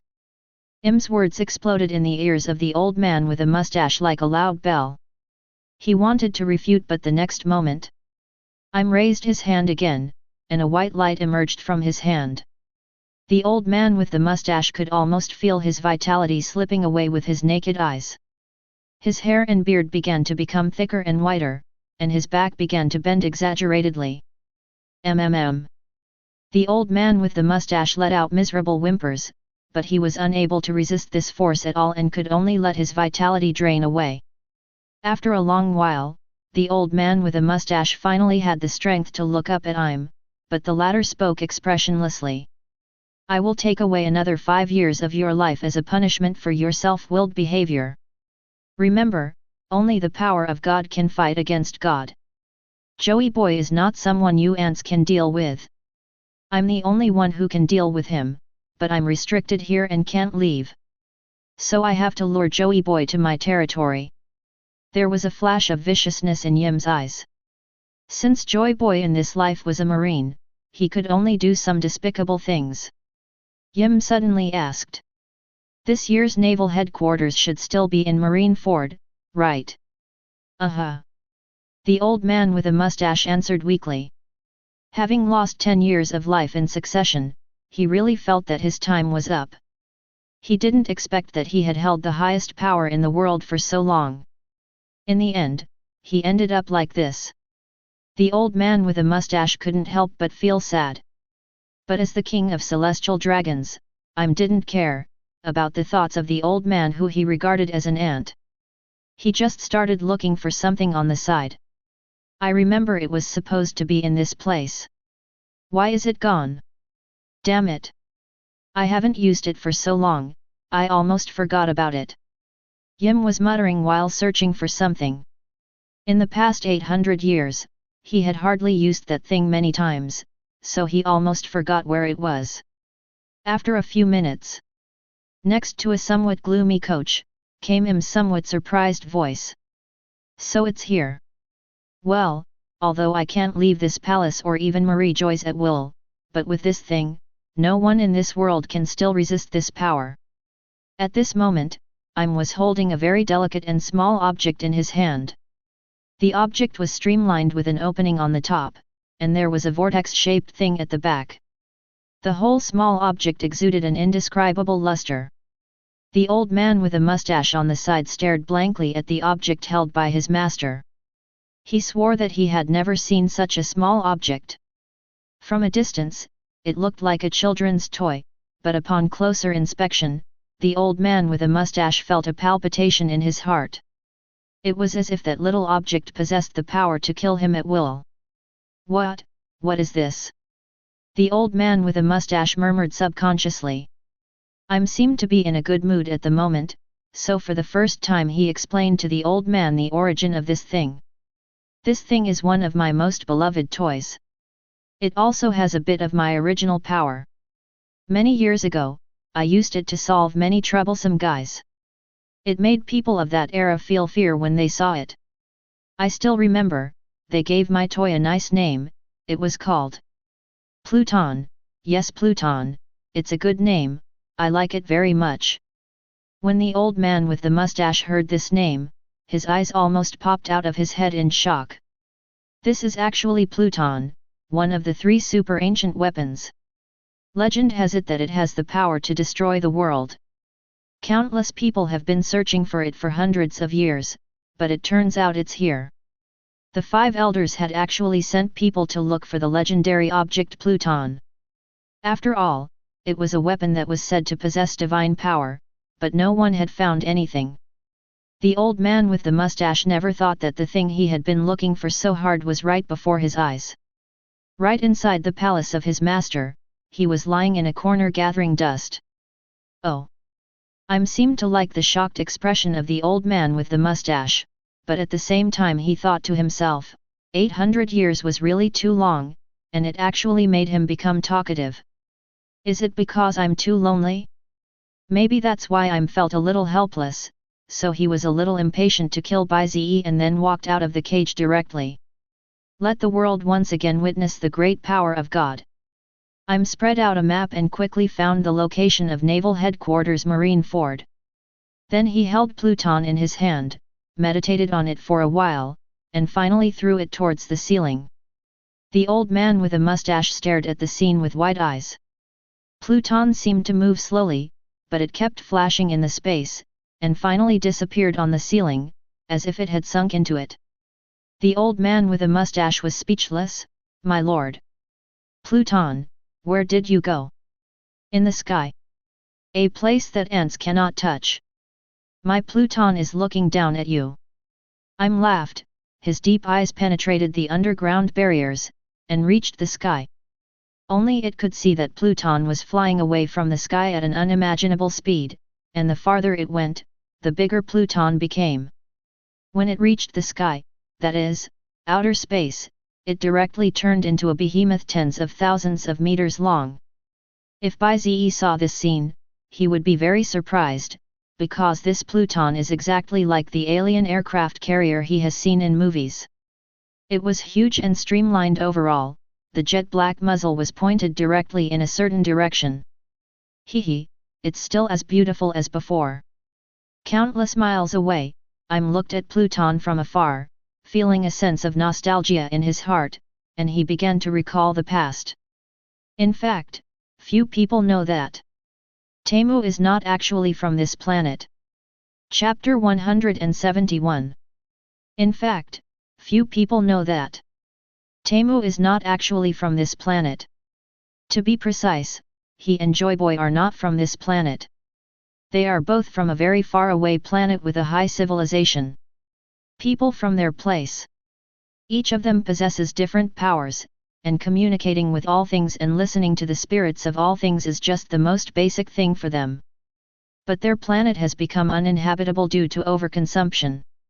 Only the chosen ones on their planet, like him and Joyboy, have decisively taken their own vehicles, that is, his Pluton and Joyboy's Uranus, to go out and look for other resources. As for Poseidon, Haim was not too sure. After all, he had only heard of its existence.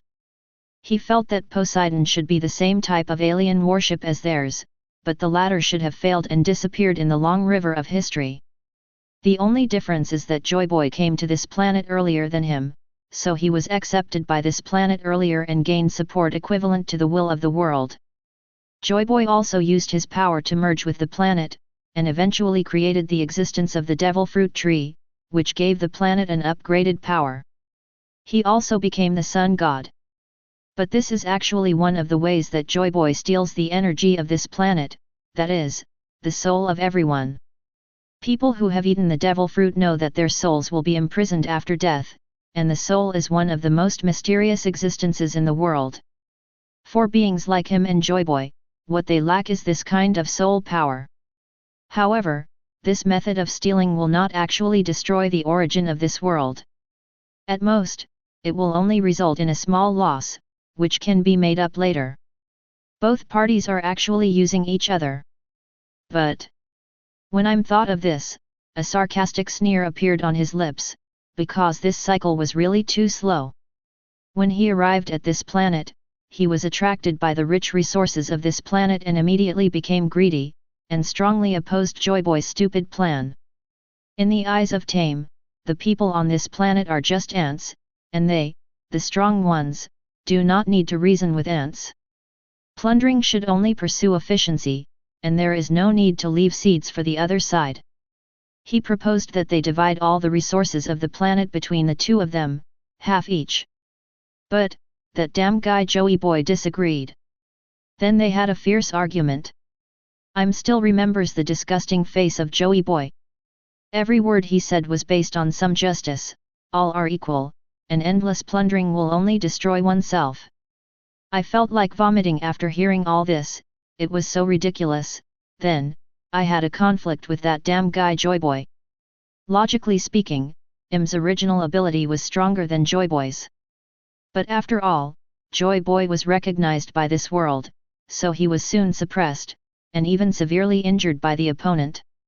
That damn guy Joyboy imprisoned himself here. He even said righteously that he and himself were compatriots, so he didn't kill him, but let him reflect here. Hee. I'm felt sick when he thought of that guy's sanctimonious face. What do you mean he can't kill himself? It's obvious that he can't be killed. For people like them who come from the same planet, to kill them, they must completely wipe out their souls. And to erase the soul, one must use a special substance to seal the body and bury it for 100 years. That special substance only exists on their planet. In that era, Joyboy could not find such a substance here. So this should be the most wrong decision Joyboy has ever made in his life, because he forgot that I'm is also a genius. If Joyboy can merge with the origin of the world's major events, then why can't I'm? So after unremitting efforts, and even spending some of his own original power in exchange, Yim successfully integrated the original power of this world event, and it was the power of the ocean. On this planet where most of the surface is water, the power of the ocean is definitely greater than the power of the land, so there are almost no accidents. When Joy Boy had another chance to visit him in prison, he sneaked attacked Joy Boy. The twists and turns involved cannot be described in detail, but in the end he paid a huge price to bury him with the power of the ocean, which is why demon fruit power cannot touch sea water. But even if he defeated the latter, he still couldn't get out of the sealed place of Marie Joyce. After all, the other party could not be truly killed, he could still rely on the power of his soul to reincarnate. And he has not been idle for the past few hundred years, because he knows that when Joy Boy revive again, he will face another fierce battle, so in order to get rid of this cage and to kill Joy Boy completely. After so many years of experiments, he discovered that the substance that could erase the soul could also be refined, and the main raw material was heavenly gold. So over the years he had collected this substance in large quantities through the celestial dragons under him. That's enough to kill Joey Boy now. Putting away those messy thoughts, I'm smiled knowingly. He knew that Joy Boy was a sentimental person, and it should be the same even after reincarnation, so he planned to destroy Marineford, and force him to come to Marie Joyce to fight him. As long as the other party didn't come, he would keep killing Marine, until the other party came here. With Pluton's current energy reserves, he can launch at least 5 attacks. So now. Yumo raised his hand, and a strange light flashed in his pupils again. He took a deep breath and pressed down hard. He sneered and said, "Destroy it." Almost at the same time, the jet-black muzzle of the Pluton in outer space began to condense bursts of white light, as if an unimaginable powerful force was gathering again. The entire outer space seemed a little unstable at this moment, and began to shake. Then, suddenly, the muzzle of the gun paused, a huge white laser beam suddenly shot out from the muzzle in a certain direction, moving at an unimaginable speed, tearing through the sky. And at the same time, hundreds of nautical miles away at Naval Headquarters Marineford, today is just an ordinary day for many Marine soldiers. Only a few people looked at the sky with some confusion, as if they were wondering why the sky seemed so exceptionally bright today. Is that the sun? Why is the sun so big today? Someone murmured, but he didn't care, and just a few seconds later, the human body's sixth sense felt like a needle PK, and the man was a little dazed. He knew it was a dangerous feeling. At the same time, almost all the Marines in the naval headquarters have their sixth sense fully activated. Danger! Danger! But before they could react, a huge straight beam of light shot towards them from the sky. Bang! Then, the entire Marineford began to fall apart, the ground began to collapse, and the lives of countless people stopped at this moment. Only a deep pit was left on the ground. The entire Marineford was wiped out. Chapter 172. The territory of the Red Hair Pirates, known as the Iron Wall Pirates, is actually not that big. Of course this is relative to the size of the territories of the other 4 emperors. It hasn't been that many years since the Red Hair Pirates were founded and rose to prominence, but with just these few short years of experience, countless pirate groups, big and small, in the New World have recognized its dominant position. Powerful, mysterious, acting without scruples is the label of Red Hair Pirates. Some people say they are as difficult to deal with as devils, while others say they are more righteous than Marine. People's evaluation of them is simply 2 extremes. But, no matter what role the Red Hair Pirates played, Bai Ze now has only one choice, and that is to be destroyed. At this moment, Bai Ze, who had already used Kamui to set foot on an island in the Red Hair Pirates' territory, looked at this somewhat unfamiliar environment with a sigh. Because the atmosphere of this place is indeed much better than the other 4 emperors' territories he has set foot in, the red-haired Shanks is indeed not simple. Shanks, the youngest and last of the 4 emperors. The king once thought you would be my best opponent, but now it seems, not so. Bai Ze murmured in a flat tone. He still clearly remembered that when he met the Red Hair Pirates alone, it did bring him an unprecedented sense of crisis. If he really would die in the battle, the probability of that happening would be extremely high, but Shanks finally gave up. This also resulted in the fact that his current strength was no longer at the same level as Shanks. His growth rate could not be calculated according to common sense. Bai Ze shrugged, and subconsciously thought of the second time he met Shanks. He still remembered that red-haired Shanks had once come to him specifically and wanted to use his life in exchange for the survival of other pirates members at that time. It was really hard to imagine that the extremely proud red-haired Shanks would have such a moment. But I did not agree at that time. After all, his life was just a matter of whether I wanted to take it or not for myself at that time. As for using one life in exchange for the freedom of others to survive, this is really a bit too naive. The sins committed by these pirates must be atoned for, and no one can escape. Either die, or serve the corresponding number of years in the underwater prison. This is Bai Ze's bottom line. Although time is pressing now, and because of his injuries, he can only exert 70% of his strength. Perhaps taking Shanks' life directly without a fight would be the best solution, but Bai Ze is still unwilling to do so. Because if you give up your bottom line once, you will give it up the second time, and then, it will be endless giving up of the bottom line. Bai Ze doesn't want this to happen. Even if he only has 70% of his strength, Bai Ze still insists on his bottom line. Shanks, I give you the right to choose. I hope your choice will not disappoint me. After all, you were one of the pirates I dreamed of becoming. When he first traveled to the pirates' world, Bai Ze, who didn't understand the truth of the world, instantly regarded being a pirate as his dream, and Luffy's Straw Hat Pirates and Shanks' Red Hair Pirates naturally became his dream pirates. It's just that, times have changed, the boy who dreamed of becoming a pirate is dead. Now the meaning of life is Marine Bai Ze, a Marine Bai Ze who aspires to make the world free of pirates. Buzz. Buzz. Click, click. Bai Ze wanted to take a step forward and continue walking, but the next moment he paused, and the whole person stopped where he was, then laughed a little self-deprecatingly. As expected, pirates are pirates. What you say is as good as fart. It seems you have made up your mind. Shanks. Buzz. Bai Ze looked straight ahead and saw a figure suddenly appear.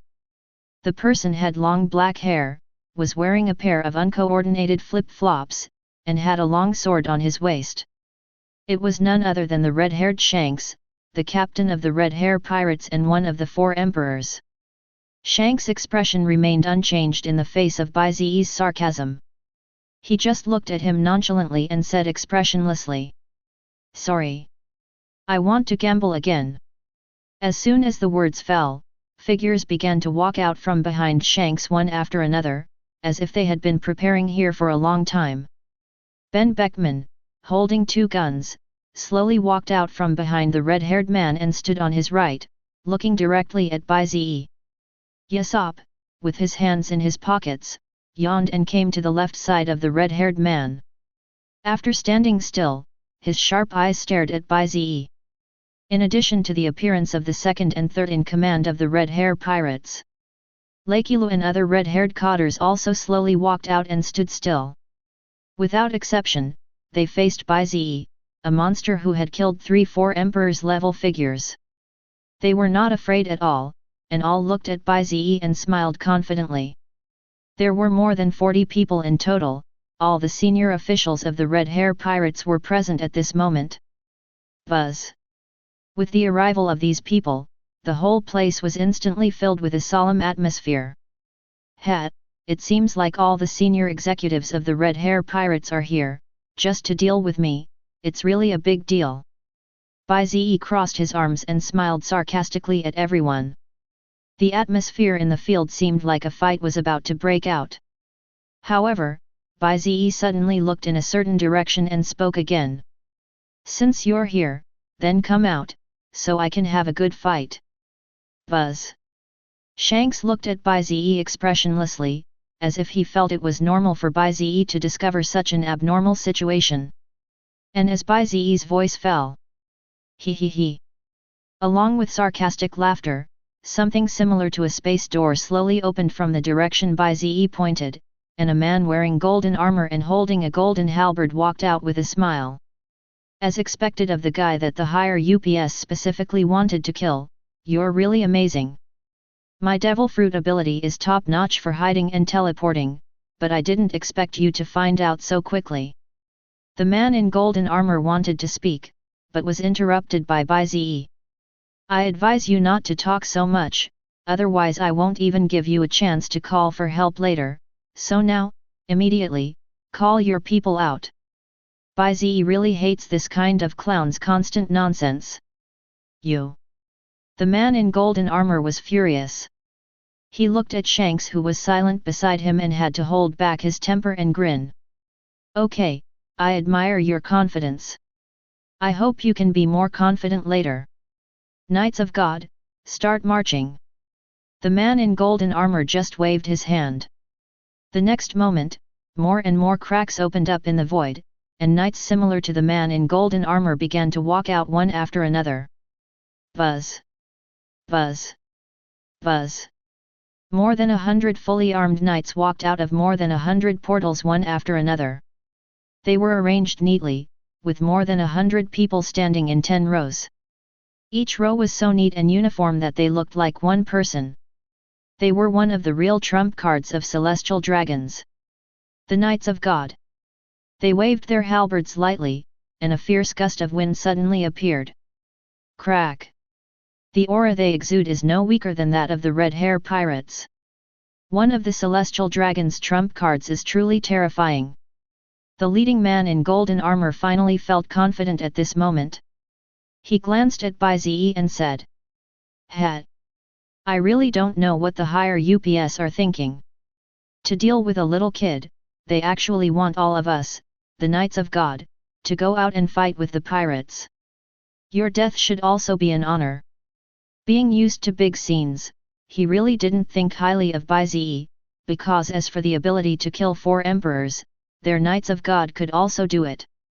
But the next moment, call out! There was a sudden sound of breaking wind from in front of him, and a slender hand grabbed his neck at lightning speed. Damn, what's this speed? But before he could react, the hand had already lifted him up, and a pair of blood-red eyes stared at him. He froze instantly.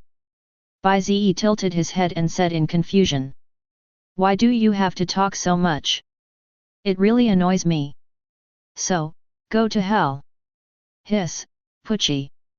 Without any hindrance, Bai Ze pulled its head up with one hand. The head was thrown high into the air, and blood splattered out. Bai Ze turned around and looked at the Knights of God, who were still in shock with murderous intent. The battle hasn't even started yet, but the first kill has already occurred, and it's the leader of a Knight Order of God. Chapter 173. Bai Ze's physique is nearly 1,500 times stronger than that of an ordinary person, which is a true pervert level. Moreover, the improvement in physical fitness is not a simple 1+1. The effect of thousands of times the physical strength dissolved in a tiny body like Bai Ze is explosive. It can be said that even the giants, which are known as the strongest race, are not as powerful as Bai Ze, so the power generated by Bai Ze's random outburst now is really not something that ordinary people can stop. Although the Knights of God are very powerful, their strength is mainly reflected in their teamwork. Their individual strength is just so-so. So Bai Ze really didn't understand how these guys dared to be so arrogant in front of him. Hiss.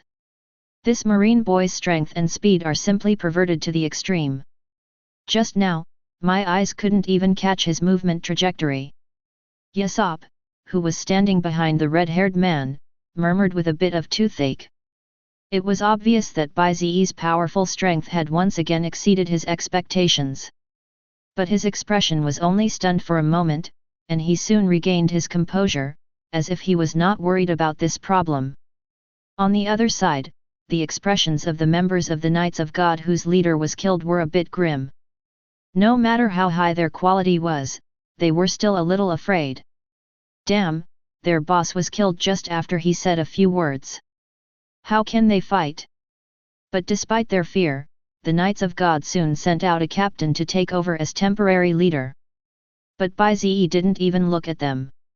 Instead, he looked in a certain direction and said, "The guy hiding in that direction should be coming out soon." The Knights of God were a little surprised. There were still people? How come they didn't know? They remembered that the world government sent them.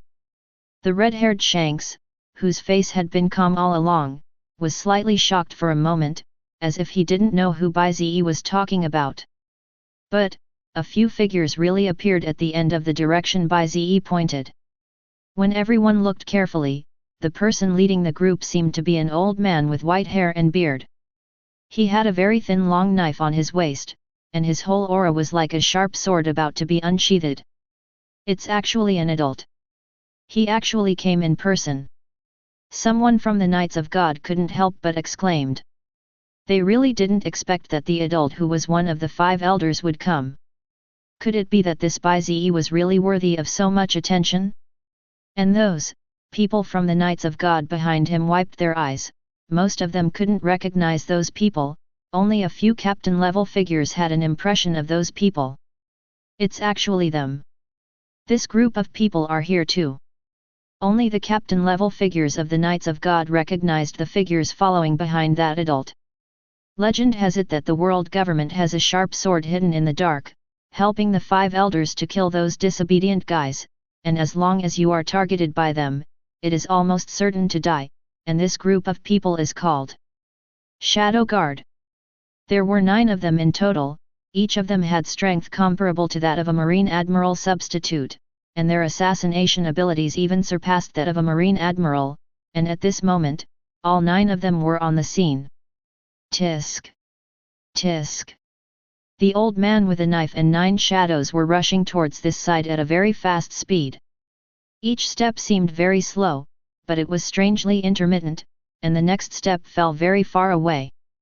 Just a moment later, in addition to the red-hair pirates and the Knights of God, the old man with a knife and 9 shadow guards came to the battlefield to form another force.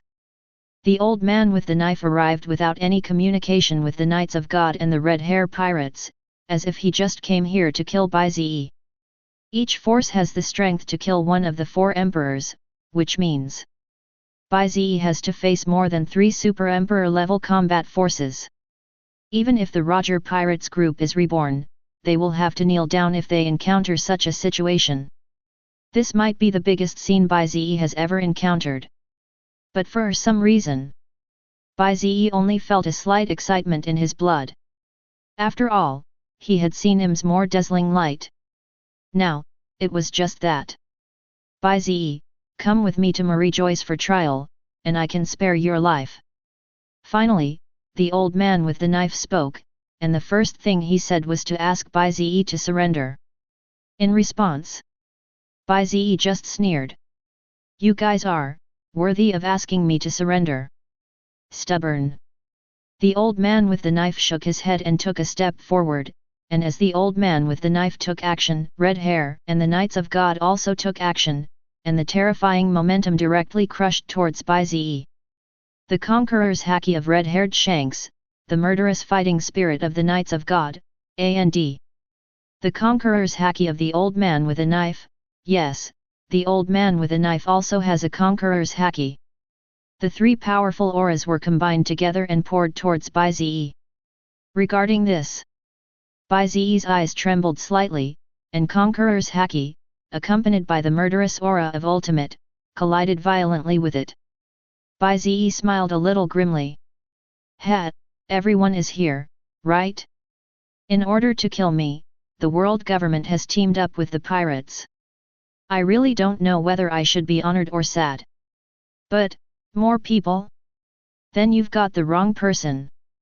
Bai Ze formed seals with both hands, then clapped one hand down and shouted softly. Impure world reincarnation. Snap! Snap! Next moment, one by one, ancient coffins began to emerge from the ground. Chapter 174. Bai Ze quickly formed seals with his hands, then slapped them downwards hard. Impure world reincarnation. Snap! Snap! Next moment, ancient coffins began to emerge from the ground one after another. They simply stood there, but they exuded a terrifying aura that made people's heart palpitate. What was more special was that some of the coffins were surprisingly large, and had unique patterns on them. On the other side, the red-haired Shanks and the knife-wielding old man frowned when they saw this scene. It is no secret to strong men of their level that Bai Ze has the strange ability to summon the dead to fight for him, but after really seeing this scene, it is still extremely shocking. Coming back from the dead, this is almost like a miracle. But before anyone could think about it, a total of 9 coffins had begun to open one by one. Bang! The coffin lid fell heavily to the ground, and one after another, the figures of people who had long passed away began to appear. The first one was Doflamingo with his arrogant attitude. Even after his death, he still had the same attitude. And after him, the other 7 warlords of the sea who had long since died also began to show up one after another. Gecko Moria, Empress Hancock, Crocodile, and My Hawk. Of course. Longma was also summoned by Bai Ze, but not everyone knew his identity, so no one took him seriously. At this moment, a total of 6 people stood in front of Bai Ze with expressionless faces, and the powerful momentum of several of them confronted them. Seeing everyone there made me feel a toothache. Hiss! This rumor is actually true. This Bai Ze can really summon the dead to fight for him. This is too scary. Who says it's not true? Moreover, the aura these guys exude seems to be no weaker than when they were alive. What kind of monster is Bai Ze talking about? But these few dead 7 warlords of the sea can't defeat us. The people of the Knights of God sneered and did not think that the people summoned by Bai Ze were of any danger to them.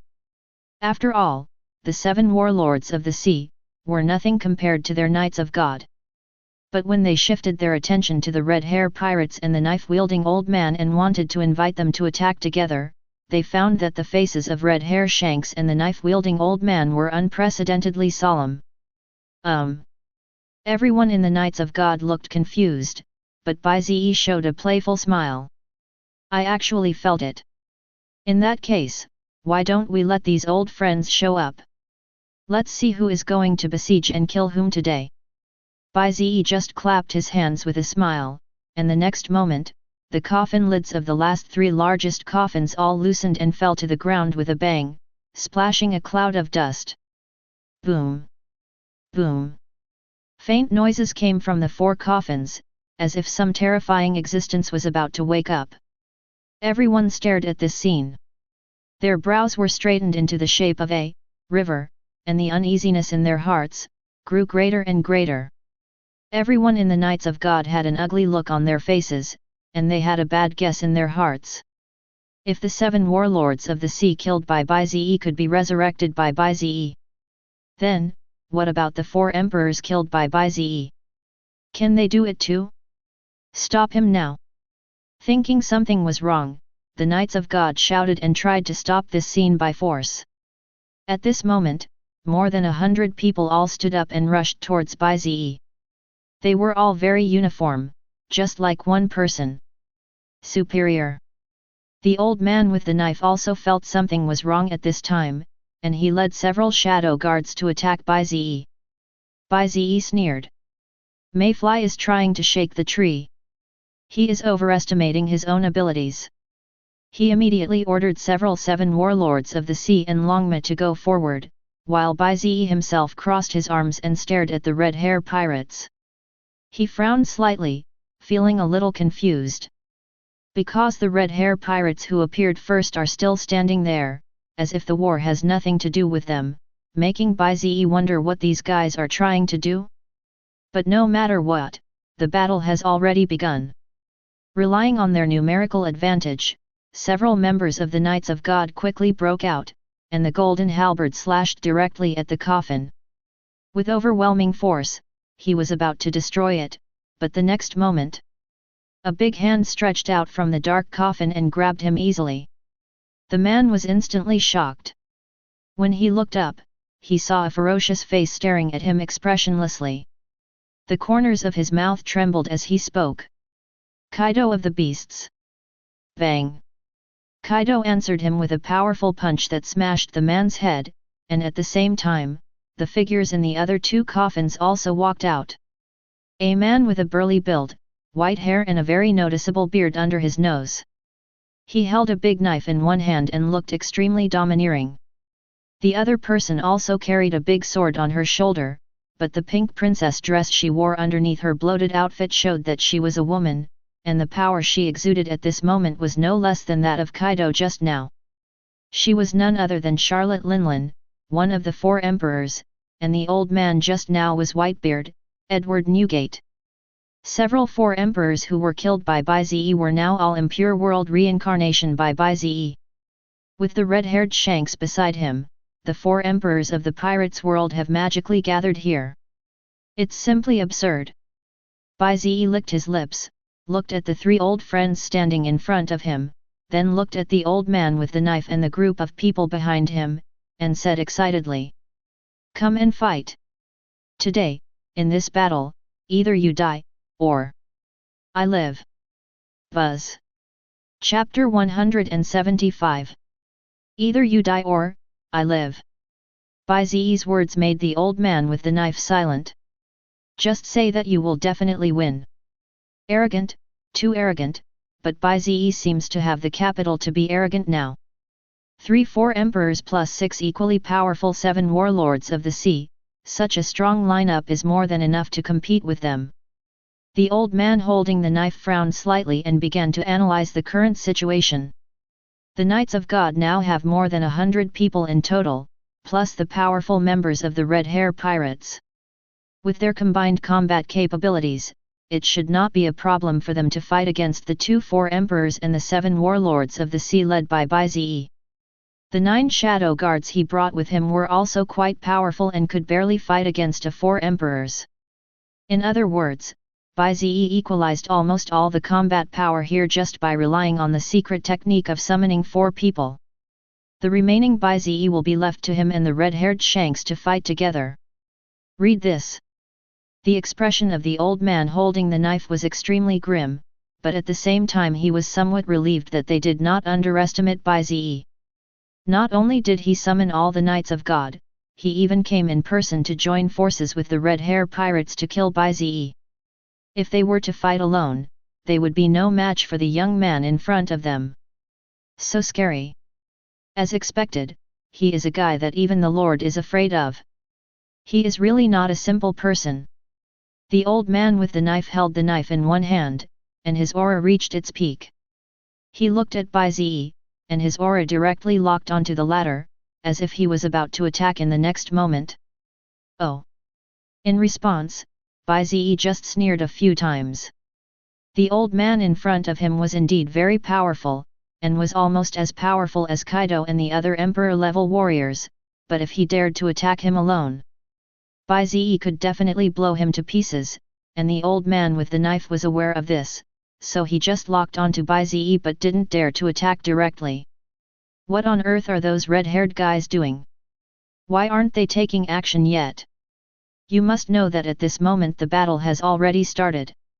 The 3-4 emperors and the 6 strong men summoned by Bai Ze have already started fighting with the Knights of God and the Shadow Guards led by the knife-wielding old man. But the Red Hair Pirates hadn't made any move yet and were still watching there. This made the old man with the knife very angry as he didn't have their help. How can the Knights of God and the Shadow Guards alone stop so many powerful people? The old man with the knife had already sensed that their side was beginning to lose ground. Damn it!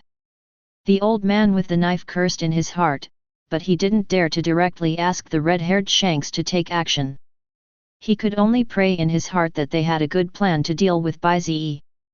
The red-haired guys haven't taken action yet? Are they scared, or do they have other plans? Bai Ze crossed his arms across his chest, his bloodshot eyes turned around, he looked at the red-haired Shanks and his group with a bit of surprise. The calmness of these guys at the moment couldn't be faked, it seemed like they really didn't care about the outcome of the battlefield over there. Shanks. Bai Ze whispered this name several times. This youngest and most mysterious four emperors was the only four emperors that Bai Ze could not see through so far. Bai Ze originally thought that the other party would really choose to sacrifice himself so that the other crew members could survive. But today's choice seemed different. He actually chose to join forces with the world government to deal with him. For a moment, Bai Ze didn't know whether he was stupid or overconfident. You know, the strong ones who come out of impure world reincarnation don't get tired and have all the strength of being alive. If you calculate it this way, they are actually much stronger than when they were alive.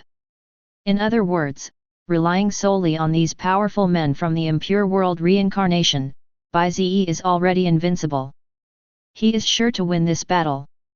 The only thing Bai Ze is wondering is what the red-haired guy is up to, otherwise Bai Ze would have gone out to fight himself. While Bai Ze was thinking, the battle on the field quickly entered a white-hot stage.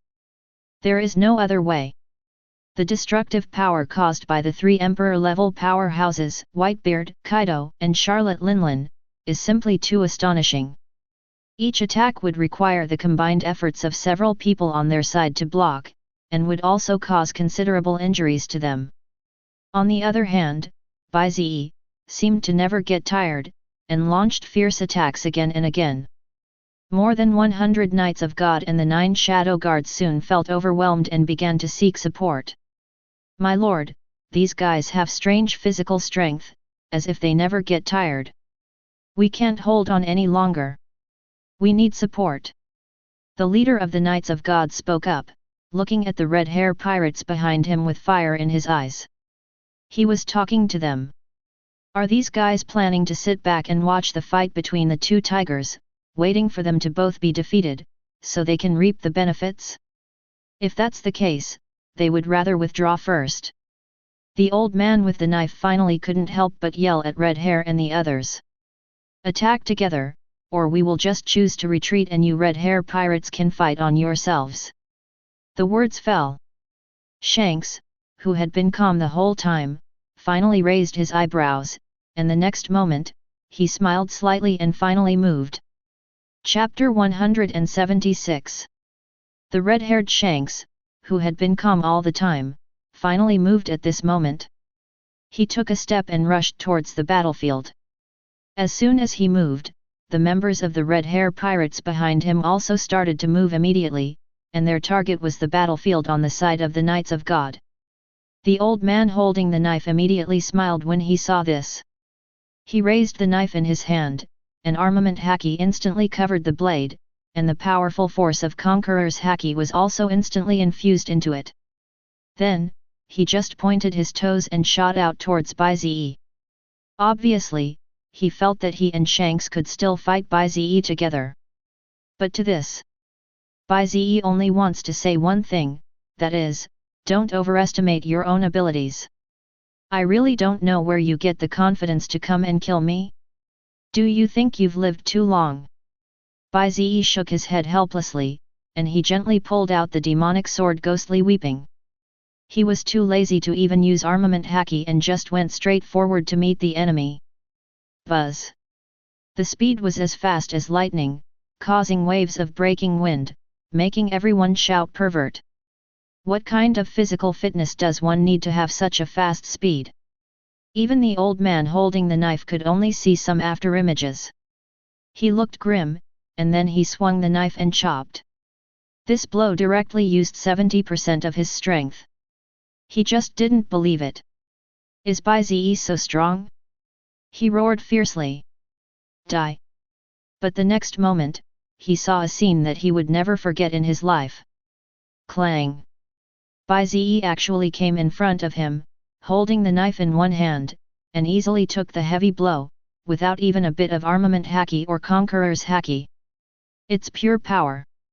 The old man with the knife didn't believe it and used his strength again to suppress Bai Ze, but Bai Ze sneered and directly used the 8 inner gates technique to open the second gate. Then he slashed it away with a knife. How is this possible? The old man holding the knife's eyes almost popped out of shock, but all he got in response was a chuckle from Bai Ze. You are no longer on the same level as me.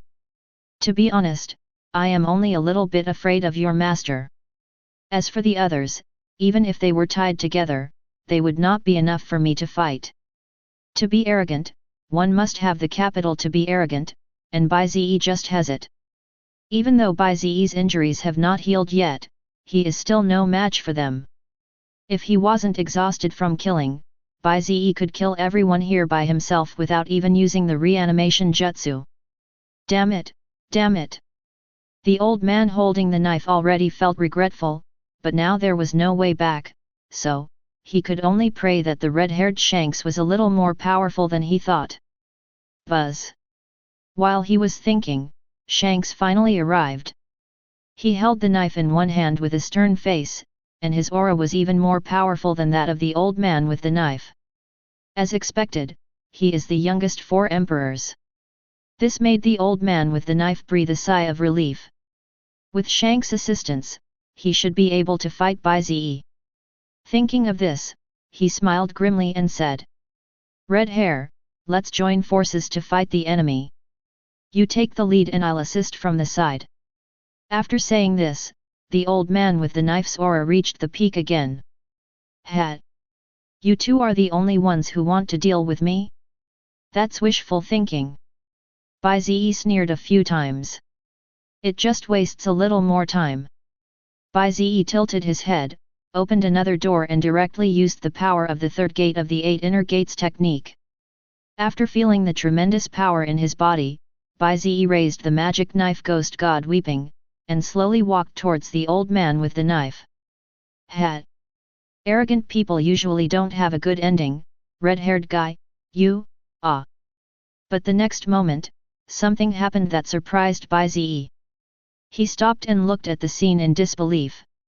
Because Shanks in front of him actually stabbed the old man with the knife into the heart, and the sudden burst of power directly crushed the old man with the knife.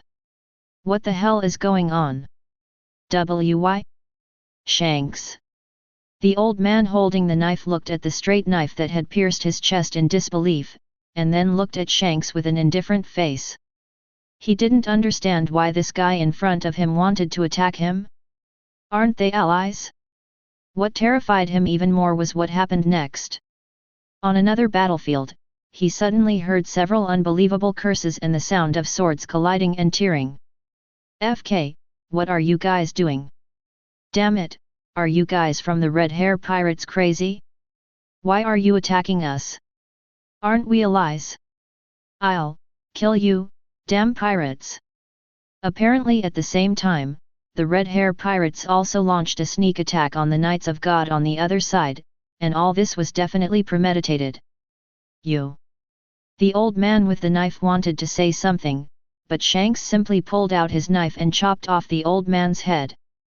Blood splattered high and landed on Shanks's cold face.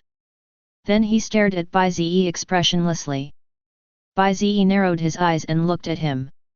Chapter 177. The sudden stabbing of the Red Hair Pirates was not only unexpected by Bai Ze, but also by all the Knights of God, so they all left their backs to the Red Hair Pirates without reservation. And then, there was the tragic backstab. Beckman, Yasop, and others, as senior executives of the Red Hair Pirates, were absolutely first-rate in strength, not to mention that it was a sneak attack. So in just less than a moment, dozens of powerful men from the Knights of God or the Shadow Guards were severely damaged, and some even died on the spot. They were furious and started swearing at the Red Hair Pirates, but there was nothing they could do. Because they are facing the powerful lineup of Bai Ze Impure World Reincarnation and the joint attack of all members of Red Hair Pirates. In this situation, it's good enough to be able to survive. Damn Red Hair Pirates! Lao Ze will definitely kill you one day. The acting leader of the Knights of God roared, waved his halberd to deflect a round of attacks, and then roared at everyone. "Everyone, stop fighting, retreat. Right now." The old man with a knife was killed. They were stabbed in the back again and suffered serious injuries and were completely unable to fight, so retreat was the only way now. Otherwise, all of them will die here. The Knights of God were not stupid, and they immediately prepared to run for their lives, but Yingwei and the others ran even faster, even completely disregarding the lives of other teammates, which made the Knights of God curse them in their hearts. After hearing this, Beckman and the others became more aggressive, as if they were worried that they would run away, so Beckman did not hesitate to fight to his full potential. Beckman revealed his domineering conqueror's haki and charged into the camp of the Knights of God. With his powerful attacks, every blow will cause heavy damage to the opponent. Even Bai Ze nodded seriously after seeing this scene. As expected, he is the vice-captain of the Iron Wall Pirates. His strength is almost the same as Kaido and the others, a double Emperor-level pirates. Tisk tisk. Bai Ze shrugged and nodded with a hint of emotion. It was really a bit of fate. He originally thought that the Red Hair Pirates were going to join forces with the world government to fight him to the death. Bai Ze was actually prepared to suffer another wave of injuries. After all, Red Hair's fighting power was indeed strong, and his abilities were a bit weird, the kind that could really hurt him. But at this moment, the latter helped him to backstab the world government, causing the direction of this battle to take a strange path. Even Bai Ze was a little confused, but when he thought about it carefully, Bai Ze seemed to understand something. He looked at Shanks in front of him and said seriously, "Shanks, you are worthy of being one of the pirates I value most. Every step you take is beyond my expectations. Let me think about it. What is your purpose in doing this? Do you think that if you help me fight the world government, I will let you Red Hair Pirates go? If you want to think so, then I can. You are naive. I have said that as long as I, Bai Ze, am here on this sea, I will not let any pirates get away with it. No one is an exception, including you Red Hair Pirates." Bai Ze's words were so powerful that no one who heard them would doubt his determination. But in response to this, the red-haired man just smiled faintly and said, "No, you're overthinking it. I didn't expect you to let my pirates go. Of course, I don't think we did anything wrong as pirates. Everything is happening now just because you're stronger. History is written by the victors, so if you say I'm wrong, it's not a stretch." Shanks shrugged and said nonchalantly, "And everything I do today is very simple, that is to try my best to exchange some benefits from you. As I promised last time, as long as you don't attack my crew, then I can disband the Red Hair Pirates, and I can also hand over my life directly to you. 5 years.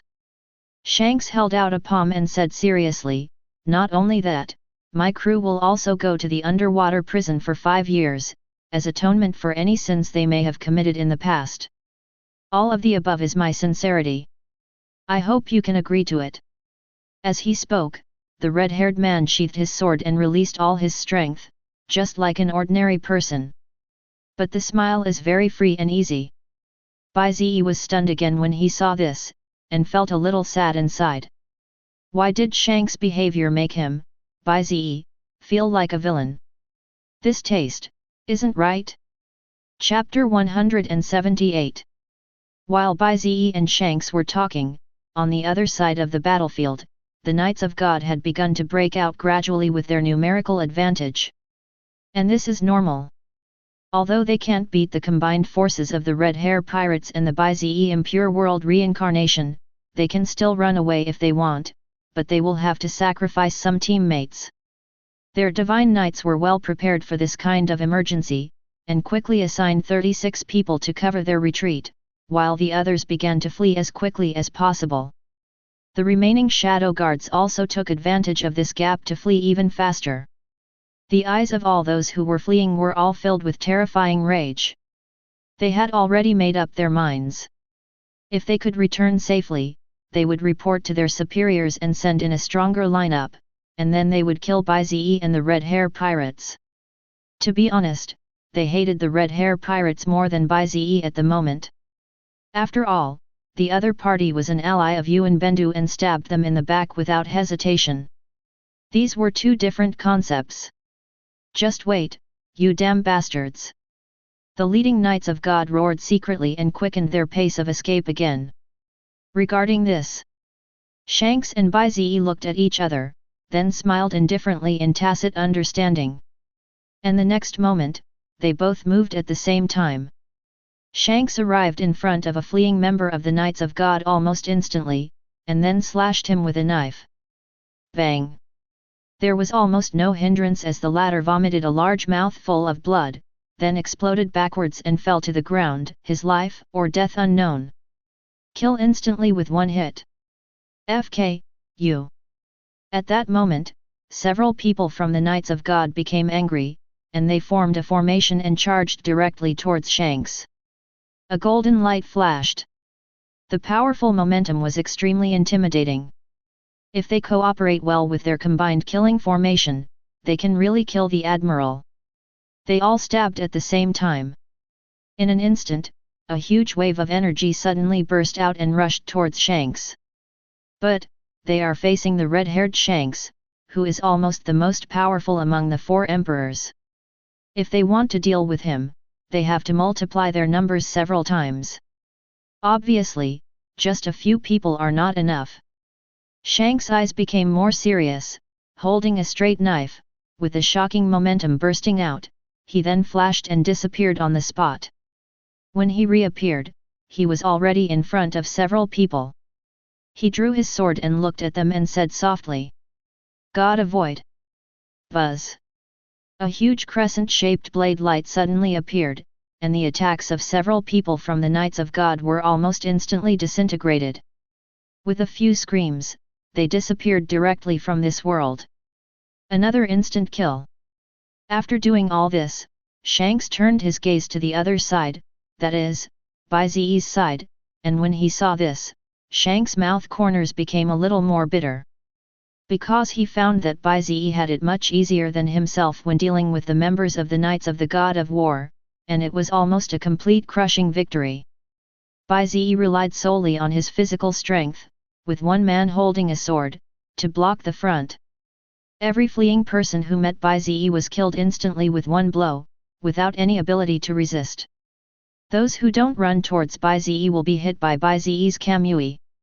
Now Bai Ze's power has been greatly improved relying on Kamui alone, and it is impossible for ordinary members of the Knights of God to block it. Half an hour later, with Shanks and Bai Ze personally taking action, all the members of the Knights of God and the Shadow Guards present were annihilated. The battlefield once again fell into an eerie calm. 9 powerful men from Impure World Reincarnation stood behind Bai Ze, and on Shanks' side, all the members of the Red Hair Pirates stood behind him. The cold wind howled, blowing their robes, the two simply looked at each other without saying too much. But combined with Bai Ze's previous attitude towards Shanks, not directly starting a war also shows some attitude, that is to say. Bai Ze roughly agreed to Shanks' request. In exchange for his life and the willingness of all members to serve 5 years in the underwater prison, Bai Ze cannot kill other members of the Red Hair Pirates, and from then on, all grudges will be eliminated, and there will be no more Red Hair Pirates in the world. Bai Ze looked at this guy who could be called a hero, and he was a little confused. How did Shanks convince his crew to agree to such a request? But these have little to do with him anymore, because they have better and more important things to do now. The world government failed to hunt him down. Maybe the next time it will be I'm himself who will attack him. 6 Paths Rin-Egan. He couldn't delay any longer. So. Bai Ze said to Shanks in a deep voice. Shanks, keep your promise. As soon as these words came out, the atmosphere in the whole place suddenly changed.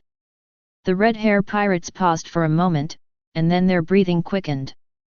Obviously, even though Shanks had convinced them to agree to this somewhat absurd request before, with reasons they couldn't refuse, they were still extremely conflicted at this moment. It's not because they are willing to serve their sentences in the underwater prison, but simply because Shanks is willing to die for them. In response to this, Shanks just looked at everyone and smiled calmly. Death is not a person's true destination, forgetfulness is. Brothers, as long as you remember all the scenery along the way, I will never die.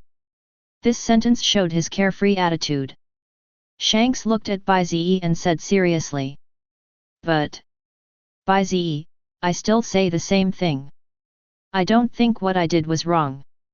What I did today was just out of helplessness. Because you are powerful, you can determine everything. I have nothing to say about losing to you.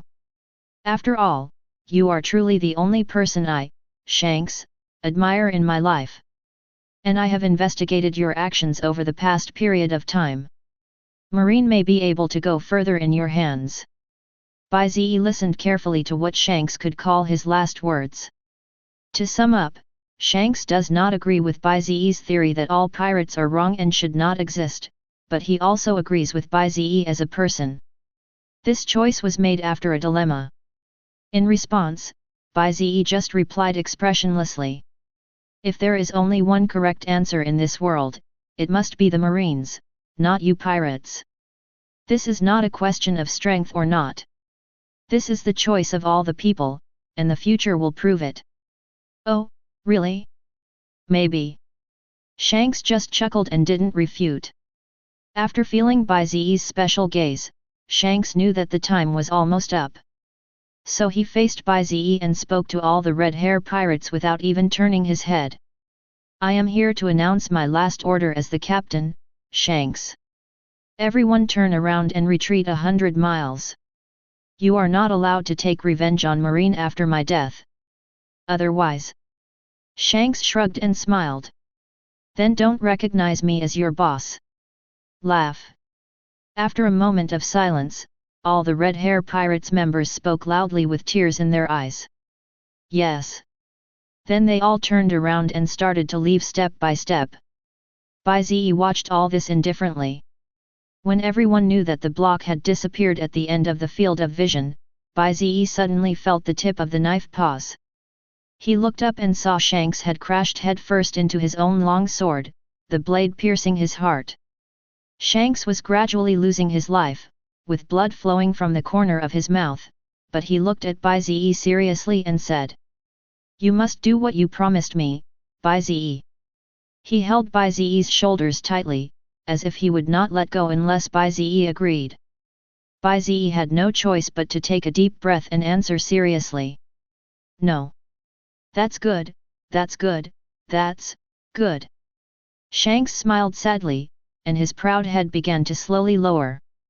So far, 4 emperors all fell. At the end of his vision, Bai Ze could sense a group of people pause, then burst into tears, but walked away again after a moment. Bai Ze remained silent about this. Chapter 179. Ding, successfully killed a pirates with a bounty of 4.08 billion, and was rewarded with 4,800 massacre points. Ding. Successfully killed a 4 emperors. Ding, mission completed, slaughtered the pirates, killed the 4 emperors, and the current mission is 4/4 complete.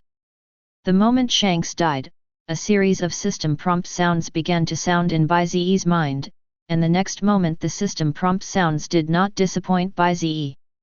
Ding, mission completed. Reward, 6 paths Rin Egan. Buzz.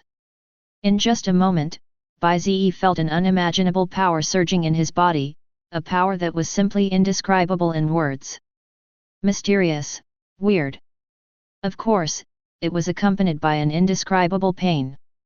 Bai Ze couldn't help but close his eyes. He felt a little strange.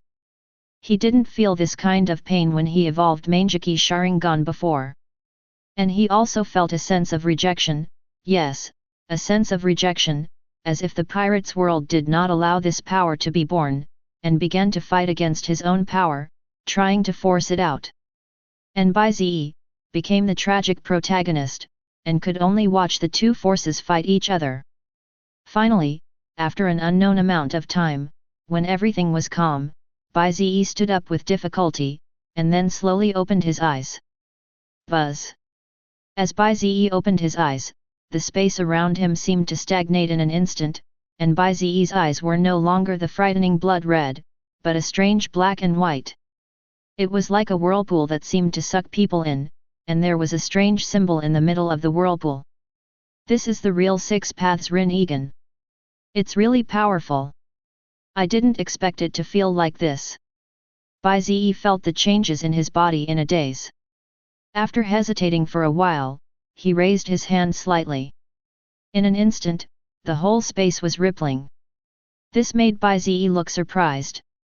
This is Kamui's power. No, it's not Kamui's power, this is pure space power. Bai Ze's expression gradually began to change, because the power of this Six Paths Rinnegan was different from the Six Paths Rinnegan of the Hokage that he knew. It was as if it was a mysterious upgrade caused by being in a different world. Bai Ze thought about it for a while and guessed that this should be the original power of the pirates' world, which means that Bai Ze, an outsider, also mastered one of the original powers of the pirates' world. In other words, Bai Ze is the god of the pirates' world. The power of God. Thinking of this, Bai Ze gradually became excited and his breathing became much heavier, because he felt that as an assassin, he finally had the strength to fight with him. Of course, who will win and who will lose can only be known after a real fight. Bai Ze looked at the several thousand slaughter points he had left, and without any hesitation, added them to his physical and mental strength in batches. At this moment, Bai Ze's physical and mental strength are both about to break 20,000, which is close to 2,000 times that of an ordinary person. How could such a huge power be gathered in Bai Ze's small body? It was really a pervert. Call. Bai Ze let out a sigh of relief, and the nervous feeling he had felt for the past few days began to gradually dissipate. It turned out that only with strength can one have real confidence. But before Bai Ze could relax for long, he felt a vibration in his robe. Bai Ze picked it up and smiled slightly. It turned out to be his own Den Den Mushi. It should be Uncle Akainu or Naval Headquarters who has something important to tell me. Bai Ze couldn't help but smile. He wondered what their expressions would be when they knew he had killed the last red hair pirates. Sengoku will probably be panicking. After all, this means breaking off relations with the world government, but Bai Ze has now withdrawn from the marine. It shouldn't be a big problem. Without hesitating for too long, Bai Ze picked up the Den Den Mushi. Hello, I'm Bai Ze. But not long after, Bai Ze's pupils trembled, his body couldn't stop shaking, accompanied by unbelievable questioning. You, what did you say? Naval Headquarters is gone. Chapter 180. You, what did you say? The Naval Headquarters is gone. Bai Ze asked in disbelief. He simply couldn't believe what he just heard in the Den Den Mushi. The man actually said that Naval Headquarters, Marine Ford, was suddenly attacked a day ago. It was razed to the ground. The entire city of Marine Ford, including all the Marine soldiers inside, disappeared in that instant. Are you kidding me? But a trembling voice accompanied by crying came from the other end of the phone. Yes, Commander Bai Ze, I didn't lie to you. Marine Ford was really razed to the ground, and the culprit was the world government. Their purpose is simple, to attract you to Marie Joyce. The Marine soldier who spoke with a hint of tears in his voice was one of Akainu's personal soldiers. During the sudden disaster, he was not at the Naval Headquarters, but somewhere else. That's why they were spared from death, but the news about Bai Ze from the world government soon spread to all branches.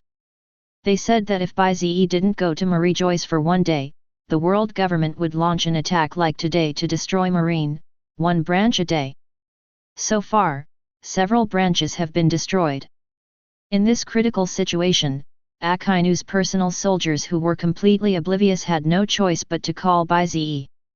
Bai Ze took a deep breath and said with a trembling voice. Were Uncle Akainu and his team at the Naval Headquarters at that time? Bai Ze's eyes were filled with hope, and he was eager to hear the voice she wanted to hear. But the next moment, Bai Ze only heard the latter's ruthless response. Yes, not only Admiral Akainu, the other two admirals, Marshal Sengoku, and Lord Garp were all there. The Naval Headquarters was holding a meeting about you at that time, so many adults gathered there. But now, Akainu's personal soldier gritted his teeth and trembled as he spoke, no one has sent any other news. It's as if they all disappeared. He didn't want to say that word himself, because it was too painful and terrifying. Their marine was almost destroyed overnight. This Akainu soldier had no idea what kind of terrible attack was launched against the naval headquarters that day. He only knew that after that blow, the entire marine fort disappeared on the spot, as if it were a punishment from heaven. Commander Bai Ze, you. Akainu's personal guard wanted to say something, but... Bang! Bai Ze's den mushi fell directly to the ground, allowing the continuous shouting sounds to come from inside. Bai Ze walked forward in a daze, tears streaming down his cheeks. His heart was beating like a drum. He felt so heartbroken that it seemed like it was going to explode. The second time Bai Ze lost the most important thing to him. The first time was the village, the second time was Akainu. The scenes of meeting Akainu and their later acquaintance played out in Bai Ze's mind like a passing scene. He still clearly remembered what the majestic man said to him on his saddest day, when the whole village was massacred by the pirates. Dirty pirates don't deserve to be buried on this land. He smiled faintly and raised his hand to avenge himself. According to Marines' clockwork, he shall be executed. Helped me bury all the villagers. For the record, all the villagers of Sea Breeze Village were martyrs who died heroically in the fight against the pirates. They were buried with honor and several Marines were assigned to take turns guarding the cemetery. He then took himself to the Beast's pirates to find the last murderer, and fought alone for himself and the Beast's pirates. Take on the entire Beast's pirates team alone. Later, in the Marine, he protected and believed in himself unconditionally every time. Akainu, a man who appears extremely proud but has a very strong heart, gave him his softest part. To Bai Ze, Akainu is not only a teacher and a friend, but can even be regarded as a family member. This is the reason why Bai Ze is still alive in this world and still has a trace of kindness towards the world. Bai Ze originally thought that with strength, he could protect everything, everything was on the right track, but now reality slapped him hard in the face again. He, Bai Ze, can't have love. He he. He he he. Bai Ze was walking and suddenly he laughed, but his laugh was a little weird, tears mixed with blood, making Bai Ze's whole face look hideous. He gritted his teeth and smiled grimly. Changing the world, peace, it doesn't matter now. I will let the whole world be buried with me. Go to hell with me. At the same time, the system prompt sound rang again in Bai Ze's mind. Ding, trigger the ultimate mission of the pirates' world. Kill Yim, the king of celestial dragons. Task reward, 1 chance to choose. Buzz. Completely ignoring the system's prompt sound, Bai Ze took a step forward and disappeared on the spot. Chapter 181. It has been almost 3 days since the destruction of Naval Headquarters Marine Fort, but most people in New World, big and small, are still in an indescribable state of confusion about this incident. It's nothing, it's just too shocking. Can you believe that a place that is almost considered the strongest force on the sea was destroyed in an instant, and it was a complete instant kill? Can you believe it? You know, Naval Headquarters has the unparalleled combat power of the 3 Marine Admirals, Marine Marshal Sengoku and Marine Hero Garp. Even Marine Fort has some defensive trump cards that outsiders don't know. But such a powerful city was instantly destroyed by a beam of light. Yes, a beam of light. According to the recollections of some crew members of some ships sailing on the sea not far from the naval headquarters that day, when they were sailing normally on the sea that day, they saw a sudden vibration in the sky in the distance. At first they all thought it was just an ordinary thunder. After all, thunder in broad daylight was possible, but just a moment later, they saw a scene that they would never forget in their lives. A beam of light, an extremely huge beam of light, broke through the clouds in the sky and shone directly on the ground. People didn't even have time to react. The moment they saw the beam of light, everyone heard a deafening explosion in the distance at the same time. It seems to be shaking the sky apart. Is this a punishment from heaven? Someone murmured in shock. It is hard to imagine that a human being can carry out an attack of this power, and it is hard to imagine any creature that can survive this blow. Even the crew members who were very far away could feel a huge gust of wind coming, causing the entire ship to shake violently, and after the gust of wind passed, the group of people opened their eyes again with lingering fear. The beam of light just now has disappeared, but everyone knows that what just happened was not a dream. So, after only a moment's hesitation, some brave crew members, with their extraordinary courage, steered the ship in that direction. It turns out that curiosity can sometimes suppress the fear of death. The crew members sailed for half a day, and then, they saw a horrifying scene. Because in front of them is an extremely huge vortex, and it seems that it has just formed, and it has a tendency to grow bigger and bigger. Some sharp-eyed old sailors instantly discovered that in the center of Uzumaki, was a piece of land, and some of the remaining facilities on it made them stunned. Because the word marine was written in huge letters on it. Combined with the geographical location of this area, a terrifying truth about the power instantly emerged in everyone's mind. The backs of the group of people were wet with cold sweat. Naval Headquarters Marineford was destroyed. And that is exactly what happened. The news of the destruction of Marineford spread to the entire world at an extremely fast speed. It spread so fast that it seemed as if there was a big hand behind it that was intentionally pushing it. But what many people don't know is that the root cause of this accident was just to lure someone out. And the real leader of this accident at this moment, the master of the Void Throne, was sitting on the Void Throne, listening calmly to several five elders below reporting to him about the situation outside. When I heard that many people in the New World, big and small, were saying that his attack was a miracle, a barely noticeable smile appeared on his face. Obviously, he was very satisfied with the result. Forced by Joy Boy to hide in this dim palace for 800 years, the long period of loneliness made his mind perverted. Now he really longs to be the center of attention. He wants to be a king that everyone pays attention to. Instead of a poor rat hiding in the sewer, and all of this is based on one premise, that Joey Boy has to die. That day won't be far away. I'm muttered. Chapter 182. In the underground palace, Yim, who was sitting on the void throne, looked at the 4-5 elders kneeling on the ground and spoke. That Joey, no, we should call him Bai Ze now. Is there any news about Bai Ze now? Yim secretly sneered in his heart, isn't the name of this old rival in this life very nice? The 5 elders below now fully understood the importance of this young man named Bai Ze to their master, so they immediately perked up and explained meticulously. Your Excellency, we have temporarily lost track of Bai Ze. Sensing that Im's expression was not right, the old man immediately continued. But based on our analysis of the intelligence on Bai Ze these days, we found that he seems to have an obsession beyond ordinary people to destroy the pirates, so we boldly infer.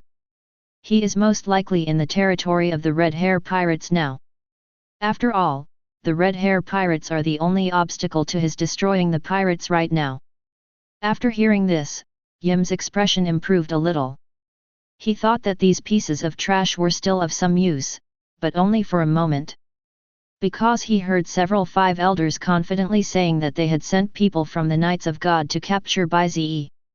They had even communicated with the Red Hair Pirates and joined forces. They would definitely be able to capture Bai Ze. After hearing these words, Im closed his eyes in silence, his breath fluctuating. Several 5 elders were a little dumbfounded when they saw this. They don't know why their master is angry. Only the old man with a mustache kneeling in the middle had a bitter smile on his face. It was obvious that he was the only one who knew the truth among everyone present who knew how ridiculous their plan was. Even the knife-wielding old man among their 5 elders was secretly sent out by him, wanting to take all the credit, but it turned out to be a failure. After he was scolded by Yim and had several years of his life taken away a few days ago, he immediately wanted to call back the knife-wielding old man and the others, but found that he got no response. Combined with what Lord Yim said, that only gods can fight against gods, the old man with a mustache had reason to believe that the people they sent out had died at the hands of Bai Ze. But the old man with a mustache glanced at a few people and laughed secretly in his heart. He did not tell the other 5 elders about this news because he did not want to be the only one to be punished. And what happened next was exactly what the old man with the mustache had imagined. After I'm scolded the other 5 elders harshly, he stretched out his hand emitting a pale white fluorescence again in front of their horrified expressions. I will take away another 5 years of your lifespan as punishment for your stupidity this time. Yim spoke expressionlessly, and several 5 elders looked pale and lowered their heads in silence. The atmosphere on the field was tense again, but I became irritated again. Damn it! Damn it! Is it possible that the joy boy in this life is different from the previous one and no longer values feelings? Yim was really puzzled. He thought that after he destroyed Marineford, Bai Ze would be the first to jump out and fight him to the death. But he didn't expect.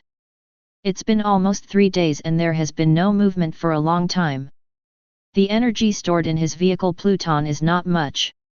He really can't consume it so casually. If he still can't force Bai Ze out, I will really become a little autistic, because he knows, if Joey Boy, who he thinks is Bai Ze, continues to develop in this way, he may not be able to beat the opponent. After all, I defeated Joey Boy by taking advantage of the situation.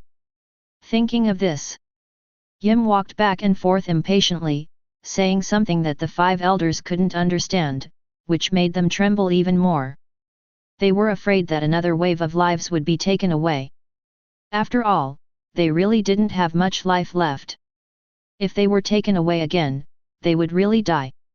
Fortunately, this situation did not last long. Because a few 5 elders suddenly heard some strange noises in their arms at the same time, and the sound was very harsh. When the old men heard the voice, they frowned, looked at each other and immediately put their hands into their arms. Soon, several identical golden bells were taken out by several people, and the taken out golden bells made harsh sounds in their hands. This made him very annoyed and he couldn't help but curse. What the hell are you doing, you idiots? But several 5 elders spoke in trembling voices despite Yim's scolding. Oh no! Sir, the world government headquarters has been attacked. Chapter 183. The golden bell carried by the 5 elders actually has a great origin. It is a special alarm object created when the world government was first established to deal with force majeure crises. Whenever the world government headquarters suffers a major attack, it will sound immediately so that the 5 elders will know immediately no matter where they are. However, the conditions for it to sound each time are extremely harsh. After all, the world government headquarters is not so easy to attack. So it has only been fired a few times over the years, with the most recent one being the one with Rox decades ago. At that time he also launched an attack on the world government and caused considerable damage. Therefore, the golden bell ringing again now is once again proof that there is a powerful enemy invading. Considering the current situation, there is only one person who has the ability to attack the world government. That is Bai Ze. And the fact is that it was Bai Ze who attacked the world government headquarters. Because the golden bell has a special effect like a den mushi, the 5 elders just pressed it lightly and a somewhat chaotic sound was immediately heard. And there was a strong sense of panic in his voice. I don't know what that person is going through. It's bad, sir. The headquarters is under a major attack, and the attackers are unprecedentedly strong. It's really weird. Those dead 4 emperors have been resurrected, and they have joined forces to attack us. Those guys don't seem to be afraid of death. Our people are no match for them at all. Support, request support. The man spoke in a hurried tone and described the current situation of the world government headquarters in the shortest possible time, saying that they had suffered a sudden attack by someone suspected to be Bai Ze half an hour ago. As soon as the latter arrived at the scene, he quickly summoned those dead men to fight. Under the opponent's powerful offensive, the defense force of the world government headquarters collapsed directly. Upon hearing such news, several five elders exploded instantly. They were shocked and angry, and then they familiarly put the blame on Bai Ze, subconsciously forgetting what they had done to Bai Ze before. Damn Bai Ze, he actually dared to directly attack the world government headquarters. Is he going to cause a big fuss? If the world government is destroyed, the whole world will be in chaos. Oh shit! As for this, Yim was too lazy to care about the emotions of the five elders. He was just very happy to know where Bai Ze was now. Instead, he murmured with interest. Hee. As expected, no matter how many times that guy reincarnates, he will still be that damned person. It seems that my destruction of Marineford has caused this guy to lose his mind, and he actually did something as ridiculous as attacking the world government. That's great. That's great. Love. This is what Yumu thinks is Joyboy's biggest weakness, no other weakness. He defeated him by relying on this weakness. Obviously, the plan to attack Marineford and lure Bai Ze out was successful. It has only been a few days since Bai Ze's last fight, so logically speaking he shouldn't have fully developed yet. I can say that I have definitely won this time. Hee. Is the 800 years of grudge finally going to be settled? Ha ha ha. Yim laughed loudly, the sound was deafening.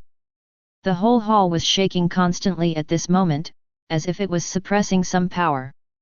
Several five elders lowered their heads, and dared not to watch this scene. After a while, Yumu finally came to his senses and spoke to the five elders. You all must go back immediately and hold back Bai Ze at all costs. Remember, hold him back. Don't even think you can defeat that guy. Because I am the only one in this world who can defeat him. Do you understand? This time, Yim reminded them that these useless people were ruining his business again. Although the five elders were a little puzzled, they nodded in agreement. Then they said goodbye to Im, left Marie-Joyce in a hurry and rushed to the world government headquarters as fast as possible. After the five elders left, Yim smiled playfully, holding a peculiarly shaped little thing in his hand.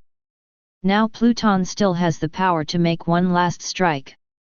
As long as the five elders can ensure that Bai Ze will not escape from the naval headquarters, he can rely on the power of Pluton to wipe out Bai Ze. After all, if he were hit by Pluton's full-strength attack, he would be seriously injured. If Bai Ze, who has not yet fully developed, were to be hit, he would surely die. As for destroying a few five elders and the world government at the same time, this is not within Yim's consideration. Anyway, as long as he can kill Bai Ze, he can come out of the mountain, and it doesn't matter whether there is a world government in the future or not, he can suppress everything anyway. Thinking of this, a very cold smile appeared on Yim's lips. Haha. Damn you, Joey boy, do you really think I can't deal with you if you don't come to Marie-Joyce? Chapter 184. After leaving Marie-Joyce, several five elders headed towards the world government headquarters as quickly as possible. In fact, it stands to reason that there is one person on their side who just happens to have the devil fruit ability related to space power, and that person is the leader of the Knights of God, but soon they found out that the latter should have died. For this reason, they had to rush there on the fastest warship, and this warship had some special modifications made by Vegapunk, so the speed was very fast. In addition, the world government headquarters was not far from Marie-Joyce. So they should be there in 20 minutes. 20 minutes. With some defensive trump cards at the world government headquarters, we should be able to get support from a few five elders. But at this moment, several five elders on the deck still looked grim, because when they came out and immediately found out the truth, it was not just the world government headquarters that was attacked. It was all over the world, and all departments related to the world government were attacked, yes, all of them. More than 100 branches of the world government around the world were attacked at the same time, and the attackers all had one thing in common, that is, these people had actually died a long time ago. Yes, they are all dead people. Tens of thousands or even hundreds of thousands of dead people who had died long ago were collectively resurrected today, and pointed their butcher knives at their world government. They attacked all branches of world government. Some of them were well-known pirates who had died long ago, or powerful men with names from other countries. People from one branch reported in horror that they had seen the most famous warrior in the history of their kingdom. His fighting power was extremely strong, but the problem was, he had been dead for nearly 50 years. It's so horrible. Some are pirates who died in the past 6 months. Some of them were pirates formerly commanded by the 7 warlords of the sea, including several senior cotters from the original 7 warlords of the sea Doflamingo, as well as Gecko Moria, Empress Hancock, Crocodile. The cotters under these people are all very powerful. Even the baboon swordsmen of Hawkeye Mihawk have been resurrected in full condition. Of course, the most terrifying thing is the 4 Emperors level pirates group that was recently wiped out. They have also been resurrected. You know, the combat power of a single 4 Emperors group is already extremely perverted, not to mention that at this moment all members of the Emperor level pirates group have been resurrected and are fighting together. Under this alliance, even the world government would find it difficult to resist, and they were horrified to discover a fact, that is, the other party immune to death. Yes, it is immune to death in the truest sense. The opponents rush forward recklessly as if they have no sense of pain. They don't care even if their bodies are beaten to pieces. They still continue to fight. So it was no surprise that after only half an hour, many branches of the world government collectively requested emergency support. Snap! The mustachioed old man who was the leader of the 5 elders had a grim expression on his face and subconsciously crushed the handrail beside him. Damn! Is this Bai Ze a devil? He can actually resurrect hundreds of thousands of dead people to fight for him. What kind of power is this? When the old man with a mustache heard the news, his teeth were about to break. He really couldn't understand how someone could do such a thing. Is he still a human being? This is divine, right? What the hell does it mean to wage war on the whole world on your own? The other 5 elders remained silent. It was obvious that the development of the situation was no longer under their control. The only force they could rely on now was I'm. Only the power of God can defeat God. Their goal today is to keep Bai Ze at the world government headquarters at all costs. As for how I'm is going to kill Bai Ze, the 5 elders present are actually not fools. Yim can't send out Marie Joyce casually now, so the only thing he can use is the power of Pluton. Given the strength of Pluton's power, it would be difficult for these people to resist it, and they would most likely be buried there with Bai Ze. In other words, they were abandoned by I'm. Read this. There was a flash of hesitation in the eyes of several 5 elders, but they quickly regained their determination. There was no other reason, everything they had now was given by I'm and it was nothing wrong to give it back to him now. Secondly, if we don't rely on Im's power, Bai Ze and the others are totally unable to compete. Instead of doing this, it would be better to return to the ashes together. Bang! A huge sound of breaking through the air broke the fantasy of several people, and they looked up at the same time. World Government Headquarters. We're here. Chapter 185. As the most powerful institution in the world, the world government's headquarters is naturally luxurious and is made entirely of one of the toughest alloys in the world. This special alloy is not only tough but also beautiful. Combined with other rare ornaments from world government, the world government headquarters is definitely one of the most beautiful buildings in the world. But at this moment, such a luxurious building has become a completely different appearance, a ruin, a complete ruin. There is no tall building at all in the headquarters that covers an area of hundreds of thousands of square meters. All that can be seen are ruins made of rubble and some objects that are still burning. And the plaque that symbolized the power of the world government was now smashed to pieces. And on the tattered plaque, there was a slender figure squatting. The person was wearing a white cloak.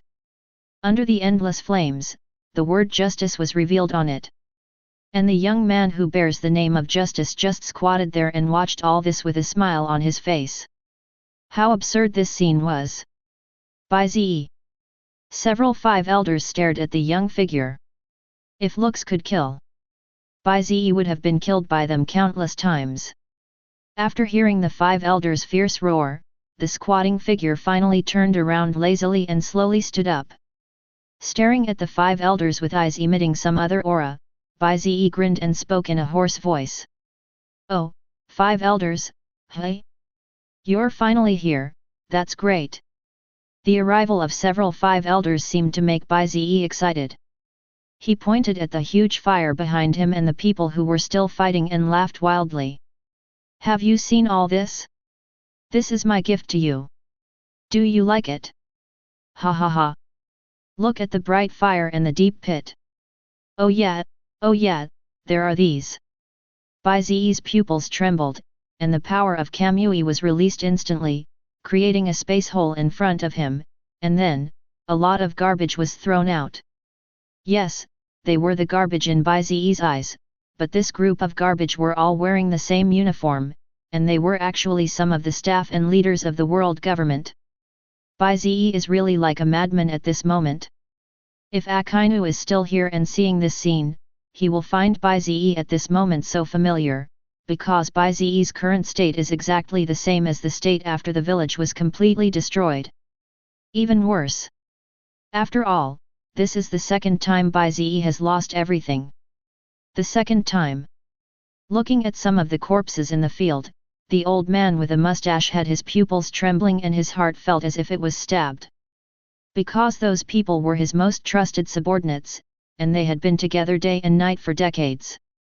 The relationship between him and these people was comparable to that of close brothers. Who says that the five elders, who hold the highest power in the world, have no brothers or friends? Actually, they do have some. Bai Ze. You damn BD, you slaughtered so many of our subordinates and started a world war. Do you want to destroy the order of the whole world? I swear in the name of the five elders of the world government, I will kill you. Even though he was extremely angry, the man with the mustache subconsciously labeled Bai Ze a villain. For the five elders slap on the wrist. At this moment, Bai Ze was too lazy to argue with him and just replied indifferently. "Oh, then come on, I'll be waiting here for you to kill me." Destroying the world government might cause a large chain reaction, or even cause a great disaster, but this has nothing to do with Bai Ze, who is now a simple avenger. Before, Bai Ze wanted to change the world, but from the moment Akainu died, all this was meaningless. Several five elders were furious for a moment, then they looked at each other and nodded secretly. Since the justice could not suppress Bai Ze, they could only fight with their own hands. A terrifying aura emanated from the bodies of several people. They gathered their strength, and the next moment, they took a step forward together. Snap! Snap! A huge black shadow suddenly emerged from behind them, like a terrifying evil ghost, but upon closer inspection it looked more like some kind of wild beast. These dark shadows exude a heart-pounding aura, as if they are about to devour everything. This is one of the abilities of the five elders, a power specially granted to them by Im, who stole the power of the devil fruit tree of Joyboy. The source of this power comes from the original power born from the power of the devil fruit tree, so although it is the ability of the Zoan devil fruit, it is comparable to the abilities of the three major natural disasters such as Akainu Whitebeard. But this power alone is not over yet.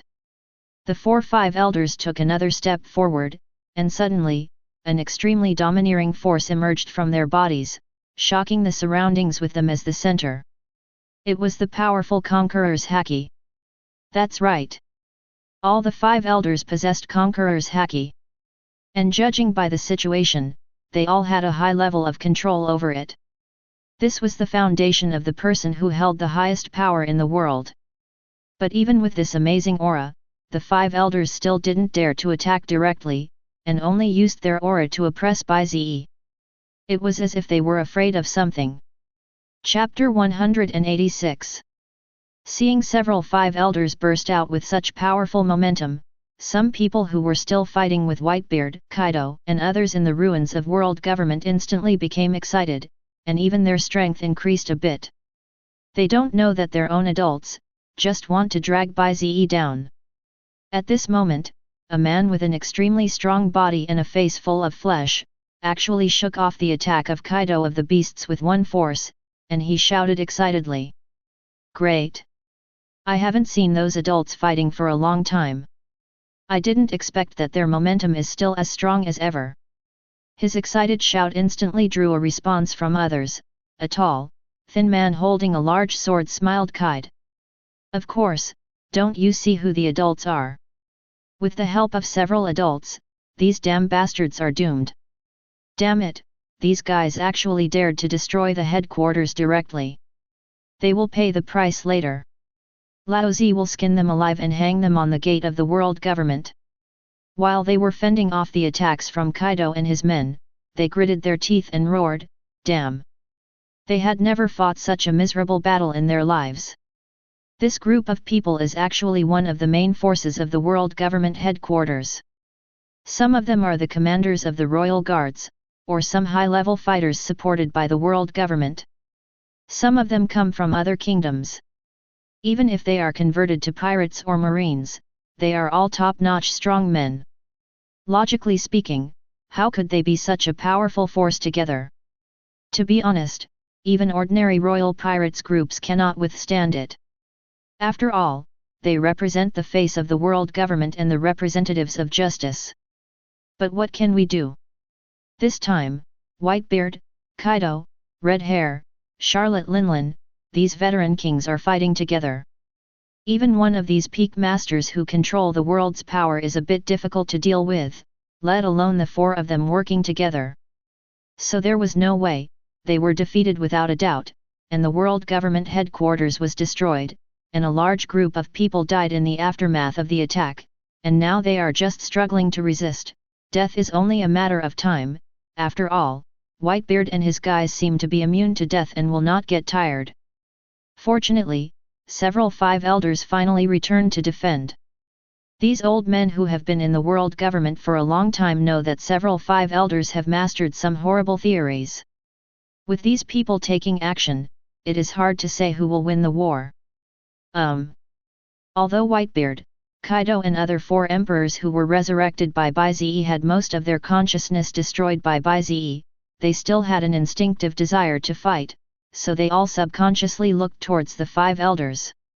It seemed that he wanted to try the other party's method, but after taking a few steps, Bai Ze turned around and angrily said with an expressionless face, "Just deal with those rubbish. I don't want to smell the breath of other living people in this place in an hour." Bai Ze tilted his head, looked at the five elders with an indifferent expression and said, "Just let me deal with these old guys alone." When Bai Ze said this, the expression on his face was relaxed, as if he was just going to do something insignificant. But these people from the world government were different. They shouted at Bai Ze, "You bragging brat, who do you think you are? If these guys weren't so annoying, Lao Ze would kill you first.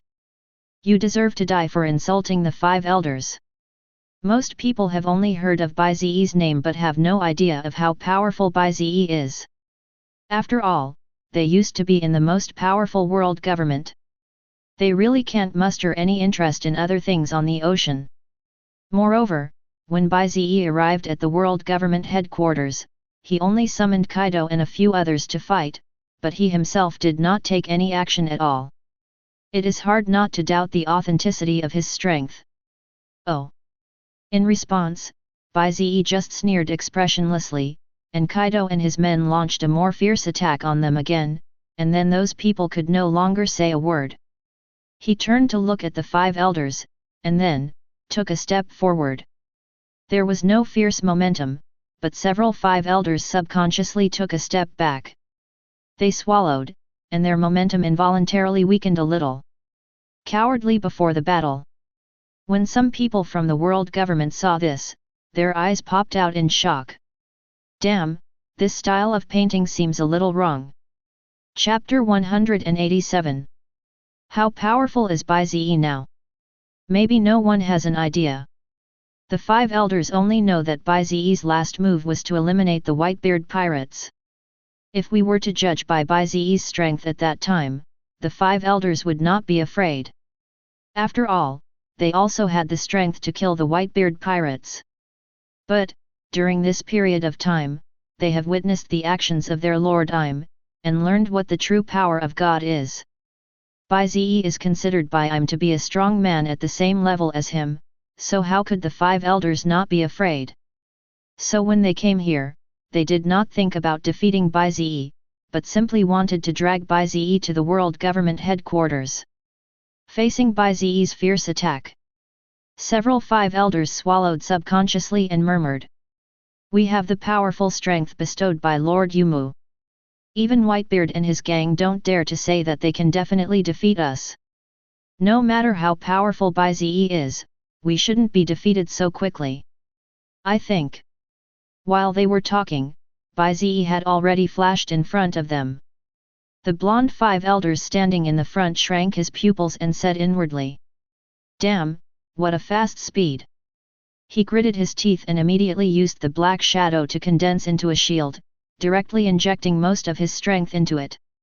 It was obvious that he was planning to play defense. In response, Bai Ze just threw a punch with an expressionless face. At this moment, Bai Ze, who had mastered the power of 6 paths. In addition to obtaining this magical power, his control over his physical strength had also reached an unimaginable level. In just a moment, Bai Ze attached the Conqueror's haki to it, and the overbearing power seemed to be able to pierce through the air. Clang! Bang! The huge shadow shield only lasted for a second, and then it broke like a spider web. Seeing this, several 5 elders said in unison with horror, "What?" Before the others could react. Buzz! The next moment, the huge force caused the blonde old man to fly backwards, bang bang bang. He slid nearly 100 meters before he finally stopped. In an instant, the atmosphere in the entire field suddenly stagnated. The remaining 5 elders, including those who were still fighting fiercely with Kaido Whitebeard and others, were completely stunned. Defeating a 5 elders in an instant, what kind of power is this? Let's go together. The remaining 5 elders were horrified, and the next moment they attacked Bai Ze without hesitation. The old man with a mustache in the front took the lead. He gathered the power of the black shadow behind him into a huge boxing glove with one hand and punched out directly. This punch was as powerful as thunder. The other 2 5 elders surrounded the enemy from both wings, and the black shadows behind them directly wrapped themselves in it, transforming into 2 dark monsters with extremely strange shapes. One looks like a tiger but has wings on its back, and the other looks like an eagle but has 4 legs. Both are huge monsters that are dozens of meters tall, and their momentum is extremely terrifying. The 2 dark monsters rushed towards Bai Ze together with huge energy. Bai Ze's retreat was blocked directly from 3 directions, and the 3 5 elders put all their strength into this attack. To be honest, it would be difficult for Kaido to take this attack head-on. Facing this powerful attack, Bai Ze did not move a step, and even his facial expression did not change at all. Because he has Kamui, he is best at dealing with this kind of powerful physical attack. Although these attacks are terrifying, they are ineffective to Bai Ze. But Bai Ze doesn't want to use Kamui to hide now, because these guys are not worthy of him using Kamui's power to hide now. Because he was going to fight, Bai Ze had to fight with absolute dominance. He wanted to beat these old dogs to death. I must make these old dogs fear me as if I were gods. Thinking of this, Bai Ze put his hands together, formed a seal quickly, and then shouted softly, "Susanoo!" Buzz! In an instant, huge energy began to bloom from Bai Ze, and a cluster of light blue flames suddenly rose from behind Bai Ze, and in an instant, this heart-pounding flame spread around at an unimaginable speed. The next moment, a huge energy giant appeared in the field. The giant was wearing armor, with the sword on his waist, exuding an extremely domineering aura like an ancient warrior who had just awakened, and his body was burning with will-o'-the-wisp fire that seemed to burn everything. There was indifference in its eyes, and Bai Ze was standing on the giant's forehead at this moment. Domineering and unparalleled, this is Bai Ze's complete version of Susanoo at this moment. This is the first time that Bai Ze has used the complete form of Susanoo, and it is also the first time that everyone in the pirates' world has witnessed this power. He was nearly 100 meters tall, extremely huge, but the two dark monsters in front of him looked like children. The 3-5 elders who were attacking felt something was wrong and wanted to retreat, but it was too late. The next moment, Bai Ze did not hesitate in the face of the attack from the three people. He drew his sword and slashed it down. Buzz!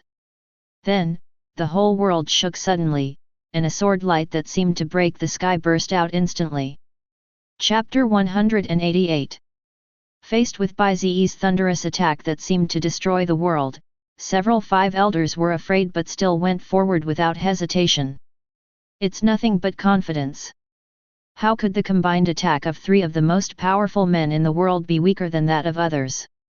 Those who were still fighting hard with Kaido and others thought so too. After all, these were the 5 elders. However, the next moment they saw the most horrifying scene in their lives.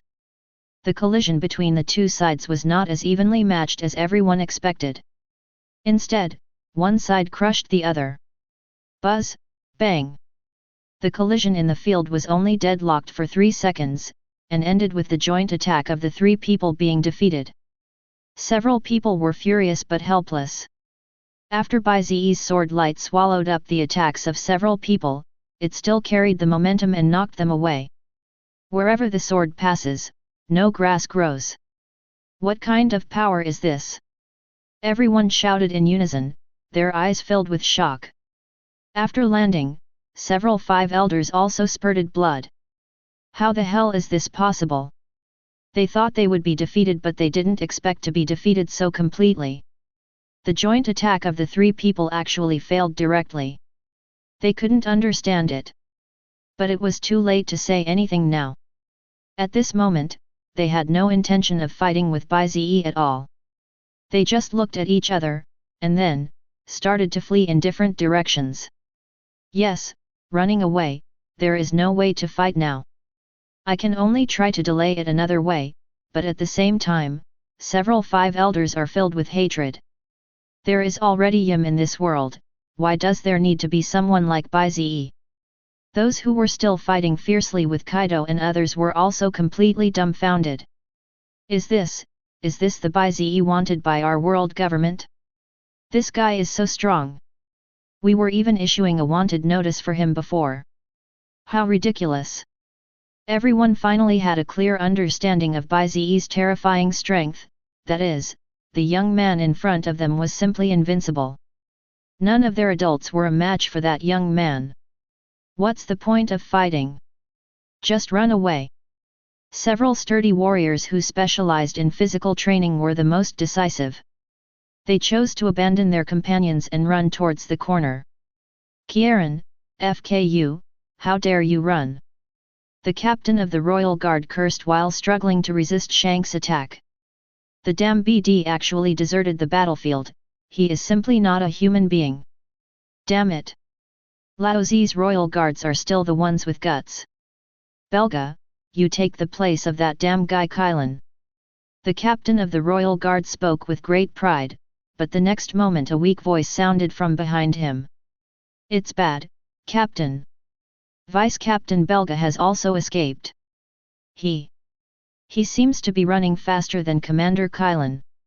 Captain of the Royal Guard. Bai Ze's attack almost announced the victory of this battle. Not all the people present were loyal to the world government. They all saw that things were not going well, so they just ran away. With this trend, the world government is being defeated even faster. And now, on the giant where Susanoo was standing, Bai Ze did not look at the other people who were fleeing, but looked expressionlessly at the several 5 elders who were fleeing in a panic. In fact, the attack just now could not have been so powerful even with the normal version of the complete form of Susanoo. But Bai Ze at this moment is not an ordinary complete form of Susanoo, he is a complete form of Susanoo who possesses the power of 6 paths. There is a gap between the two that is like a chasm. The force of the former's attack might be able to overwhelm the full-strength attack of the pirates' world's top strong men, but it is not enough to resist the combined attack of 3-5 elders. But the latter is different. The latter, who possesses the power of 6 paths, can crush the combined attack of the 5 elders. In this world, only I'm, who has also stepped into the threshold of God, can compete with him. Want to run? I think you're overthinking it. Bai Ze shrugged slightly, his indifferent expression suddenly turned into a sarcastic smile, and then the energy sword in his hand dissipated. The next moment, a pair of wings suddenly grew out from behind the energy giant condensed by Susanoo. Bai Ze pointed his toes and the giant hundreds of meters tall sword into the air. Such a huge energy giant standing in the air is like a god. Bai Ze held one hand in front of him as if he was holding a large blue bow, and with the other hand he pulled the string directly. The giant formed by Susanoo moved at the same time. Then, clang! Clang! Clang! Sharp arrows flew up from nowhere and exploded across the battlefield like thunder. They chased towards the direction where the 5 elders were fleeing as if they had opened a scope, instantly causing waves of wailing. Bai Ze did not let go of those who were still fleeing, he just raised his hand and shot out a stream of arrows. The entire battlefield instantly became Bai Ze's stage. This was the power of the 6 paths. The crushing of ordinary people. Chapter 189. The combat power of Bai Ze's complete form Susanoo is absolutely top-notch. Such world-class power is simply not something that a strong man like the 5 elders can contend with. With the cooperation of Whitebeard and others, the defeat of the world government is a foregone conclusion. A group of people are running away like dogs that have lost their homes. They are no longer as arrogant as before. But even if everyone fled in all directions at all costs, the final result would still be death. Because anyone who dares to step out of the Admiral territory of the world government headquarters will be hit by a full-force arrow from Susanoo, the complete form of Bai Ze. Almost no one can get a complete arrow like this, so the atmosphere of despair in the field is extremely serious. Seeing that they had no chance of survival, a group of people kept cursing Bai Ze to vent their anger, but when they found that this was useless, they suddenly became anxious, and some of them tried to use Bai Ze's identity as a marine to morally blackmail him. Bai Ze, you were the Admiral of headquarters before, and you stood on the side of justice. Now you are destroying the world government, which also stands on the side of justice. What are you planning to do? Are you going to be an enemy of the world? You are just like those pirates who started the riot. Bai Ze, stop it. World government cannot be destroyed. The destruction of Naval Headquarters Marineford was the work of I'm alone, and in fact most of the world government officials present were unaware of it. They were also confused when they learned the news. As for the plan to use this method of attacking Marine to lure Bai Ze out, they just heard about it at most, but the operation involved really had nothing to do with them. All they can do is obey the orders of the 5 elders, no matter how absurd those orders are. A group of people looked at Bai Ze with hope on their faces. Bai Ze's strength completely shattered their pride. They now just wanted to survive, and for this, they could even let go of their hatred towards Bai Ze. In response to everyone's remarks, several wounded and still fleeing 5 elders sneered sarcastically. What a bunch of idiots! Bai Ze has gone crazy, yet you still want to reason with him. They know who was responsible for the destruction of Naval Headquarters Marineford, and this is a mortal enemy, and they let you go. Are you kidding me? The only solution now is to keep Bai Ze here so that Lord Yim's plan can succeed. But several 5 elders were still nervous, because they didn't know when the blow would come, and could only pray in their hearts that it would come quickly. Hurry up, they can't hold on any longer. And the fact was just as the 5 elders had expected. When Bai Ze, who was standing on Susanoo, heard those people mention the marine, his expression suddenly froze. Even though they were thousands of meters away, everyone could feel a chill. You damn bastards are worthy of mentioning marine? Are you worthy of mentioning justice? While our marines were fighting bloody battles to suppress the pirates, what were you bastards doing? More than 80% of the pirates' world is sea, so the area that the marine has to manage is really huge, and the corresponding responsibilities are also great, and the casualty rate is the highest among the 3 armed forces. However, the salary is the lowest among the 3 armed forces. Marine is indeed a thankless job.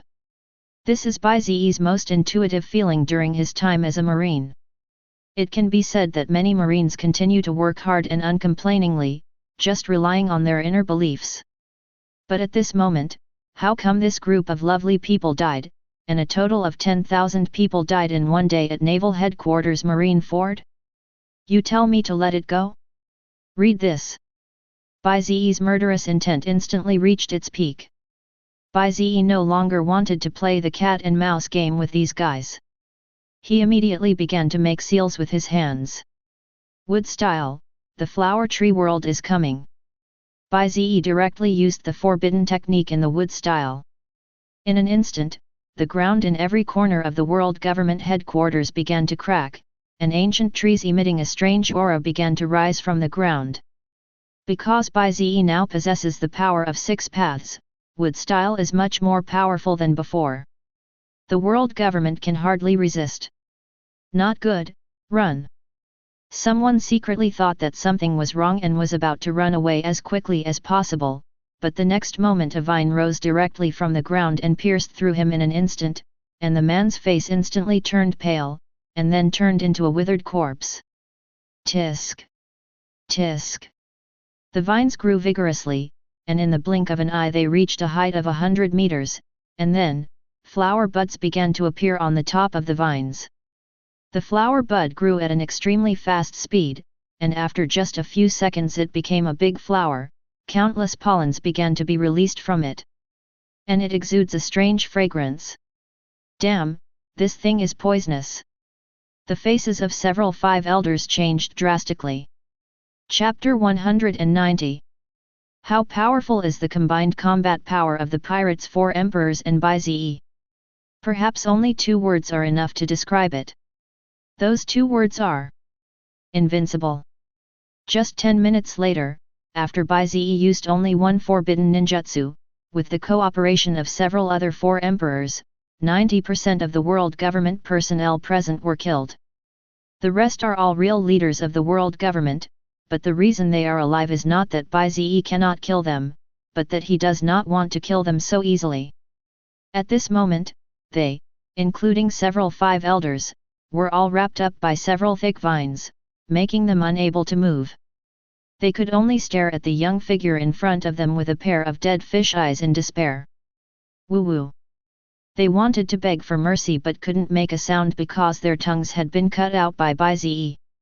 Bai Ze didn't want to hear any more sound from these guys.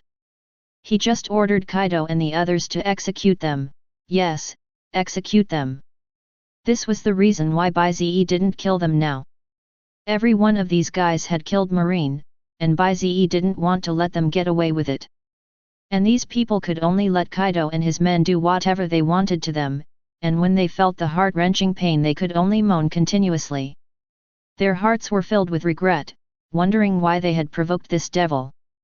The conditions of several 5 elders are only slightly better than those people. After all, their physical fitness is really good thanks to the reward from IM. But, it could only barely keep them from dying so easily, and they still couldn't easily isolate themselves from the pain in their bodies. Damn it! How can this guy be so strong, so strong? The old man with a mustache kept wailing in his heart. He never thought that they would be defeated so quickly. This time it was really over. After Bai Ze has dealt with them, he will definitely leave the world government headquarters. In this case, Pluton will fail again, and Lord Im's killing plan will fail.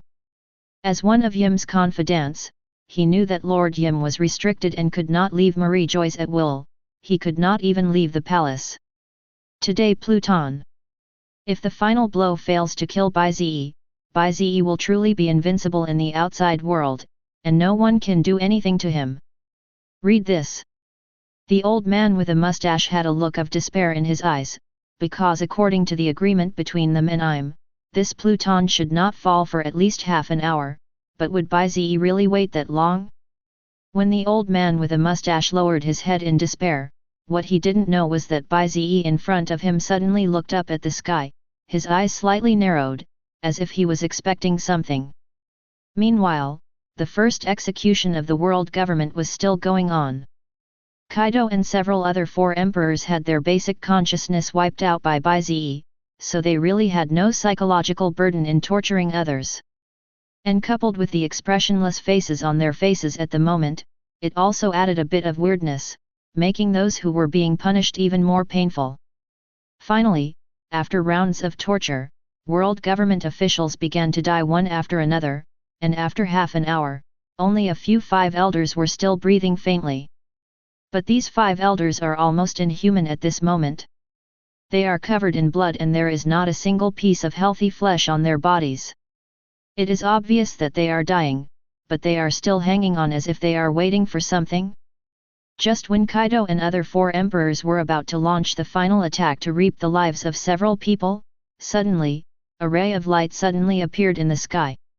It was as if something was about to break through the clouds. Even Kaido and the others who had almost lost their minds, subconsciously froze and looked up at the sky. They all frowned, as if some terrible horror was about to happen. Woo-woo. On the contrary, several 5 elders who had almost lost their breath of life indeed seemed to have a last burst of life. They all raised their heads to look at the sky, with the corners of their mouths wide open. Even though their faces were blurred at the moment, one could tell that they were truly happy at the moment. If they could still speak now, they would definitely shout. It's coming, it's coming, it's finally coming.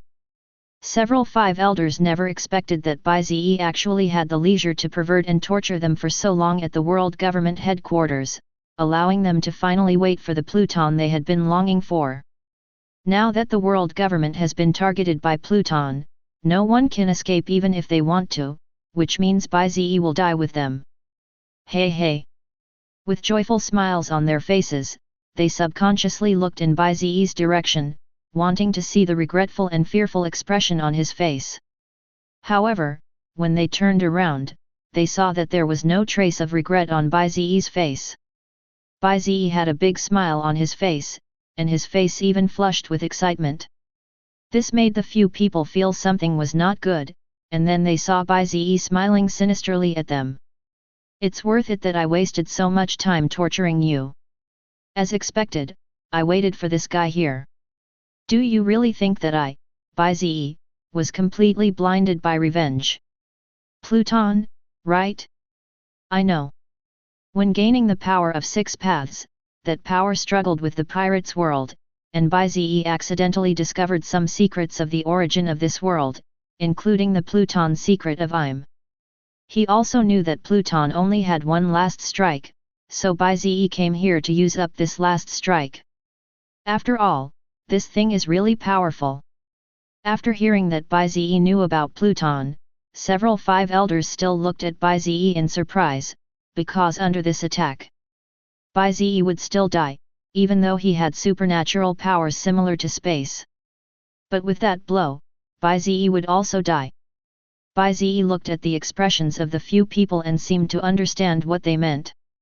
He looked at the terrifying attack in the sky getting closer and closer. He laughed. Kamui can't avoid this world-destroying blow, but, why should I avoid it? Bai Ze turned around and looked at the few people with a wicked smile. Because I am just a small clone, with only 1/10 of the strength of the original body. Clone? Several 5 elders looked at Bai Ze in disbelief. They wanted to say something, but it was too late, because the beam of light had already struck, and it brought with it the power to destroy the world. However, Bai Ze pointed his toes and rushed towards the beam of light. He wanted to see how big the difference was between this attack and his 1/10 of his strength. Clang! Clang! Even though Wood Clone has only 1/10 of Bai Ze's original strength, he can still easily use the complete form of Susanoo. It's just only 100 meters tall, but Bai Ze used wood style again, to put on a layer of armor again. Susanoo Buddha! Bai Ze's eyes were firm, and armament haki and conqueror's haki were instantly covered on him. This was Bai Ze's strongest means of defense at the moment. Buzz! Just like that, Bai Ze rushed directly towards the world-destroying pillar of light with great momentum.